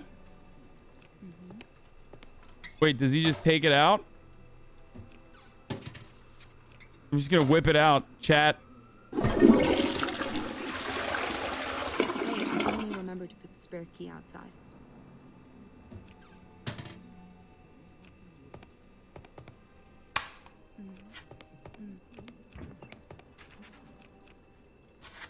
The storm's Haven't getting been closer. able to see your beautiful face in a while. Hope I didn't miss much. Nothing I can do on the sink? No, like looking at the mirror, reflecting, that sort of thing. All right, let's see what this painting's about. No TV, dude. That's kind of whack. Like, what the fuck? You just sit there on that same couch? You got this. Oh, we gotta clean that closet.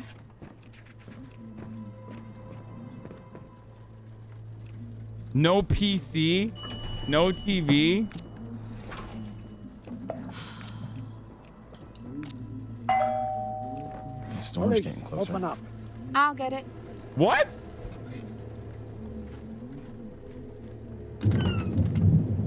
I'm with the police. Turn around, please. What? Me? Yes, you. Hands behind your... Hey, listen. What is this? You shut up. I'll deal with you Hey. in a minute. Who are you? What is this? I'm with the police. Turn around, please. Yes. Hey, listen. What is this? Hey, you need to tell us what is you going can't just on. come I in warned like you. Oh, what the fuck?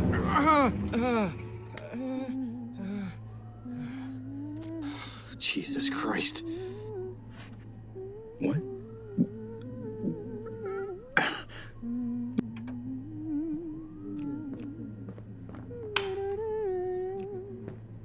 What just happened?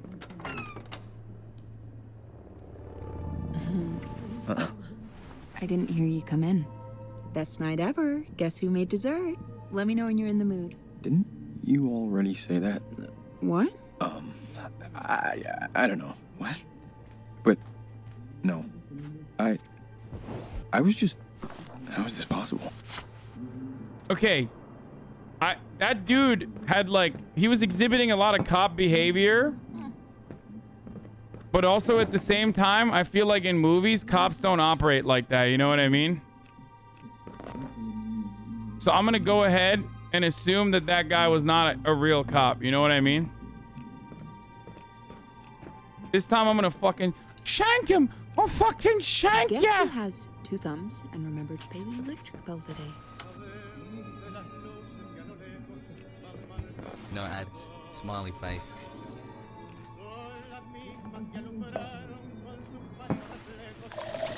Damn, she's got a dumpy, dude.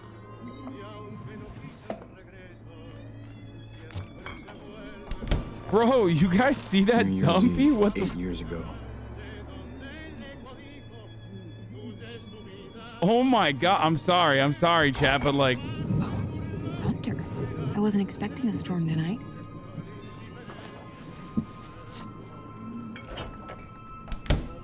that's my wife, chat. Chill.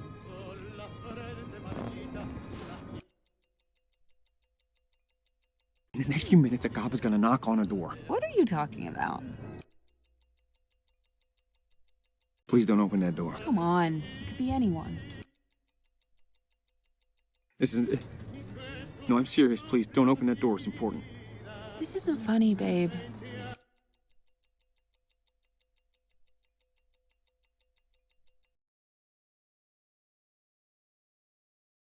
Wait, where the fuck did my mouse go? Don't open the door. Just trust me. Okay. I won't. Oh, thank you. Let's talk later. Who says, let's talk later? When you're in a fucking apartment with the one couch and no TV, dog. Yeah. Whew. Yeah, I did that on purpose. I knew that that was happening, but...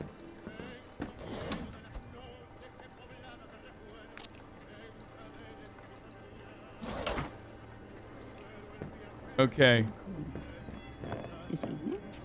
Ooh, I'm gonna lock it. Yeah, that's right, dude. Wait, what was that? A ventilation grid? Can't open that with just my... What the fuck? Wait, can I use the knife to open this? Hmm? What are you doing? Is it broken? Man, is it super gross in there? Dude, can I have sex with her? Is there a sex scene? Because I feel like that'd be tight. There's gotta be a sex scene, right? Okay, I like that. Bro, that's your wife? Yeah, no shit. Reading? Oh, it's not really your Dude, thing. imagine standing over your wife like this. You're gonna make fun of me. In your tiny It's a ass book of apartment. meditations. Zen stuff. Yeah, it's not my thing.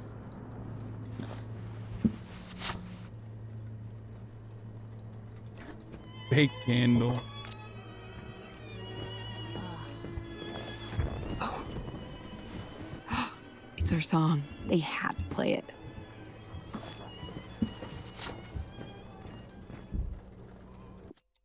Hi, Chad. Is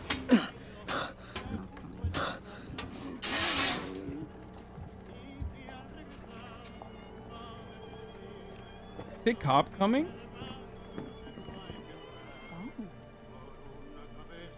Did you say cop coming? It's okay? What the fuck? Oh, I hear it.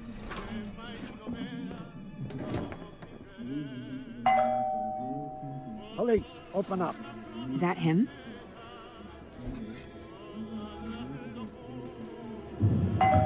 What does he want?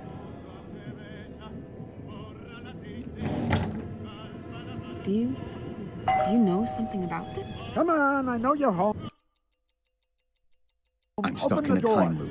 Let's deal with the door first, okay? Do you know something about this? I'm gonna try to knife the cop first. I want to knife the cop. I have a warrant. Open up. Please just tell me what's going on. It's locked. Open the door now, or I'll kick it down. What are you doing? Fuck Will you. you just do something? Yo, What this does is he want? Northern Lion, dude.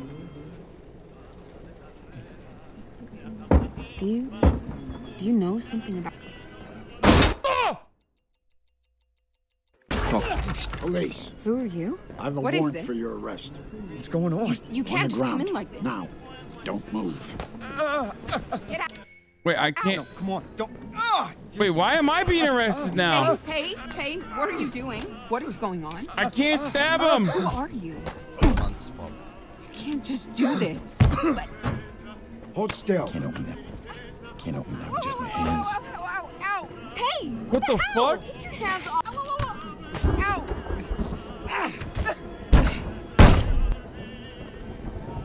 Help me! He came to You're under arrest me for for your home father's murder 8 ownership. years ago. No. That can't be right. Shut up. You know what this is. Now, where's your father's watch? My father? Please. Oh, I can do it. Oh. You must be thinking of someone else. No playing dumb. Tell me where the watch is. I'm not lying. Please don't hurt us. Honey, tell him. He can't help you. Just you and me. Will you come help me? My wrists. Fuck.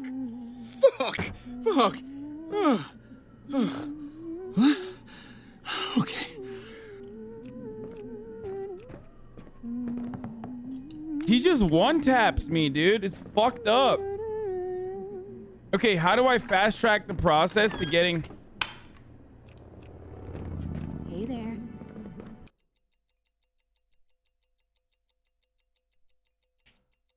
Hey, how'd your father die? Well, he had a heart attack. It was awful. Did you ever own a pocket watch? A pocket watch? No. Not that I remember.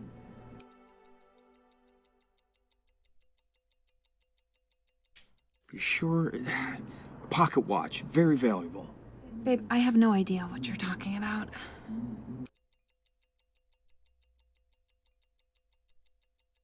Ask her if there's an ad break at the top of the hour. What? Wait, I'm confused. Oh, wait, there is one. Because it is top of the hour. Fucking got him, chat. Okay, this game is fun, though. I don't know why people are saying it's, like, annoying. I guess maybe it gets repetitive after, like, the 17th time. But, hey, if you want an ad-free broadcasting experience that's uninterrupted, especially while we're gaming, all you need to do is subscribe. You can do it for $5 or for free with a Twitch Prime. Or you can use an ad block or a VPN. Here's the 1-minute ad break now. Twitch Prime is free if you have an Amazon Prime and you steal it from someone and, you know, connect it to your Twitch. Boom, here's the ad break. You've been lying to me all this time? What? About your past, about your father. What? I don't know what you're talking about. Well, what about your father's murder? What is this? Gong. My father died of a heart attack, asshole. I don't want to talk about this.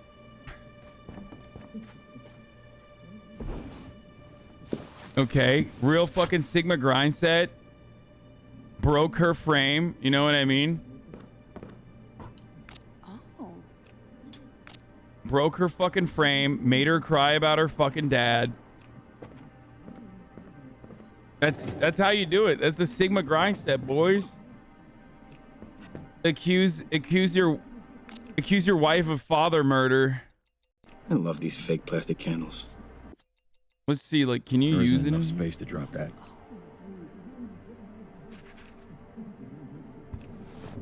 Oh, thunder.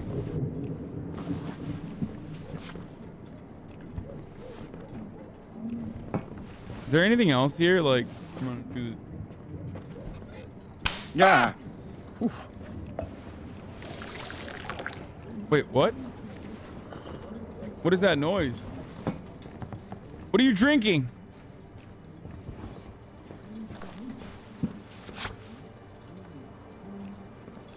I'm gonna hide in here this time.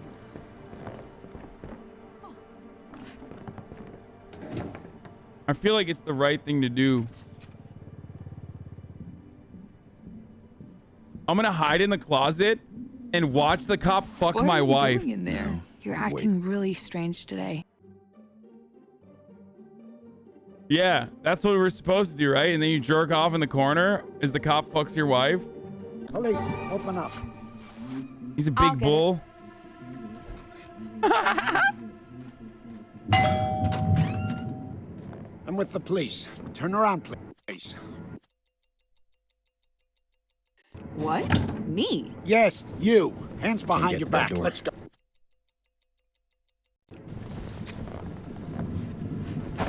Oh no! No! God! Oh fuck, dude. Fuck that guy. Okay, I'm gonna get him this time. Omega roll, dude. Did I just let her fucking get arrested and shit?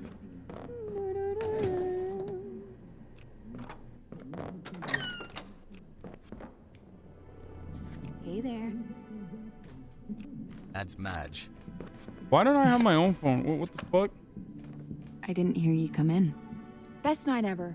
Guess? Who made dessert? Yeah, I know. I'm sorry. Thanks. That sounds great. In a sec. Okay. Rude. Why do I not have a phone? Like...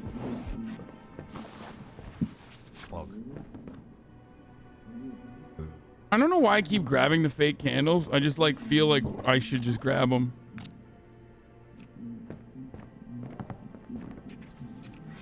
Has Gachi.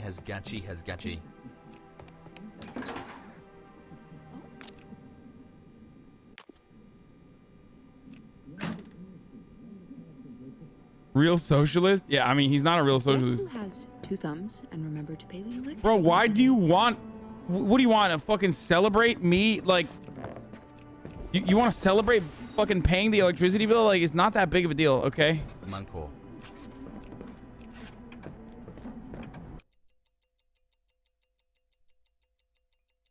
Let's talk later. Hog champ.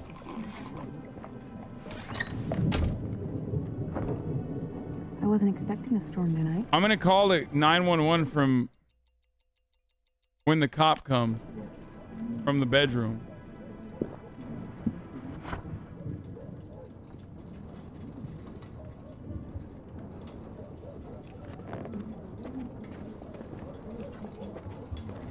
Protect and serve.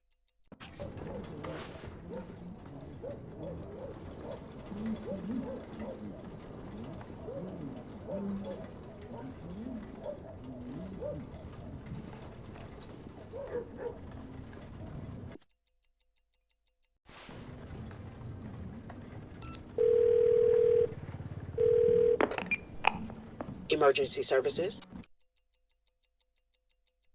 There's somebody breaking into my apartment. He's got a gun and he's gonna kill me and my wife. Sending a unit right now. Get to a safe place. All right, when will they get here? He's almost inside. They should be there in Hello, 15 Turtle minutes. Boy. Oh, 15 dude. We can't wait 15 minutes. Sir, officers will be there as soon as possible. Get to a safe place. Wait, what the fuck? Dude, that's terrible, dude. Well, first of all, I never even said The storm's getting closer. where my house is. She just fucking hung up on me. Wow, dude. Fucking best dispatcher in NA. I guess I should just go to sleep for 15 minutes while the cop comes. This is so dumb. Open up. I'll get it.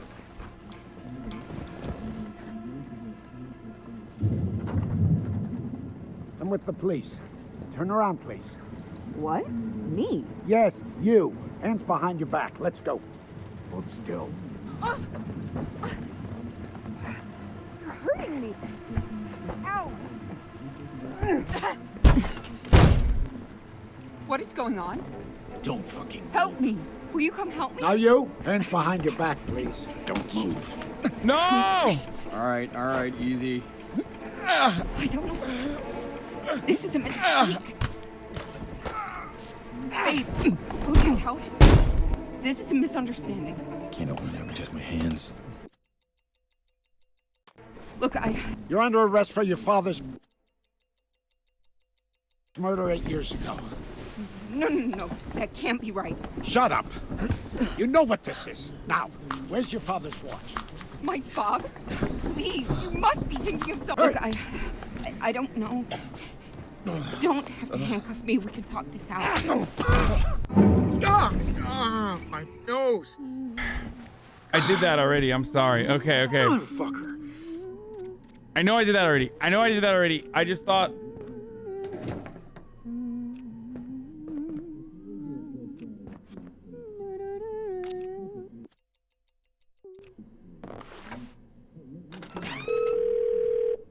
I hope my wife doesn't hear me fucking... Emergency services. There's somebody breaking into my apartment. He's got a gun and he's gonna... Sending a unit. All right, when will they... They should be there in 15 minutes. We can't... Sir, get to a...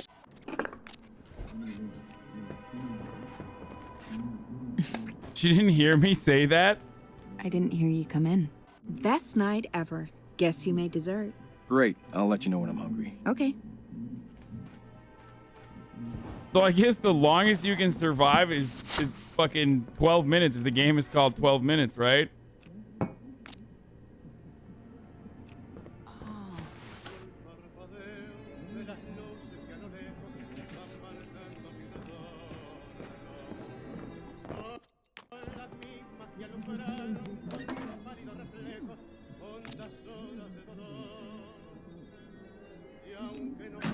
I should just wait and see if he can cuck my wife, you know what I mean?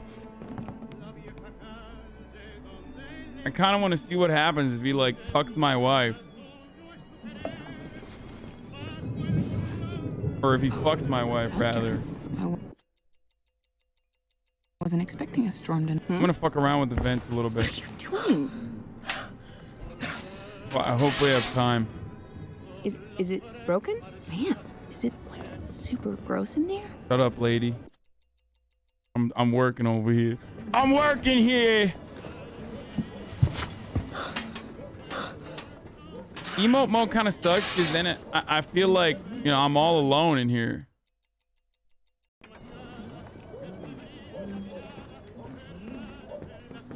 I don't like that, you know? Drugger wife Bill Cosby style at HasanAbi.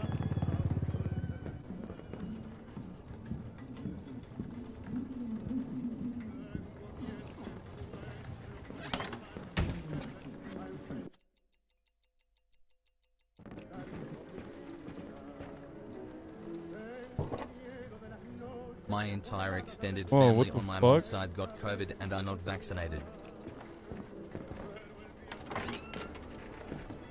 I have no idea what that will do, but wait, you know what? I'm gonna put this other one in this one too.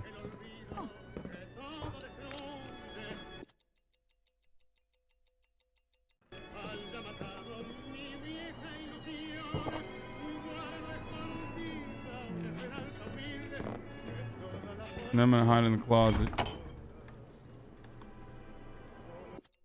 The sleeping pills in one of the... These pills are huge. I should dissolve them. These pills are huge. I should dissolve them.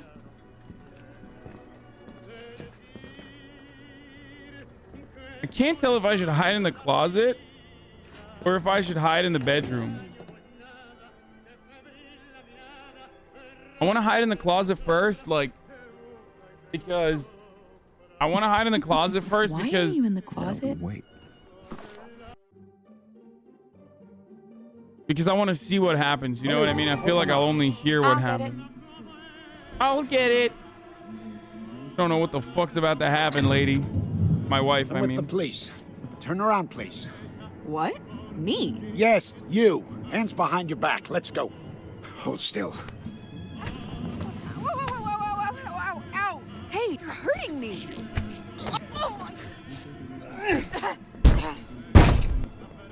What is going on? Help me. Will you come help me? Well, who'll come help you? My wrists. So, someone is here. I don't know. This is a mistake. Oh, God. Baby. Oh, no. Will you tell him? This is a misunderstanding. Can I run out? Look, I don't know. You don't have to handcuff me. We can talk this out. You're making a mistake. This is... You can't do this. Please, listen. This is more complicated than you think. No! Please, just go. I won't Don't tell... fucking move. Oh! No, he fucked me up. Did he get me? I stabbed him. Wait, I successfully stabbed him. Fuck! I was so fucking hype. I was like, oh, that's it, bitch. Get fucked. Get absolutely fucking cumster, dude. I thought I fucking stabbed his bitch ass. Wife! Hey there. Don't talk to me. I don't care. Not now. Okay.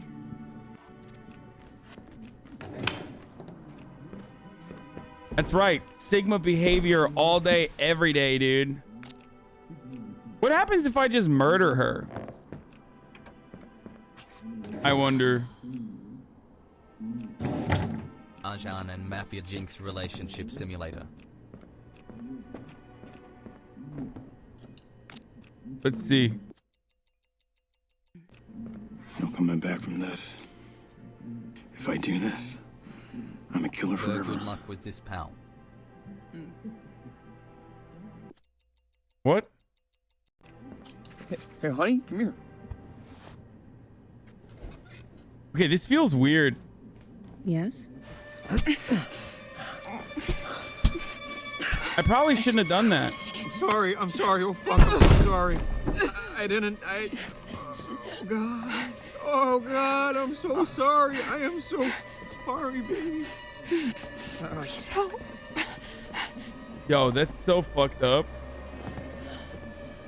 But since tied your wife's Arjan doesn't know how to use That's some real JCS shit right there, dude. That feels icky. I don't know why. I mean, I do know why.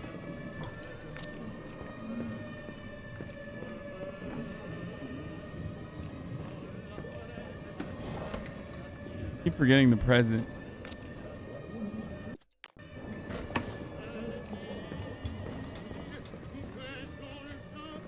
Wife dead. Oh, I can get her. Oh, dude, I'm taking the book.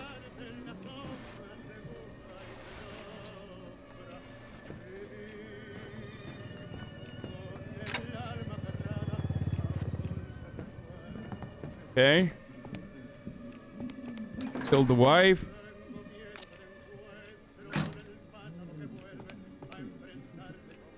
I hope this doesn't like permanently break the game.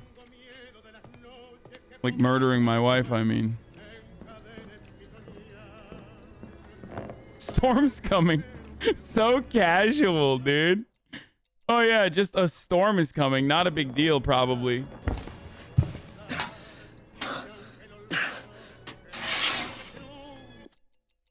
I have no idea what this does, but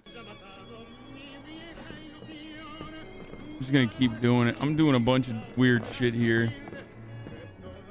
Oh, a storm is coming.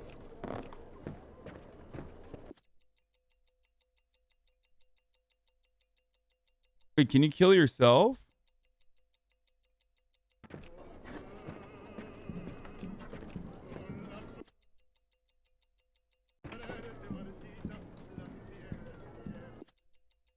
Wait, what happens if you fucking knife a painting? I guess you can't knife a painting.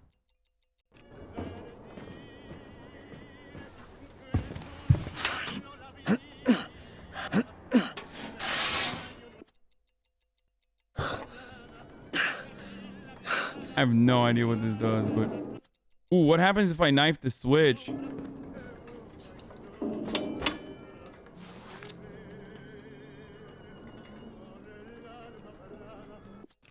Why can't I... Oh, what happens if I spoon the switch? Not gonna work. I'm gonna knife the flower.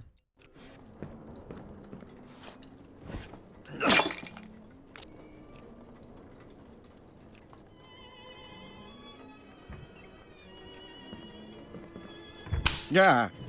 Fuck, dude. Has right has boggies has Oh, what? left. Oh, I... Oops. Police, open up.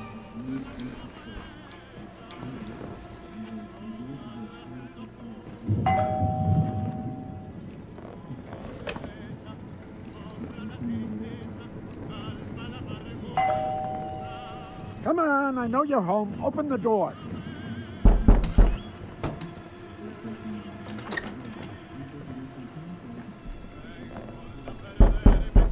I have a warrant. Open up. Open the door now or I'll kick it down.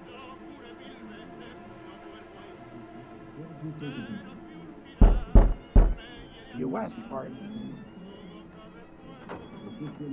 What's he gonna do if he fucking sees my dead ass wife? I wonder. I want to watch. What the?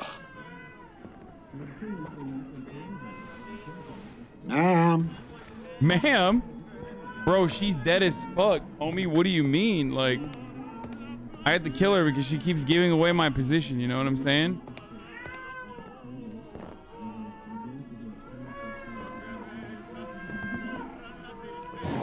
Hello?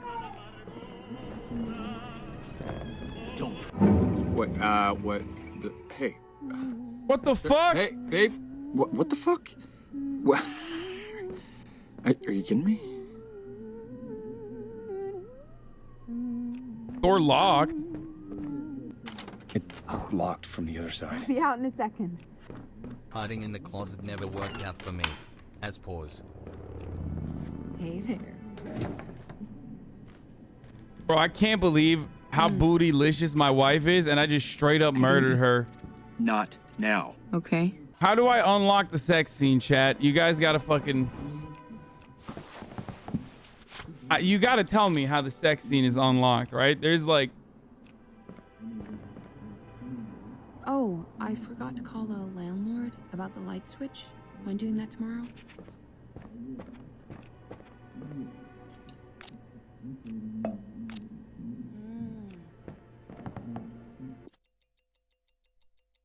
You already missed the sex scene, I'm a galal nerd.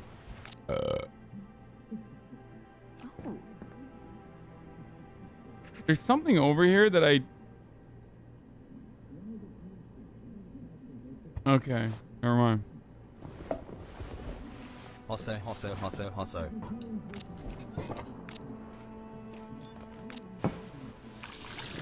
Wait, let's talk to her.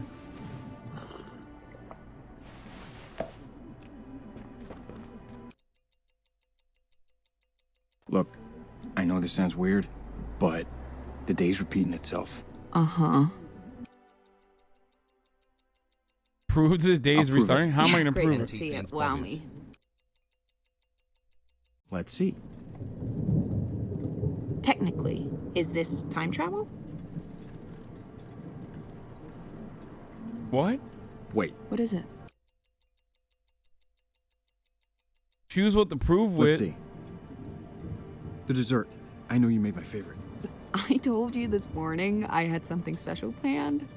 Not exactly Nostradamus to guess I'd make you. Right, yeah. Let's see. Wait, let me lock the door, and then I'll say that the cop is going to come in a little bit. Wait. What is it?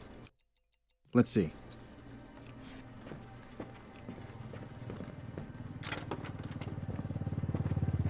I know, the cop. Cop? The cop will be here any minute. You called the cops. No, I didn't call the cops, but he's coming anyway. There's a cop coming. That's your prediction? Dude, the choice... The choice of speech is so stupid. I need you to believe me now, babe. Well, have you got something else? Let's see. It's locked. The book that she's reading. What about that painting? Oh, What that's about so it? stupid. Yeah. Nothing, I guess. Okay. Oh, our favorite song's gonna come on. Let's see. Ooh, the radio. I can tell you what is gonna play. Babe, they play the same stuff over and over and over. Yeah, I know, but to know what's coming on right now? There are 100 ways to know what's on the radio. What else you got? Let's see. Impress me, Nostradamus. In a few seconds, we'll hear thunder. Yeah, we just heard the storm roll in. Thunder in a rainstorm. What'll Bro, they she's think of too next? smart. Let's Yo, see. fucking debate lord wife, dude. Okay, just die then, okay? Just let the cop fucking murder you then. How about that? The anticipation. I'm gonna let the cop murk you. Fuck you, dude, okay? Fuck you, dude. If you can prove it, I mean, it'd be kind of cool. Fuck you, dude. Wait, why can't I take them? Take the fucking pills. What about the pills? What about it? Not sure. I'm not sure. Let's see.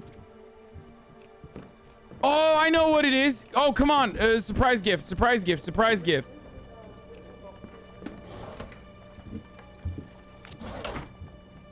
I want to expand my paradigm.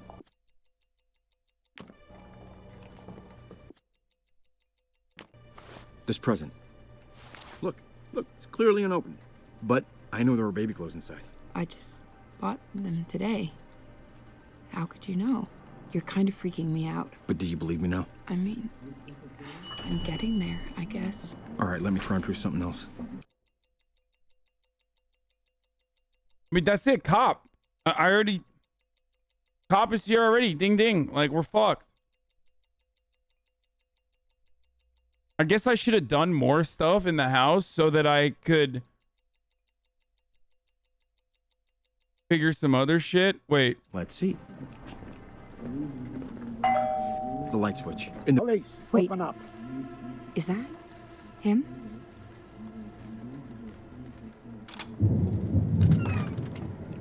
I'm with the police. Turn around, please.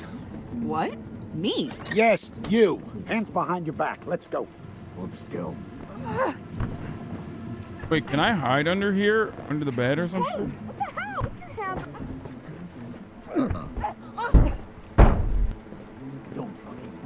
Help me. Will you come help me? Now you, hands behind your back, please. Don't move. I don't... This is a mistake. Babe, Can she double who do check you know? on a Thursday after This is a misunderstanding. I thought maybe he would try to open the light and get zapped or something. I don't know. You don't have to handcuff me. We can talk this out. You're under arrest I'm for just your gonna let this father's murder happen. 8 years ago. No. That can't be right. Shut up. You know what this is. Now, where's your father's watch?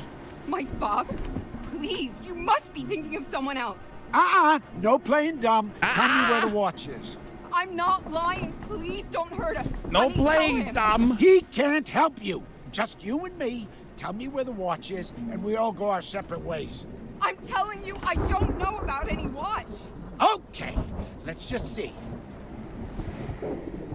No, please. Will you? Please. Okay. What the fuck? Please, I'll tell you. Just don't. What the fuck, dude?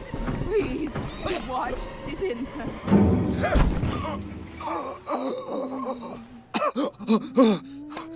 Where's the watch? Oh, fuck, that was brutal. Oh, God. You're okay. You're okay. That was cool. I'm glad that we did that. Okay, lock that fucking door, dude. Save us some goddamn time. Dumbass wife hopefully won't open the fucking door. Hey there. Just a... I didn't hear you come in. Best night ever. Guess who made dessert? Let me know when you're in the mood. Yeah, I will.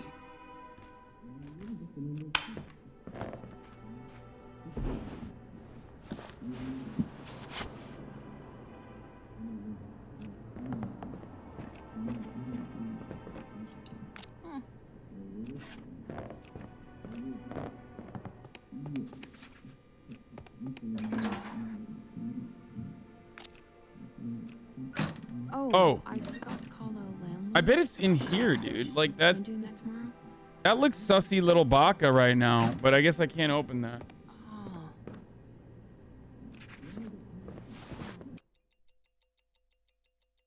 I'm living the same evening over and over. Been there. Look, I haven't figured out how this all works. For example, if I go back to this... What? Why? There's a... it's not important. Well... I'll prove it. Yeah, great. Let's see.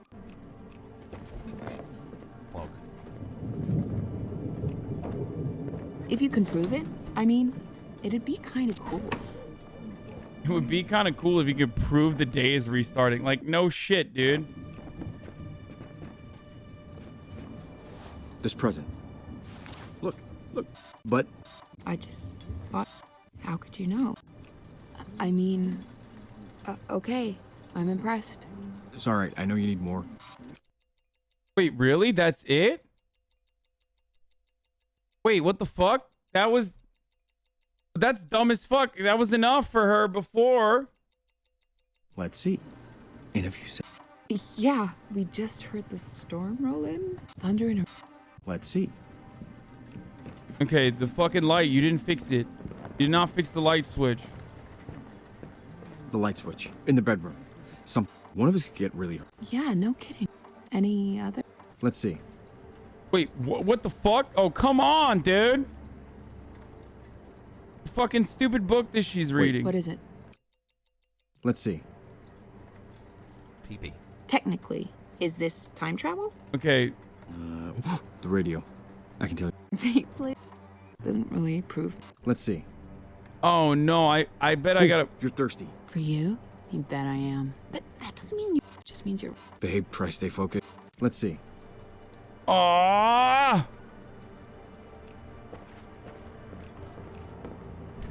I want to expand my paradigm. The dessert. I know you made my favorite. I know? Oh, shit. Yeah, you did. Okay, something else. Let's see. There's nothing else. There's literally nothing else. The watch. Just tell her the fucking watch. You know what? Forget it. Great. Then the next couple of minutes. Is this what... The cop, he's gonna accuse you of killing your father. What? My dad had a heart... You sound... Look, I can't explain. Trust me. What? Just please. Okay. Can you? Are you kidding? He's gonna hurt. Just me. Hey, if you want... Will you just go downstairs? Come on, dude. Oh, too late. I heard the... Police, open up.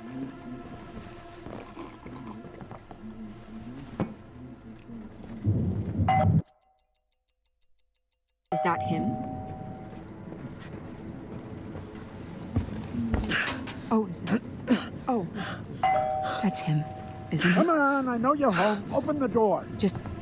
Let's stay quiet. Maybe he'll go away. This can't be happening. I have a warrant. Don't open the door. Wait, what? I don't know where. What do we Open the door now, or I'll kick it down. Wait, why isn't it working?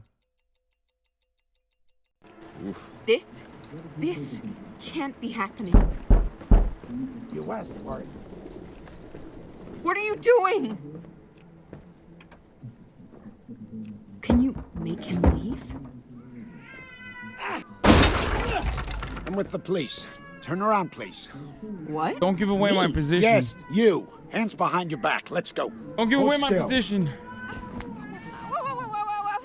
Ow! Stop! I'll come with you. Oh my. Okay. Help me. Will you come help me? No, shut up, dude. You're so stupid. My wrist. So, someone is here. I don't know which. This is a mistake. Babe, will you tell him? This is a misunderstanding.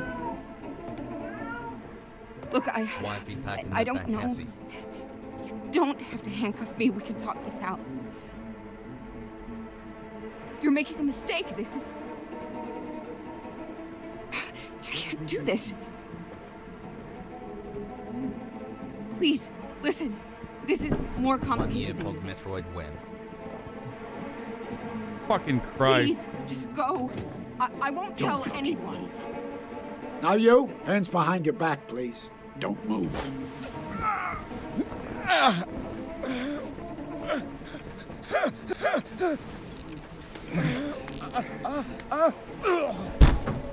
Okay, I fucked up again. He's gonna kill me. You're under arrest for your father's murder 8 years ago.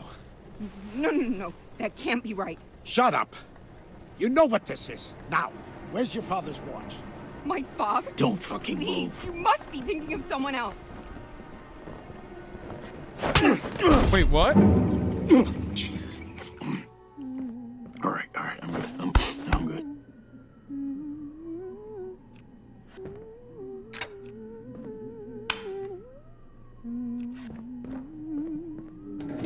What the fuck, dude? If only you had a 5-bedroom house, he wouldn't have time to find you. True. That's what I'm talking about. That's why I need that shit, chat. Hog 4 months, let's go. Wait, what the fuck is a blind? Not now. Okay.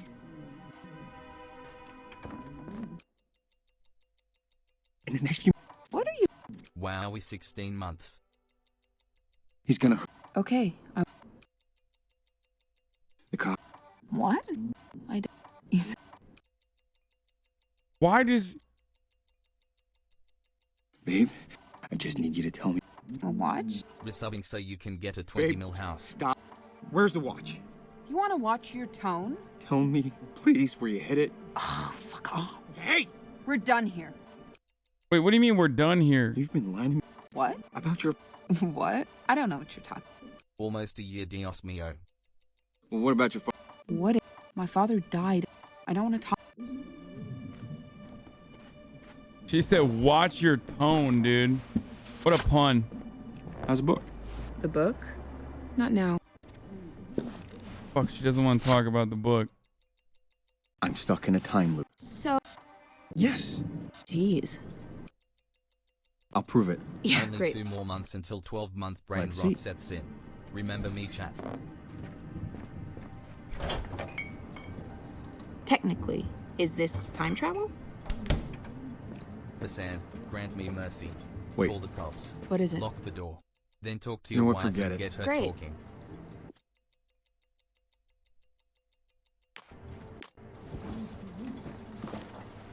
Wait, why didn't I grab the fucking thing?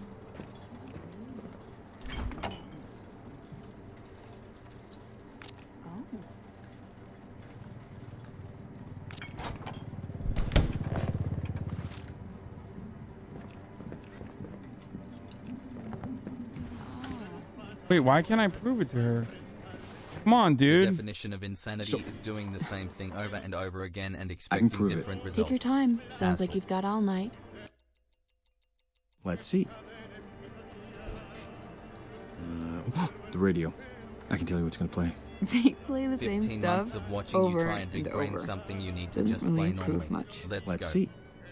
In a few seconds, we'll hear thunder. Yeah, we just heard the story. Thunder in a rain. Let's see. Is this your new house, Ajahn? Is there a Okay, I hussy? did both of those The things who last wants to time and know it worked. PS Like your she was wife got a dumpy convinced by mazel the tov. present, so Okay, I think I'm waiting.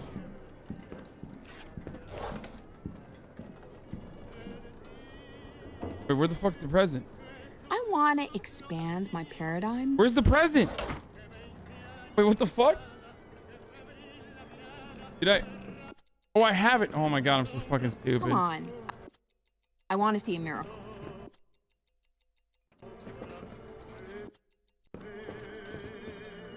This present. At HasanAbi, Donnie Look, fell off. but- now we watch Don Jr. eat at roosters and go hunting. It's alright, I know you need more. Wait, no, she doesn't. That's enough. Let's see. That's literally enough.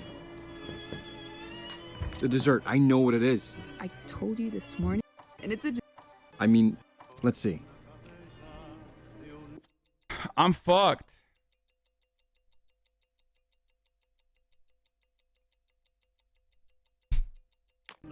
Oh, the light switch, the light switch. Let's see. The light switch. In the bedroom. One of us could get really... Yeah, no kidding. Any other? Let's see. Wait, really? Please just try something new. You barely asked her about her past. Wait. What is it? You know what? Forget it. Great. Oh, the fucking door's ringing, dude.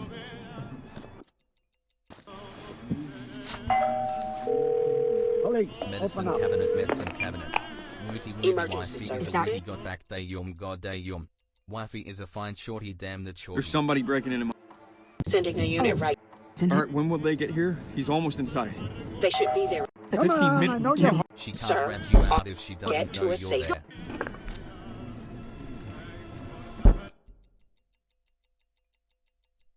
I know the War, open truth up. about the wall. What is this? The door done now, or I'll talking kick it So down. before, OMG babe, it's our song. Okay, then But when fucking you're die trying to then, lady. convince her, they What do play we the same do? songs. You're on your own, dumbass. This can't be happening. What are you doing? I'm with the police. Turn around, please. What? Me? Yes, you. Ajahn Hands asked behind her your to back. convert Let's to go. Islam and then Allah will fix it. I'll come with you.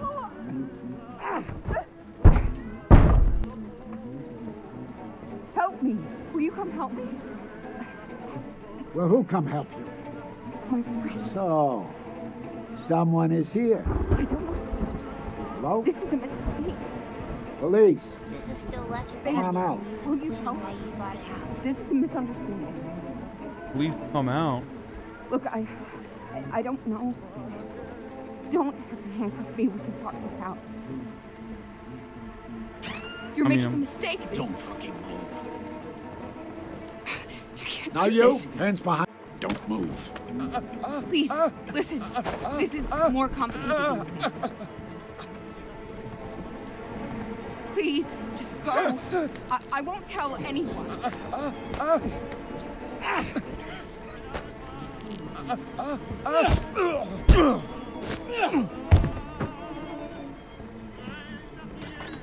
Is there more info here, or should I just You're under accelerate arrest through for this your father's process? murder 8 years ago. I'm gonna try to accelerate through this. No, that can't be right. Don't fucking move.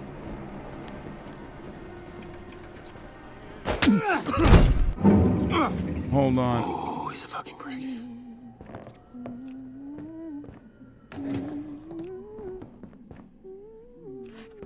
I'm just gonna hide in here and wait for the fucking cop to come through.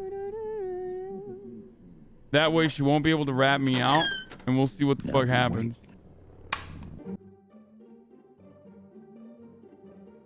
I wish I could get a knife first though, because I feel unsafe, you know what I'm saying?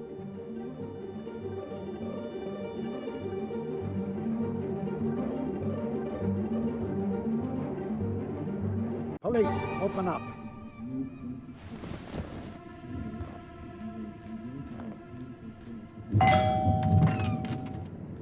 with the police. Turn around, please. What? Me? Yes, you. Hands behind your back. Let's go. Hold still.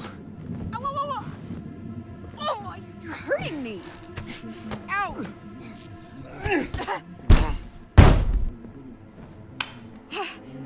I don't know what you... This is a mistake. Got a booty, though. I don't... You must be... Look... Got a wife with a booty. You don't have to handcuff me. We can talk about this. We will. I don't know who you are, but I am not who you're looking for. This... Anyone else? It's a mistake. Come on out. Please. Please don't hurt me. Anyone else here? Husband, boyfriend, girlfriend. Oh, that's progressive. He's at work. He'll be here any second. All right. Just us then. 8 years ago, your father, a gun, ringing bells. Why are you asking? Father. Come on, skip this part. Please. I swear. Yeah, skip it. Oh. You're gonna give me his watch. Only question is how much you make me hurt you before you do. I don't know about any watch. Keep lying. See how creative I can get. Help! Help! Be honest with yourself. You knew this would happen. There's no cavalry coming. Nobody's gonna save you. If you want to live, tell me where the watch is. This is your very last chance. It's in the vent in the bathroom. There's a vent in the Under bathroom? the medicine cabinet. Good girl. It's there. I gave you what you wanted. And I won't tell anyone. I swear. You find it? I did. Okay, now will you let me... What are you... Easy now. Deep breath in. No. No! What the fuck, dude?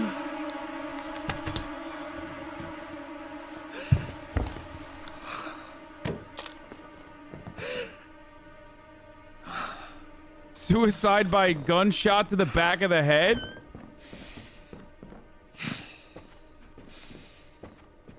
Wife dead.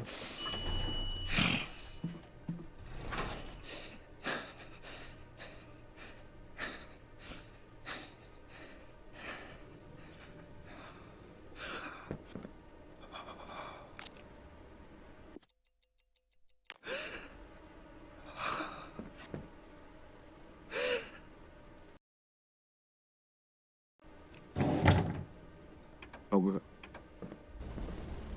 that was horrible. I should have done something, but it's gonna restart soon. I'm gonna see you soon. I'm gonna see you real soon. I have to. At least I know about the watch now.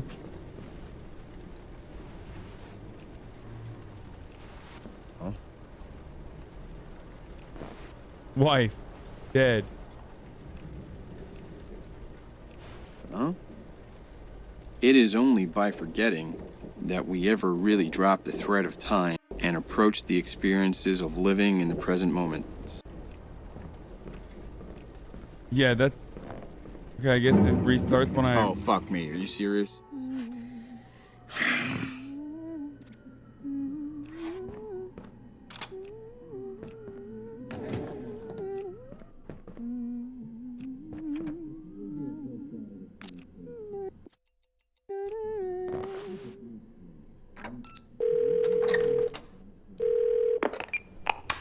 Emergency. There's somebody...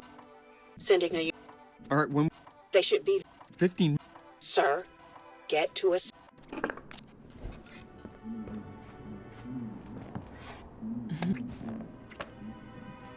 I didn't hear you come in. Best night ever. Let me know when you're... Yeah, I will. Give her the sleeping pills. He can't interrogate her if she is code.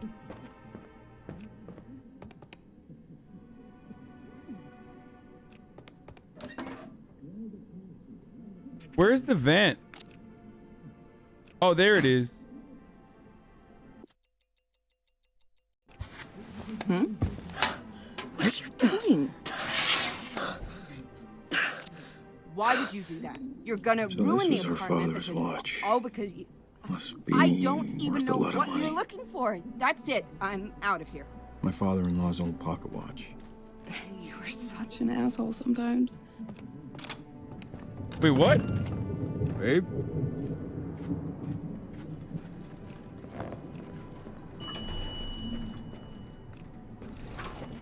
Is the cop gonna come now?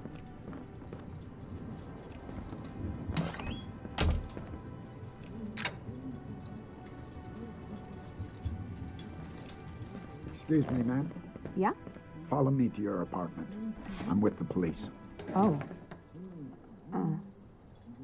All right. I mean, I fucked it up.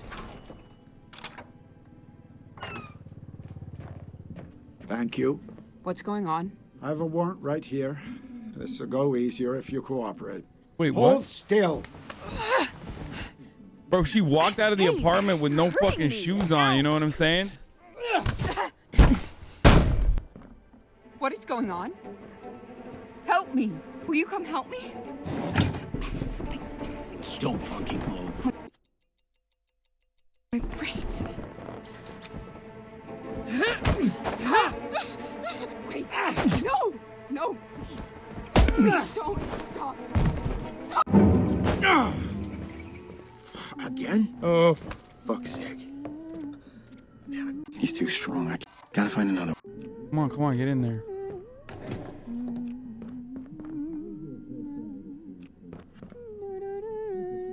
Hasan, can you please turn off TTS? Hasan, can you please turn off TTS? Hasan, can you please turn off TTS? Hasan, can you please turn off TTS? Hasan.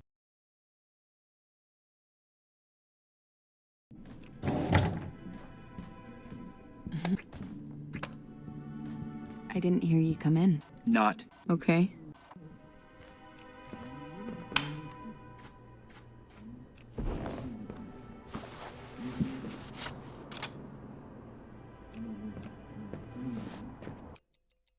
I'm living. I'll prove it. Yeah, great. Let's see.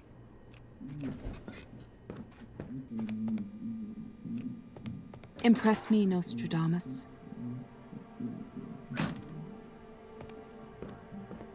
There's a pocket watch in the vent. I found it in the previous loop. What are you? I know it was your father's, and that you haven't told me everything about him. I don't know what you think you know. You sound crazy right now. Well, I'm not. And I'll prove it again. I'll show you. Let's see. I mean, dude, if like the drawer in the prove it or don't. If Don't the drawer in the intimidate. fucking present don't work, like I don't know what else to tell her. You know what I mean? All right, wait, hold on. First, I'll tell her the switch. The light switch in the back. One of us could get really hurt. Yeah, no kidding.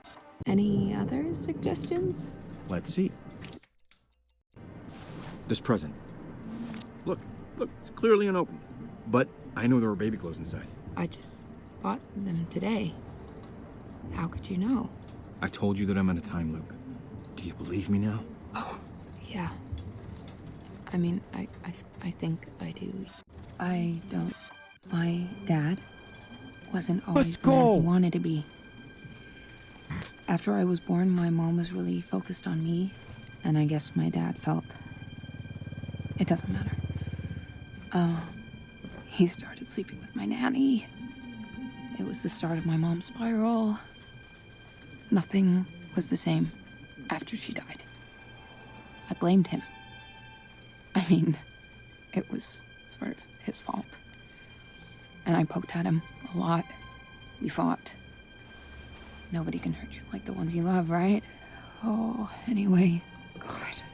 Hey, I know that this is hard, but please, I need to know. Yeah. Christmas Eve, he had caught me trying to sneak out, and I was so mad. I just poked at him and prodded at him, and he hit me. Jesus Christ. Anyway, I saw red, of course, and he always had guns around. I grabbed one, and I shot him, and I just ran. Made it here on New Year's Eve. That Polaroid on the fridge was actually taken an hour after I got here. What the fuck? I was gonna turn myself in, but it was a new year. A few weeks later, you showed up. New year, new me. Well, and things were almost good. She got that murder restart. All ended today. I killed my father. Never thought I'd say that out loud. And now you know. Bro, what is the fucking dialogue Please, on this? talk to me. So then...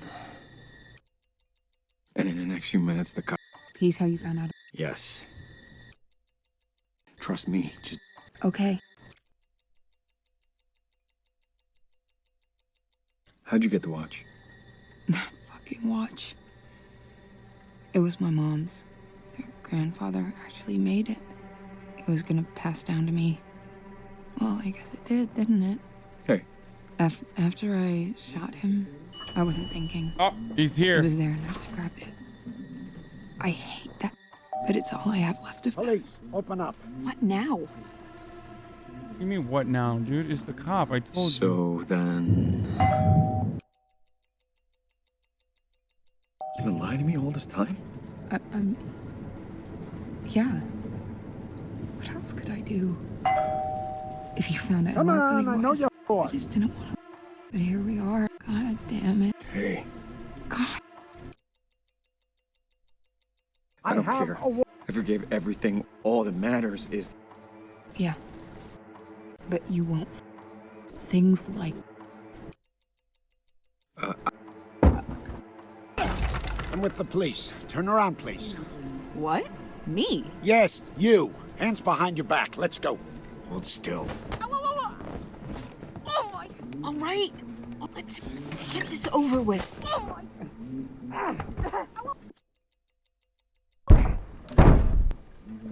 Don't fucking move. Help me. Will you come help me? I can't. My wrists. I mean, I'm fucked at that point. There's nothing I can do. This is a mistake. Babe, will you tell him? This is a misunderstanding. Look, I don't know. You don't have to handcuff me.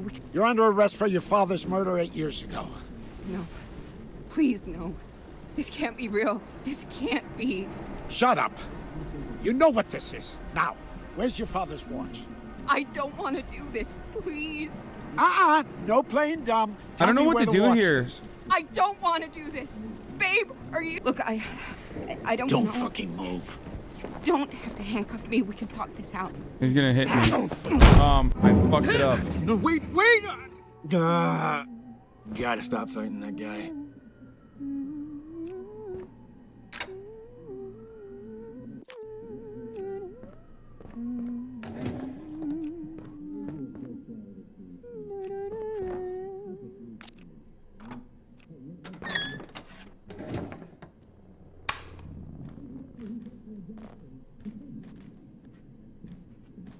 Oh, fuck. Fucking light switch. No, we wait. I fucked it up. Why did I wait? Okay, a little.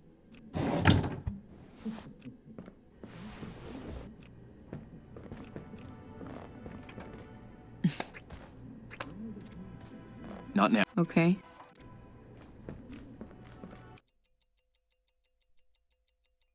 I'm stuck. Look, I don't know. It was Christmas Eve. He hit. I couldn't. Look. Oh God, look. I couldn't. I didn't. Please, talk to me. Will you just say something? So. And He's how you found out. Yes.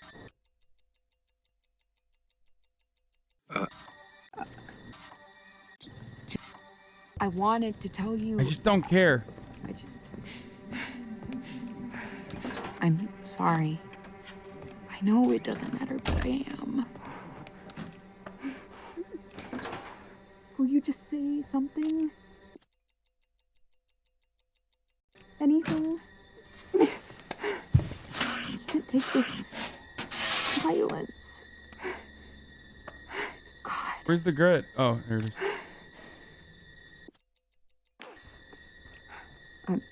I'm sorry. I can't be here right now. No, dude, chill. Chill.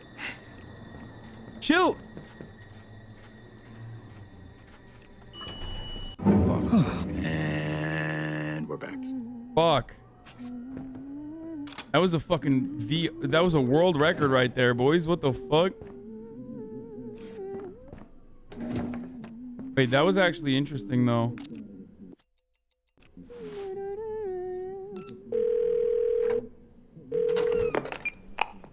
Emergency, sir. There's somebody breaking in. Sending a unit. All right. They should be there. 15. Sir, get to it.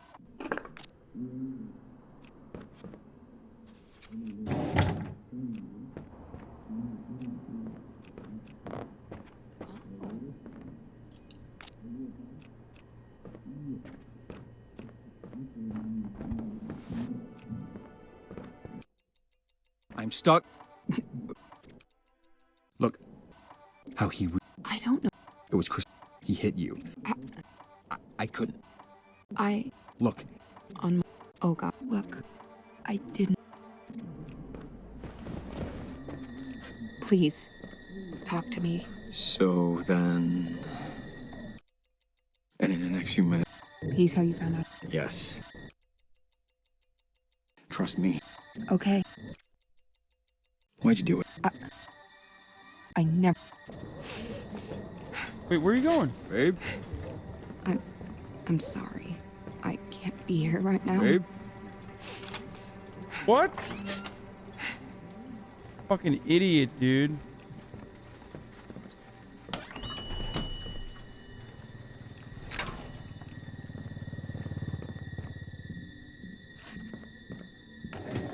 Alright, well, I mean, we'll just see what the fuck's going on with this. New vibes, you know? Excuse me, ma'am. Sorry? Will you follow me to your apartment, please? I locked the door. I'm with the police. Wait. No. Make a noise, and I'll break your arm. Back inside, now. Not gonna be able to get in.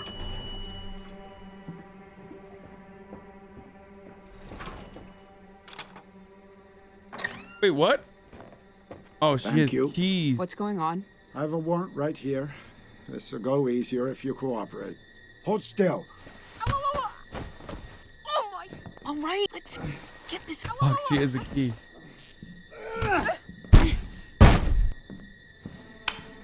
Help me! Will you come help me? Well, who'll come help you? My wrist. Fucking snitch, Someone dude. is here. I don't know which. This is a mistake. Here, I know what to do. Don't. Here, all right. Are you? Hands behind you. Don't move. Look, I don't know. Don't have to handcuff me. We can talk this out. Come on. I know what to do. You're making a mistake. This is. I know what to do. You can't do this. Don't fucking move. Please, listen. This is more complicated than you think. Okay, I know what to do. Okay. Fuck you! Oh.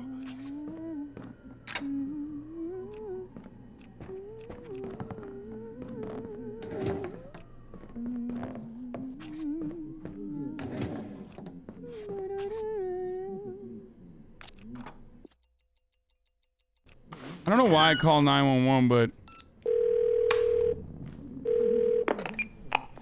Emergency.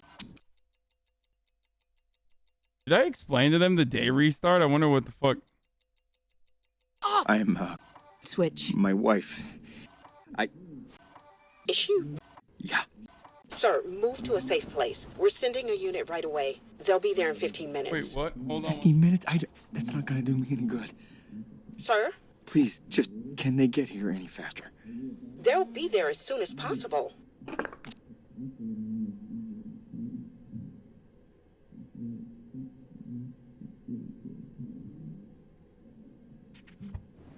Now we wait.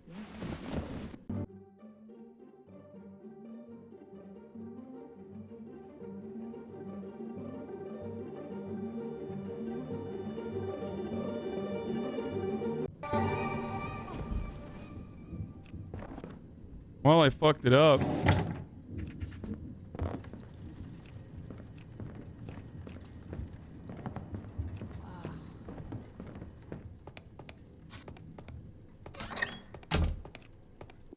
Oh shit, I didn't grab the fucking...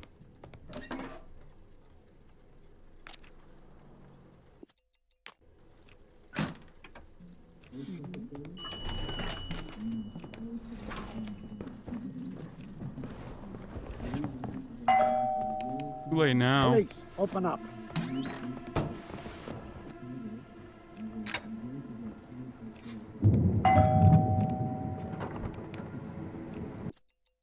I'm with the police. Turn around, please. What? Me? Yes, you. Hands behind your back. Let's go. Hold still. Hey, you're hurting me. Oh my.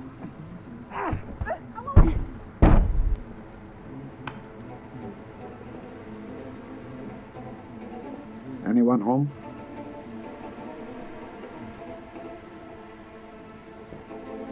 Hello? Police, come on out. I can hear you. Come on. It'd be easier if you just come out.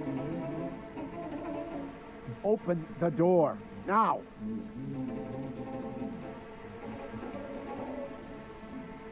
Enough.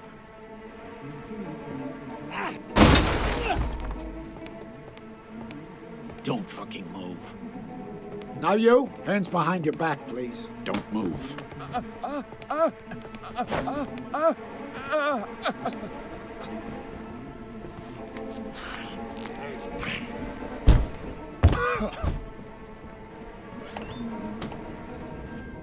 You're under arrest for your father's murder 8 years ago. No. That can't be right. Shut up. You know what this is. Now, where's your father's watch? My father? Please, you must be thinking of someone else. No playing dumb. Tell me where the watch is. I'm not lying. Please don't hurt us. Honey, tell him. He can't help you. Just don't fucking move. My fucking back. Fuck you. Okay, I gotta go. My family's fucking freaking out, dude. I like this though. I'm enjoying this game and I want to keep playing it, but I'm not gonna be able to do it today. I have to end it here. They're texting me and getting upset that I'm not spending any quality time with them. I did play a bunch of gaming and it was a lot of fun and I want to continue playing this tomorrow. So I apologize for that. But well,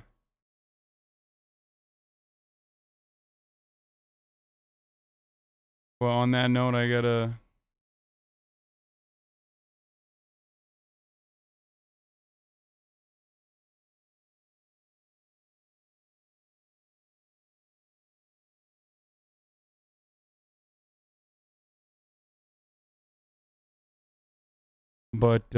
that's all I got for tonight. Okay, guys?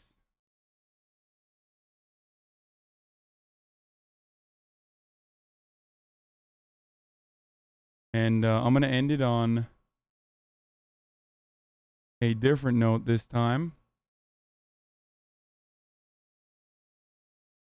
Hold on.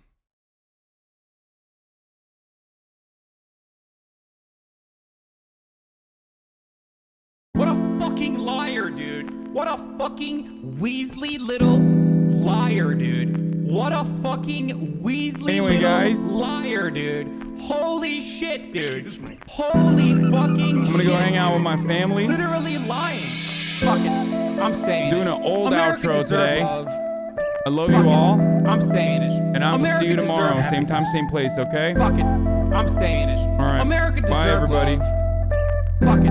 I'm saying it. America deserve happiness. Oh, you're such a big, big man, Hassan. Man, Hassan. This is a deranged pervert. This is a deranged pervert. Oh, you're such a big, big man, Hassan. Man, Hassan. This is a deranged pervert. pervert. This is a deranged pervert. I bet he's got some big old, giant bitch tits. I bet he's got some big old, giant bitch tits. I bet he's got some big old, giant bitch tits. I bet he's got some big old, giant bitch tits. Hassan Pecker. Can't make up that name. That's his name. That's his name. Hassan Pecker. Can't make up that name. That's his name. That's his name. Fuck it, I'm saying it. America deserves love. Fuck it, I'm saying it. America deserves happiness. Fuck it, I'm saying it. America deserves love. Fuck it, I'm saying it. America deserves happiness. Fucking liar, dude. What a fucking Weasley little liar, dude. What a fucking Weasley little liar, dude. Holy shit, dude. Holy fucking shit, dude. Literally lying. Still lying